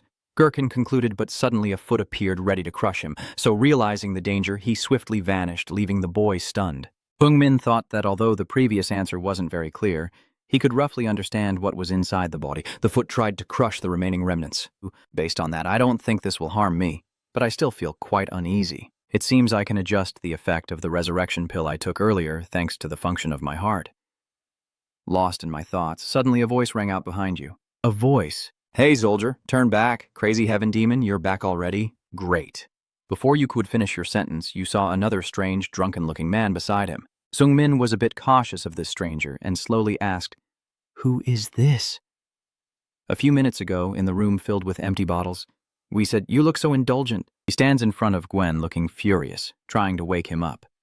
Me and WP can't hold back and yells, This look isn't just from drinking, you're on drugs too, right?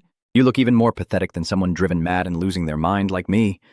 Gen raised his bottle and calmly replied, It's been 10 years since we last met, and you're already complaining about me. Huitin Mabi Mushin.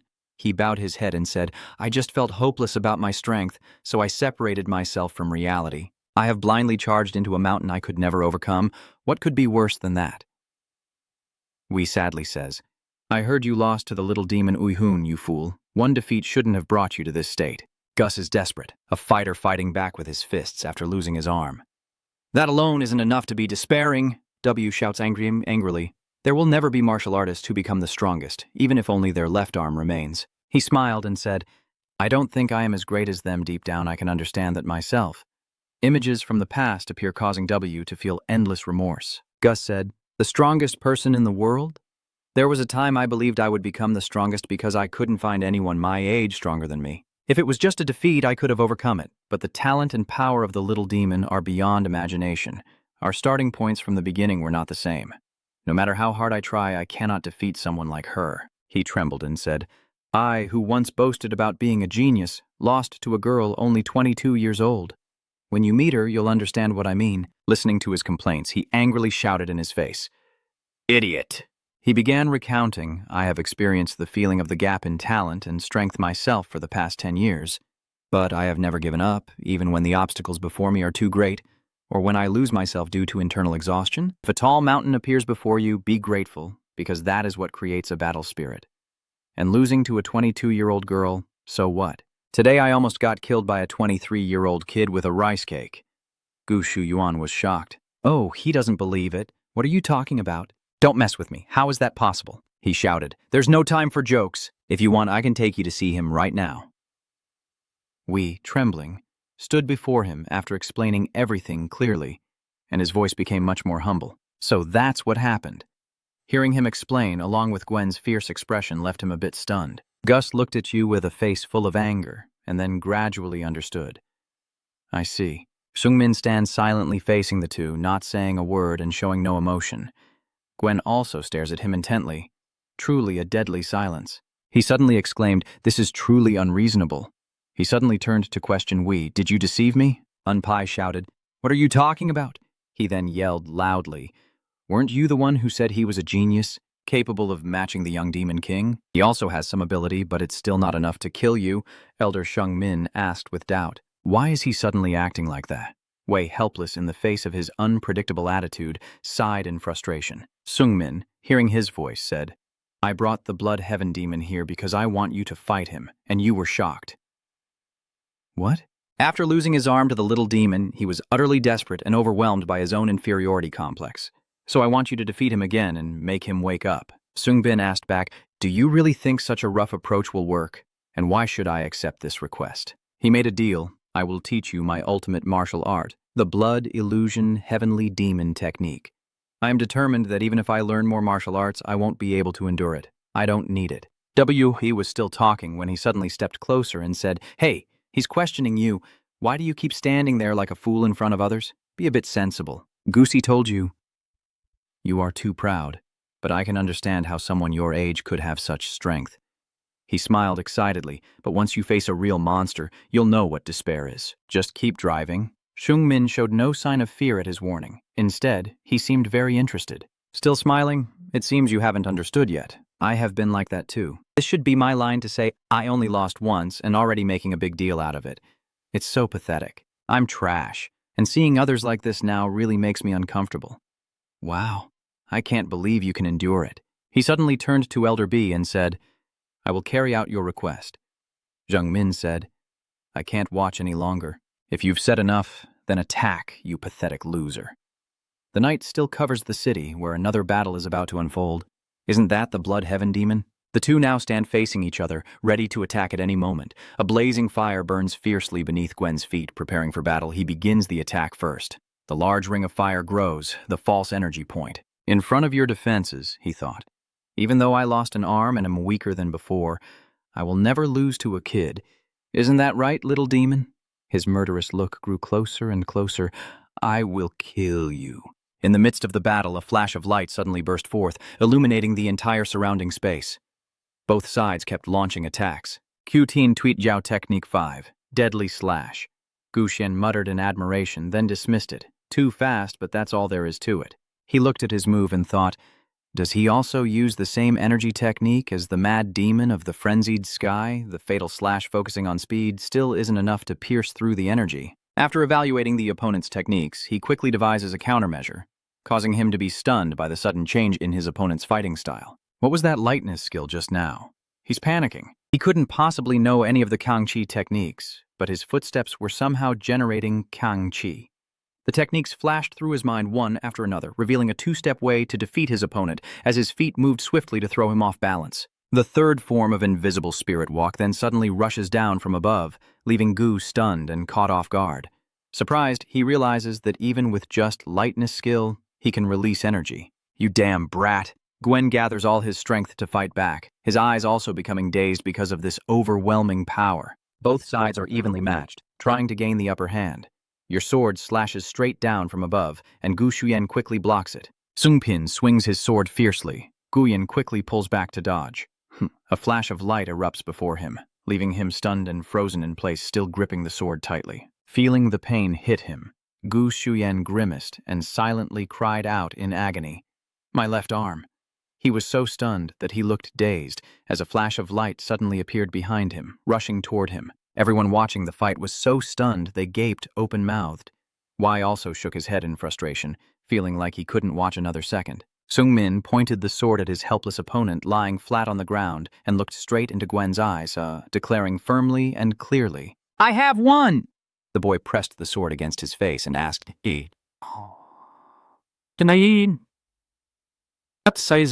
What do you think of me compared to the little demon?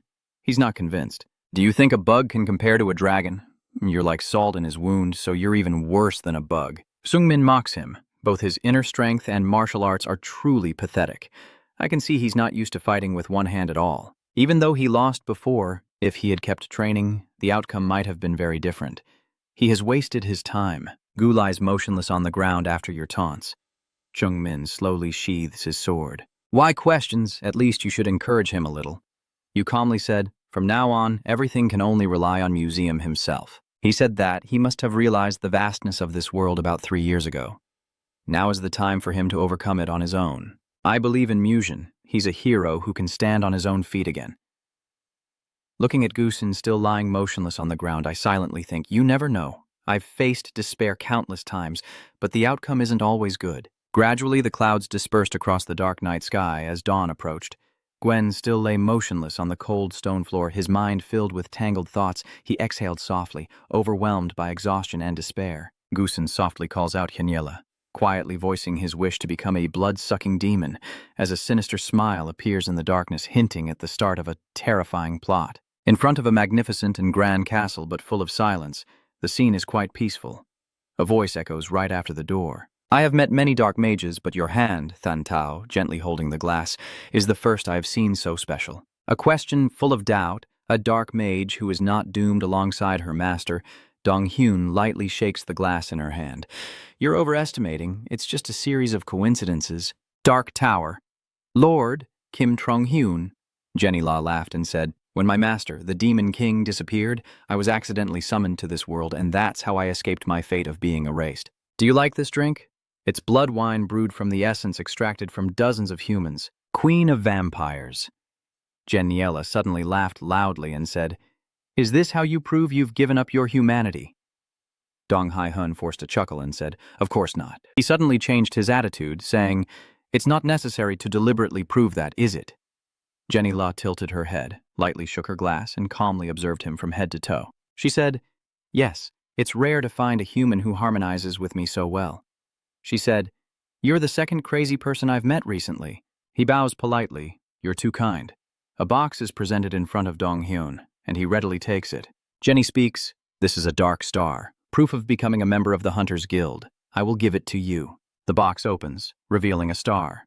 Han Huan cheerfully says, welcome to a new world. You, a dark mage who has forsaken humanity despite wearing a human skin. A distant call echoes, and she quickly regains her serious composure. Your Majesty, a subordinate reports that the human you cherish is about to leave Chevia. Did you hear that? Suddenly, her face turned evil and cruel.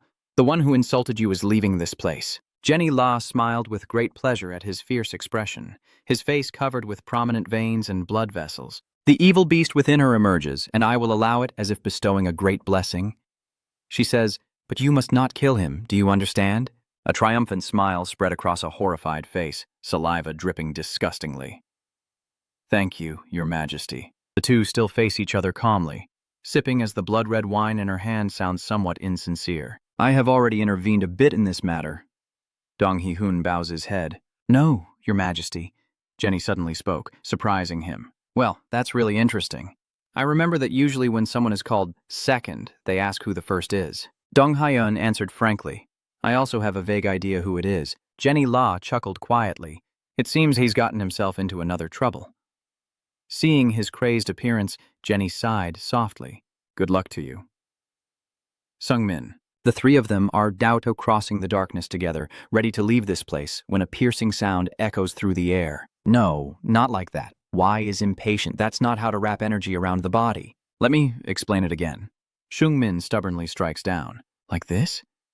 He is helpless. No, that's not it. There's a lump the size of an orange on your head, and it looks pretty painful. Zungpan suddenly changed and swung his hand to punch Y in the face.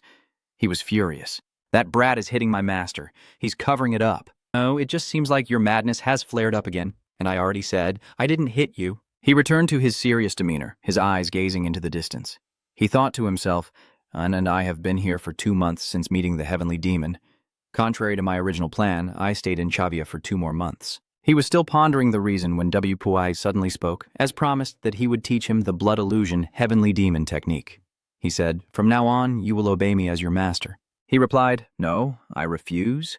Wee was surprised. What? Why? I told you already, learning more martial arts now will only make me more confused. At first I thought I had refused. PE rushes forward. Someone with your skill will learn quickly. The internal energy techniques are incredibly flexible. My thoughts drifted as the elder passionately persuaded me. And in the end I said, I will learn the blood illusion demon technique. But I don't want to become your disciple. Just teach me that secret skill. I was just casually refusing out of laziness, but for some reason, the elder took a long time to think before finally agreeing. Blood illusion demon. Technique must be a secret skill on par with 9 heavens invincible. So I can master it to a certain extent easily, but beyond that it becomes an endless battle. And now my biggest problem is the imbalance between my mind, energy, and body. Since I left Dunya's challenge, I haven't had time to reflect on myself. I warned Preskinen, so A won't attack me. And the idea that this crazy heaven demon is the destined person in the prophecy is just Hu's interpretation.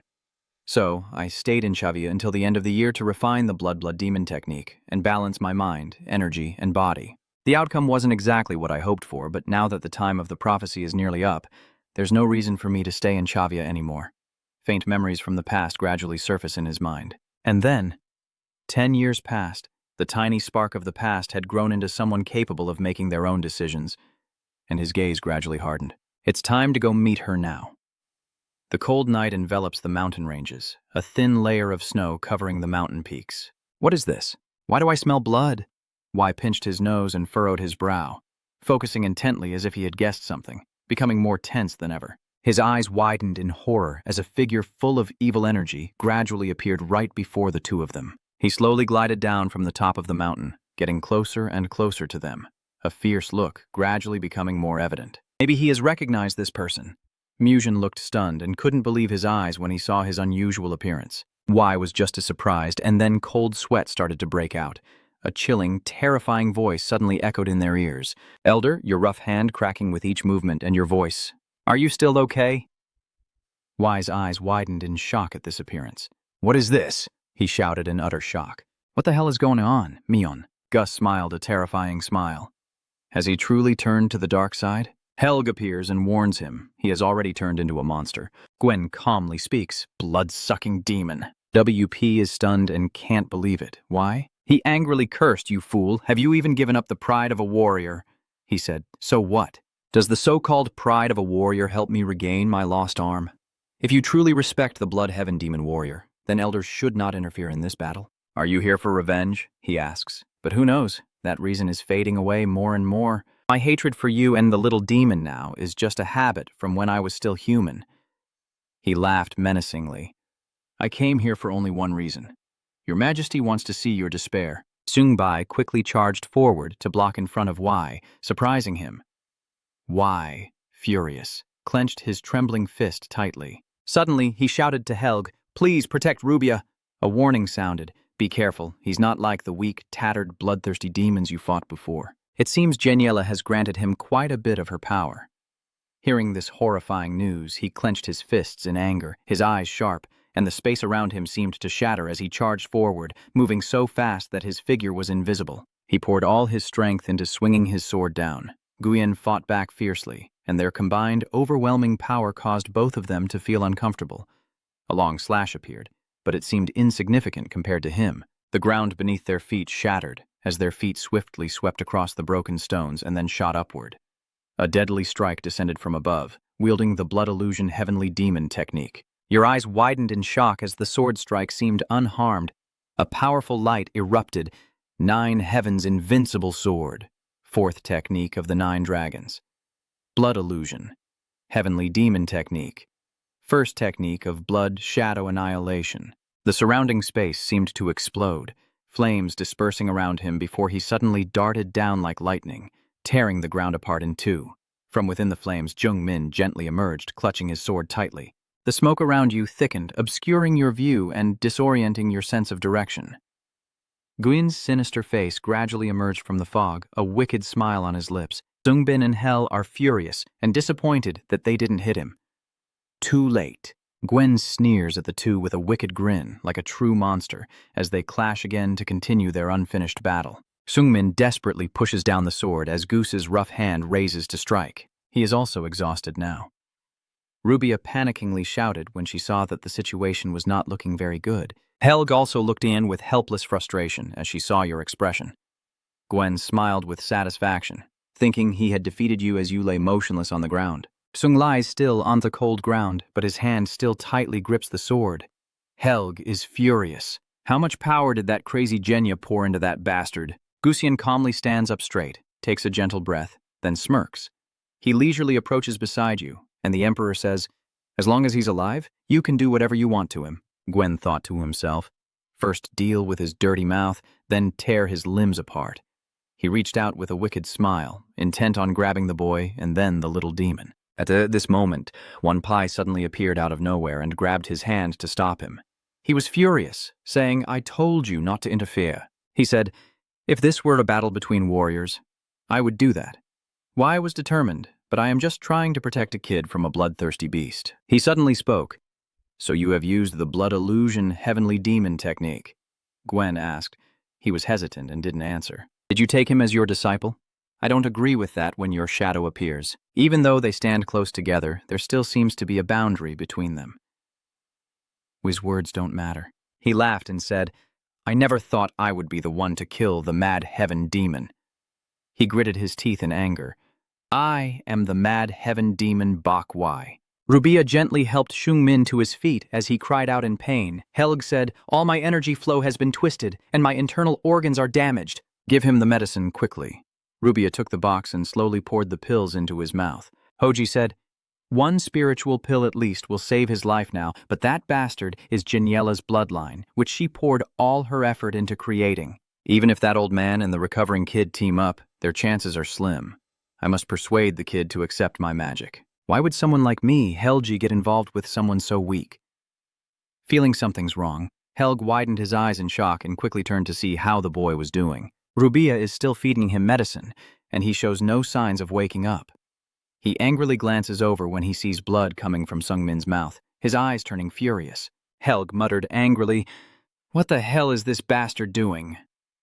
Sung struggles to breathe with weak breaths, his face full of exhaustion. Hel was surprised, but also panicked, to see Sungmin remain unresponsive, while Rubia continued desperately trying to save him, her hand clenched tightly around his chest. "It is reborn." Hel stepped forward, surprised to see your face gradually improving as the blocked energy began to flow freely. He was slightly stunned by your appearance. "Can this still be considered human?" As images and fragments of memories gradually appeared in his mind like a slow-motion film of his life from childhood to adulthood, his eyes slowly opened, and the scene before him left him stunned for a few seconds. Shungmin looked around and softly exclaimed as if he couldn't believe his eyes, "I see Rubia shaking your stiff body in front of me. Are you dead?" Helg's face is also filled with pain and sadness right now. Elsewhere, a fierce battle is also taking place between W and Gushin. Jungmin is stunned, feeling truly confused. What am I even doing? He told himself he couldn't die yet. The images of his memories kept flashing in his mind, urging him to be stronger. Suddenly, a hand appeared from behind me, grabbing me as I was floating in midair. I widened my eyes in shock, my gaze darting around to find the owner of that hand. A savage grin appeared, haunting his mind. Suddenly, Sung Min woke up, blood spouting from his mouth and splattering all over Rubia's face. She, covered in blood, hurriedly stood up and stepped back.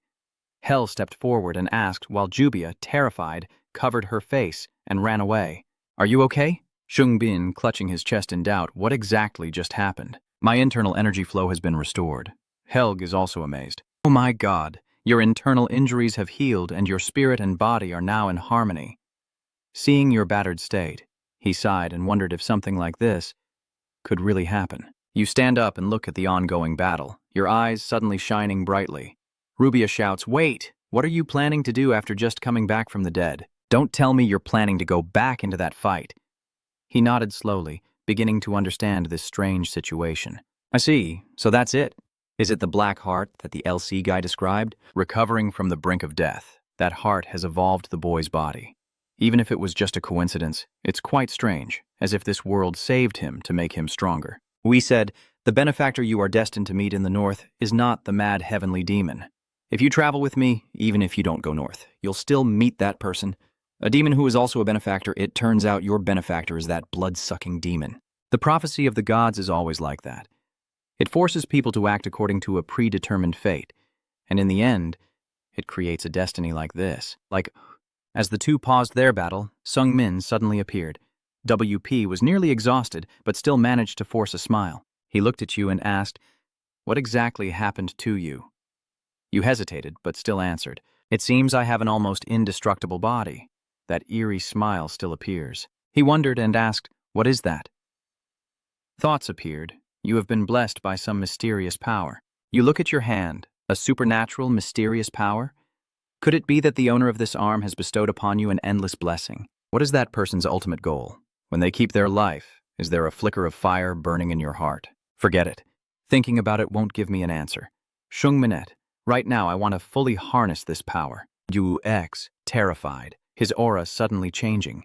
Has he gained enlightenment at the brink of life and death? His eyes turn cold as the surrounding flames continue to burn fiercely. He raised his deadly hand and shouted, "It doesn't matter with the power granted by the Queen." A wave of energy shot out to attack you but missed, crashing into the ground. He frantically charges forward, but unexpectedly you appear behind him. A slash cuts down, catching Gwen off guard and causing him to lurch forward. He couldn't defend himself against this surprise attack and was quickly defeated. Goose fell so hard that the surrounding rocks shattered, forming a pile of debris. He struggled to stand up, still cursing. Why? He shouted and cursed. Why didn't you use the spear? You're calm. It takes a lot. Chungmin's response made him angry. I still want more, want to try more. If I use the spear, it's basically the end. He angrily charged forward, his eyes blazing like a demon, cursing under his breath. The bastard. Your gaze swept over him slowly and steadily. Just as he lunged, you swiftly raised your sword and swung it straight at him, then stopped. The sword pressed against Gwen's neck made him stiff with fear, and he dared not move. The boy pressed the blade firmly into his neck before speaking challengingly. So, are you satisfied now? UX, furious, clenched his teeth in defiance, his facial muscles tense, then quickly lunged forward to strike where you stood. Don't mess with me. Is Gwen's murderous gaze meant to destroy all of you? His hand gradually reaches out to grab your back. I have abandoned everything. Shungmin stood still, but his eyes and keen senses were still watching his every move. Just as he was about to close in, Sungmin suddenly flew away to dodge him. Seeing this move, both Rubia and Wee were utterly amazed. Sung turns back firmly and stands straight in front of him as he charges forward, already beginning to go insane, with a vacant look in his eyes. I must finish this as if some kind of magic is controlling his actions. The command of Queen Geniella. You asked him, so until the very last moment, is the only thing you can think of the Queen? His eyes flickered as he probed every emotional expression on his face. Hearing your question, he gritted his teeth in anger but still tried to hold back. Gu Xian shouted, "Stop talking nonsense. I will kill you and the little demon and stand up again as a warrior, a blood sky." Jenny La's face gradually appeared through the broken glass, her smile tinged with cruelty. Everyone else stood frozen, only Gu Shuyen kneeling on the ground, trembling all over. His throat struggled to utter 2 words, Queen. His eyes darted wildly like he had gone insane. The Queen Gen's order is W Pi standing far away, observing.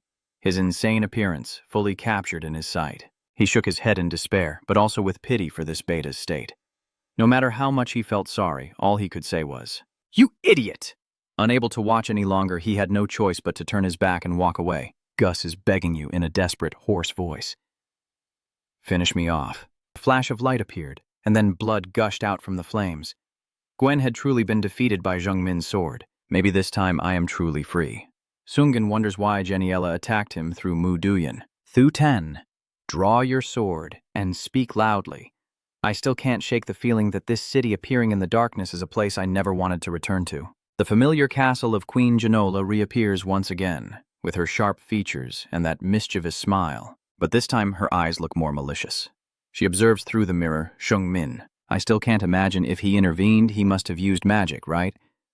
Jenny La is amused, very amused. It's been a long time since I've hoped for someone like this. Dong Haeun asked curiously, what is her criterion for choosing people? She replied that you will not fall into despair. She looked at his face in the mirror, but at the same time she must be someone afraid of despair. He doesn't understand. Aren't there many people like that? She replied, not exactly.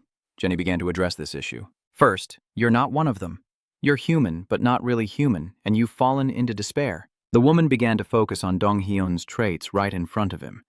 You're also an interesting person, but breaking you wouldn't bring me any joy, so I don't want to make you mine. Suddenly she said, I'll tell you one thing up front. You won't get what you want. A malicious thought crossed Jenya's mind, and you will die in disgrace. Dong Hyun walked away, and I hoped that was the case. He thought to himself, she should know how to keep her mouth shut. Now I am part of the Predator Hunting Guild. I have nothing more to do with the North. The guild is almost done here. I should return to the Black Demon Tower. Finally, the envoy of the apocalypse. Blessed by the envoy of the apocalypse, you will have to follow your destiny. And if I meet you again, I wonder what happened between us in the past and what my role in this world is. I wonder what form I will take for our next meeting. I am looking forward to it. Sungmin is at the heart of Area Loop City. This place is incredibly prosperous and is also known as the Dream City. It is the place where the Golden and Crimson Demon Towers of the Mage Guild are located, along with the Mercenary Guild headquarters and Kron's Martial Alliance base. Nearby, the city is filled with warriors and mages. Sungmin thought to himself that this was his first time here, and even as an A-rank mercenary, he was just a rookie. He placed a card on the table and pushed it toward the gatekeeper. She spoke up. Sungmin, an S-rank mercenary and your companion. Wee took out his card and introduced himself. I am Crazy Heaven Demon W. You can't keep your cool when checking the card. Kwang Qian here is under the protection of the Martial Alliance, the Demonic Sect, and the Mage Guild. If he causes trouble, he was cut off. Don't you know my name is Crazy Warrior? He kept talking loudly, making him feel a bit embarrassed. The Martial Alliance, the Demon Sect, if I like. Rubia also jumps out of his shirt pocket to see the lively scene, happily skipping along the street. It's been a long time since I last came here. Shungbin suddenly turned and asked, Did you come here before? She replied, Of course, this is the headquarters of the Mage Association.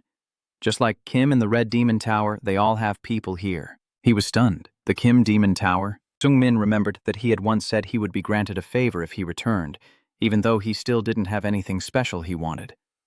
He gently raised his hand to examine it and suddenly remembered.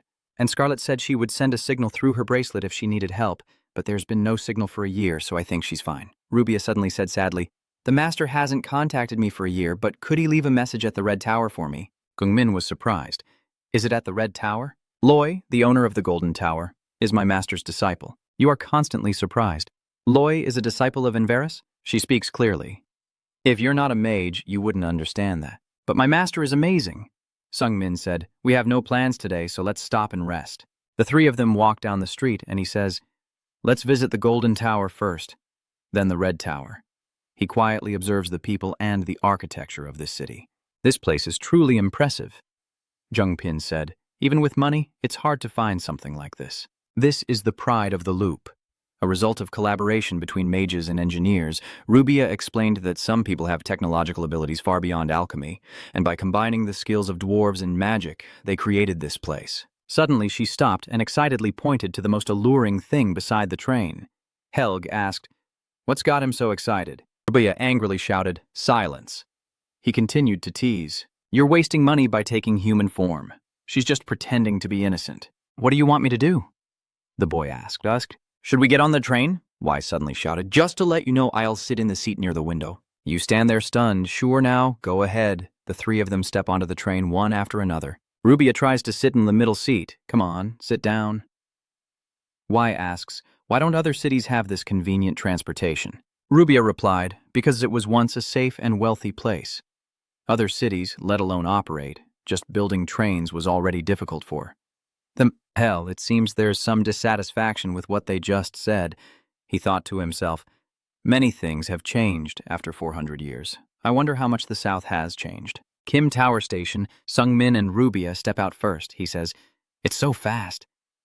Rubia is confused, but is that old man really that excited just because of a train? WP says, I will go a little further. She complains, He's like a child. Sungmin lowered his voice and said, You don't need to say anything. Rubia replied, Anyway, we're just heading to Kim Thap quickly. The magnificent Kim Tower quickly appeared before them, truly grand. The two stepped inside its golden doors, constantly looking around.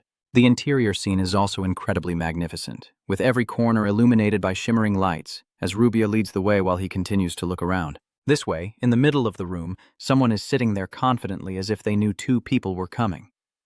Rubia forces a smile, while Sungmin looks puzzled. This is him. Softly smiling with a calm face, Loi looked up and spoke, a guest unexpectedly at Loem Tower. Rubia cheerfully greeted first.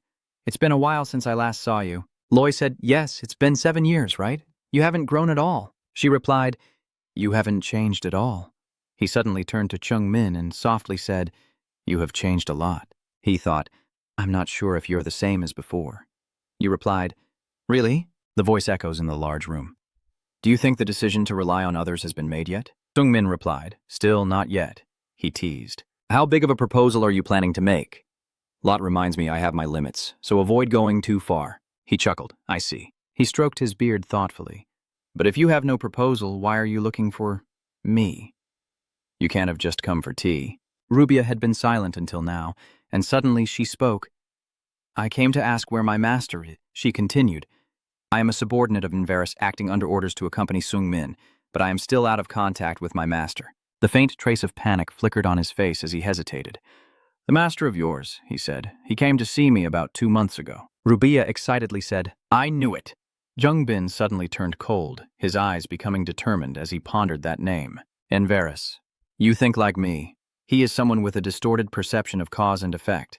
A mage who has overcome Dania's trial, the god of time. When I went to the sleeping forest to meet him, I encountered his subordinate Rubia and the demon Helen. Lot's next words shocked Rubia so much she choked on her water. Her owner said he was sorry, he wanted to come here himself, but he couldn't because he had something to do. He continued, Instead he wants you to go south. You replied, South? Is that a good thing? I was also planning to go south to learn how to control my magic. He tapped his fingers on the table. He said that you would run into him if you went south, and he left a message like this. The words spoken surprised not only you, but also Heel. Don't lose your humanity, Hel said angrily. Enverus is always ambiguous. If he meets us, he will expect us to be together. Kung-min asks, reminding himself that he has been searching for Pressen. That's right. Do you know if Pressen is in the north? He replied. I know, but because he's a member of the Hunters, I can't do anything. He began to tell me that north of Chavia is the territory of the vampire queen Janella, and if I kill Pressen, Abet will come after me for revenge right away. You think about this name, Abet. Hel says he is the leader of the LCK in the Hunters Guild. Pressen is probably one of Abet's subordinates. Loth dắt nhìn ra xuống bàn lên tiếng. Abet là một con quái vật ở dạng cấp khác so với Pressen. Cậu ngạc nhiên khi ông ta nổi trong các pháp sư. Người duy nhất có thể so kè với Abet là sư phụ của ta. Sung-min wondered if Enverus meant he was on the same level as them. Then a large tower appeared. After meeting Lord Loy, we arrived at the Red Magic Tower, but unfortunately we didn't meet Scarlet. The gatekeeper said she's not here. Sorry, I guess we'll just meet her some other day. W suddenly kicked the door open, full of excitement. I'm back. Rubia was stunned. What are those souvenirs? Did you really buy these things? You're truly a clueless country bumpkin. WP suddenly started crying. That's right. I used to be a fool, someone who didn't know there were amazing things like this in the world. They look like two children playing together while the others are deep in thought, thinking that tomorrow is the day they promised each other 10 years ago, the 14th of the month when they met her. H said, 1 year ago, the little demon I saw in the dungeon was just a young monster, but now she is a real monster. You think to yourself, that's right, she has done it. 10 years ago, I never imagined things would turn out like this. Yogon's figure appears in my mind. Hoyon, how strong you've become and how far I've come. He shook his head, trying to pull himself out of the chaos of his emotions, unable to escape these thoughts. Sung-min pulls out the sword at his side and stands up. I should go outside and relax. His hand tightly grips the sword as he walks alone through the wide streets. A training ground appears before him. He pauses and reflects, deciding to start from here. While everyone sleeps in the dead of night, he trains alone outdoors. Sung-min was practicing controlling his sword slicing through the air, creating sounds like tearing space. Suddenly, a figure appeared behind him and a hoarse voice was heard. Impressive. Those are some amazing skills. Sung-min turned around in shock and shouted, You look quite young. Can you tell me your name? I am Sung-min, constantly alert, wondering if you've been watching me all this time. He became excited. You are the demon sword hero who defeated the demon swordsman. I am Ho-jong, the divine armor spearmaster. Ho-rong clenched the sword tightly in his hand. Ho-rong, the armored divine spearmaster, a master who combines martial arts with magic weapons, and one of the top spear users in the area, spoke. Rumors about the demon spear don't do him justice. He surpasses even seasoned experts and masters. He was so excited that even you were speechless, and even I couldn't guarantee winning against you with all my strength. Suddenly, he asked seriously, Are you sure you want to stay with that guy? You frown. You've been watching us from the beginning. Ho-dion asks curiously, The Storm Madness Demon is a demon who has slaughtered countless people. So why are you with someone like him? He thinks he's clever, trying to scare you into going along with him. Don't worry, I will help you. He suggested that if we ambushed him together, even the crazy heavenly demon wouldn't be like that. You interrupted, so just focus on your own business. The two stood facing each other in silence. The atmosphere suddenly tense, his eyes turning cruel. You're not actually protecting that demon, are you? The boy's hand gradually clenched the sword as he responded coldly. Not exactly. His eyes sparkled as if he was observing every expression on your face. Zhongbin carefully chooses his words.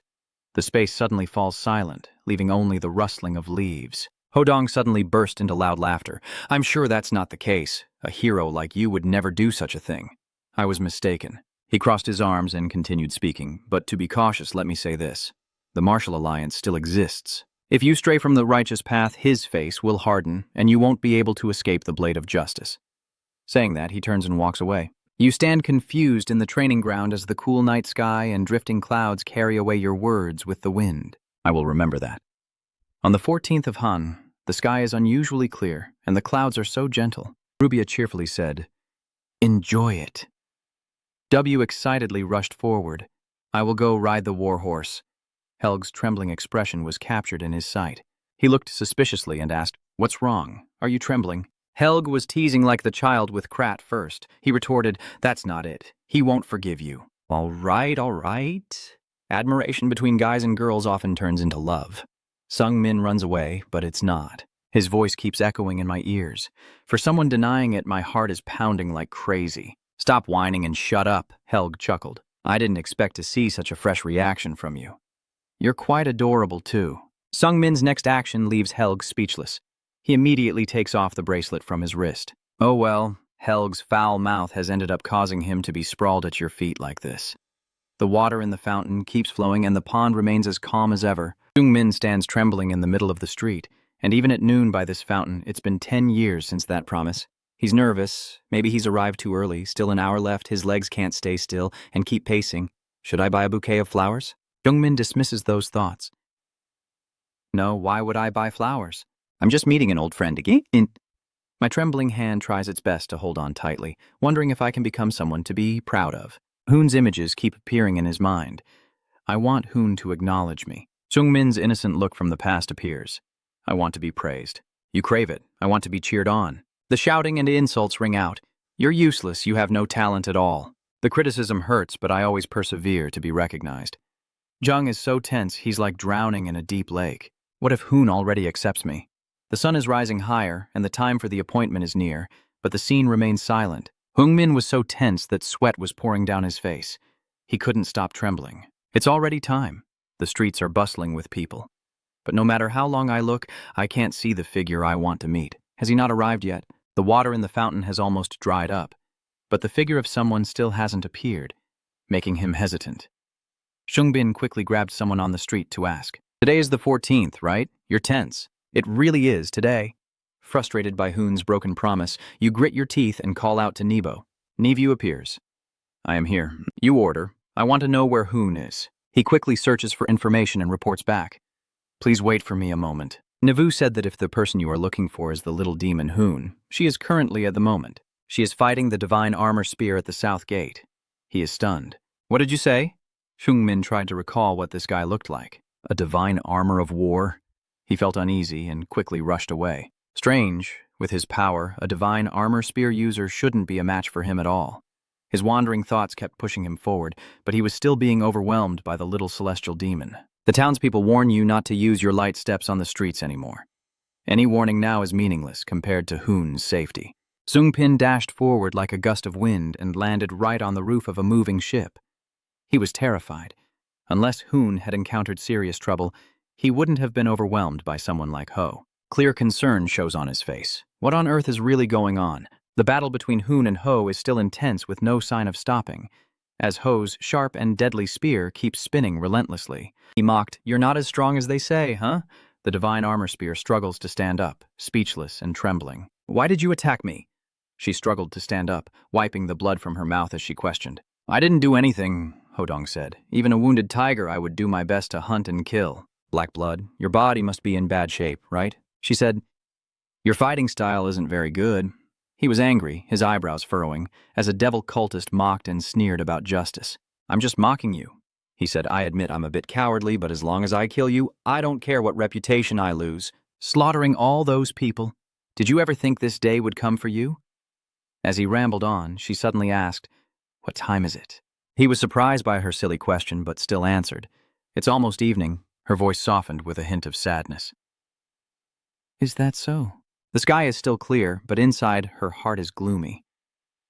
I broke my promise. Hodong hesitated. I don't know why she weakened, but I have to kill her immediately. A demon is rapidly growing in strength. Hoon. I still haven't asked for the Alliance's permission. This is an action of the divine armor of our god. He considers himself a righteous hero who kills demons and exorcises evil as everything he wants and needs to do. A terrible thought crosses her mind. Do I have to die here? Hodion is slowly rushing forward, dying at the hands of someone like him. Sungmin's image appears in her mind, a promise, an apology for breaking it. She closes her eyes tightly, relaxes her body, almost surrendering her fate to destiny. Hoon struggled to stand up against his weak body, facing him, just as Sungmin arrived in time to stand in front of her and protect her. Hoon couldn't believe his eyes and looked up emotionally at your steady back as Hodion spoke. Hoon Thuong, do you understand what it means to stand before me now? Can you handle the consequences? You want to do what? He shouted in anger. What do you want to do? I am killing a demon. If I don't kill him here, no one in the future will be able to control him. Hoon looked up at him while Hojong was speaking, saying, to stop that, I have to do everything.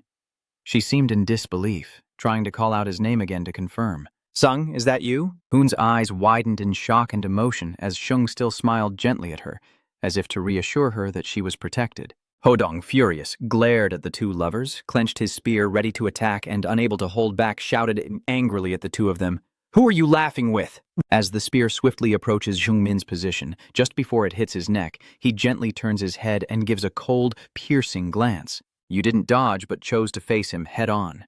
He growled and poured all his strength into hitting you, every muscle on his face seeming to strain with effort. Jungmin tightly grips the sword in his hand, skillfully dodges, then swings the sword to cut Ho Trong across the body.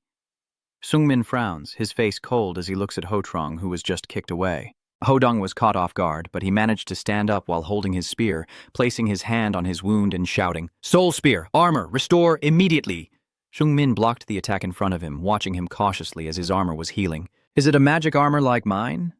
He glanced at Ho Trong's weapon, the shape of the TV in front, and a blue light magic immediately enveloped his entire body. Then he rushed towards Sungmin from above as fast as the wind, spinning his spear like a drill aimed at Sungmin. Sungmin, clutching his spear tightly, glanced at Hodong. Hodong shouted loudly to show off his strength, each spear thrust directly aimed at Jungmin.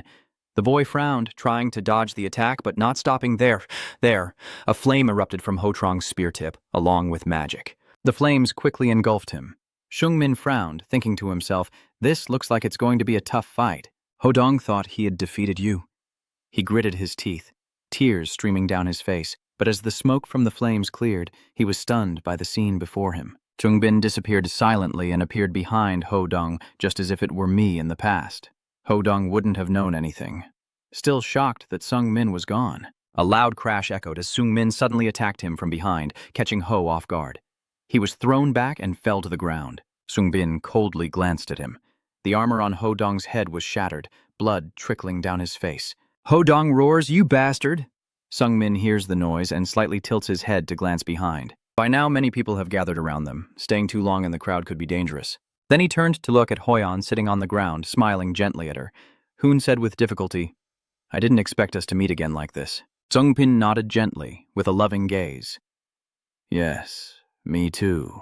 Then he politely reached out his hand, trying to help Hoon up. Hoon widened her eyes. She reached out her hand, but suddenly froze. Hoon waved his hand, grinning mischievously. Sorry, but I can't walk on my own right now. Sungmin froze for a moment, trying to understand what she meant, then suddenly realized, sweat pouring down his face. Sungmin shouted, What? Sungmin carried Hoon on his back, looking displeased, trembling all over. Hoyonen looked at you and smiled softly. She gently stroked your chin with her finger. What's wrong? Why are you sweating more than I do? Am I really that heavy? Sungmin was panicking, stammering, as he finally managed to say no. Behind them, Hodong shouted at the top of his lungs. A vein on his forehead throbbed as he struggled to support himself on the ground, forcing himself to get up and chase after Sungmin. Sungmin suddenly stopped Amiya to listen to what Ho wanted to say, his face darkening. Hodong removes his mask and shouts loudly, If you choose to leave here to protect the little demon, it means you choose to become an enemy of the Martial World Alliance. Do you really want to choose the dark path? Sungmin remained silent, turning his head to look at Ho Trong for a moment, his eyes empty, reflecting good and evil, white and black. You can play your faction games if you want, but I'm not interested. I came here to save my friend. Hoon was now exhausted, collapsed on Sungmin's shoulder. Hodong refused to let him go and stubbornly continued to speak. Is that so? Then at least kill the evil? Yu Hung, even before he left, his fighting style was quite different from that of an ordinary warrior. Hodong lunged at him as he was about to leave, and I will contact the Martial Alliance to form a pursuit team. Jung Min coldly glanced at him as if contemplating something, then turned and walked away, saying, I don't enjoy killing, and since you're right about there being pursuers, I'll leave quickly if you want to die. Go find that high mountain ridge. Hodong, powerless, stood frozen in place, grinding his teeth bitterly, but unable to do anything. Sungmin, walking away, suddenly heard a voice in his mind. Leave this city now. He glanced at Ho, lying collapsed on the ground. He is warning you, I tell you, because I owe you this life. Hodong lowers his head, sending the message to Sungmin through his thoughts. The headquarters of the Martial World Alliance nearby will send top-tier warriors, and the pursuit team is about to be formed. You and the little demon are too weakened to handle it. Then he looked up at you with bloodshot, hateful eyes. If you ignore this warning, I Yuho will lead the pursuit team, and it won't end as easily as today. Sungmin was a bit surprised by these words. I will remember that. So you will take the advice and leave this city. Jungmin carried Hoyon and ran swiftly across the rooftops. No, that would be very stupid. I don't believe the iron armor divine weapon thinks that far ahead. Someone below is secretly cursing. Hey, I told you not to use lightness skills inside the city. Shung Min's deep voice said, even if I leave the city now, it will be hard to avoid being chased. He smiled faintly, then quietly followed Shung Minung Min, saying, this is not just the home of the Martial Alliance. Suddenly you thought of Neville's figure. If the Martial World Alliance claims to stand for justice, then this city must also have a force opposing them. A sinister image appeared in my mind along with the name of a dark organization. The Evil Demon League, Saramian Evil Demon League. Hell rubbed his chin and chuckled mockingly. When did you become so naive? You think they will help you just because I am from the demon sect opposing the Martial Alliance? Shungmin's face also became tense. You purse your lips and say, I know this is a gamble, but I have no choice but to bet everything on it. Hoon on your back starts to breathe more heavily. I never expected Hoon to end up like this. Damn it, what on earth is going on? H gritted his teeth. This is Yuan's words. Zungmin immediately asked back Loingyuan. He glanced at Hoon. As he is reversing the internal energy flow and destroying the foundation of the cursed person, he definitely cannot walk or stand. Sungbin was a bit shocked when he heard this for the first time. What? He tilted his head and sneered at the two of them. Luckily, just a curse isn't enough to kill her. It's a curse designed to cause pain and make her fall apart. It's a bit dirty. Sungmin frowns and glances back at Hoyon, who is unconscious. Did she come all this way just to keep her promise in this state? Seeing her like that, he grits his teeth in pity. Is there any way to break the curse? Hell calmly replied, it's simple. Then he gritted his teeth and said, kill the cursed one. After moving as fast as possible, Zhongbin finally arrived. Welcome, soul merchant. The one you're carrying is little Tian. The person who just spoke glanced at both of them from head to toe, and it's truly an honor to welcome two young heroes of such fame. I am Hugh, the person in charge here. She tilted her head, her sharp gaze welcoming them. Tamalien, Sungmin frowned slightly, wary of her. They are led to a place that looks like a palace or a government official's residence. I've been waiting for her, you? A ghostly presence. A tall man with his hair tied up high stands before them. I am Quan Hao, head of the Tamalien branch. Rubet Shungmin respectfully bows slightly. Rubes, the branch leader of Tamalien, my name is Lai Sung Min, and you're still carrying Hoi on your shoulder. Quan Hao didn't beat around the bush and got straight to the point. There are a few things I want to ask. His voice was serious, but also showed respect for Hon Thuong. You defeated Kiem Ma and eradicated Hu Yet Tien. Then he turned to look at Zhongmin behind him, so we believe that Hon Thuong is a righteous martial artist. Quan Hao spoke in a low voice. But you have traveled with Kuong Thien Ma and even accepted the wrath of the Martial World Alliance to save the little demon. So tell me which side you're on. Facing Quan Hao's scrutinizing gaze, Shung Bin firmly said, I am just a friend of V Tri Hao Nien. Quan Hao suddenly looked at them and laughed loudly. A friend so even, the little celestial demon has a friend. He raised his voice loudly, so that's why you blocked the steel armor divine weapon, despite risking the wrath of the Martial World Alliance. Quan Hao quickly regained his composure. It's quite a heroic story and seems so. He paused and grinned slyly. Do you really understand what it means to be protected by the Demon Lord Alliance? Shungmin looked annoyed and said, stop playing mind games. Just say it straight. Contrary to that anxious look, Quan Hao calmly asked, Are the little demon and soul wound without factions and wandering? I want to know if they are willing to ally with the demon lord. Shungmin didn't answer immediately but glanced at Hoon. Trihao Nian's path is not decided by me. Quan Hao said quickly, so what about you? Soul merchant. He stroked his chin, now showing a cunning that was completely different from his initial elegance. If you want to use Tama Lien as a shield, shouldn't you at least show some sincerity in joining? Shungmin didn't reply, and the two of them stared at each other for a long time, neither speaking, as if testing each other. Shungmin was the first to speak. You're right, I was too rude. This reaction was different from what Quan Hao expected. He was startled. Then you decisively turned away and said you would find another place to thank them for their time. Shungbin thought to himself, there's no other choice. I have to ask Loi from the Golden Palace Tower. Still, you have doubts about this decision, but you're not sure if the tower will oppose the Martial World Emperor to help us. So the only thing left is to hope that Loi will consider our wishes. Shungbin turns and heads toward the door. That's all. Quan Hao quickly interrupted and shouted, wait, hold on. Shungbin looked back confused. Quan Hao, scratching his head in confusion, said, you're too impatient, just listen to me. He looked at Shungmin firmly and said, Tama Lien will protect you, even if you don't join. Shungmin frowned and asked suspiciously, are you serious? Quan Hao immediately replied, the master of the demon link has given the order. Quan Hao continued, signal for Shungmin to follow me. If you come here, we have to try to recruit you if possible and protect you, even if you don't join. Quan Hao sneered, I hope to gain a trustworthy ally by protecting you, but it seems that won't happen. Shungmin raised an eyebrow, thinking to himself. The owner of the demon poison link, Quan Hao leads Dongmin to a servant standing nearby. We will take you to where the injured can be treated. Please, rest well. Before leaving, he looked at Shungmin with a meaningful expression and offered a small piece of advice. Living in the gray area in this world is very difficult. H, hearing what was just said, told Shungmin that perhaps he was referring to the true and false sides in the martial world. He observed Shungmin's reaction and added, but that's not all. Shungmin sat beside Haiyan, nodding in agreement.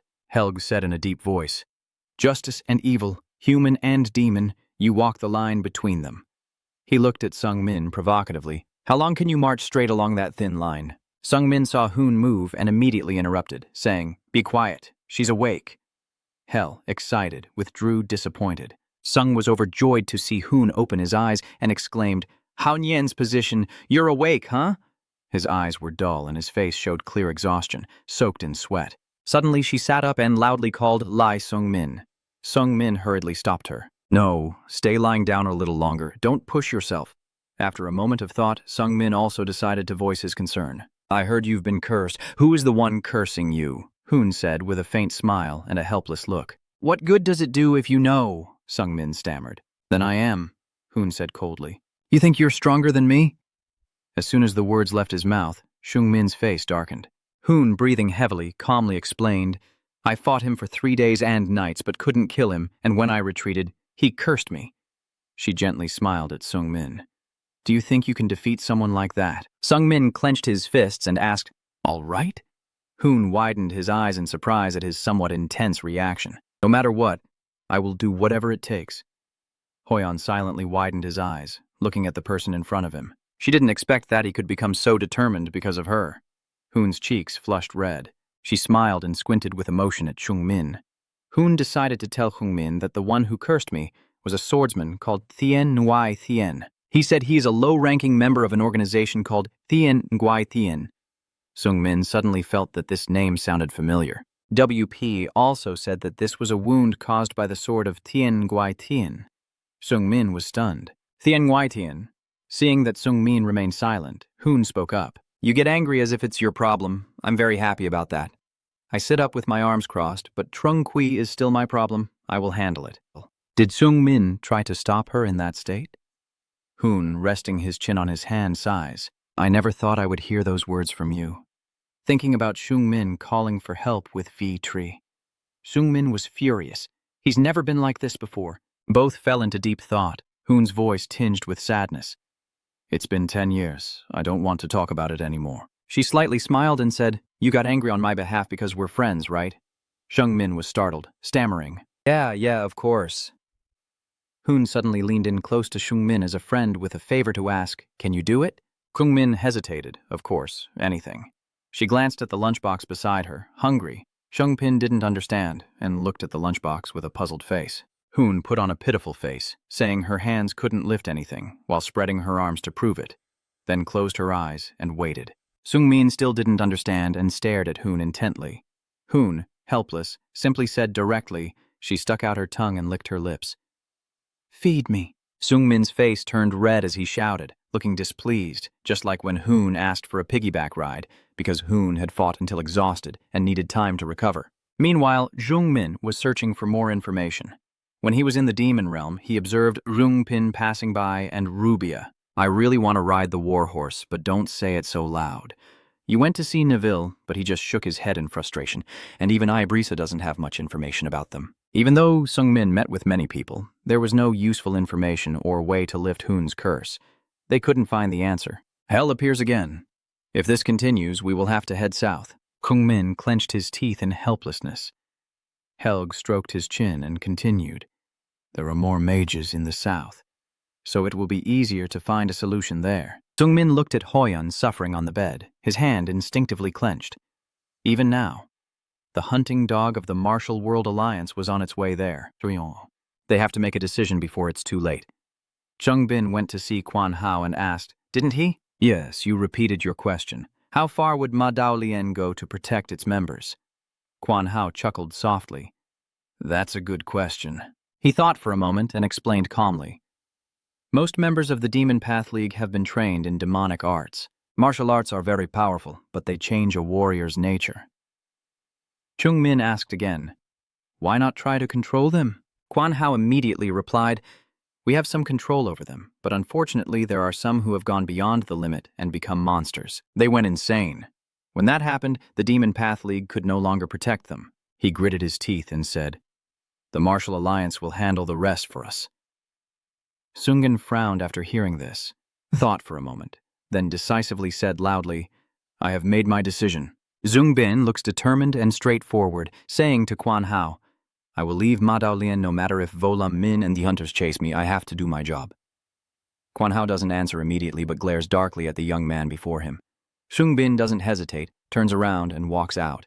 Quan Hao followed behind him, suddenly leaning close to Zungmin's eerie face. "Are you sure you won't regret this?" Quan Hao seemed to become a different person.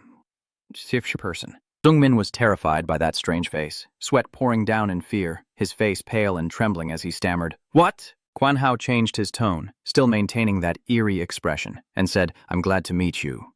Soul of the Beloved, I am the master of the demon path." Kungmin was stunned and slightly stepped back. "Don't be so surprised. I'm just talking to you through a mental link using this person's body." "How could I not be surprised, damn it?" the other person whispers in Quan Hao's body. "Are you leaving because of the little celestial demon?"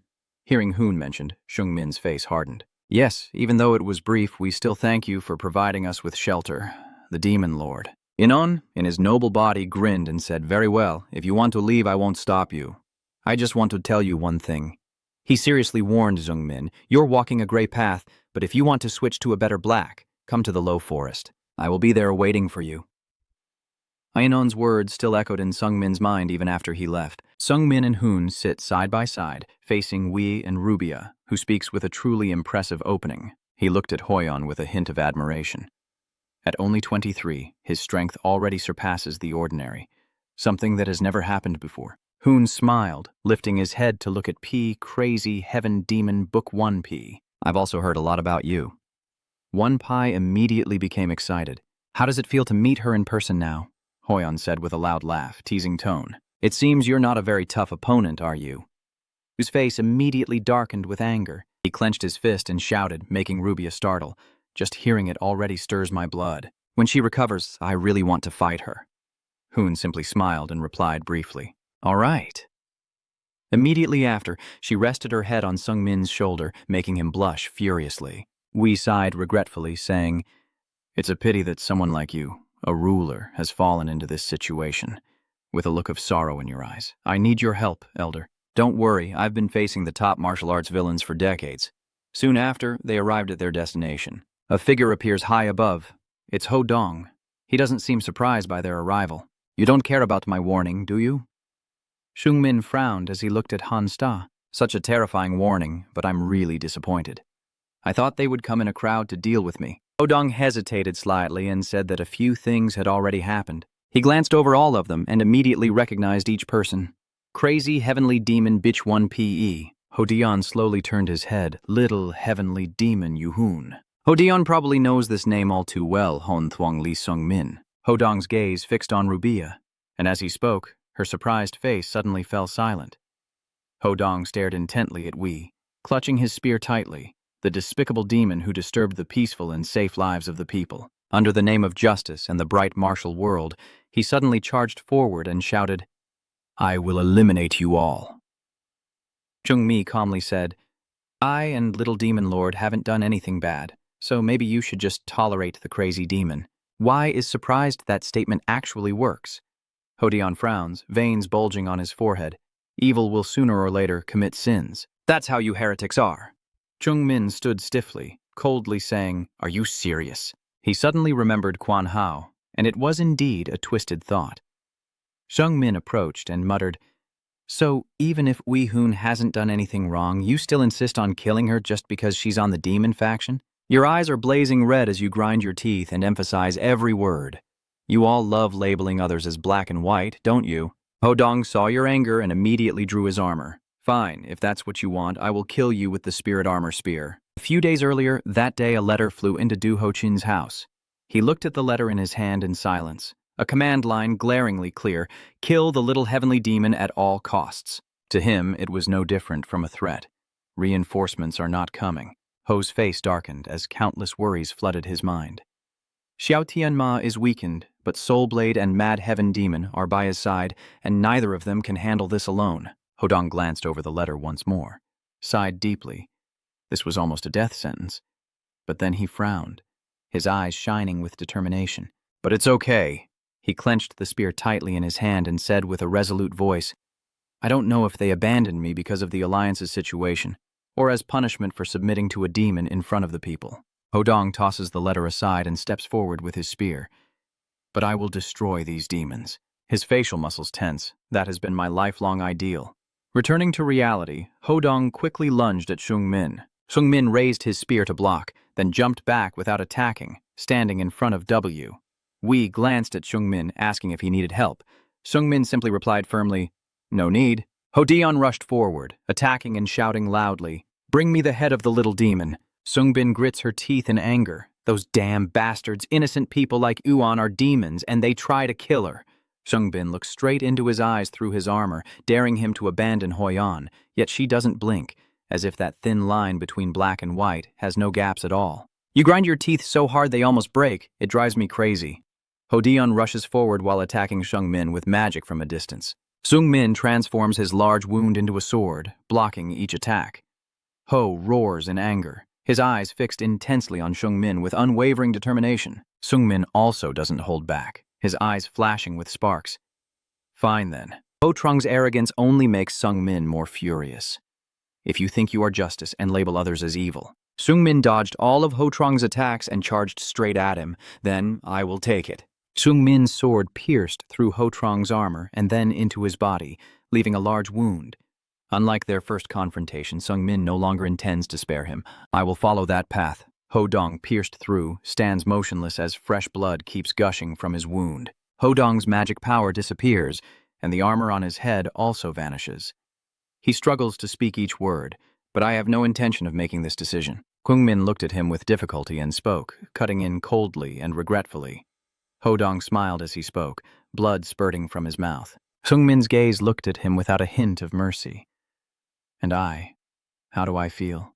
Ho Dong could no longer respond and died immediately.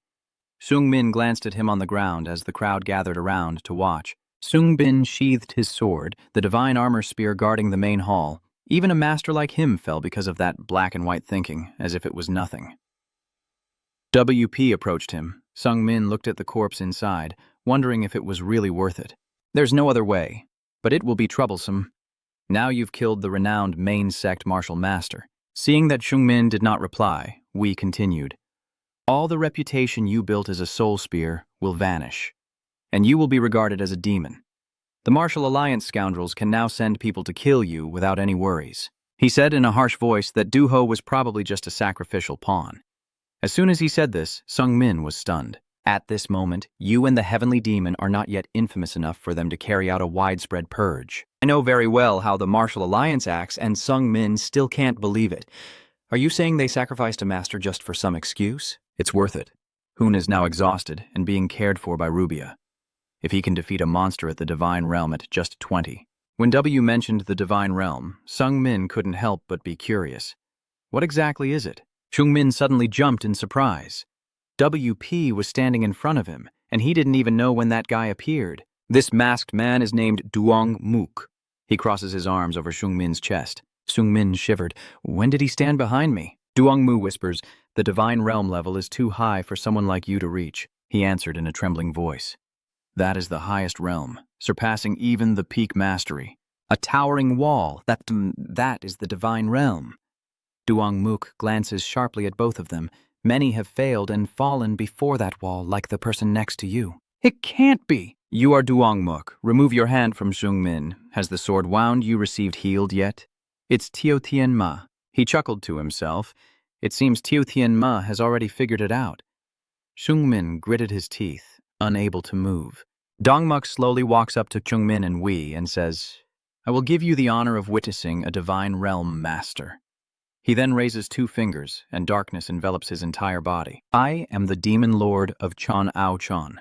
Today I am here for 2 reasons, and that guy is one of the 6 lords of Chon Ao Chon Demon Realm. Duong-mu looks at the 2 of them, sweat pouring down from the tension. Now, both of you charge forward together. First of all, of course, it means taking the little celestial demon with me. Hoon is in a very unstable state right now, almost unconscious, after being tortured by the Sword Sovereign's curse. Now it's time for her to obey me. But for now, Duong-mook just points at Chung-min, unfortunately. As long as you stay close, the little celestial demon won't listen very well. Sung-bin frowned, looking annoyed.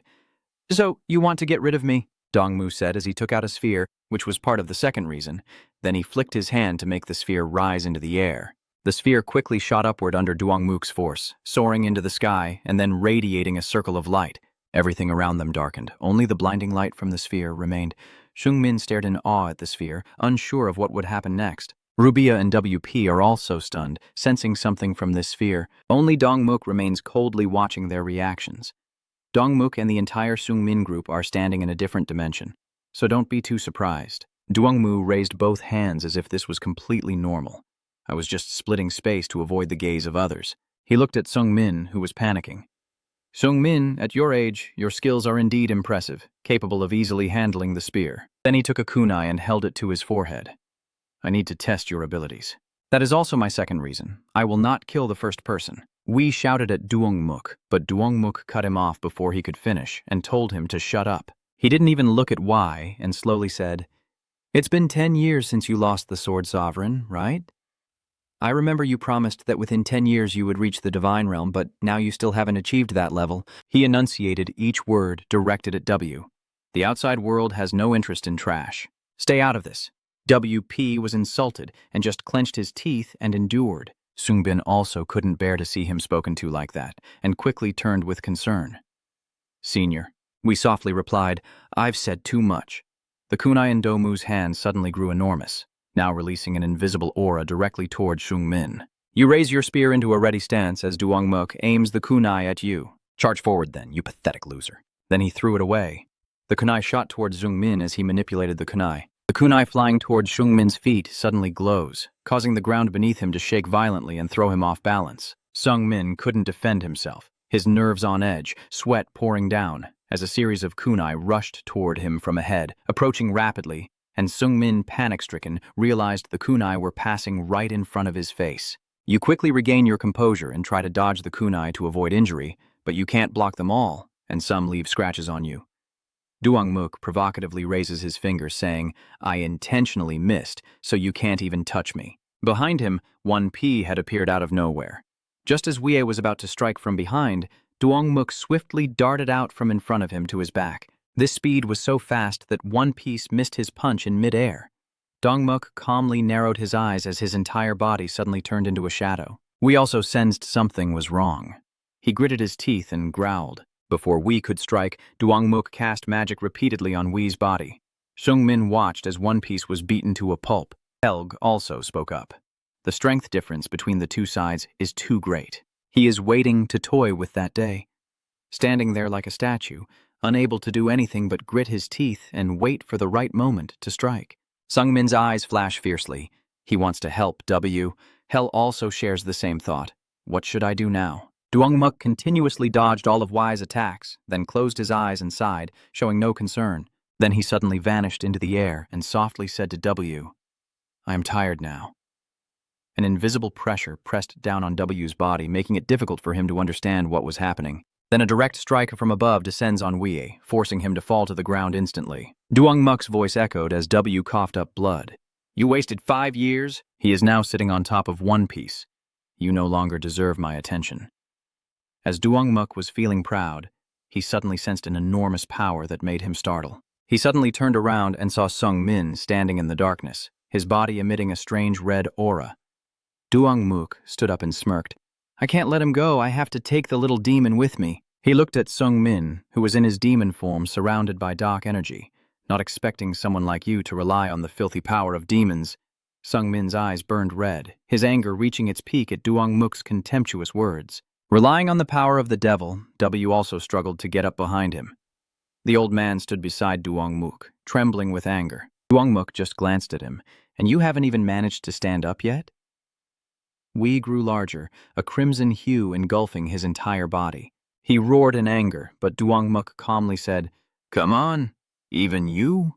Hell narrowed his eyes at P, transforming into a demon form, the old man becoming furious from the resonance with his own demonic energy. "The feeling of power flowing through you must be amazing, but be careful." Wei punches straight at Dongmu's body. He quickly dodges and forms a magic sphere with his hand. Then a series of magical binding cords fly around B, and he roars even more in anger. Dongmuk's voice echoes as he wraps the cords around 1B.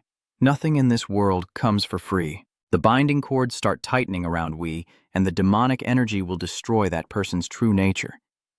Dongmu controls the cords and glances behind. "And you think you can defeat me with that kind of power?"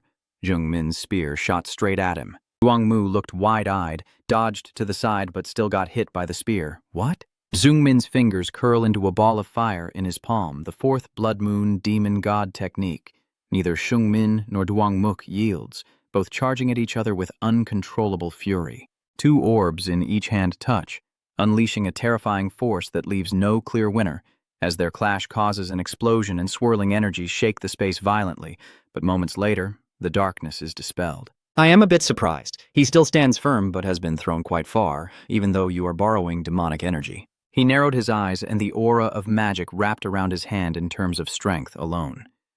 "That strike has reached a transcendent level. I must commend you." "Damn it, even with the Demon Lord's power I can only hold my ground. I still haven't won." He quickly calculated and then turned around to call H. Hoon's figure suddenly appeared in his mind. "Seungmin, I need more." Seungmin at this moment has gone beyond imagination. No different from a demon. Helg just sighed helplessly and said, "I will give you this power, but be careful not to overdo it." Seungmin's eyes sparkled with a fierce determination. "This time will be different.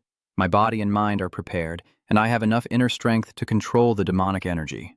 Jungmin's magic erupts, surprising even Duongmuk, as his demonic aura and inner power swirl together. He took the fan and tapped it on his head, saying, "If you can wield that kind of power, then I can no longer look down on someone borrowing the strength of a demon." Duanmu opened his fan and pointed it at Seungmin, saying, "I already said I wouldn't kill anyone." Seungmin ignored what he said and shouted directly, "Come on!" Despite his crazed appearance on the outside, his mind was focused intensely, unleashing his power with ferocity, then compress it again. A magic sphere formed by friction from different forces creates a pure destructive power. He quickly launched the sphere forward with his spear, aiming at the 9th heaven infinite weapon, the 7th of the 9 heavens supreme. The swirling sphere in the air absorbed more and more electricity and grew larger, rapidly becoming a giant ball so massive that it compressed the entire space, breaking through the heavens. Duongmuk didn't rush to attack but remained still, observing the situation.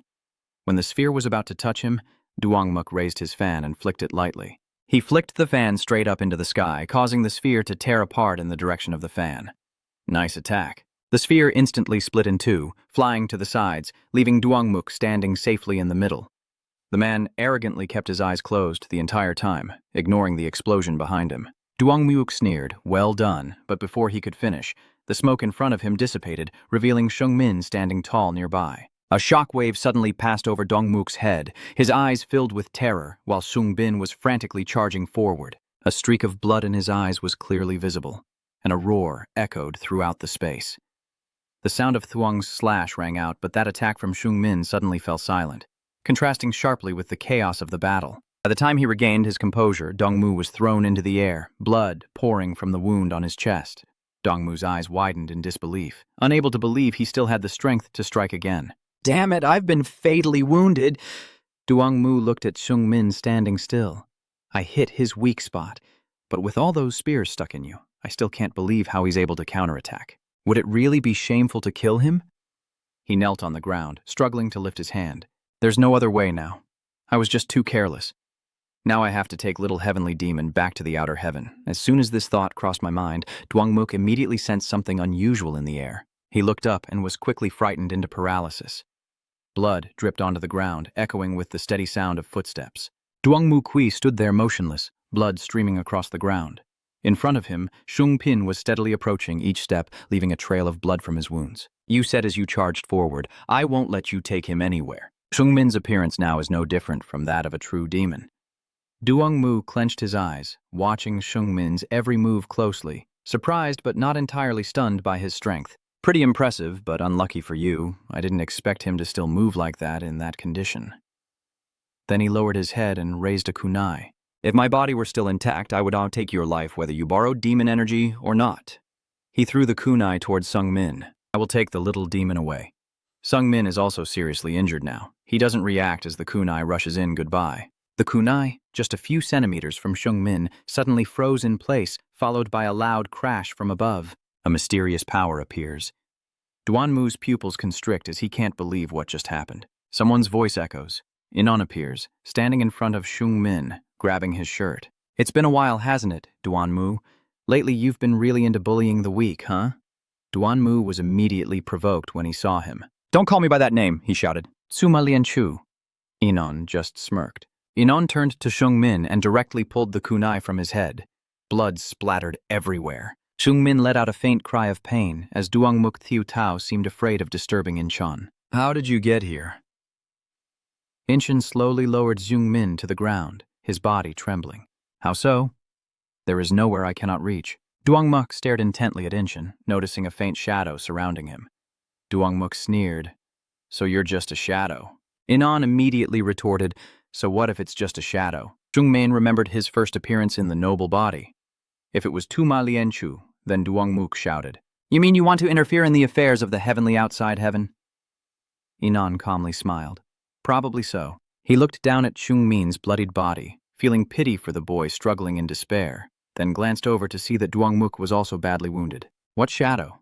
Killing you and me would be as easy as flipping a hand. With that body, do you think you can stop me? Inon said with contempt. That pathetic alliance of yours only has the saint warriors capable of making me wary, but they probably won't leave their realm just for your sake. Dongmu forced himself to stand up, and Inon warned him, Say enough, get out now, or else don't blame me for leaving you a pool of blood. Duangmuk, still furious, was ignored by Inon, who began counting. When the count reached 2, Duangmuk quickly transformed into a shadow and vanished into the air. Incheon laughed loudly and said to Shung Min, Look at his pathetic state. Don't end up like him in the future. Sung Min's voice interrupted abruptly. I can kill him easily. Incheon sneered. The demon lord is also seriously injured, so maybe you can kill him too. Incheon added, looking at Hoon walking towards them. If that happens, you will be killed by the people of heavenly outside heaven within a week, and they will take the little celestial demon away. Sung Min listened carefully to every word from Inon. But if the demon lord survives, the external heaven will find out we are involved, so they will keep silent. He was silent for a moment before turning to call Hoyon and the demon. Hoon looked up at him, and the choice was with her. Inon didn't give Shung Min a chance to finish speaking. If you don't want to go to the heavenly outer world, then go to Tumaluan. At least I can protect you. In a few days I will send someone over, and before I leave he will give one last instruction. Inon smiled at them, speaking as he disappeared. Beware of your martial arts guild leader. The space became silent as Incheon left. Hoon pushed away Rubia's hand supporting him and stepped forward. Her steps trembled as she approached behind Sung-min. Why? Hoon bends down, holding the injured Sung-min, who is kneeling on the ground, her voice trembling with sobs. Why did it come to this and let everything end like this? Sung-min remained silent, probably exhausted. After some time, he opened his eyes and woke up. Your right eye wound has been bandaged. You stand up, trying to look around, and Hoi-an, sitting in front, immediately speaks up. A nearby cave. She softly explained the situation. We are being chased by the Martial World Alliance, so we can't find a village anywhere. Out there, we and Rubia are walking together, not setting the trap in that corner. What are you talking about? Hoon said that they were setting up defenses nearby. Seeing her fall silent, Shung-bin also quietly watched her figure, Hoon's voice trembling. This is the first time I've felt so helpless. And to make it worse, you're the one protecting me. I remember Sung-min's terrible wounds after the fight, to the point that he had to stay like that. Sung-min softly reassures, I'm fine.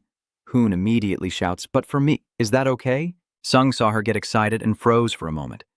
Normally I am stronger than you, but now I can't survive without your help. He grits his teeth in bitterness, and then he will remain forever broken and ruined. Because you saved me, I refuse to be your friend just to make you suffer like this. Even now, Hoi-an still doesn't dare face Shung-min. I will accept Tu-ma Lianchu's proposal to entrust my life to Tu-ma Luan. Zhong-min's heart feels like it's burning with fire. Even if we keep forcing ourselves to go together like this, Ui-hoon will keep blaming himself and hurting inside. He clenched his fingers tightly and whispered, Yes. Sung-min forced a smile and said, Just rest there and get well. You're my friend. While you're there, I will definitely find a way to break your curse. Hoon paused for a moment, then asked softly, A friend? She looked up. A friend, huh? My mood has clearly improved a bit. Hoon quickly stepped in front of Sung-min, startling him. I have something I want to ask you. Then she leaned in close to Sung-min's face. Didn't she? Sung-min's face froze, unable to process what was happening, only feeling his face burning hot, his whole face turning red as if it was about to explode, and Sung-min shouted, his fingers clutching onto her even tighter than before. Hoon sat down next to you, and Sung-min stammered nervously. He didn't look into Hoon's eyes, but just blushed and spoke loudly, always appearing so beautiful. Hoon happily watches Sung-min's confusion, smiling gently at him, then places both hands on his cheeks. Are you a friend? Is that all? Our relationship is that way. Hoon keeps closing the distance between us. Both could feel each other's breath. Sung-min's heartbeat became frantic. Hoi-an looked directly into Sung-min's eyes, their pupils almost touching. Friend? Hoi-an pushes Sung-min to the ground, then straddles him, leaning in close so that his lips are near Sung-min's. Where did W come from to rush in? Cutting off their moment. I've finished setting all the traps. Sung-bi quickly punches Wee in the face. How did W fall down suddenly with a big dent on the ground, and the other two step back, both pretending to be innocent? Rubia is panicked. What's going on? Sung-min and Hoon both say there's nothing wrong. Hell can't help but laugh out loud, teasing Sung-min as Rubia removes the bandage from Sung-min's eye. Well, everything's done now, so when did you wake up? How is your body? Rubia's voice was worried. Somehow the wounds had been treated thanks to the holy medicine. I'm just wondering how your eye, with a knife stuck in it, will recover. Rubia slowly removes the bandage from your eye, and your right eye appears completely black. He blinked a few times, and Rubia's face appeared. She exclaimed, Oh, luckily, it's recovered. But suddenly her face froze and turned pale. Rubia screamed in terror, her cry so loud it echoed through the mountains. The other two also recoiled. Is something wrong? I just saw it normally. No, it's just Rubia's stammering voice. Sung-min's eye color still doesn't understand what's going on. His right eye changed from red to yellow. Days later, after resting and ensuring their safety, they brought Uan to Simalun, as she had decided. She will entrust herself to Tumaluan, and her teammates also respect her decision. Before leaving, Hyeon still couldn't resist teasing Sung-min. Hyeon smiles gently at Sung-min, cherishing the past few days they've spent together. Next time we meet, I want to see you standing tall. After that meeting, they parted ways, each heading towards their own goals. Sung-bin also smiled. Certainly. Sung-bin stared blankly at Hyeon's departing figure. At this moment, this was the best option. Hyeon's words echo in his mind. Until we meet again, don't die. Sung-min clenched Hyeon's hair in his hand and kept watching the convoy that took Hyeon away, even as it disappeared into the distance. Hyeon sat quietly into the carriage, because there are still many things we haven't experienced together. As the shadow of the carriage disappeared, Sung-min began to leave. The sky was already getting dark. Hell said teasingly, That woman's hair. Oh. Sung-bin nodded slightly. Before leaving, Ma Luan had passed on the message. A message from Lian H. pouting, saying, "Do Tuma Lian Chu tell us to keep him?" "Maybe for some ritual," he whispered firmly. "Keep it safe. Even if you don't say anything, I will do the same." H chuckled playfully, looking teasing, "And don't even think about smelling it." Sungmin snapped. "Who cares about smelling it?" He made a plan for himself. 1. Head south. 2. Find a mage to break Yuan's curse. 3. Seek out tribes knowledgeable about the heavenly demon and ask for lessons on controlling energy. "If you find the Sword Lord, kill him. You have placed a curse on Ui Hun." As he was focused on reading, Shungmin suddenly sensed something. He stood up abruptly, looking toward the red glow in the deep forest. "What is that?" "Something is moving in the forest. Hell looks in the direction of your eyes." "Oh, so you have finally opened your eyes after absorbing my energy." "What you see is the energy. He only has a yellow eye with a slit pupil like your demon eye. This energy is normally invisible to humans, but it seems you can now see it. Thanks to my energy, your eyes have transformed into demon eyes." Sungin didn't seem so excited, muttering to himself, "Damn it, I'm gradually becoming a demon." Helg reassured him, "Just see it as a good sign because you've borrowed power from a great demon like me. Everything will change gradually." You lowly say to Helg, "So from now on I can see the energy with this demon eye." Helg nods. "Yes, that's right, and we're also approaching the south soon." He stared intently at the glowing source of energy as darkness thickened.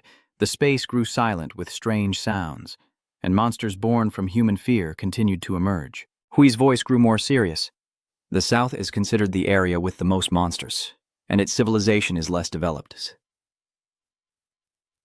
so they don't have many ways to drive away the monsters." He suddenly smirked wickedly.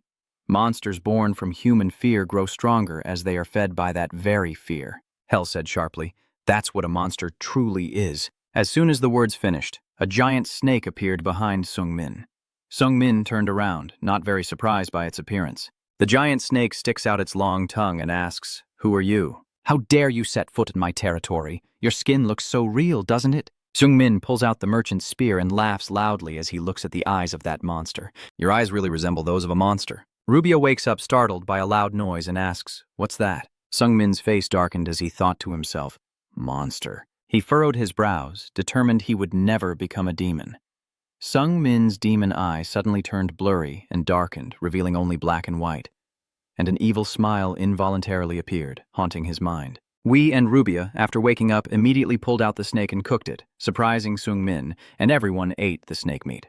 Earlier, when Sung Min found out he had two colored eyes, he struck a pose for Hyeon to see. Hyeon simply replied coldly, "Pretending to be tough is no different from being a fool." Sung Min's group has gone to meet Neville. He revealed to them that in the city called Devon, beyond this forest, there is a quite skilled wizard named Aladua. We exclaimed excitedly, "So we just need to go there and find a way to break Sochonma's curse." Neville sighed and said, "It's not that simple." Neville stood in front of the group and calmly explained, "Devon belongs to the Zhou family, one of the main pillars of the martial alliance. Furthermore, the current timing is not favorable." He said this while recalling Taryung and Seljin's faces. The child of Jago Tarion and Murian, who got married a few years ago and is about to turn one. Neville cleared his throat. "All the main sect martial artists are gathering at Devon for the celebration." Sungmin's face became passionate. If it were Murian Jain, she would definitely have been Namgung Hyung's unrequited love. "I am known as the youngest genius of the righteous faction, but I lost the woman I love." In Sungmin's eyes, Han is the youngest genius of the righteous faction, but he also lost the woman he loves. Kungmin thought to himself, "So maybe Namgung Hyung is also in Devon." Neville also added, "That's why I don't recommend going into the city right now." Kungmin immediately grew impatient. "No, I don't want to waste any more time. Is there really no safe way to get there?" Neville smirked slyly and said, "Just pay enough money." Then he snapped his fingers. Ire Brisa always faithfully meets the members' requests and is especially known for providing disguises of very poor quality. We immediately transformed into a different form with a complete fake background, while Dong Min's face twisted into a strange, distorted expression. Is this even called quality? On the other side, the clear blue sky is gradually darkening, and the atmosphere is strangely peaceful. Hoon sat in the carriage, resting her head against the window and gazing into the distance, remaining still for a long time with eyes full of unspoken feelings. "Are you thinking about that kid?" Inchan sat cross-legged, smiling. "To Ma Lien Chu," Hoon exclaimed in surprise. Hoon softly replied without coldness, Do you have nothing to do? You keep appearing in this car like a copy? Inon forced a smile at his indifferent attitude. Even when I show concern, you still complain. He asked softly, do you feel uncomfortable being around me? Hoon just shrugged. There's no such thing as unconditional kindness. She looked directly at his face, especially at the one hiding theirs. Inon tapped on his mask. I'm not hiding anything by wearing this mask. Hoon is a bit curious. So why wear a mask? Inon replied calmly. There's no real reason. Then he smiled and posed. Look, don't I look very mysterious just by wearing a mask? Hoon froze, looking displeased, unable to believe someone like him would only wear a mask to seem mysterious. Then she turned her head back to the window. That mysterious image will fade if you keep appearing like this. Inon laughed heartily. Then both of them fell silent for a moment. Inon spoke first, saying, You said that no act of kindness is ever without reason. That's right. Inon sat cross-legged, her hands resting comfortably on her thighs. Because the people you've met had no room for such things. Blame your narrow worldview.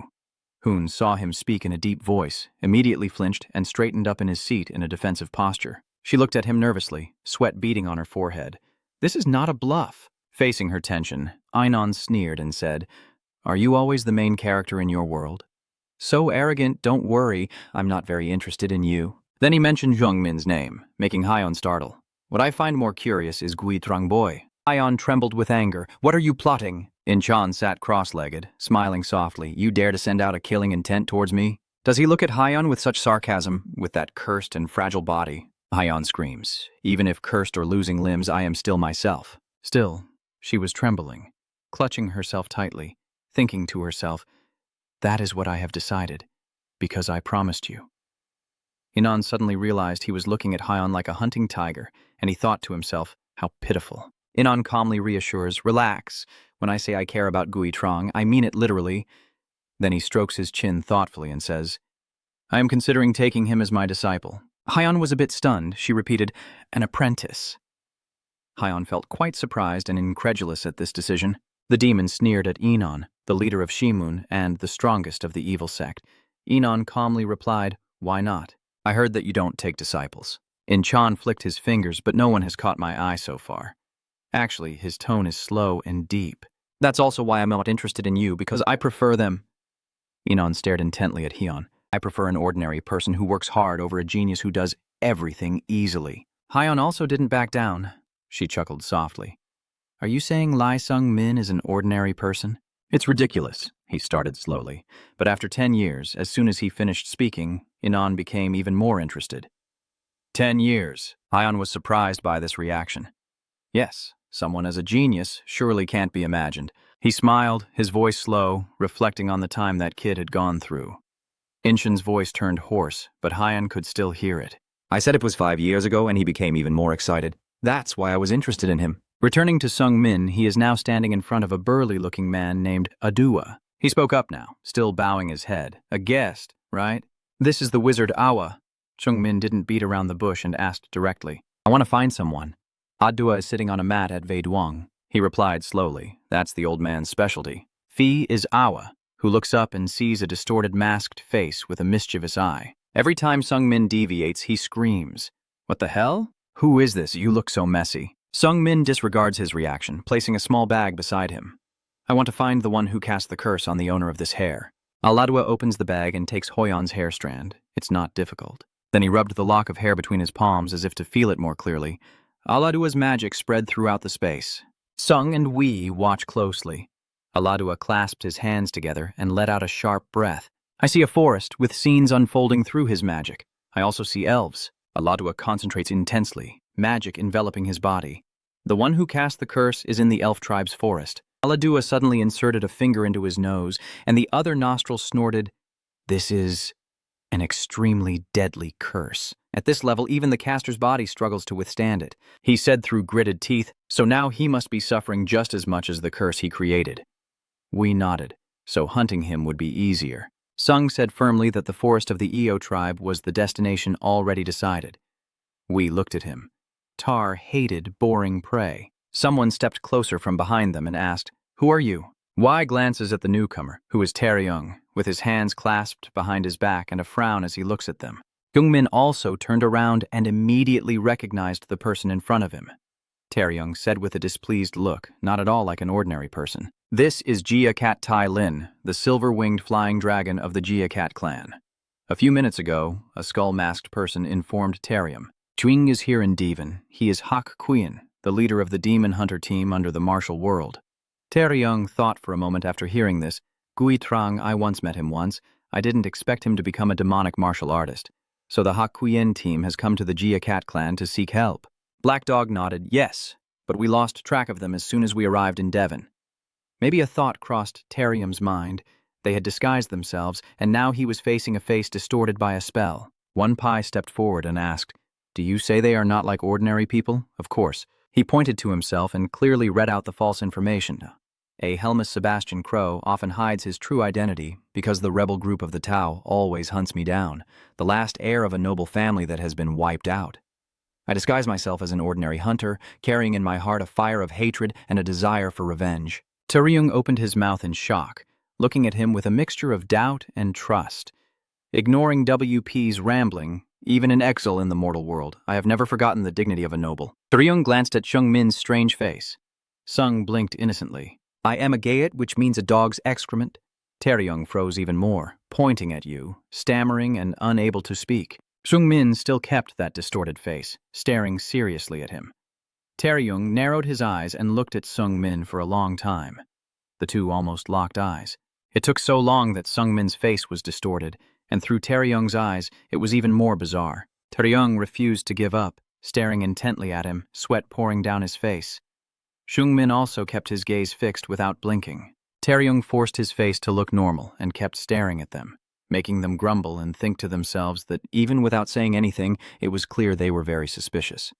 Even if I temporarily accept the guy on the right, there's no way someone like the guy on the left really exists. He looked at them awkwardly for a long time, certain they used some kind of face-altering device.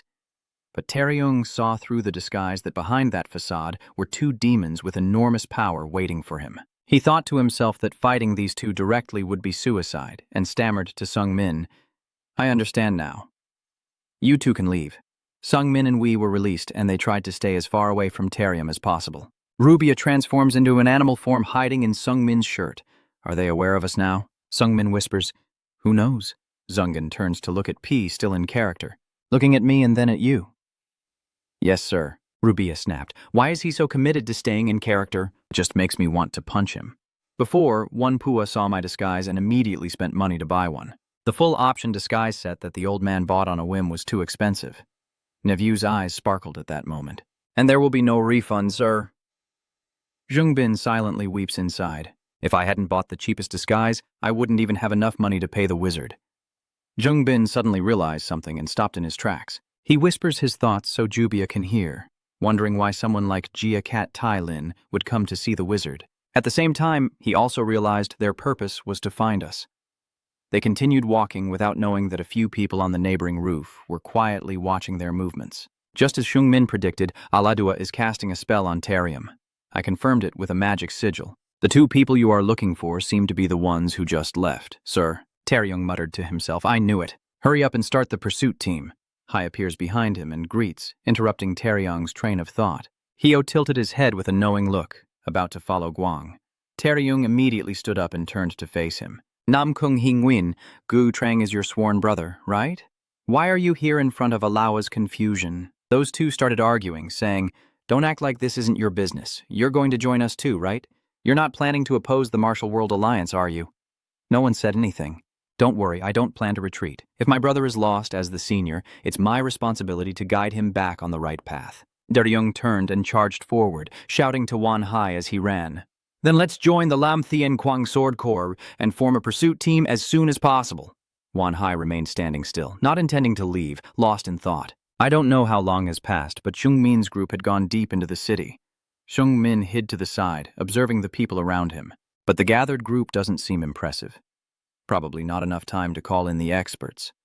He glances at the fierce warriors holding weapons in their hands. Anyway, we finished everything, but if you hear, Zhang Pin shouted loudly to W as they sped towards the elf forest, with W still fully focused. For the honor of the family, Rubia snapped angrily, please just shut up.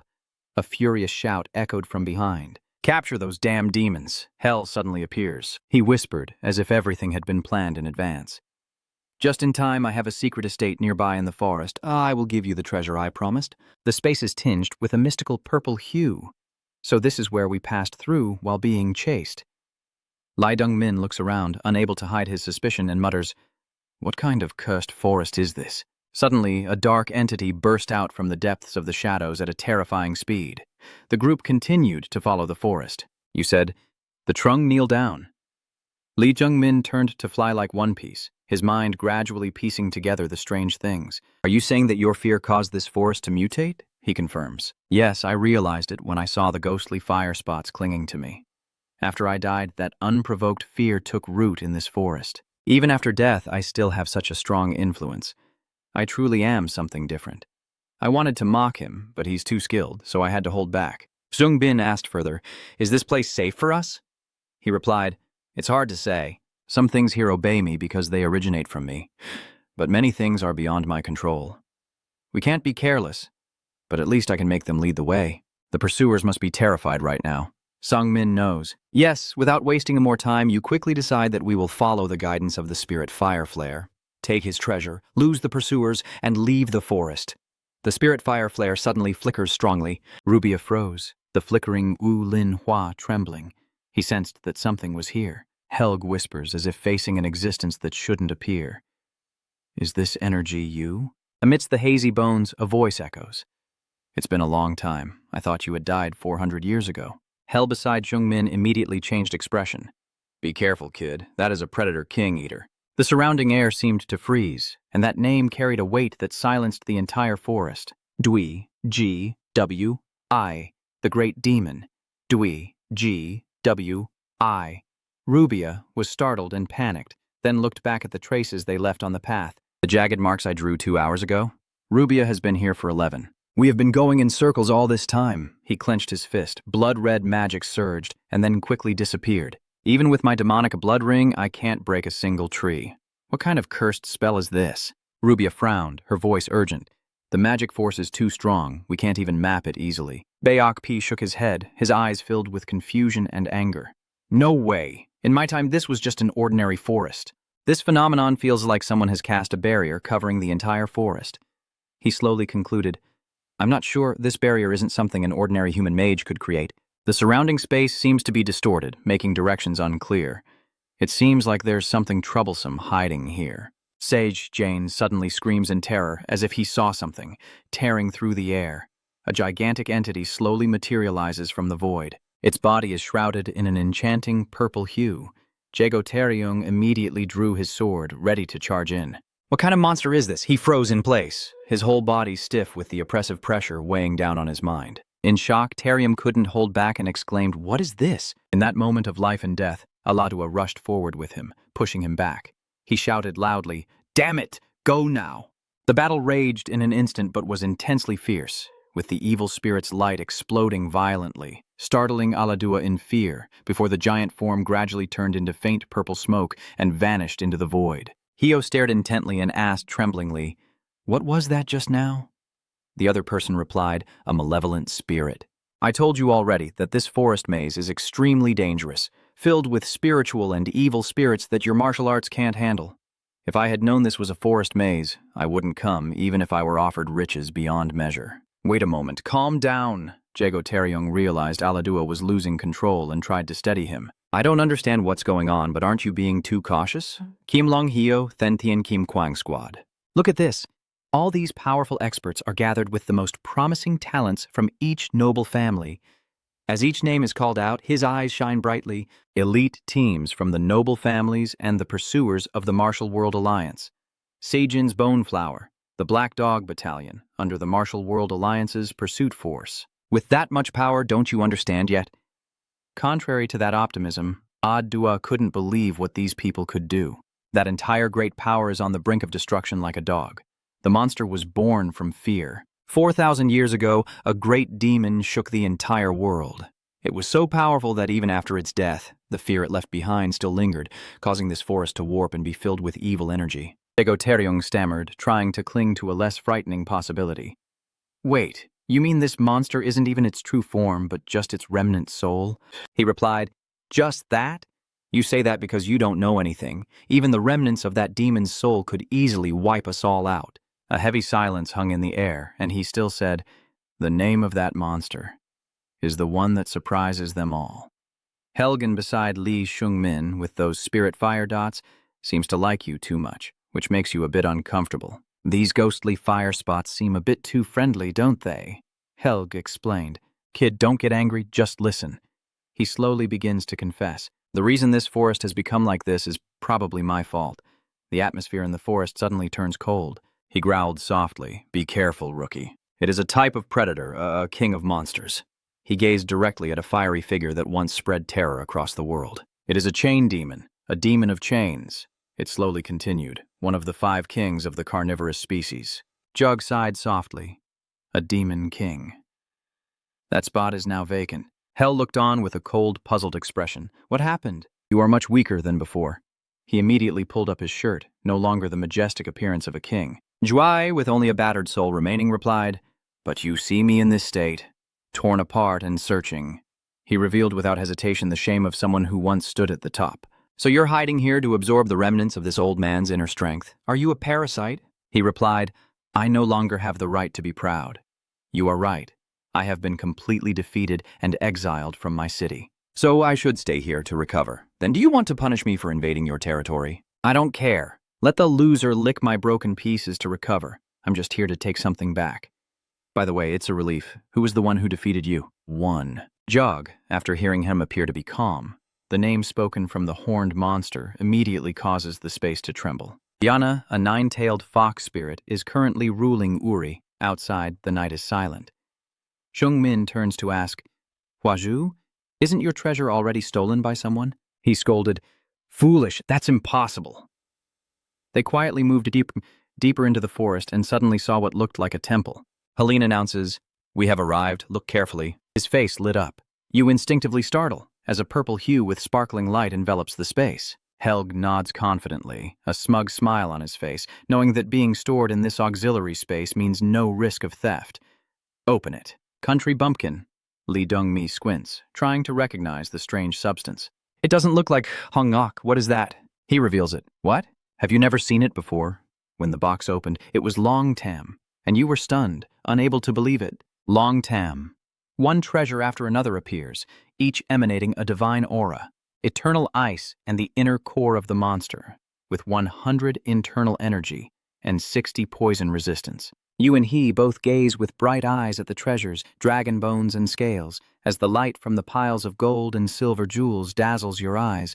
But among all these extraordinary artifacts, one strange-shaped item quietly catches your attention. A duck-shaped wine jar that can pour endless wine is quite ordinary. He denies it, but in fact it's truly terrifying. This person's footsteps stop, and One Pai's eyes widen in disbelief as divine energy surges into Lai Sung-min's body, boosting his strength. You can clearly feel the transformation happening in an instant. My internal energy has at least doubled, a rare opportunity. Lee Sung-min raised his hand to feel the source of power surging within his body, the layers of energy stacked upon each other. Hell couldn't hide his amused yet skeptical look. I know he's strong. He secretly thought that the endless wine was always there, and that Lord Hua had personally hunted dragons to gather all these treasures. He actually died. Wait, isn't this guy here just to get the duck-shaped wine bottle? Rubia asked Lee Sung-minang with a puzzled look. It's been a while since we last entered the forest. How is the search team doing now? You answer calmly. Unlike us, they don't have a guide. Maybe now they are in deep trouble. I think I know what happened to them because the energy flow in the forest is faint, but I can sense a familiar yet disgusting smell seeping into every breath. That is the distinctive smell of blood.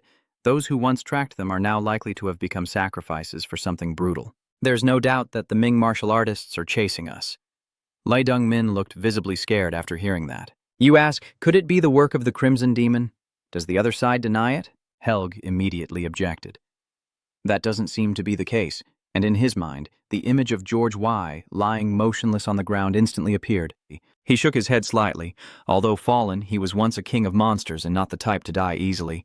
As soon as he finished speaking, a figure stepped out confidently. Guitrong, you look surprised to see Hewan and Terium, Hyun gently asks. It's been a while since I saw your younger brother. Lee Sung-min calmly responded, describing what he had witnessed. That red demon over there attacked us. It will feed on our fear. Han pointed behind him, and the one who just approached tore apart the red demon. He immediately stared at it in shock, a cold smile spreading on his face. New recruit, it seems. This is also your end. The evil spirit reveals its true form terrifying, but unfortunately, this is the last words you will hear, heavy as a death bell, the strongest demon in history. In that instant when the evil spirit revealed its true form, their faces changed all at once, each of them extremely surprised. Li Chungmin paused for a moment, a hint of astonishment flashing in his eyes. The murderous aura from the evil spirit erupts fiercely, a twisted smile on its face carrying coldness. He narrows his eyes and looks ahead. Hey, what is that thing that's appearing? It seems that the spiritual energy and fear of that elder have taken shape.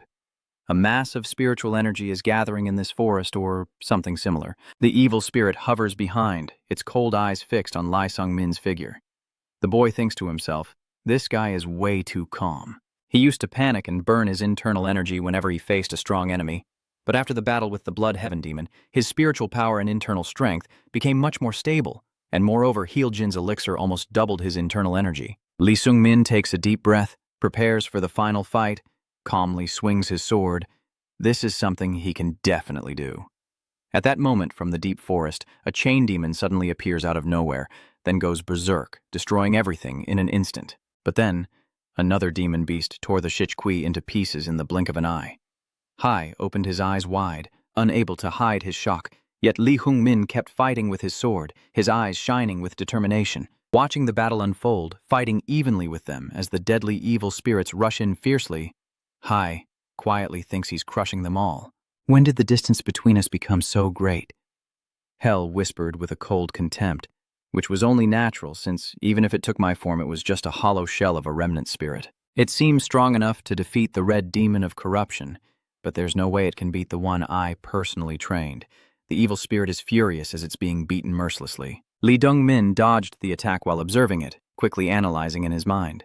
It recovers too fast, and in terms of energy level, it far surpasses me. You grit your teeth and notice something unusual, but its attack is too simple compared to the power it possesses.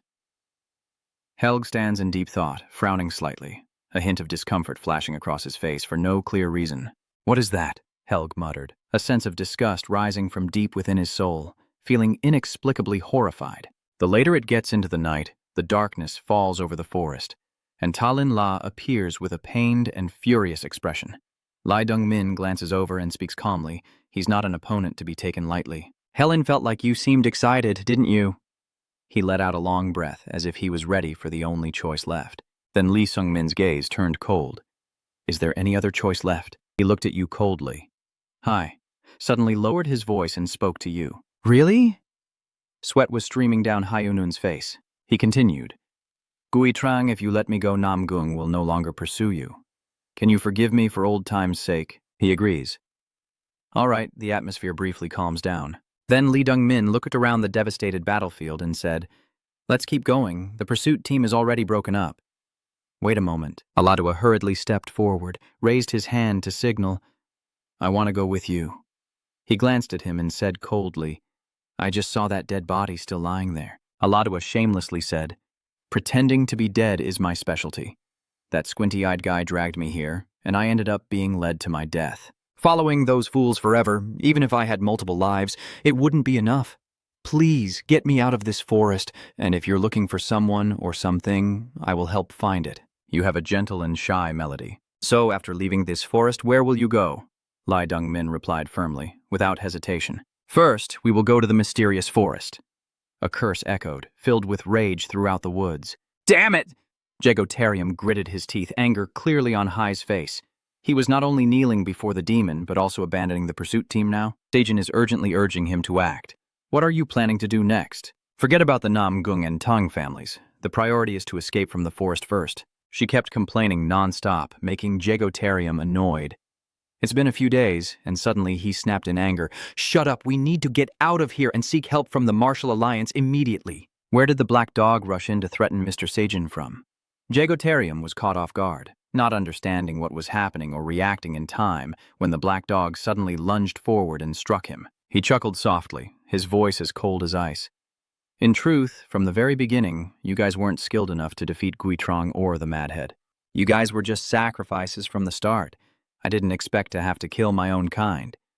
After everything settled, he turned around and gave an order. Is everything cleaned up? My subordinate reports. Yes, sir. He finished coldly, with no trace of hesitation or doubt on his face. Good, you did well. Let's head back now. The Black Hound emphasized each word, commanding the entire scene like the order of the Demon Lord. Amidst the low forest filled with spiritual energy, Uyon stepped out and calmly greeted, "Hello." Yang Inan turned away, but a hint of seriousness briefly appeared. Anyway, this is the first time we can meet face to face. He suddenly froze, looking awkward. Little heavenly demon, her face was blank with confusion. Why, Incheon, who intended to keep a cold exterior, was angered by the appearance of the fairy race. Wait, I wanted to maintain a dignified demeanor. It's all gone now. She asked curiously, what are those things? The other side replied, I doubt you've ever seen it. That's the fairy race. A beautiful human. You rarely encounter fairies like that unless you go to Elf Forest. You can probably feel the dense spiritual energy in this forest too, right?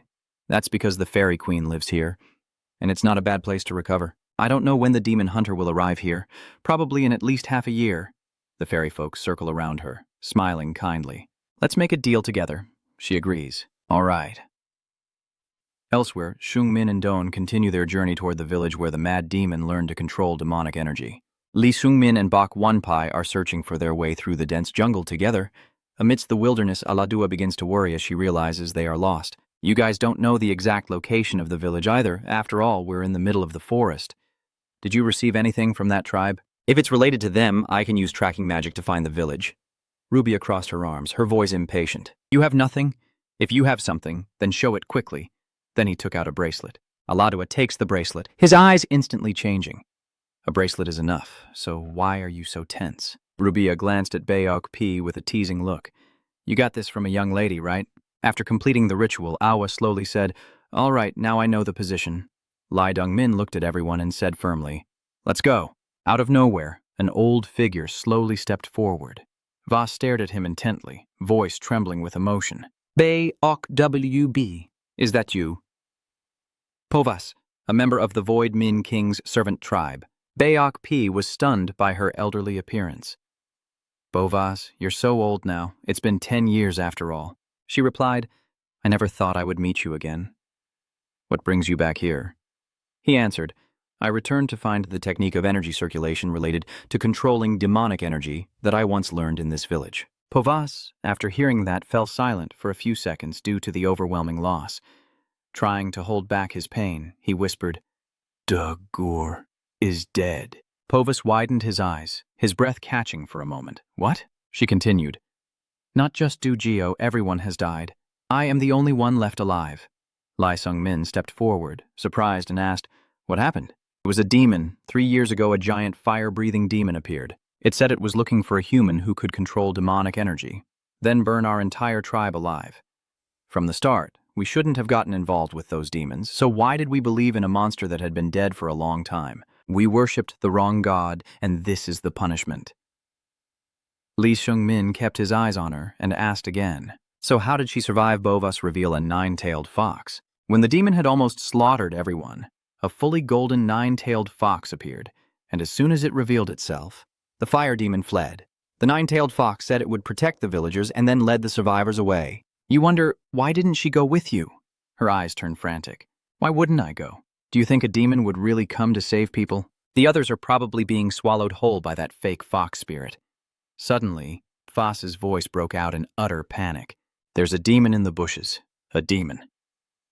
P stands frozen in place. Roder is now the woman of the mad demon. Helen can see that he looks completely out of control. He continued, You used to be the leader of that tribe, right? The tribe that served you has now fallen into ruin. Li Shungmin remained silent for a moment, slowly piecing together the information he had just heard. That nine-tailed fox had led the villagers away, and that creature called Yana was definitely the monster the Crimson Demon had mentioned. Wasn't it the Crimson Demon who said that Yana defeated him and became the leader of the Sam Lam mystery? He also mentioned that the fox spirit is protecting those with spiritual techniques. At first we planned to stop for a bit and then continue to the elf forest. P's shell was visibly angry as he spoke. But that nine-tailed fox surely knows something about the fire demon, Lai Dongmin said firmly, not allowing any hesitation. We will go to the Sam Lam maze. Hearing that, Awa was shocked. What? Are you guys planning to go to that city? I'm not going anywhere. Do you understand? All right. If you don't want to, then forget it. Jungmin calmly throws him a treasure, and this is the reward for helping me find the tribe. Great. You really know how to impress me. Hein asked unhappily. Don't pretend to be generous, that's my treasure. He cleared his throat and showed a look of eager anticipation.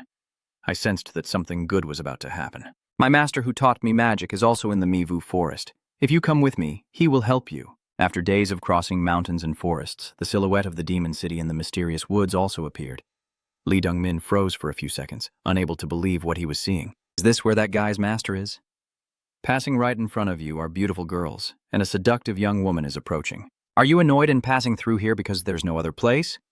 Or is it because this is a brothel? Hell chuckled happily at your reaction.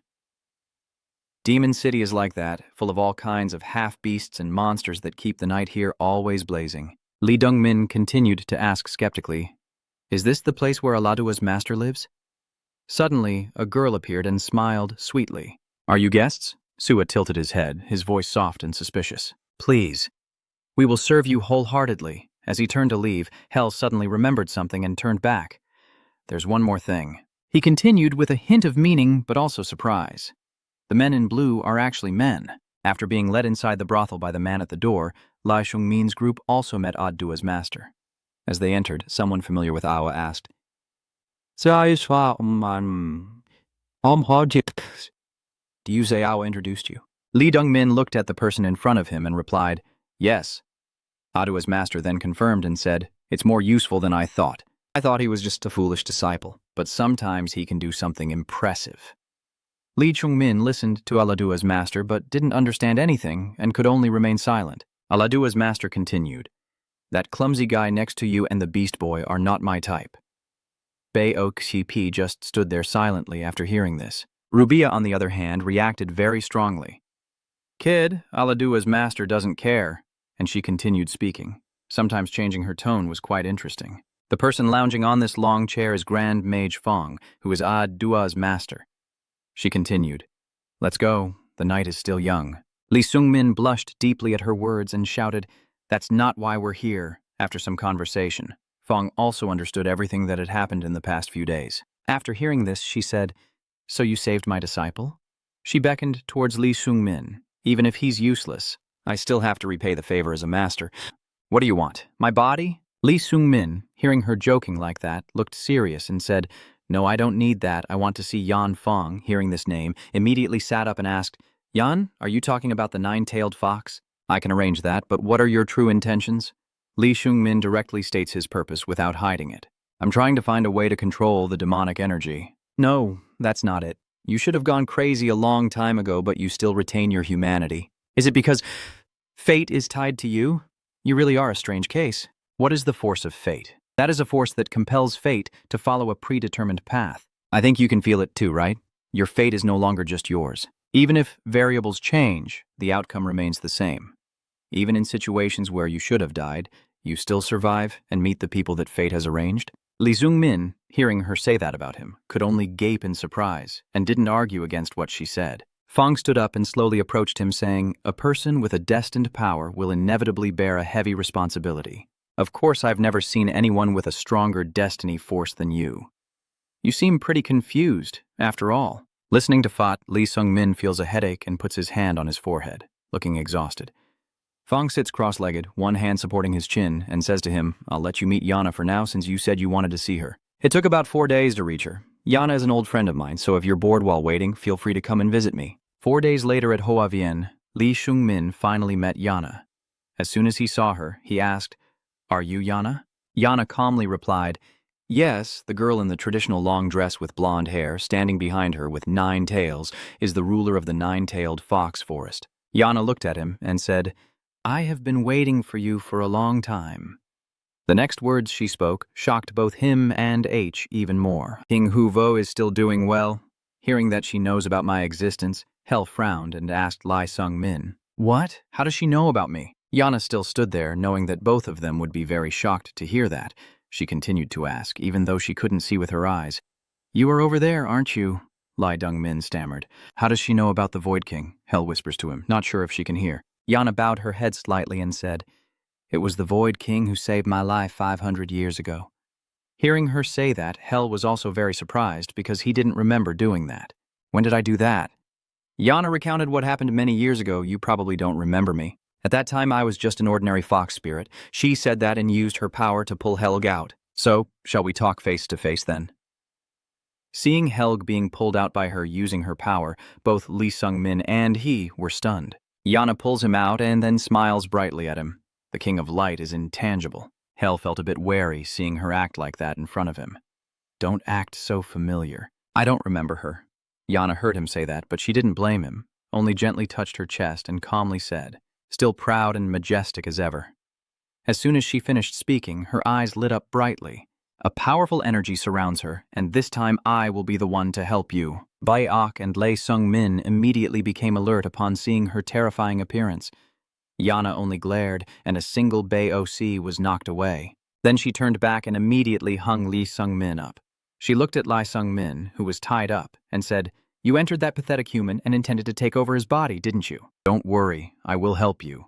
Even though this body isn't in its optimal form, we can still restore some of your power." Helg looked at Yana like that, only smiling and saying, "That's right, you are completely correct." Hel then stepped in front of Lee Sung-min. He looked down at you, still unfazed despite your dazed face, with a malicious gaze, when suddenly a voice called out to him. Void King HJ walks over and glares at him. Lee Sung-min also looks at him, his eyes full of confusion, not knowing what he will do next. Yana called out to him, Void King, with excitement and anticipation, her eyes shimmering with tears as she prepared to witness Hel take over Lee Sung-min's body. Finally, Helg unexpectedly raised his hand and punched Lee Sung-min in the face. The punch left a deep imprint, and he could only stand there silently, unable to say a word. Yana saw him like that and was stunned for a moment, standing still and silent. She called out to Hel Vuong Huvo. Helg ignored her words and kept punching Lee Sung-min in the face, laughing with great pleasure. I'm glad. After punching Lee Sung-min for a while, he got bored. Hel then turned to call Yana. "Hey, fox girl," she happily responds as if waiting for her master's command. "Yes?" King Min Vuong-hu's face was full of veins as he glared and shouted at Yana. Even Lee Sung-min didn't expect this scene. "You want me to merge with something pathetic like that? This useless body, do you want to humiliate me?" Before Yana could speak, Hel continued shouting, "Giving me a weak body so others can easily dominate me. What are you doing? Tuck in your tail right now." Hearing that, Yana could only obediently respond. "Yes, sir." He gently places Lee Sung-min down and continues working without stopping. "I will take care of regaining my body, so don't interfere." Yana obediently complies after hearing Vo Vuong Huvo say that. "Understood. Did you save that fox spirit before?" In Helg's mind, the image of himself in the past killing a beast to protect a wounded yellow fox appeared, and he simply frowned before calmly answering Lee Sung-min's question. "I don't know. I don't remember anything." Lee Sung-min just smiles and doesn't ask further after hearing Hel's response. On the other side, Helg and Yana are still arguing with each other, with Helg's voice ringing out sharply. "You ask what I am doing? Of course I am taking over this kid's body." Yana felt a bit dissatisfied after hearing him say that. Hel looked at her face and then said, "All right. What's with that look? You look terrifying." The scene shifts to the forest on this side, where a group of people seem to have discovered something familiar. One of them tearfully speaks out about that energy. Seeing Lee Sung-min standing before them as if the Void King was right in front of them, they shouted in joy. "He is our God. Our God has returned." Lee Dong-min turned to ask Yana standing beside him. "These people didn't even let you finish your sentence," before she nodded. "Yes, they are the survivors of the Min Vuong Huvo tribe that was slaughtered by the evil Chu Sung. The survivors here are all very happy to see Yana and Lee Sung-min pass by." "Our God? Isn't that BOC 1B? Yana was just taking you away while continuing to tell you. Unfortunately, Chu Sung escaped." Lee Sung-min heard this name and immediately thought of that person. Chu Sung is that name. Does he know that demon? Pirate P. At this moment, he steps in front of Yana. He asked, "Tell me about that Chu Sung." Yana was surprised why Bok One Piece wanted to ask about this person. She looked up, and in his eyes was a mixture of anger and resentment. She immediately understood, her hatred flaring up. "Understand now. Follow me." Seeing the two of them go off to a corner to talk, Lee Sung-min also didn't want to intrude. "You go to meet the others in the tribe who once served HG and ask about it." "Sorry, I have a few questions." After hearing Lee Sung-min recount everything from the beginning, someone from the tribe understood the issue and asked, "Ga is a messenger who can't control divine power? I will give you a secret manual describing how to control divine power." Hell is also listening to them, and he slightly scoffs at Lai Sung-min. The Divine Force Envoy, they really do see you as a god, which isn't entirely wrong. They have worshipped me for hundreds of years, turning the remnants of past horrors into divinity. After all, the principle is similar to being possessed by a god, helping them control demonic energy. If someone who is not a descendant of a bloodline that has followed this faith for centuries tries to use this power, they will eventually be consumed by demonic energy and go insane. But because you are connected to me and are not entirely human, it will be fine. Lee Dong-min listened silently without replying as the woman holding a thick book approached and handed it to Lee Shung-min, saying, "This is a secret manual on how to use divine power. You should thank him." Thank you. At this point, Bakwi also finished speaking. They returned, and Yana saw you and asked, "Have you finished what you wanted to do?" You quickly replied, "Yes, thanks to you." "All right, I'm sorry to bring this up now, but I might have to leave for about half a month." Yes, I must return to the mountain where I train. Normally it takes 2,000 years for a fox to become a 9-tailed fox, but I used a special method to shorten it to 500 years, which brought many limitations. Anyway, as she was speaking, Hel, standing beside him, interrupted Yana, saying the fool will need more than 2 weeks to learn how to control his spiritual energy. I will stay here until you return, so don't worry. Although I don't remember what I did, I acknowledge your sincerity as a repayment for the kindness I once bestowed. "Thank you, sir." "Seeing age like that," Lai Sung-min teased him. "Doing favors has become too troublesome." Hearing that, Helg immediately turned around and shouted, "Shut up!" "So, did you get any information about Chu Sung from Yana?" Bae Won Pai replied coldly with a single word, "Yes." In Bak Wee's eyes now are veins of blood, filled with hatred, as he tells Lai Sung-min that Chu Sung is a demon and a failed evolved dragon. On the other side, Chu Sung is in a cave, exchanging information with someone, and upon hearing the details, he confirms it. Did Yana leave the Samlam maze, great demon Chu Sung? The other person continued telling him that she would be gone for at least half a month, and that she needed to stay on the Spirit Demon Tower for 10 days and nights to communicate with the demon spirit. During that time, you will take advantage of her absence to carry out my request. In return, I will let you into the Samlam fortress. Chu Dung, hearing that, confidently laughed and replied, "If the Crimson Demon and Yana are not here, I am the strongest." In the darkness, a voice echoed again, and just imagining the twisted face of that fox demoness being trampled by me was enough to excite me. Chu Sung stood up and continued, "Let's go and slaughter all the demons in the Forest of Illusions." A surge of powerful energy blazed fiercely within the enclosed room as Jung Pin sat cross-legged in the center, his body tense as he channeled divine power through himself. Helg stood nearby watching for a long time before whispering cautiously, "Can it be done?" I nod and reply, "I am trying to combine the heavenly spirit technique with this breathing technique. It's not easy. Without talent like the little demon, it would be extremely difficult." With that in mind, I take a deep breath and nod to myself. I will keep trying. At that moment, a deep, cold, and decisive voice sounded from behind. "No, stop right there." Ken appears at the doorway, his deep gaze seeming to see through everything. "Didn't my disciple already warn you about this? Don't stray from the path of being human." That's what it said. Shungmin immediately turned around, alert. You are observing the man in front of you, and a phrase from the past suddenly echoes in your mind. "My master told me to remind you, do not stray from the path of humanity." You ask cautiously, trying to confirm, as the twisted one by fate. Ken, the owner of Loi, the master of the Golden Tower, observes for a while before Shungmin takes the initiative to speak. "So in the end, we finally meet. I thought we would have to meet a long time ago." Ken replied coldly, "Of course, I had no intention of meeting you." He leaned against the doorframe, his eyes briefly scanning the room before asking directly, "Where is Rubia?" When mentioning Rubia, Shungmin recalled the scene of the two happily strolling and replied, "She went to the night market with someone." Ken gently sighed. "She really is an active person." Then he asked, "And Yana?" Although a bit confusing, Sung-min still replied, "You've been gone for about half a month already. Are you planning to talk to yourself like this?" But Ken seemed not to hear, his body slowly relaxing. Then he clenched his other arm, covered in strange symbols, and spoke with a somber tone.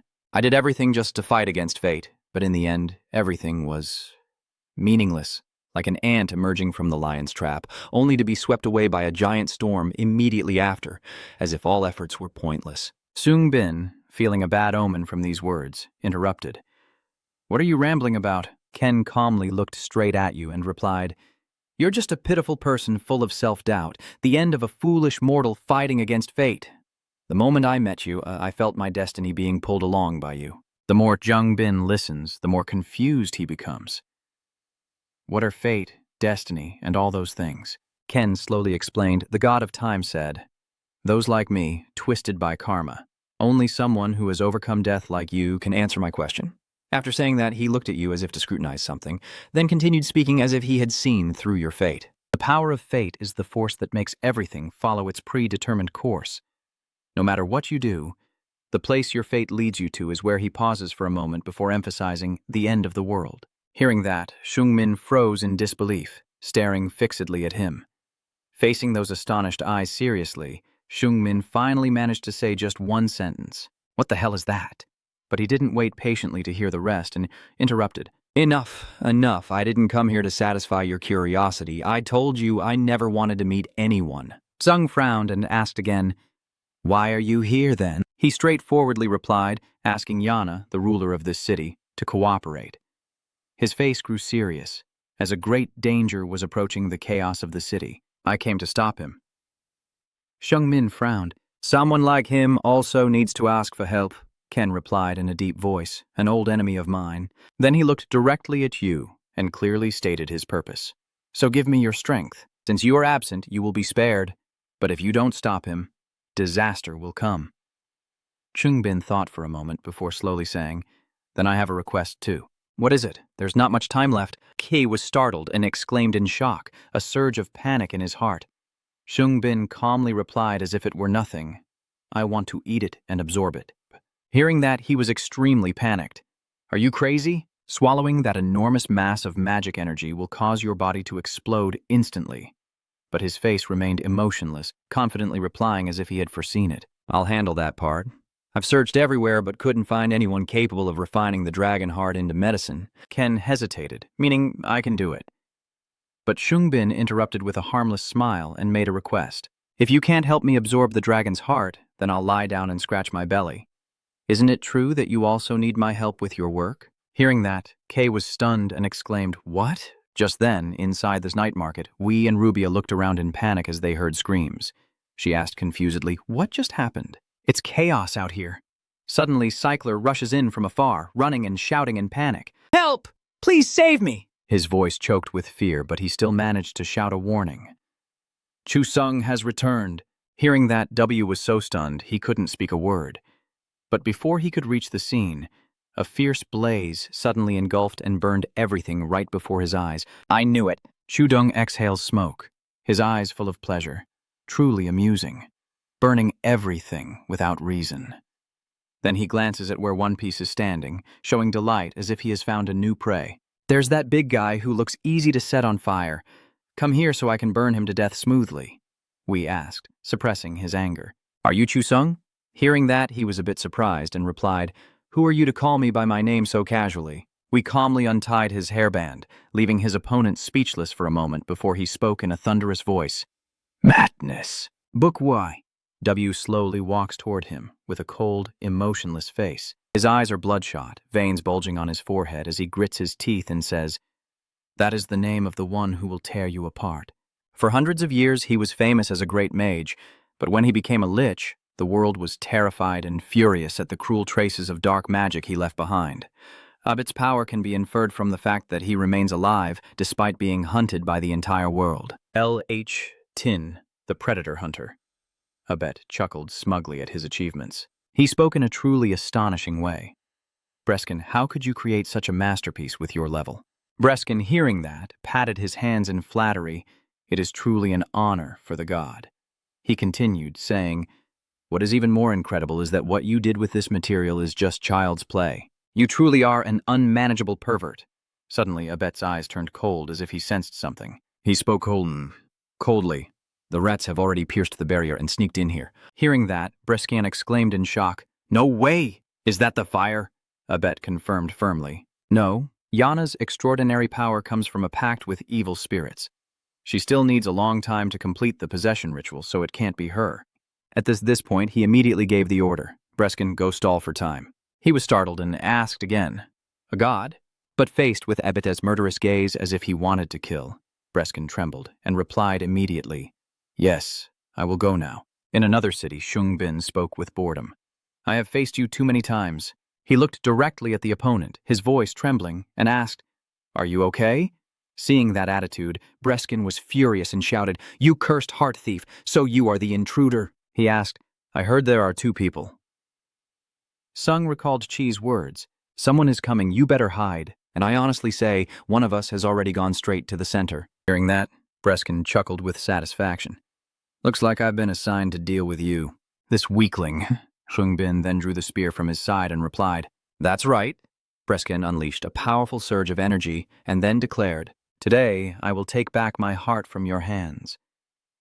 The boy quietly observes and analyzes his opponent. Breskin in the past was an unbeatable force. Shungbin charged with a spear, but now Sungbin swiftly struck a deadly blow across the opponent, leaving Breskin stunned and unable to react. What? The last time I saw this guy was only a few months ago. How can he become so strong in such a short time? You pushed him into the air, then lowered your stance to aim at your opponent, preparing to unleash the flash strike. The magic allows short-distance teleportation. In the air, Breska quickly reacts by raising her hand to form an energy sphere, then dies and shoots straight down. The Heart Thief. Chungmin calmly responds as he observes that surge of energy. This is a good opportunity to merge magic power and internal energy. Thinking it through, you immediately harmonize the two streams of energy into the spear. Try it and see. The surging energy immediately erupts and you forcefully draw out the spear. Based on the technique, I will envelop myself with demonic energy and focus all my strength on the tip of the spear. The swirling energy on the weapon immediately erupts outward. Holy Blood, Demonic Technique, Third Form. Your eyes are filled with fighting spirit as you unleash a wide-range attack forward, causing Breskin to panic at this level. He quickly creates a barrier to defend. I only intended to give him a light hit. It was an unexpected power, but in less than a second, the barrier couldn't withstand it and shattered, causing Breskin to panic. Huh? Shungmin still holds his spear firmly below. You're also very amazed by this power, huh? I only intended to give him a light hit when I saw him fly away. That was an unexpected display of power. You're still in shock. With this power, not far from here, Breskin is lying flat on the ground, still stunned and tearful as if about to cry out of frustration. Grescon weeps helplessly. If only Annie were here with me, someone like this would mean nothing. Hearing that, Sungbin wondered, but where did that chimera go? He replied, "It was taken from my grasp." Then he cried like rain and shouted in despair. My beloved daughter was taken from me by the great King El on the other side. Abbot couldn't help but marvel. That's quite surprising. He looked at the masterpiece in front of him with a contemplative expression. It absorbs all the energy I send, as if there were no limits. With this body, it can contain the unprecedented magical power accumulated in Orimori, and when the magic circle is complete, this chimera will absorb all the love energy in the city. Bet clenched his fists and whispered to himself, if I use a secret technique to transfer my soul into its body, he would be wildly overconfident, thinking he had already won. I will become the slayer and devourer of all, a being spoken of only in legends. I can become the ultimate predator. Suddenly, a voice echoes sharply. That will never happen. Ken appears from behind and says, You have never changed. Even after becoming a lich, you still wear those layers and crave power you cannot control. Even in life, you're just a monster in disguise. Hearing that, Abet froze and turned around to ask, Who are you? Ken rolled up his sleeve to reveal mysterious symbols and answered cryptically, That's right.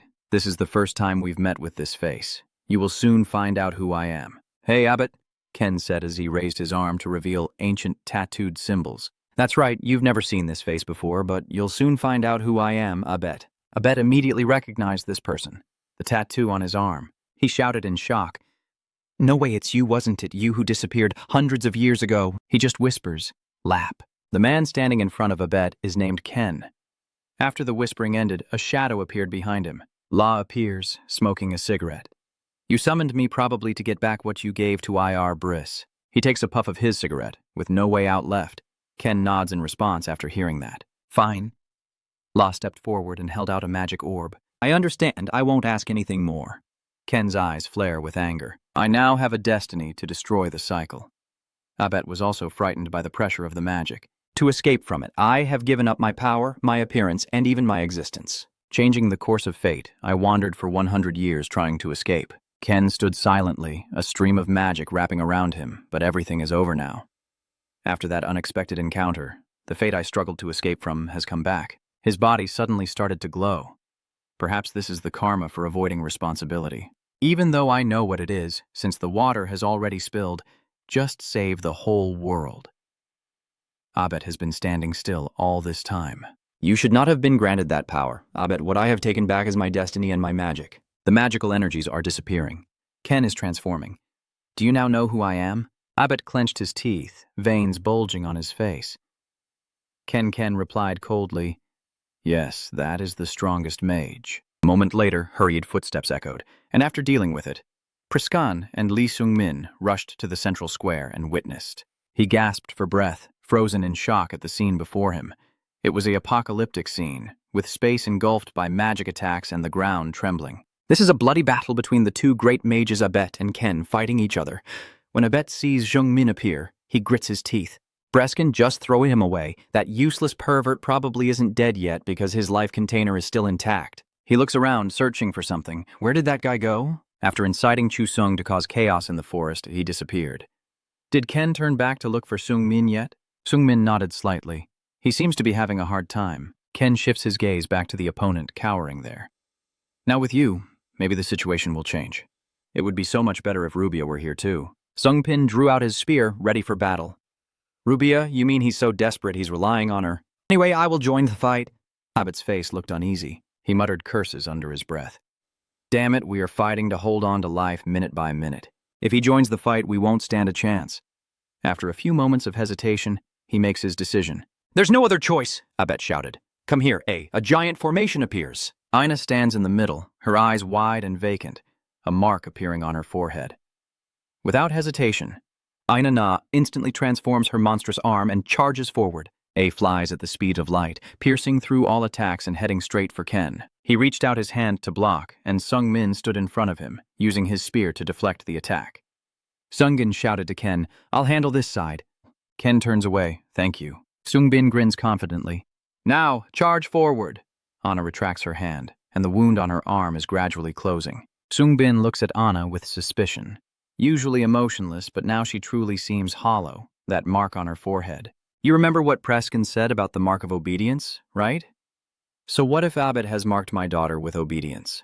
Keeps launching a series of attacks aimed at Sung-min.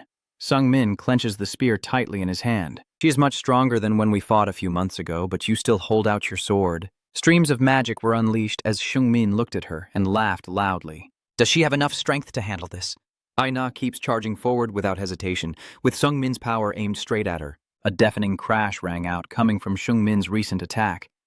The loud noise made even Abet, who was fighting, turn to look at A, who was pinned beneath a pile of dirt and rocks and couldn't move. Ken watched Seung-min's back. That power was so overwhelming, even he was stunned.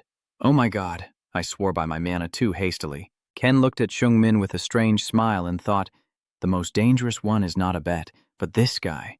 A whispering voice echoed, "Oh, death in the midst of decay." Ken turned his head and said, "It's Abet, he's doing something." Ken's face tensed up. He gave up just because of that power. You crazy fool, but still. A giant mass of tangled flesh with eyes and tentacles appeared where Abet stood.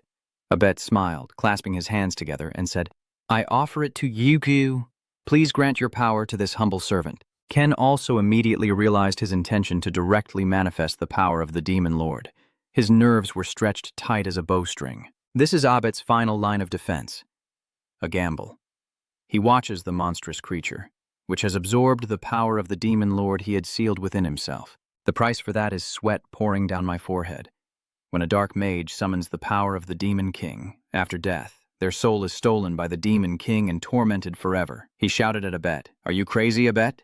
Abet's form has completely transformed. He's insane. Unfortunately, I am very alert right now. If the problem lies after death, I just won't die. He raised his head and laughed loudly. "I will become a cannibal king reborn through slaughter and devouring." Seung-min also realizes how serious the situation is now. Slaughter and devour. Abet raises both hands, a massive surge of magic spiraling violently. He shouts a warning to Seung-min, a spell to destroy the soul. Before he could finish, a powerful force shot straight at him. "Watch out!" Seung-min stood frozen in shock. "If that hand touches you, your soul will be erased." But you managed to quickly turn and dodge that hand. Seung-min looked back in horror at the terrifying power, unaware that someone was approaching. Ainan strikes directly, leaving Seung-min no chance to dodge. The force of A's tentacle knocks Seung-min away, but that power won't last long. Ken steps beside Seung-min. Pushing beyond limits always comes with a price. He frowns, hesitating with a sigh. Now our only option is to stall and hold him off. There's nothing else we can do. Meanwhile, Abet still smiles confidently. Ken, I thought you were wise, but it turns out your mind has rotted after 100 years of stalling. And that's exactly what I wanted. He glances at the formation creating Aina. The magic circle is about to absorb the spiritual energy of the mysterious forest. Once this boundless power is mine, no one will be able to stop me. Abet's thoughts grew angry. If those two and Chu Sung had arrived on time as planned, I wouldn't have to borrow the power of the Demon King. He gradually grew impatient, frowning in annoyance. Where are they, and what the hell are they doing? Meanwhile, on another side, where the demon fire Chu Sung stands before him, Wee calmly ties up his hair, blocking Rubia. Chudung stepped in front of him. Wai whispered, berserk, furious. The two are now face to face at a very close distance, neither yielding to the other. Wai's eyes are bloodshot and his muscles are tense. He growled that his name is the one who will tear you apart and kill you. Chudung remained unmoved, even somewhat confused by P's growl, and simply punched W straight in the stomach. What? You still remember the people you have killed, don't you? After finishing, Chu Sung suddenly sat up, shouted, and spat fire forward. The flames shot straight at One Pai, immediately engulfing his entire body. Rubia anxiously shouted, You and the demon! Chu Sung chuckled softly. You're here for revenge. He smirked wickedly. I've already killed them. Do you think I'll remember those petty things? Idiot. Yu Pai frowns angrily and says, I guess so. He stepped out of the fire. Don't worry, I will make sure you never forget. One Pai has already been completed. The blood demon technique. I will tear out your heart while you're still alive, and carve my name on it. Chu Dung was stunned, muttering to himself, even when enduring my demonic flame attack. And just before he could react, Wee charged at him, his eyes darkening as he raised his fist, flames engulfing his hand. At this moment, Chu Zung was startled and panicked, realizing he couldn't let this hit him. He jumped back suddenly, dodging Wai's hook punch in an instant. He thought Quan Pi missed his punch, but in fact he had anticipated this. The flames swirling around his fist from the previous punch left Chu Sung wide-eyed in shock at what just happened. Wee throws another punch at Chu Sung. Chu Sung blocks with both hands, but this time Wee's punch doesn't stop. It keeps coming forward. Chu Sung felt the overwhelming power from his hand. His eyes bloodshot as Wee used that fist to unleash even more force, sending Chu Sung flying a mile away. Rubia watched as what had just happened left her both worried and surprised. Chu Sung was thrown far away, lying on the ground laughing loudly as the dust settled. Chu Sung stared at P intently and admitted, then happily said to W, Not bad for a human. Chu Dung puts his hand on the ground and stands up. I will show respect for that weak strength and crazy dragon courage. He charges forward, but this time he is no longer a demon, but a different form. Chu Sung roared loudly as he burned people until not a single bone remained. This is his new state of being. Muji failed to transform into the Dragon Gangan. WP did not back down and laughed in defiance, and so did I. Sungmin's hand gripping the sword trembles slightly, cold sweat dripping onto the ground, a deep darkness of failure.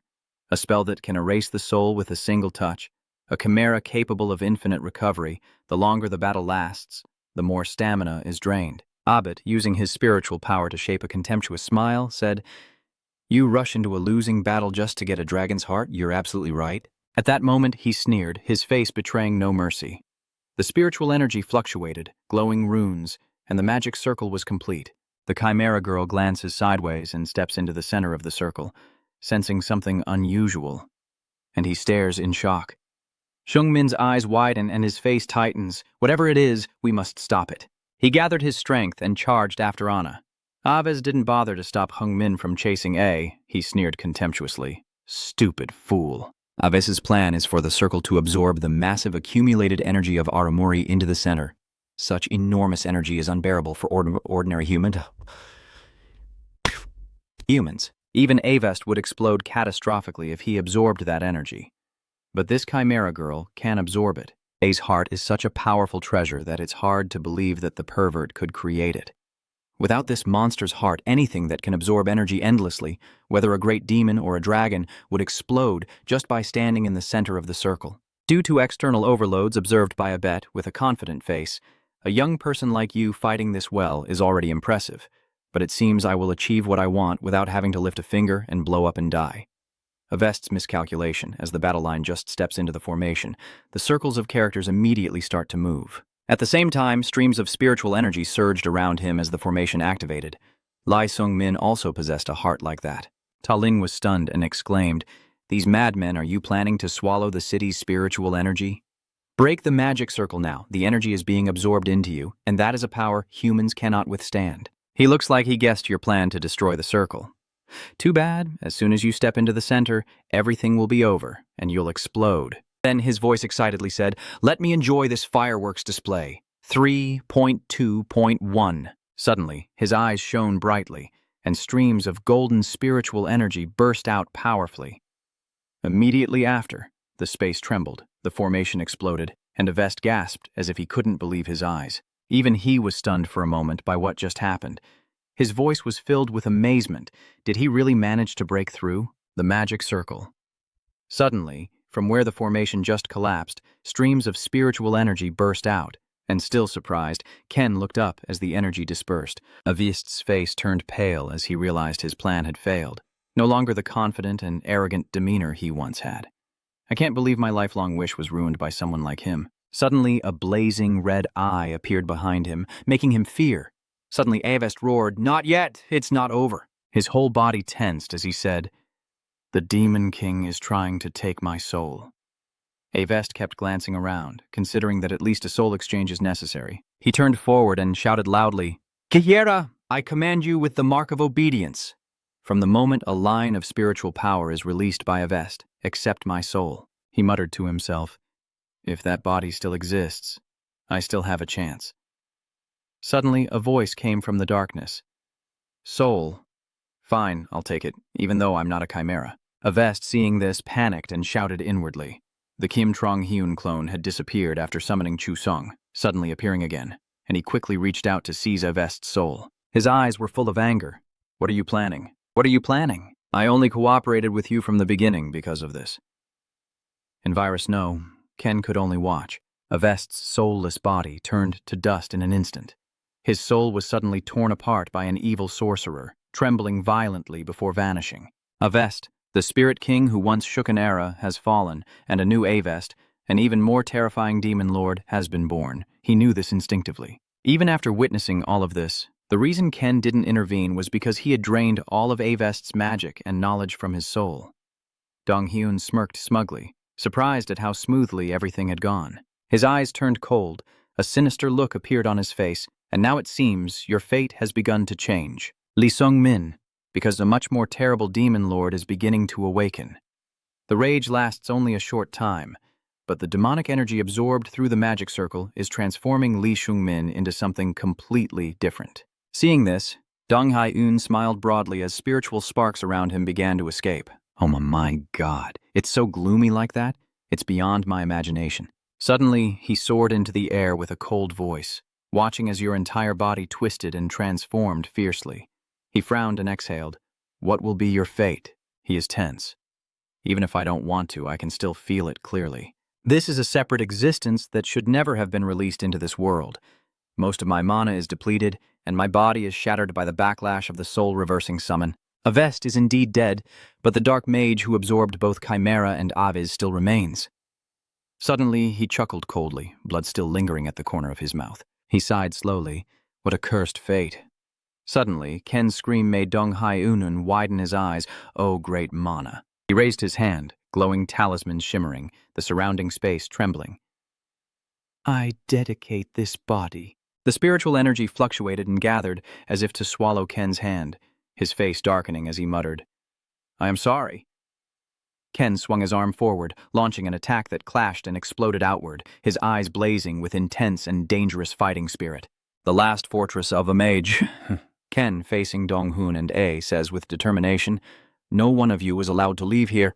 The battle between demons and lives seems meaningless to him as he spreads his arms and laughs. It's terrifying.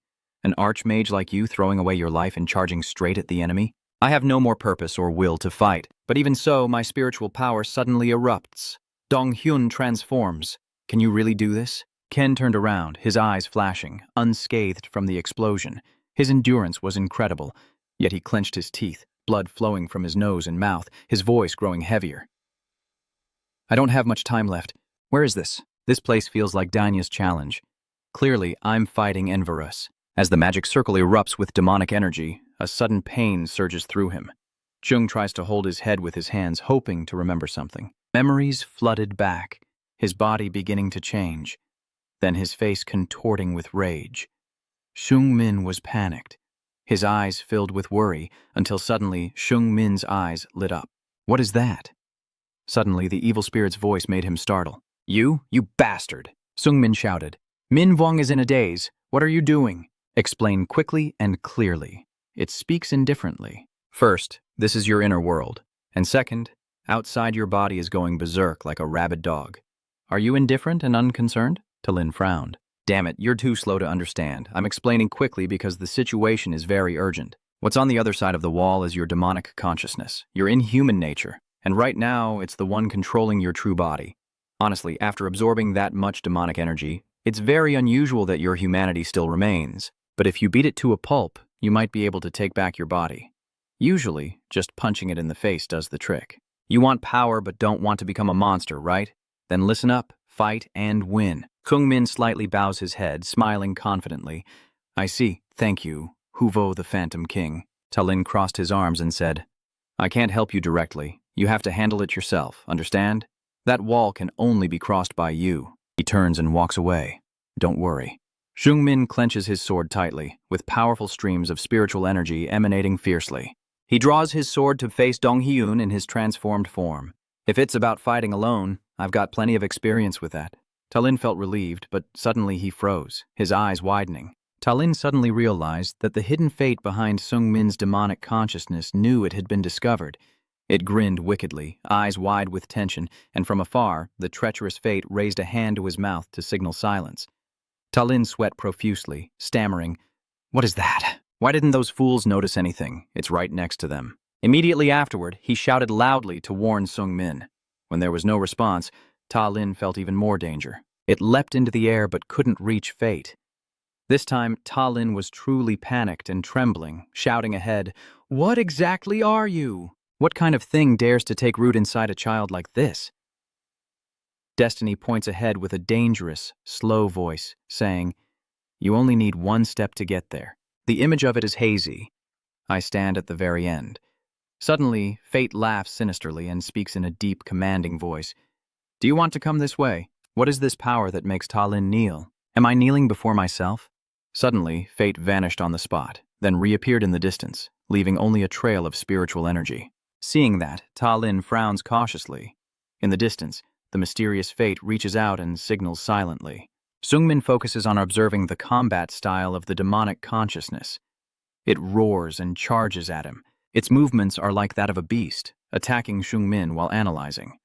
In other words, suddenly he threw a surprise and dangerous strike at it. The strike made the demon pause. Jung-bin continued analyzing. Its movements are very easy to read. In this inner world, I can't use internal energy or demonic energy. Every sneaky attack is launched. However, that doesn't mean anything.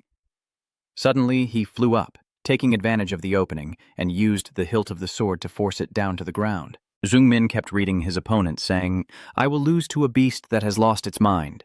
The demonic form suddenly erupted with a roar to counterattack, but he calmly met it with confident eyes. After years of dedicated martial arts training, I will not let it disappear so easily. Seeing it fall, he was delighted. All right, then the demon form gradually disappeared. See you next time. He raised his sword to observe what was left, thinking to himself, Next time?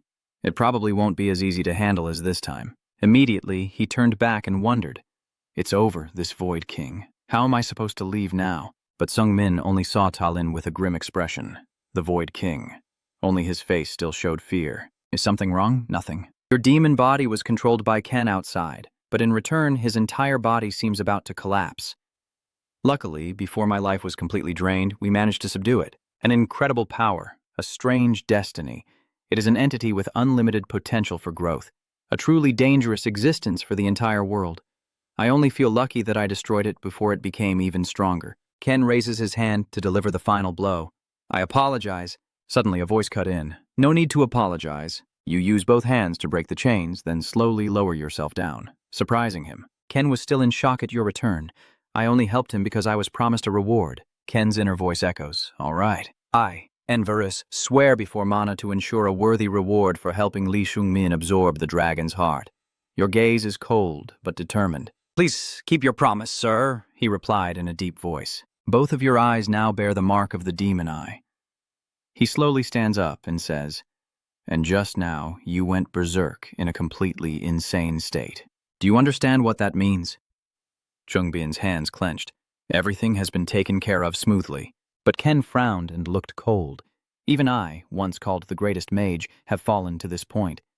Even though we stopped it this time, when you become even stronger, who will be able to stop you? It's truly a miracle that you still retain your humanity, even though both of your eyes have turned into demon eyes. That means you could become the destroyer of this world at any moment. Suddenly he turned around. You are not allowed to gain any more power. Horrific images from the past flash through Ken's mind, but his hand clenches tightly. Voice full of determination. Sungmin's eyes are full of confidence. I will take the dragon's heart if you don't want to die for breaking the mana pact. Step aside. Ken gently bowed his head. My life no longer has any value. Suddenly, his eyes turned cold. I have burned everything just to stop you. My body is also dying, and breaking the contract won't change anything. At least I can take the evil threatening this world with me on my final journey. Chung was startled and stepped back. You're truly insane. Suddenly, a massive spiritual energy descends from the sky.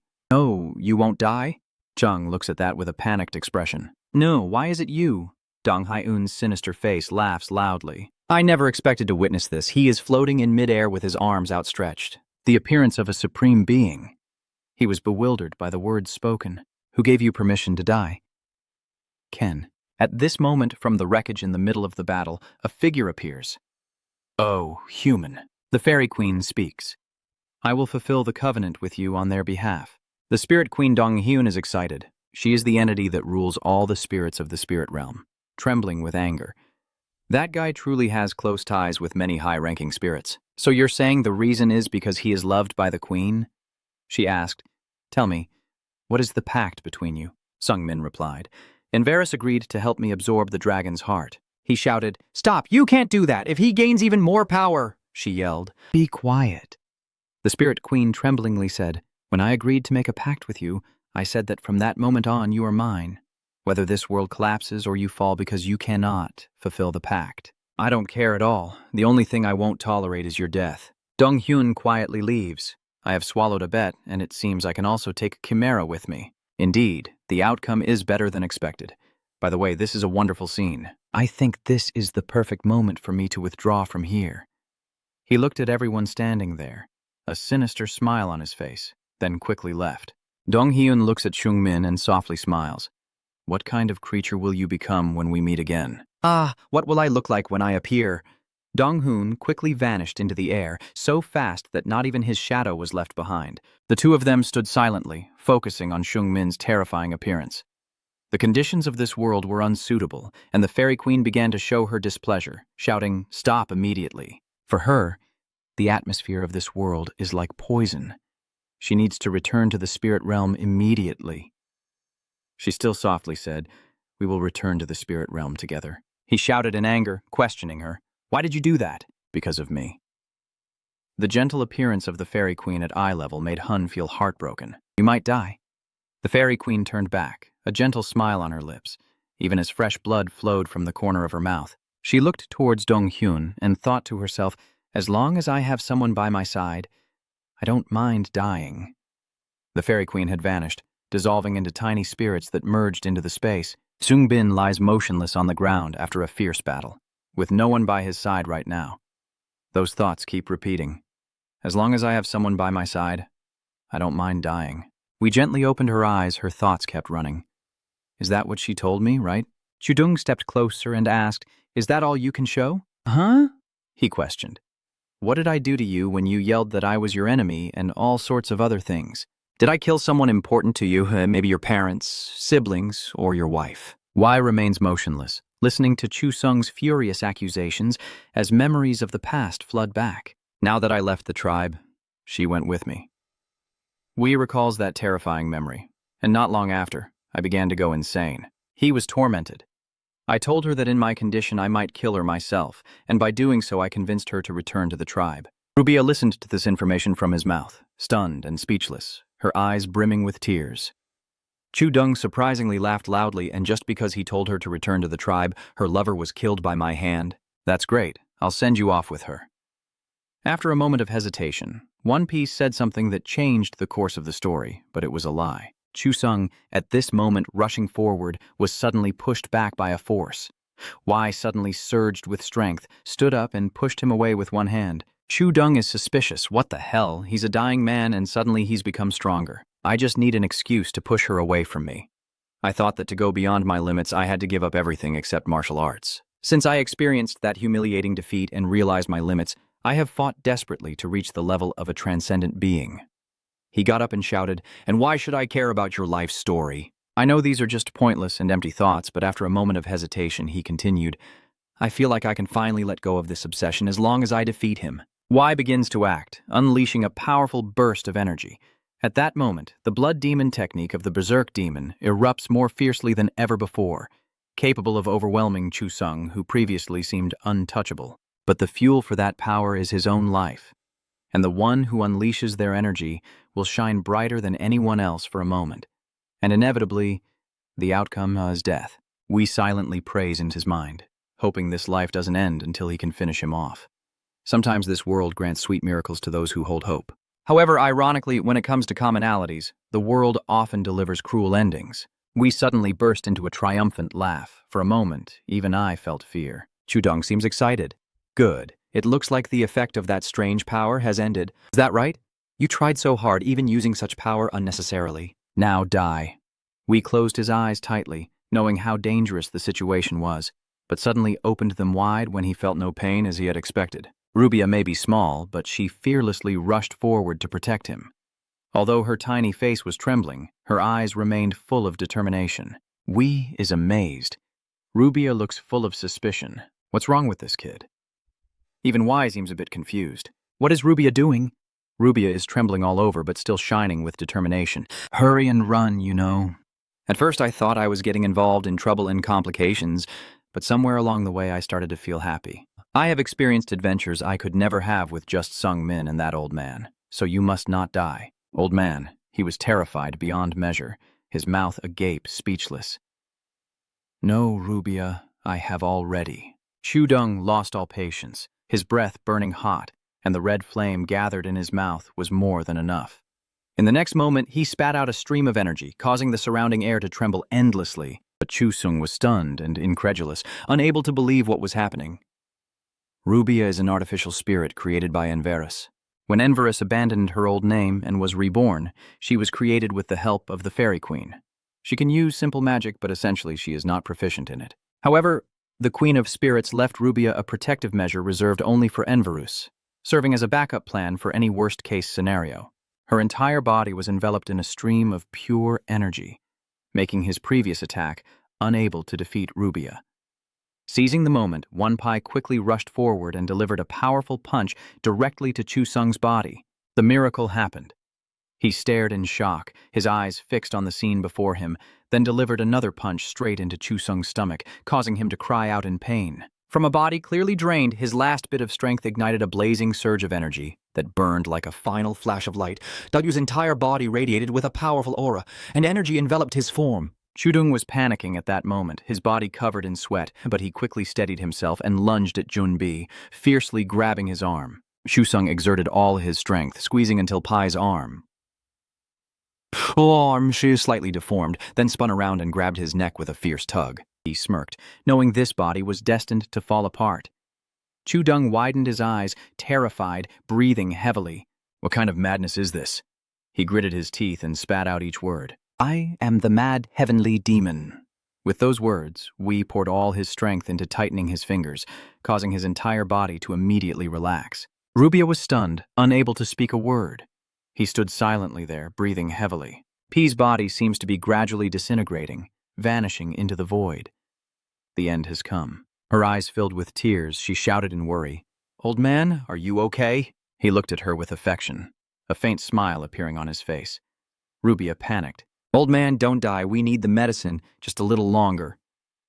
Suddenly, her hand holding the medicine bottle began to vanish. Rubia, desperate, her whole body gradually becoming transparent and glowing with light. "No, master.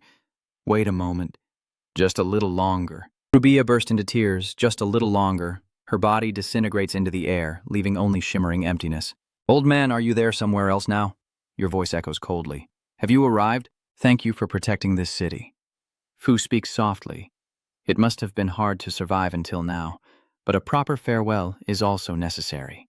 After the earth-shattering battle at Demon City, Bae Ok Pai watched Lai Sung Min run over, breathing heavily. "So, you've arrived." He lies on the plank with a strangely calm look in his eyes. "Don't put on that face. I'm already satisfied." Fu stood beside him, showing admiration for what he had achieved. He had defeated Chu Sung. That is an impressive achievement. Chu Sung is one of the strongest demon clans just after Yana. She continued immediately after. He really did it. Bae Ok Pai smirked, as if recalling the life and death moment they just went through. I tore that bastard's throat apart. The atmosphere suddenly grew heavy, and his gaze darkened. As for Rubia, she paused for a moment, her worry evident. That beast girl somehow seems to have been summoned back to the spirit realm. Something likely happened to the owner that caused her soul to become bound. Wee's mind slowly shifted to Lai Sung Min, his breathing growing heavier. "Let me go. You are a human, and your steps halt because you cannot accept what you just heard." "What is he saying?" He raises his trembling hand to stop you. "Please respect my life." Baoc gently exhales as if closing his own journey. "That was a good life. I committed many sins, but I was very lucky to meet good friends in my final years." He looked up at the darkened Demon City sky. "The only regret I have is that I never reached the transcendent realm." 1.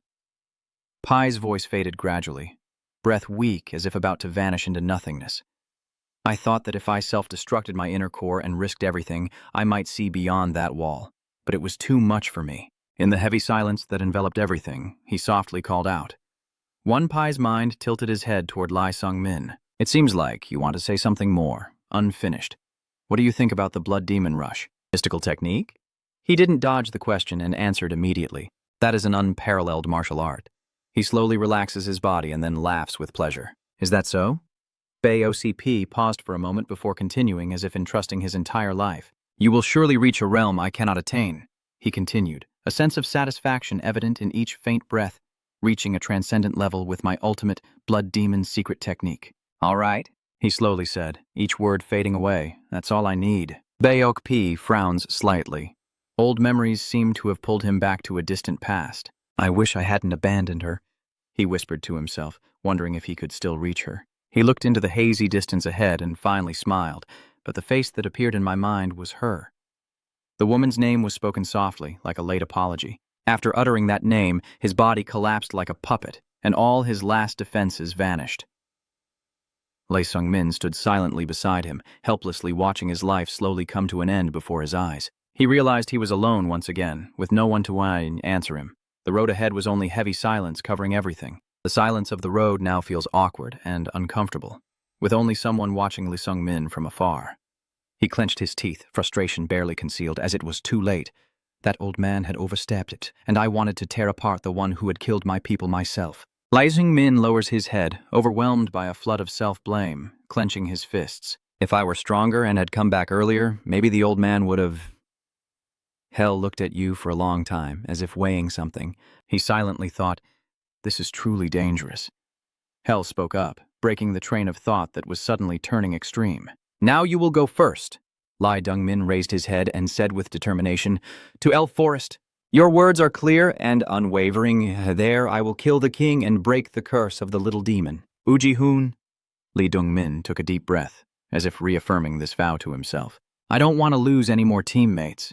As the scene shifts to the quiet elf forest, a voice suddenly echoes, making the atmosphere heavy. "That's really disgusting." Quien Vuong. The Hidden King looked down at Sword Saint with unmistakable contempt. The sovereign of power, one of the 6 kings of the outer heaven. In the face of this unexpected appearance, Sword Lord asked, "Why are you here?" The Hidden King did not answer immediately. He took another step forward, a spirit envoy already foretelling his death. Who dares to kill me, the king of power? The hidden king chuckled coldly, his laughter echoing emptily. I don't know the details, but they say the demon spear is heading toward the elf forest. The demon spear, that kid? He doesn't hide his sarcasm, every word like a brutal reality check. Do you still think you're a supreme martial artist?